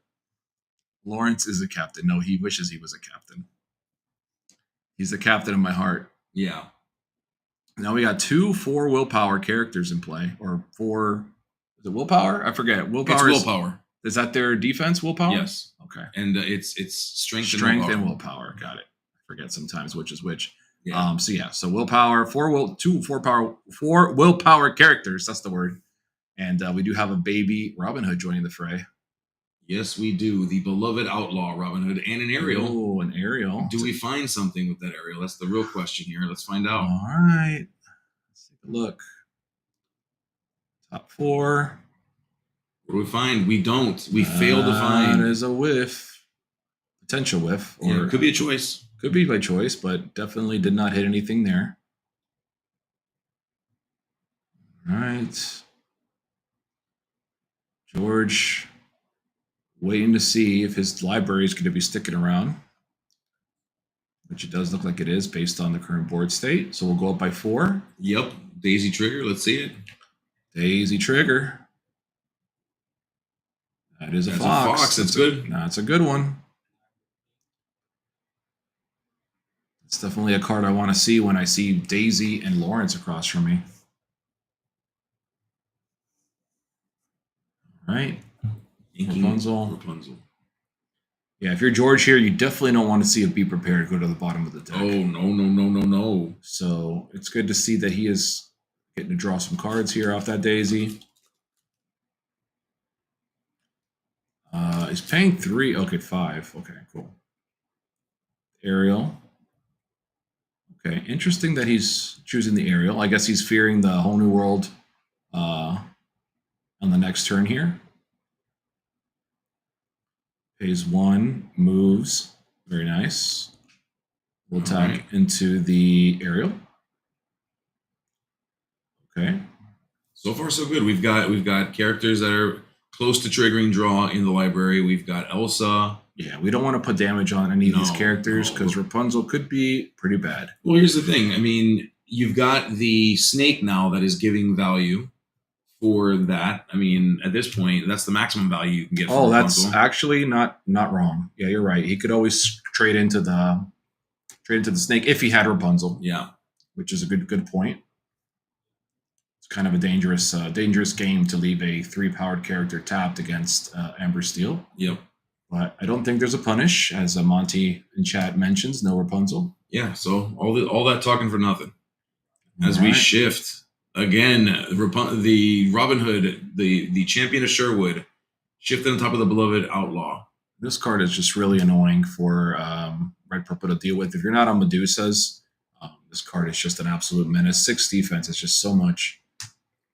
We will go ahead and crash. Oh, we're going to sing Whole New World. Whole New World. Ooh. Okay, and so George tried to get rid of that 5 singer, but Jose says, I got another for you. Yeah, we've got Ariel at home. His name is Robin Hood. What a hand.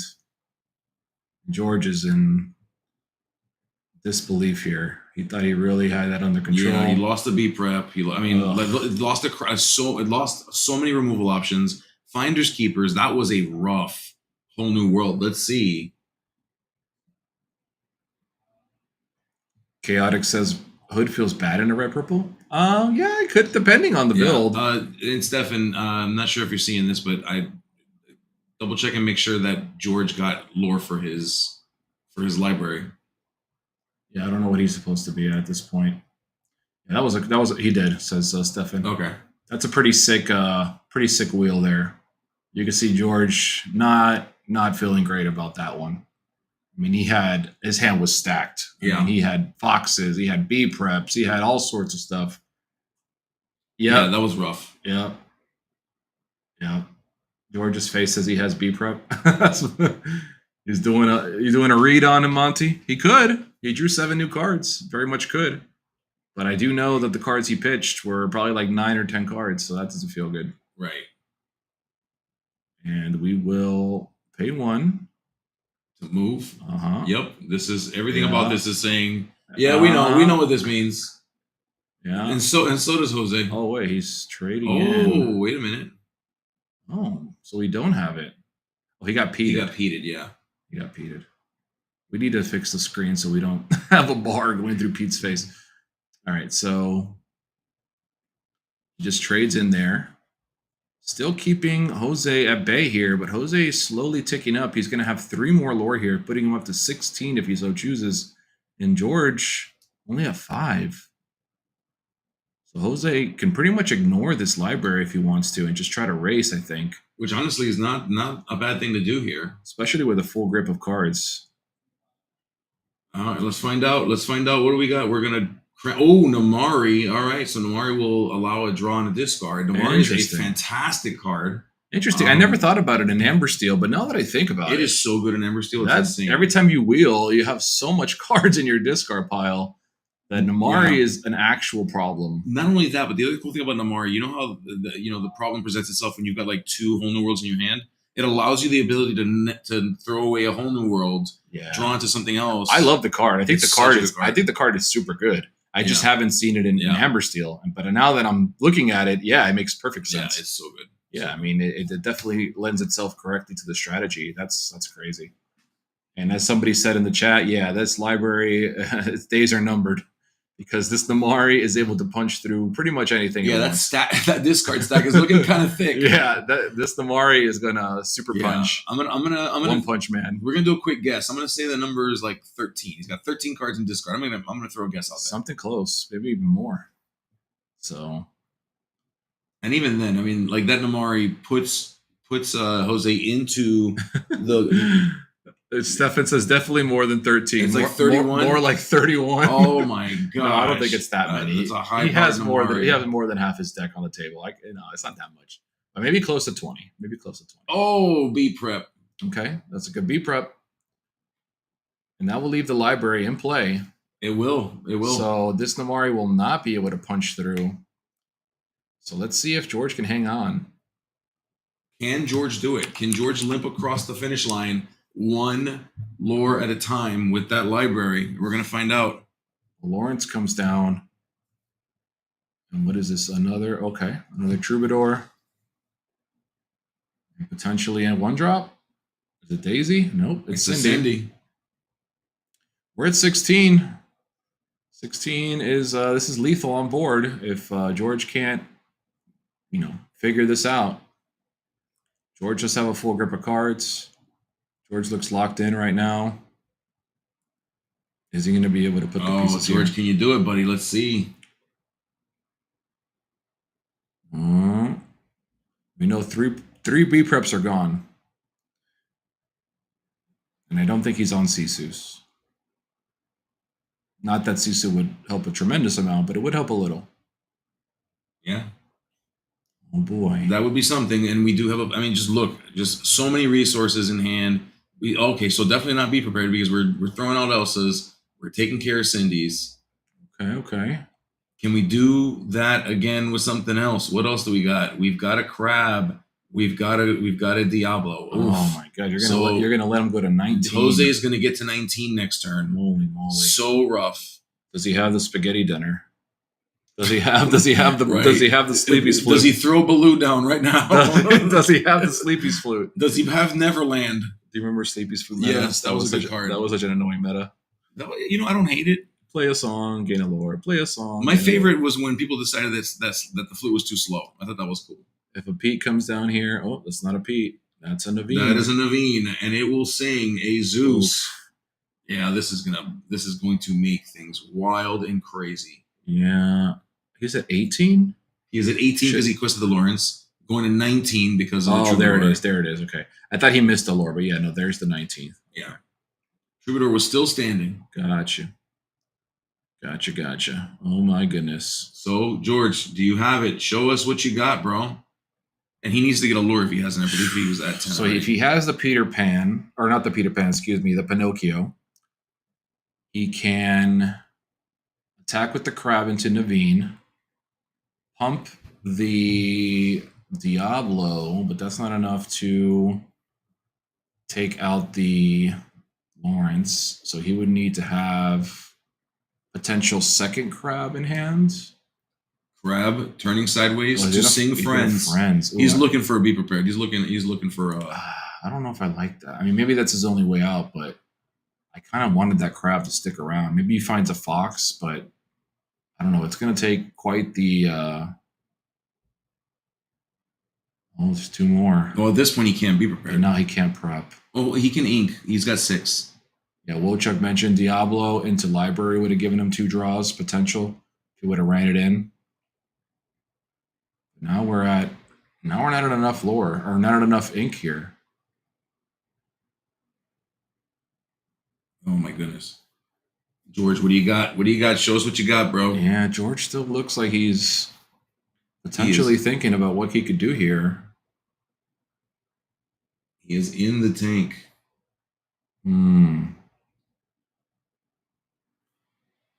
He gets one more try now with Diablo. Yeah. But even then, I don't think he has 7 up. Does he have 6 that he could ink?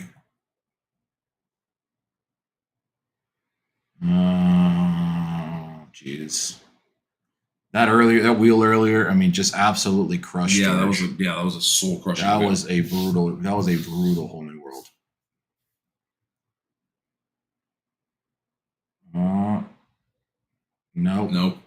Nope. The head shake tells me Yep, everything we need to that's know. me too. I do the same thing. Yeah. Like I just clearly telegraph. Like nope. Kasike says if he scoops, pickled eggs on the house. Oh, Pickled eggs for my the house. hero. No. You can keep that. You can keep it. Yeah, George just really trying to see. He just got so many cards, but Yeah, nothing that. but answers the 19 problem there. lore is just too much.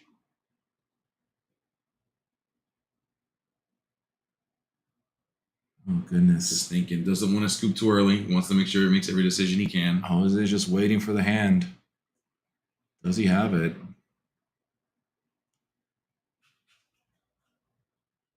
Yep, Yeah. and revealing to his opponent. He shows him the royal flush, There but is no unfortunately, nothing available to save him. And Oh, Jose takes it down. And George, great run today. Yeah, seriously. Does come to an end there, but he played great. Nothing to be ashamed about. No, That wheel was just absolutely backbreaking, but that's what that deck does, right? it does. That's his whole And point. you don't really have a way to stop it in red purple. You just kind of have to sit there and just pray that you don't get wheeled Yep. into oblivion, and that's the way that cookie crumbles on that one. So Correct. great effort by George, going all the way to a game 3 in top 4. So again, great run for him, and congrats to Jose on moving on to the finals here. Yeah, crazy stuff. So- I'd be curious to see what the other. We'll find out shortly. It should be Akaika and no, did Akaika lose Akaika lost to to Jose? No, or somebody else. I wasn't here. You were with Mikey. the Blurple player. Blurple. I forgot their name. Okay. Well, great job. You're doing a good job. You're doing a great job. care. I don't care. Amber Steel Finals. Is that Yes. really what it is? Is it what the other deck is? I'm not. I don't know. We'll find out. I think it is. Yeah, it is an Amber Steel final. Yes, it was right. Yeah, because it was Amber Steel versus Blurple. no Blurple. Unless the Blurple German. German was playing Blurple. Yeah, so I think it's Blurple. So the German, did he win? We don't know yet, right? Yeah, that's what I'm saying. We don't know who the other We game. don't know if he turned won. Yeah. Unless it's already been reported in the standings. We don't have the standings in front of us, but possible that we already know who's matching it up. I'll be very surprised if after not seeing Amber Steel all day, the finals is Amber Steel versus Amber Steel. Like Yeah. gosh, after not seeing it all day, that would make me really sad. Turn 1 Cindy, turn 2 Storm Ursula, turn 3 Ariel, turn 4 Daisy Lawrence Wheel, turn 5 Ariel Daisy, turn 6 Pete Wheel. Ah! I agree. I know that feeling. Yeah. Tattooed that on my forehead. That's like up, down, left, right, left. Yeah, I have nightmares about a whole new world. I see carpets at the store and I start You crying. start shaking. I start sweating. I just can't stand it. Can't stand it. But Well, in about a month, you won't have to worry about it. yeah, unless I want to play Confirmed, Infinity. by the way. Yeah. Confirmed. Are you gonna be an Infinity gamer? What do you think? I mean, if I'm gonna go to a DLC, the third DLC in the challenge, I'm gonna be forced to because I do want to get into championships. Do you think a lot of players are going to play Infinity between now and the DLC? I see a lot of stores supporting it. I mean, we're about to enter. You and I are going to be casting Yeah, the Invitational. That is going to be Infinity format. sure. Much to the chagrin of the players in the chat, apparently, who are upset because they're worried about an all blue steel Invitational. That is true. Yeah, we will have Hiram will be back for the Invitational And Fortisphere, a card that, if I'm being honest with you, Infinity is the ghetto. yeah. To be fair, Fortisphere should have never been banned. yeah. To be fair, Yeah. I think it was a necessary ban. I don't think the card itself is overpowered, but I think the play patterns that it allows with 8 popsicles in a Bell deck, I think that's what made it too overpowered. so you're saying that the card that they had just released was the problem, that they shouldn't have released that card, and that they probably should have banned the card that they just released, Possibly. and not the innocuous card Fortisphere. Possibly. But they also stated that they felt like the card wasn't really representing the Steel identity properly. Like it wasn't really. In Why? line. Because it lets you draw a card instead of just drawing this card. Have you read the card titled Beast, Sad Hero? Tragic Hero? Look, man, I don't work at Ravensburger. How is Beast not banned then? I'm just don't kill the messenger. Oh, okay. I'm just hearing. I'm just telling you what I heard. Because I mean, Beast lets you draw a card. Yep. It feels like it's the identity. Yep. Oh well. And Freddie's saying the same thing. The damn rat is back. Yeah, he's coming. He was only on vacation. Yeah, he was taking a little snoozy snooze. He'll In fact, be back. you, Freddie, and anybody who's going to be at the SSG Invitational are going to have the distinct honor of helping us to send a message to Ravensburger to say, "Hey, let's think about this for one more second." We should theme the invitation and welcome back. Yeah, welcome back to the mouse, to the rat, or whatever. But not welcome back to the rat. We love him back to the rat. I'm gonna have to get my mat eroded. I have the play mat that's got the rest in peace. Yeah, it's got. He's back from the dead. And what's up? Ooh. Piloted by none other than Alex Blair. Oh, let's go. He's Blair. been chirping in this chat the whole time, and now I get to talk smack about Alex Blair. Let's go, guys. My favorite thing in the world. Our finals, if you didn't hear Stefan, is going to be Green Purple versus Amber Steel. And I like Green Purple's matchup here. Yeah. I really like it. I know sometimes it doesn't go your way because Amber Steel sometimes just high rolls you into oblivion. But overall, having access to Ursula's, I think, is very important. I don't know what version Alex is playing, whether he has like shift Ursulas and stuff like that. But Alex has been playing. He's like us. He's been playing Green Purple since its inception. So he's got a lot of reps on it. So I think it's going to be a very good finals. So I'm hoping so. Yes. Huge fan of him. I love Alex Blair. He's a great dude. Very great dude. Huge fan of the deck combination. I've mulled over many decisions with him before. I am certain that every decision, deck building, and play patterns has been thought by this man 1,000 times over. Very analytical guy. He's been playing Diablo even back when Green Purple didn't play Diablo, when it was just like a tempo deck. He was playing Diablos. And I'm like, why would you play Diablo with no way to... He's like, dude. I was so busy telling him how bad of a decision that was. Yeah, but he does his thing, and he obviously has brought him a lot of success. He's been playing this deck for a long time. He knows the intricacies of the deck inside out, and it should make for a great finals match here. And I am happy to see that it's not an Amber Steel mirror. Yes, I'm okay with that. I'm glad. I mean, although is that really the worst thing in the world? We haven't seen one of those in a while. I mean, it's fine, but this is much better. Much better. Yeah. So, well, the other thing I'm really jealous about from Alex Blair is what an epic beard he has. Why can't my beard look like his beard? I want my beard to be really long like his. Yeah, his beard. His beard reminds me of the Jeebus beard. Yeah, it's like one of those like just straight down. Like my beard grows kind of like puff, right? His beard grows like down, like Abraham Lincoln style. Yeah, we need to get him a top hat. It would be perfect. Yeah, but he's like a real tall, skinny Gimli. And he's not wearing his cool glasses. He has like these, I think they're prescription, but they have like orange. Yeah, like an orange tint. Orange tint. He looks so cool. I'm always like, where'd you get those glasses?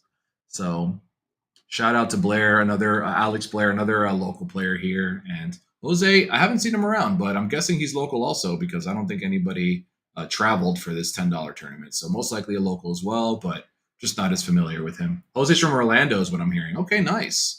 Hey, you know what? Kaika. Oh, he came down with the Kaika. Nice. Yeah. Very cool. I love to see that. Okay, so shout out to Orlando in the house, not too far away. Coming down to get their gaming in. I love it. Appreciate y'all coming making the trip. Hope you guys are having a great time. I know Jose's having a great time sitting here in the finals. Oh, yeah, certainly. And we see 1, 2, and 3 cards decision mulligan for Alex. I missed the number that Jose drew. So we don't know how bad the initial hand is, or at least it's perceived by Jose to be. Mm-hmm. But we're about to find out. We've got second seed Jose. That means Jose will get to go first into this game. Yep. Can he capitalize? Being first with Amber Steel, that's a pretty big advantage. For sure. And if somebody else could post the melee. Well, actually, we don't really need the melee, to be honest. I mean, you can look at it if you like, but yeah, here we are. This is the finals. Yeah, so if you want to look at everybody else's record, you definitely can. But we are in the last match here, so there's no other matches happening.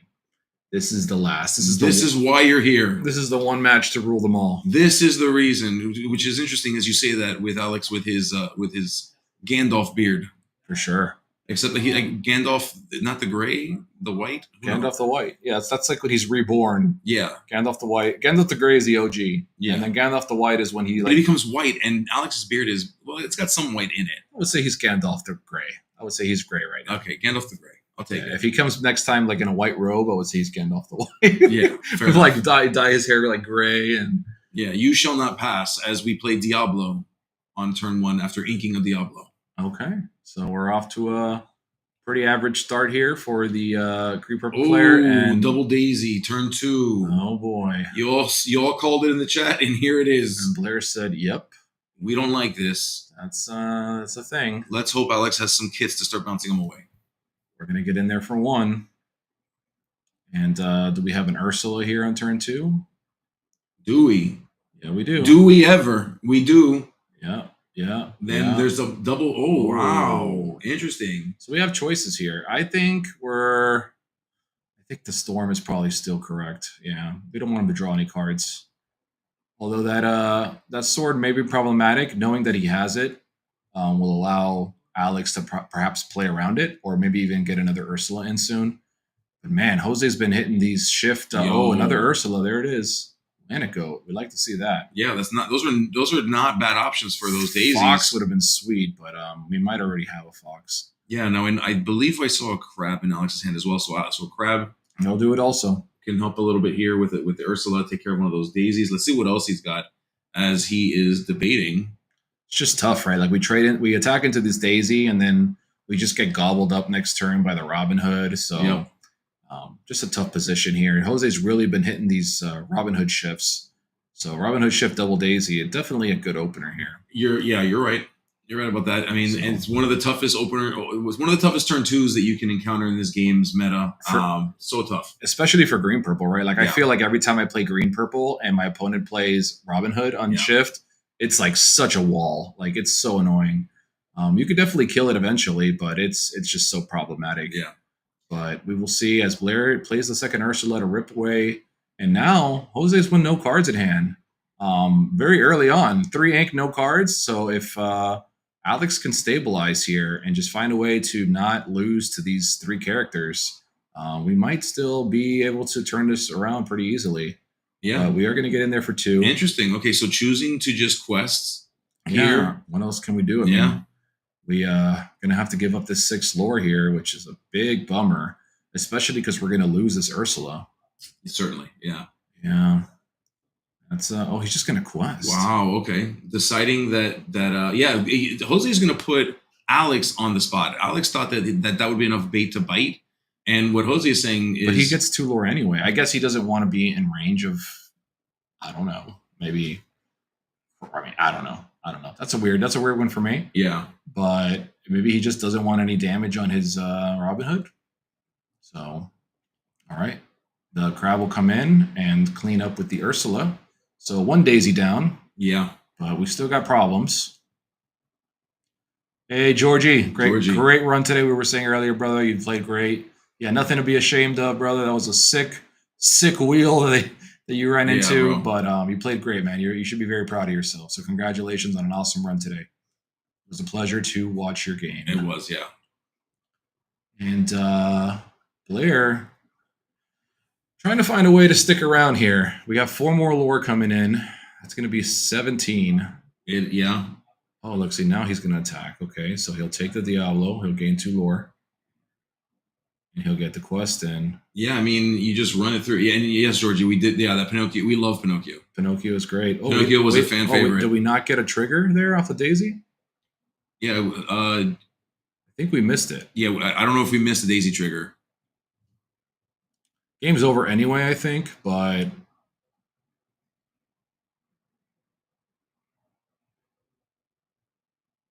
yeah, Stefan letting them know that they may have missed the daisy trigger.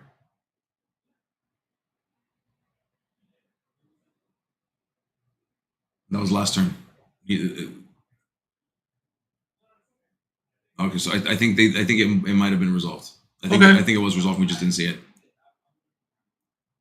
All right, sounds like it may have been resolved and we didn't see it. It's possible. You know, that's a thing that we do apparently. Ooh, I like that. Okay, so that changes things drastically. It resolved Daisy. Thank you, Stefan. I appreciate it. We weren't sure. Yeah. Just wanted to make sure. I didn't see him reach for the card, so I didn't remember. Yeah. Thank you, Stefan. We appreciate you. Thank you. All right. Let's see. Ooh, Merfolk joining the party. You got a goat from it. Okay, cool. Thank you. Yeah, no yellow glasses. Blair is actually wild. Yeah, it this, well, you would think the yellow glasses is Super Saiyan Blair. It's actually not. It's removed glasses is Super Saiyan Blair. By the way, I have to say, earlier in the day, after Sweet Tea lost to Hector, I made a comment saying, "Damn, Hector got 2 buys." I want to clear this up because somebody in Discord said to Sweet Tea, "Damn, the commentator said you got buy." Like, Don't say commentators. No. He said one of the commentators, and I owned up to it. It was me. But what I meant was that Sweet Tea drew dead. Remember, he had no ink, no hand, and then he drew Sisu up top. Then he drew. Yeah, it wasn't a play issue. It was your deck failed. It was your deck. I meant it was a buy, as in like you didn't get to play the game. Right. So that's what I meant. So yeah, he essentially did get a buy. Yeah, I just wanted you to know I wasn't trying to talk smack. Not a knock on you at all. I meant that you didn't get to really fight back with your hand and your situation. So that's what I was referring to. I just want to make sure. I don't want nobody thinking I'm bad mouthing them. That's not my intention at all. So it's all love here, guys. All love. All right. So Ariel trying to see if she can close this game out. Skinner out here firing shots. I know I've been getting in trouble with chat all day, guys. All day. Yeah. Chat's been calling me out, telling me I'm worthless and I'm all sorts of stuff, man. I need my defender. I have one person come here earlier and say, you know what? The commentators are good. All right. Yeah, we love you guys. Yeah, and I love that guy who told me that. That guy. That's my friend. Skinner said draw better, scrub. That's not what I meant, guys. It's not what I meant. When I read the comment on Discord, I was like, damn, I did say that, but I hope he doesn't think it's the wrong way. All right, so Peter Pan. Oh, we're fuzzing up a little bit here, but we can tell that a lot of stuff has come down for Alex, and you see that he was able to weather the storm. Yes. 17 lore is so much, but Alex taking over the game here. This Rapunzel potentially could get cloud kickered if Alex does have them. I don't know if he has them in hand or in deck, but that would be a sweet setup. Yeah, just running over here for the finish line, going to 12, which is not enough. So Alex is still about 2 turns away. Yeah, Blair's doing the math, trying to figure out, all right, how long do I have to stick around here? Is this the kit? Yeah. Yes, it is the kid. Okay, Jose. Yeah, and then there's the genie. That'll do it. Oh, baby. 4, 5, 6, 7, 8. That'll put. Yeah, that puts Alex into end of game range here, as Jose needs to have an answer or let Alex take this first victory and go into game 2. We're lagging a little bit here, guys. I apologize, but there is a lot. Oh, we're gonna go to game 2. That was wild. So Jose on the play was not. Which, by the way, God. I mean, let's talk about that opener. Let's talk about Robin Hood. Wow. Eventually shifted, but on that turn 2, double daisies. So we had a Robin Hood, double daisies, and then eventually a shift on that Robin Hood. That thing took Jose to what Jose thought was the promised land. Took him all the way to 17. Wow. The problem is the promised land is not 17. The promised land is 20. That was a crazy comeback. I mean, he went Robin Hood, Daisy, shift Robin Hood, like infinite questing. Wow. That was impressive. Wild. That was impressive. Alex able to just kind of weather the storm, keep his composure. Got a couple good cards off the Daisy triggers, to help him out. Another Ursula and Goat and stuff. And able to turn it around. Wow, that was very impressive. That was so crazy. Jose just kind of blew his load there. Like he had all the cards on the table and wasn't able to get that reset off the whole new world.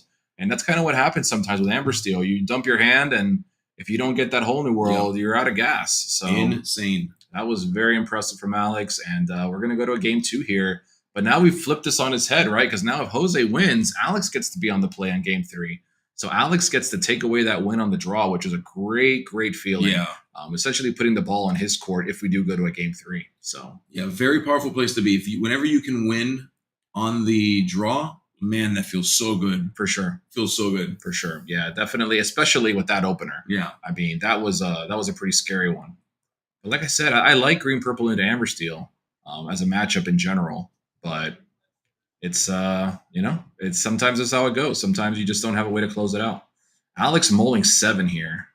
So he's going for a full mull, and Jose will be mulling 5. So both players really digging here, trying to find the best cards for this matchup. I'm sure Alex looking for Ursula's, trying to find a way to deal with those songs. Yeah, I know the internet is internet's rough. Sorry, guys. I don't know if there's somebody watching Netflix here or what's going on, but Someone's watching Love Island for sure. I think we got Love Island on the main screen out there. I don't know what's happening, Yeah. Let's vote for Amaya. We love Amaya. Skynet coming through. I don't know. Who's your favorite Love Island contestant? Is it Amaya? And why is it Huda? It's Huda. It's for sure Huda, and that's the only character I know. My wife watches it, and every time I turn around to see what's going on, I just see Huda's behind.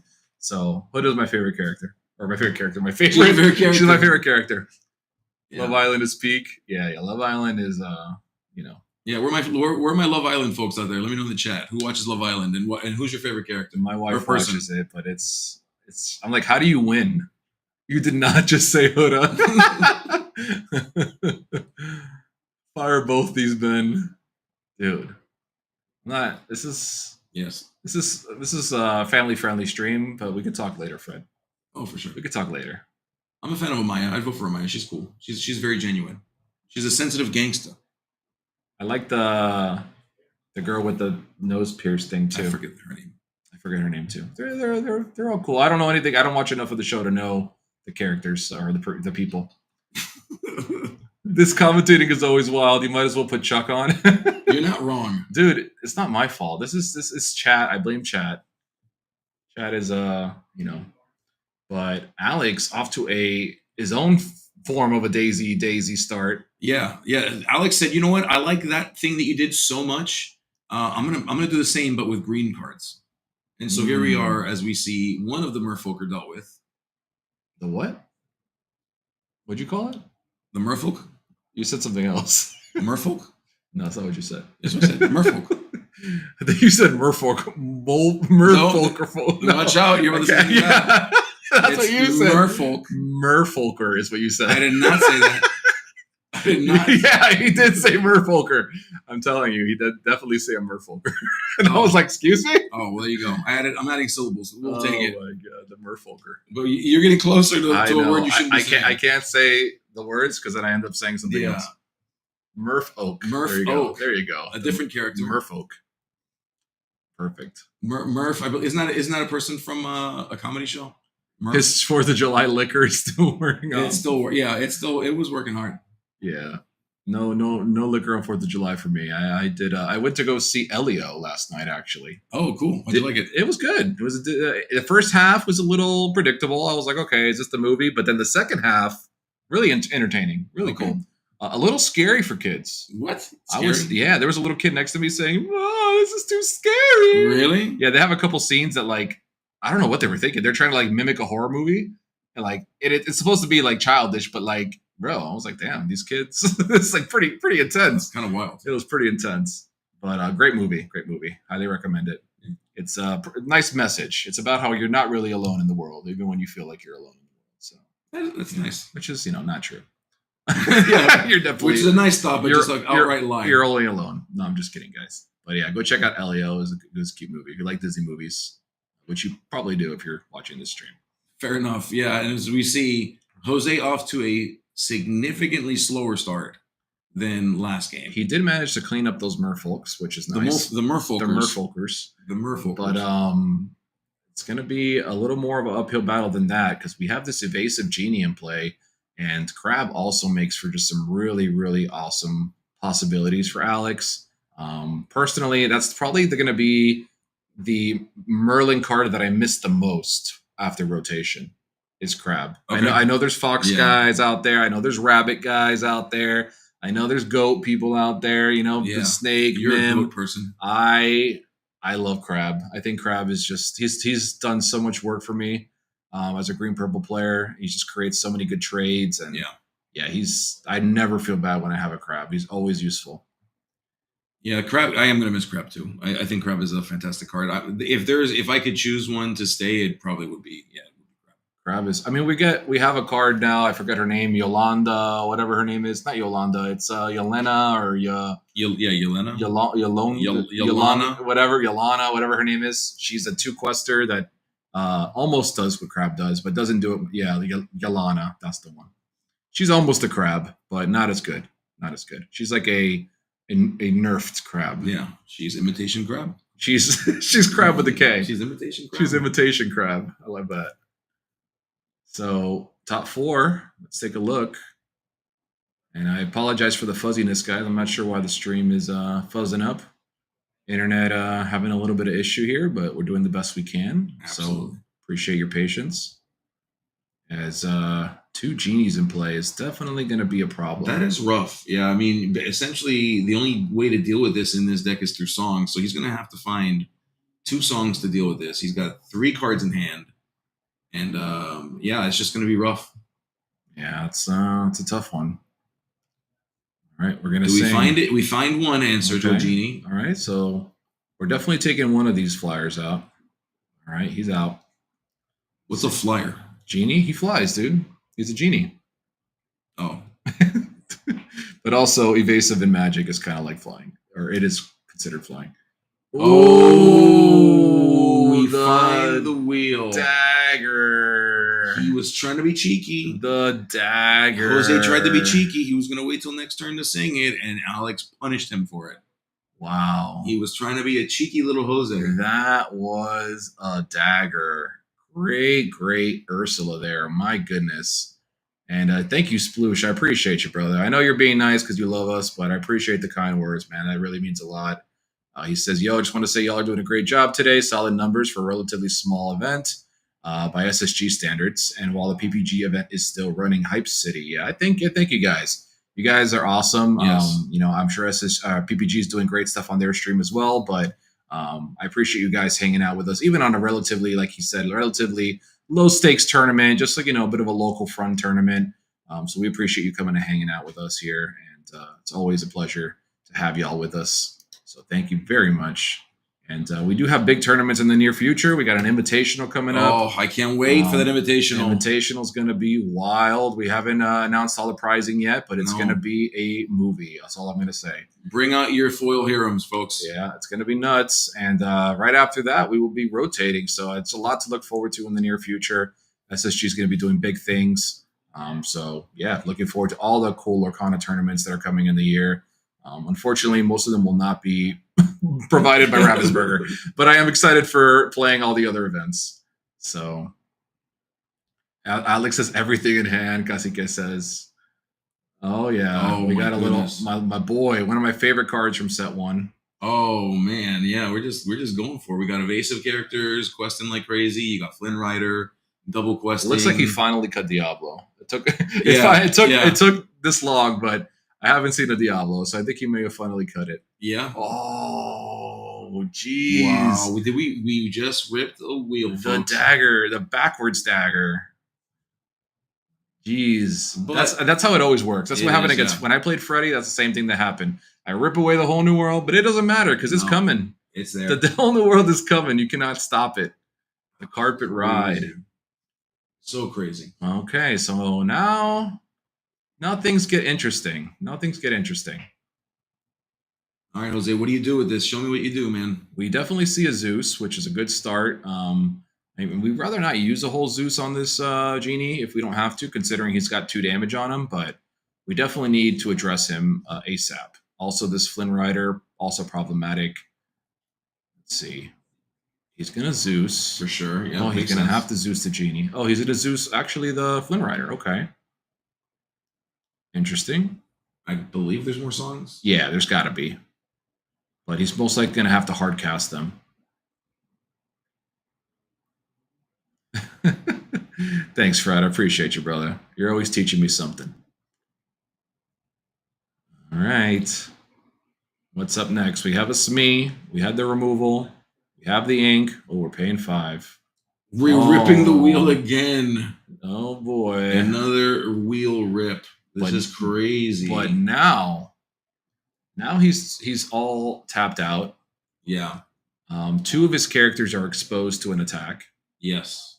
And I mean, the aerial is definitely something you don't want exposed to attack. Right. So And did although we this feed- is, it's two big wheels, I feel like giving the ball back to Alex now with 7 new cards and being tapped out with 2 characters tapped, not the best, No. right? The first wheel felt really good, but the second wheel, Yeah, it felt a little greedy. not super good. Not super good. Oh no! Yeah, I'm telling you, Yep, brother. the I'm crab. telling you, I try to tell you, bro. Crab is just so good. And he leaves a 3/3 body to just do it again. He's just amazing. My second favorite Alex B. Who was the first favorite Alex B? Who was the other Alex? Oh, he's Alex. I forget that he's also Alex. I'm so Wow. used to calling him Chuck that I forget that he's Alex. Alex Brousseau. Why are you doxing him? Well, he know everybody knows his name. Pokemon champion, bro. He's a turd. he is a turd. He is a turd, such a turd. but he's a Pokemon champion turd. Oh, he's my turd. Who's the first? Oh yeah, that's what I said. Yeah. I forget that his name is Alex. Everybody, he totally pranked me there. Alec Baldwin. That's his favorite. Yeah. All right, so Goat has joined the party here. Has Alex up to 17, and Jose at 3. Yeah, so crazy. I like just the Goat is pretty much a guaranteed Yeah. 18. yeah. Bouncing Go-Go would be pretty good here if he has to do so. If yeah, this is tough. Yeah, I think this game is done. This is real tough.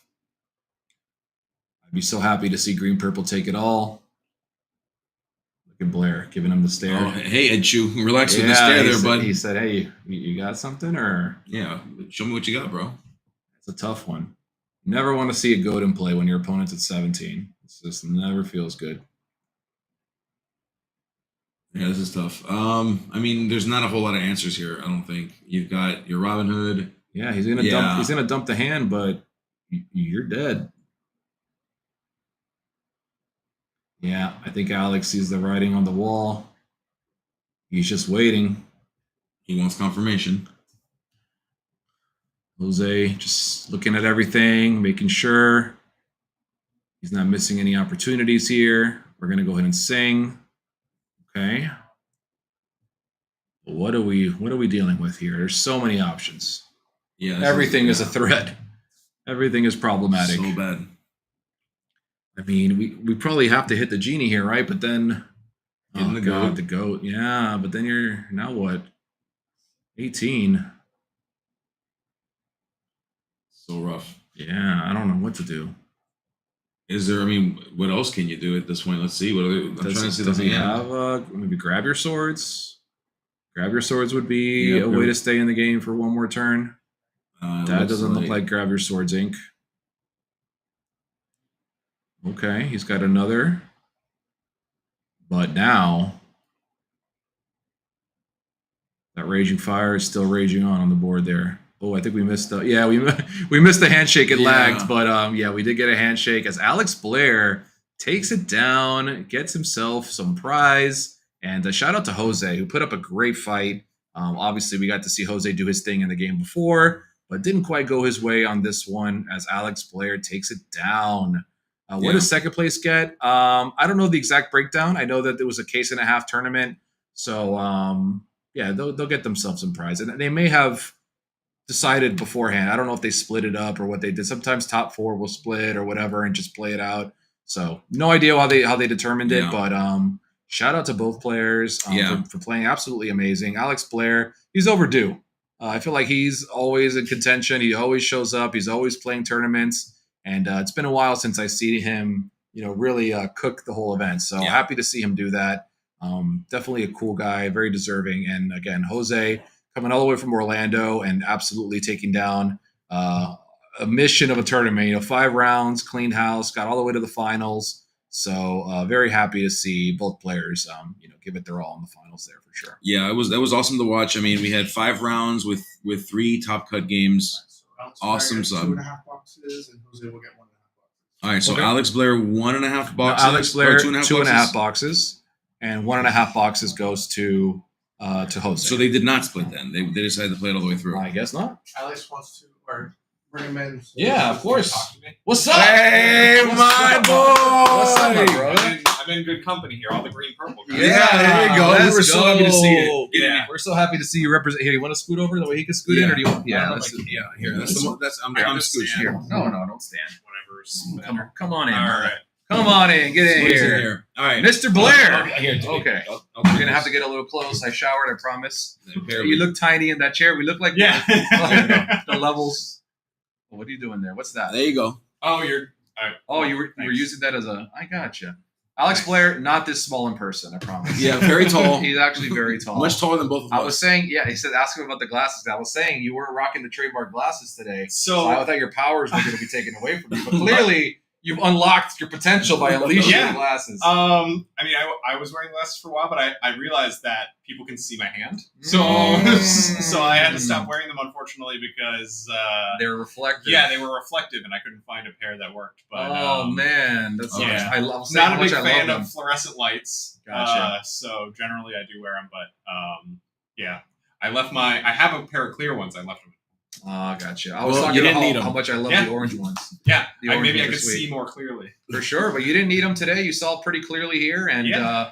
I mean, pretty straightforward finals there. Yeah. I thought there was some Yeah, it was wheels that could have been potentially problematic, but you came out of the other end pretty well. Yeah, generally a pretty bad matchup for me. think so? Yeah, it is.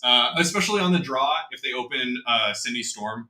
Okay, I was was saying saying as a behind green really purple quick. player, I mean, I don't love playing against Amber Steel, but having access to Ursulas and stuff, I don't hate it. Yeah, But, the games that you play an Ursula on 2 and hit a spell, you win almost all of those, but you win all of the game, or you lose all the games that you don't. right. Yeah. So I'm also you probably that's why thinking- in game 3 you saw me. I put back 7. Right. You have to find an Ursula. Right. It's like, if you're on the draw, you have to. Also, I feel like I played the matchup more when we were playing Shift Ursula, so that made it feel a little better. Obviously, we're moving away from that now. Yeah, I finally had to cut my last But one. yeah, I know you But, weren't playing Diablos either. I was like, he finally gave up on the Diablo. Yeah, all this this lever stuff is cool. but Yeah, I'm yeah. just gonna kill my opponent. Yeah, I know. I noticed that. No levers, no nothing. Just Yep, we're just gonna get it done. Just the good stuff. Nice. Yeah, I missed Flynn Rider, and I love that. I saw yeah, him he's been great. He's been really good for me all since day. set one. He's still holding it So down. good. Yep. Yeah. What was your roughest matchup today? So the only games I lost today actually were round 1. I played against Red Purple Evasive, and on the draw he had a really good opener. Both of the games he won, and it came down to I had a go-go that I played and gained 4 off an Iago, and then for the rest of the game he drew like I think it was 2 or 3 foxes in a row to bounce all of his other characters that had damage on them. Wow. And he snuck it out. There were amazing games. He also top 8'd. He was one of the other people who top 8'd on Red Purple. Nice. Very But Yeah, Red Purple yeah, had a good showing today. 2-0'd all my other matchups today. So That's crazy. yeah, I lost 2 games all day. That is awesome. wild. Well, Yeah. we're happy to hear that. We're obviously, as you mentioned, this is the green purple Yeah. huddle, Yeah. The green purple room right now, and we always love to see it. Considering we didn't see it a lot on camera, we saw lots of green yellow today. Yeah, lots of green yellow. I played against Hector on green yellow twice and was able to sneak it out. Between between the discard list and the dogs list, I feel like there was a lot of it floating yeah, around I today. played dogs once too. Our first four rounds had It was all yellow. a yellow green Yeah. deck. So yeah, it was tough, but it was awesome to see. Even though we didn't see it on camera much, the green purple deck just snuck in there at the end, and Yeah, we it took it down. did its thing. Yeah, Very very nice. happy with the list. Talk to me. Obviously, you had a great result here. Mm-hmm. Talk to me about what you think about the future of the game. Obviously, we don't know everything that's being rotated yet, and you know, it's going to make a big difference. But I'm excited for a change up. I am. I come from Magic, so I'm used to a rotation. Same. And just having a fresh set of cards. Like Mitch and I were actually talking about it the other day. We've sort of been playing the same metagame for about 4 sets now. Right. 3.5 sets. I mean, set 5, 6, or 6, 7, and 8 all added like maybe a card or 2 to a deck, Mhm. but didn't spawn any new decks outside of Churna Dogs. Right. Which at the end of the day is definitely cooler than Lemon Lime Aggro, but Sure. like Yeah, effectively right. very similar. Sure.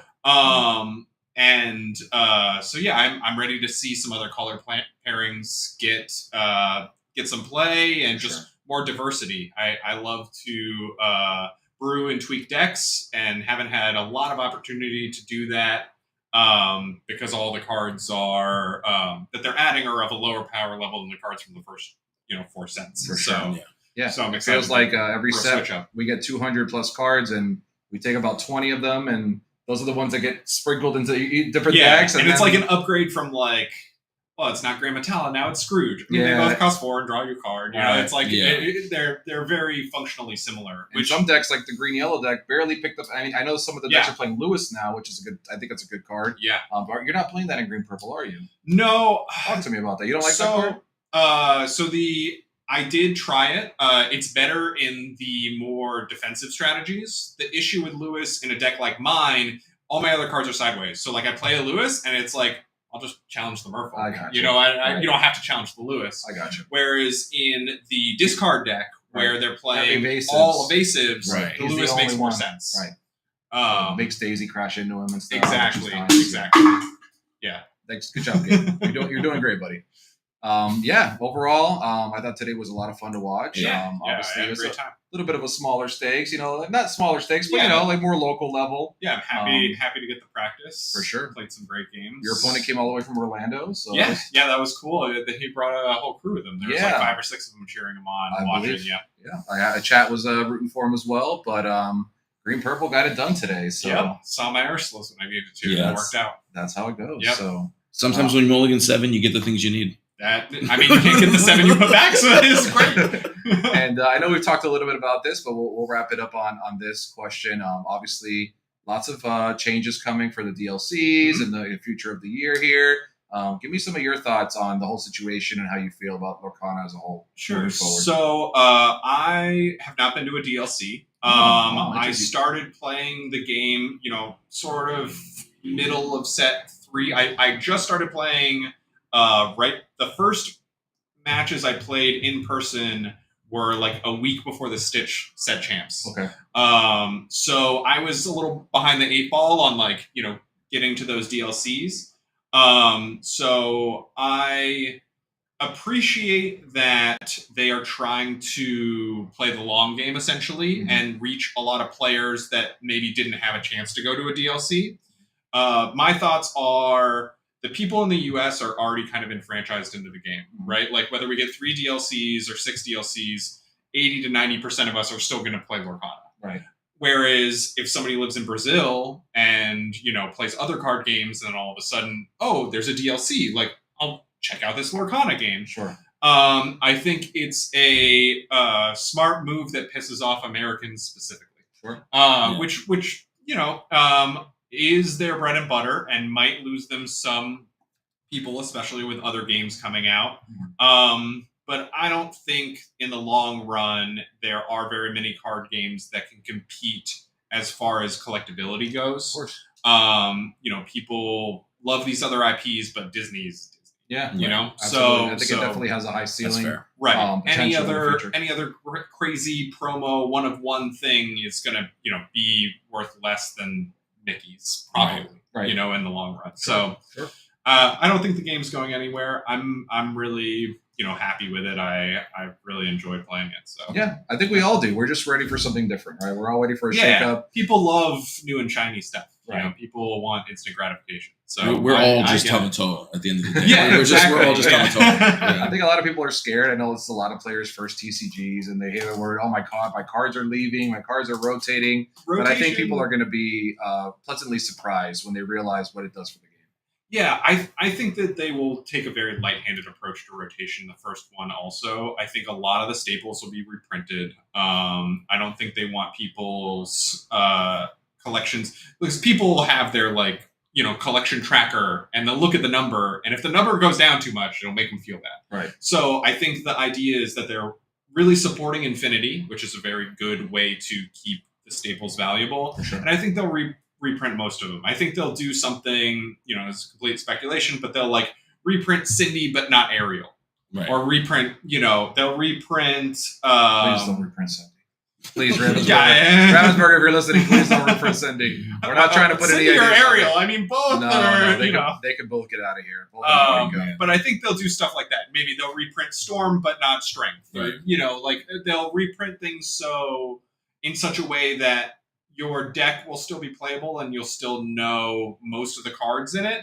But I think they're doing something really smart in that they are reducing the power level overall of the format, because it just leads to stagnation. I mean, the good cards are so much better than the bad cards. It's that like who draws their dream opener and who doesn't, you know? It's like, yeah.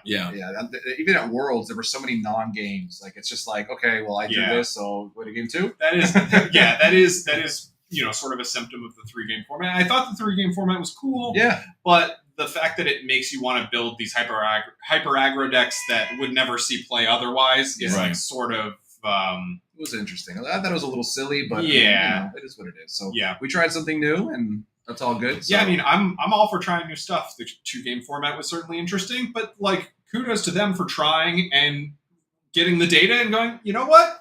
Not good. You know, like they tried. And the 3-deck format, I think the same way. I think that they're going to learn from this and move forward. Something that would have made the day way too long, but I would have liked to see is 3-game format, but all best of 5. You have to play all the way through. You have to play every deck, and I think that changes the context of the format like incredibly. Yeah, like not being able to ban a deck is huge. Not being able to ban a deck, and then also like having to win with one of your decks on the you can't always play your aggro deck on the play. Right. You know, you have to there's more strategy involved. So I think that would have been a little more interesting to watch personally, but I do like that they're trying new things, and I think that the sealed format was really cool. I like that they're supporting limited. I wish they would support it more at a local level, though. I wish it was agree. cool to see it on the main stage, but it'd be nice if players were able to do that before it gets featured on the main stage. I think they're moving in that direction somewhat. I think eventually, maybe a year or 2 from now, they'll have they might even have some DLCs that are limited only. Or limited side events or whatever it may be. I mean, I'd be happy for limited. Yeah, I love limited in Magic. And I've played quite a bit of limited in Lorcana, and I've enjoyed it immensely. Yeah, so it's fun. It's some things are a little one-sided, evasives, and all that stuff. Yeah, but I really like low power level card games. I like if we could all just play with all vanilla creatures, I would love it. There was a game where George was playing against your opponent Jose, and they were going back and forth and trading, and then he'd draw, and then he would play something. And I'm and I was told Gabe, this is what the game's supposed to look like. This is back and forth, and the Lord was going up, and the other guy was going up, and that's what the game not these one-sided landslides that sometimes we see where it's non-game completely. So I won't keep you too much longer. I have one more question that I've been asking everybody, and then I'll let Gabe if he has any other questions. But what is your pick? Number 1 card you want to see reprinted if you had to choose? Any card you want. Ursula Deceiver. Hey, man, that's been a popular one. I think it's unlikely, but you never know. So I think that's a necessary card in the game. Yeah, I think either Ursula Deceiver will get reprinted, or they will reprint something similar. Sure. Like a 3-cost 1/1 that can take any non-character card or something along those lines. Sure. But maybe we already have maybe Ludwig is our new Ursula, and I'll have to play yellow blue. Yeah. Maybe not. I don't know. About we'll that. see. But yeah, that's been a hot one. When I've been asking Gabe and some of the people in the chat, it's been a common request. So hopefully they listen and we get that one back. But if they nerf Steel Song into the ground, then we're we fine won't with need it. we But, won't need it. But now we got to worry about these madrigals. Yeah, these damn madrigals. These stupid madrigals. Yeah, we'll see. They all sing. I don't know if they're going to be any good, but post rotation that could be a deck. Something I'm really excited for at post rotation is I think a lot of the decks will go from just good stuff decks with very sort of medium synergies. A bunch of my cards are items, and some of the other cards say items on it. But it's not like the Madrigal deck or Racers or something like that, which are Pirates or highly synergistic and the whole deck is sort of you're building a contraption of some kind. I'm excited for that sort of gameplay. I wish we had more tribal decks, right? Like in Magic, we have the elves, you have goblins, you have these different strategies. But here, you know, it's just Pirates like is not really. you just Yeah. play the best pirate and you put him in your deck, and then you play the best racer and you put him in the deck. Like nothing has synergy, which I agree with that a lot. Yeah, so I think more of that will come about as the as things rotate, because most of the cards that are really good from sets 1 through 4 are just like good cards. They're not. They have no synergy with anything. Just good stuff. They just, you know, the most synergy you have is like, oh, it's a shift target and a shift. Yeah. You know, like what's the best slot? What's the best card in this this slot? Okay, this. All right, that's what I'm going to play here. That's the So, all right, Gabe, you have any other questions? The only one question I have for you is that you've been playing green purple for a while now. Yes. What would have to happen post or during or post rotation for you to say, I'm done with green purple, I'm playing something else? Like, what would be the thing that breaks the camel's back for you? Probably. I mean, it's certainly what I'm going to try out first. I played some purple steel, and I do like purple steel quite a bit. Green purple's just my jam. I mean, the fact that if they don't reprint any of the bounce package, which I think is likely, and I would, you know, be happy with, it certainly will have me explore some other options. But as long as the bounce package is in, I'm gonna play purple for sure. I highly doubt. I was telling him I'm gonna miss. I think although all of them are very powerful in their own right, I think I'm gonna miss Crab the most. Yeah, and I think we saw. I think we saw why. I love Crab. I mean, I love me a goat. I love me bouncing some you know, foxes and rabbits. But man, Crab to me. Yeah. He just, I never feel bad when he's in my hand. He always creates these trades out of nowhere.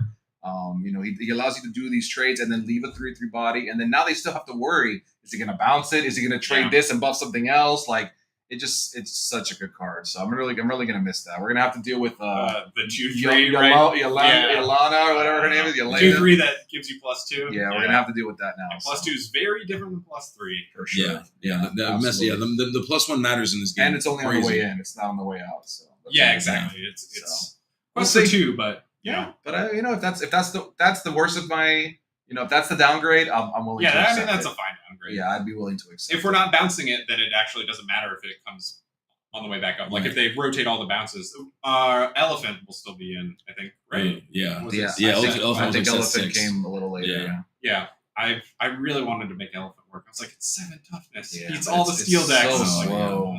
Not really. Unfortunate. Yeah. Alrighty, fam. I think that's about it, Yep. Stefan. Send me a chat if you're ready to sign off here. You can let me know in the chat here. I see him typing. Thanks. Ready to sign off. Shout out to Alex for taking it down. We hope to see you. I'm sure we'll see you plenty at the next event. Yep. Looking Looking forward to. I Omega bubbled into the invitation. I was going to ask, are you part of the invitation? Yeah, Nice. I Omega bubbled in because I was 10th, and then Dragon John Z At 2 spots. had won the one before, and then somebody got disqualified, so I bubbled into 8th like a boss. Crazy, yeah. I mean, We'll take them. We take those. lucky. The way the world intended. I'm excited. So, Nice. So I'm really excited for that. We'll see you there. So Yep, it's going to be for sure. a very, really fun tournament. We can only imagine what the prizing's going to look like. It hasn't been announced yet, but knowing, I did hear in passing, and I'm not saying this is going to happen, guys. So don't say nothing.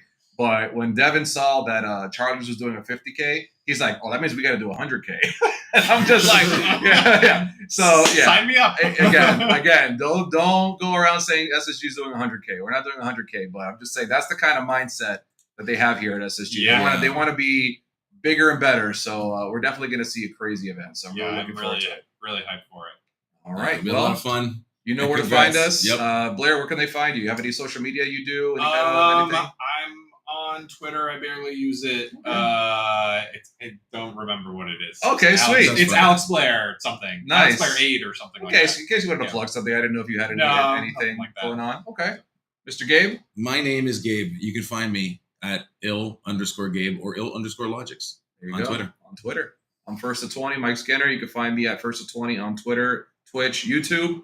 And then Gabe and I also have a podcast. We do. We haven't been able to coordinate this week, even though we should have, but it's okay. We had stuff going on. But, find us Voices from the Inkwell. The Inkwell. Not at the Inkwell. Voices from the Inkwell.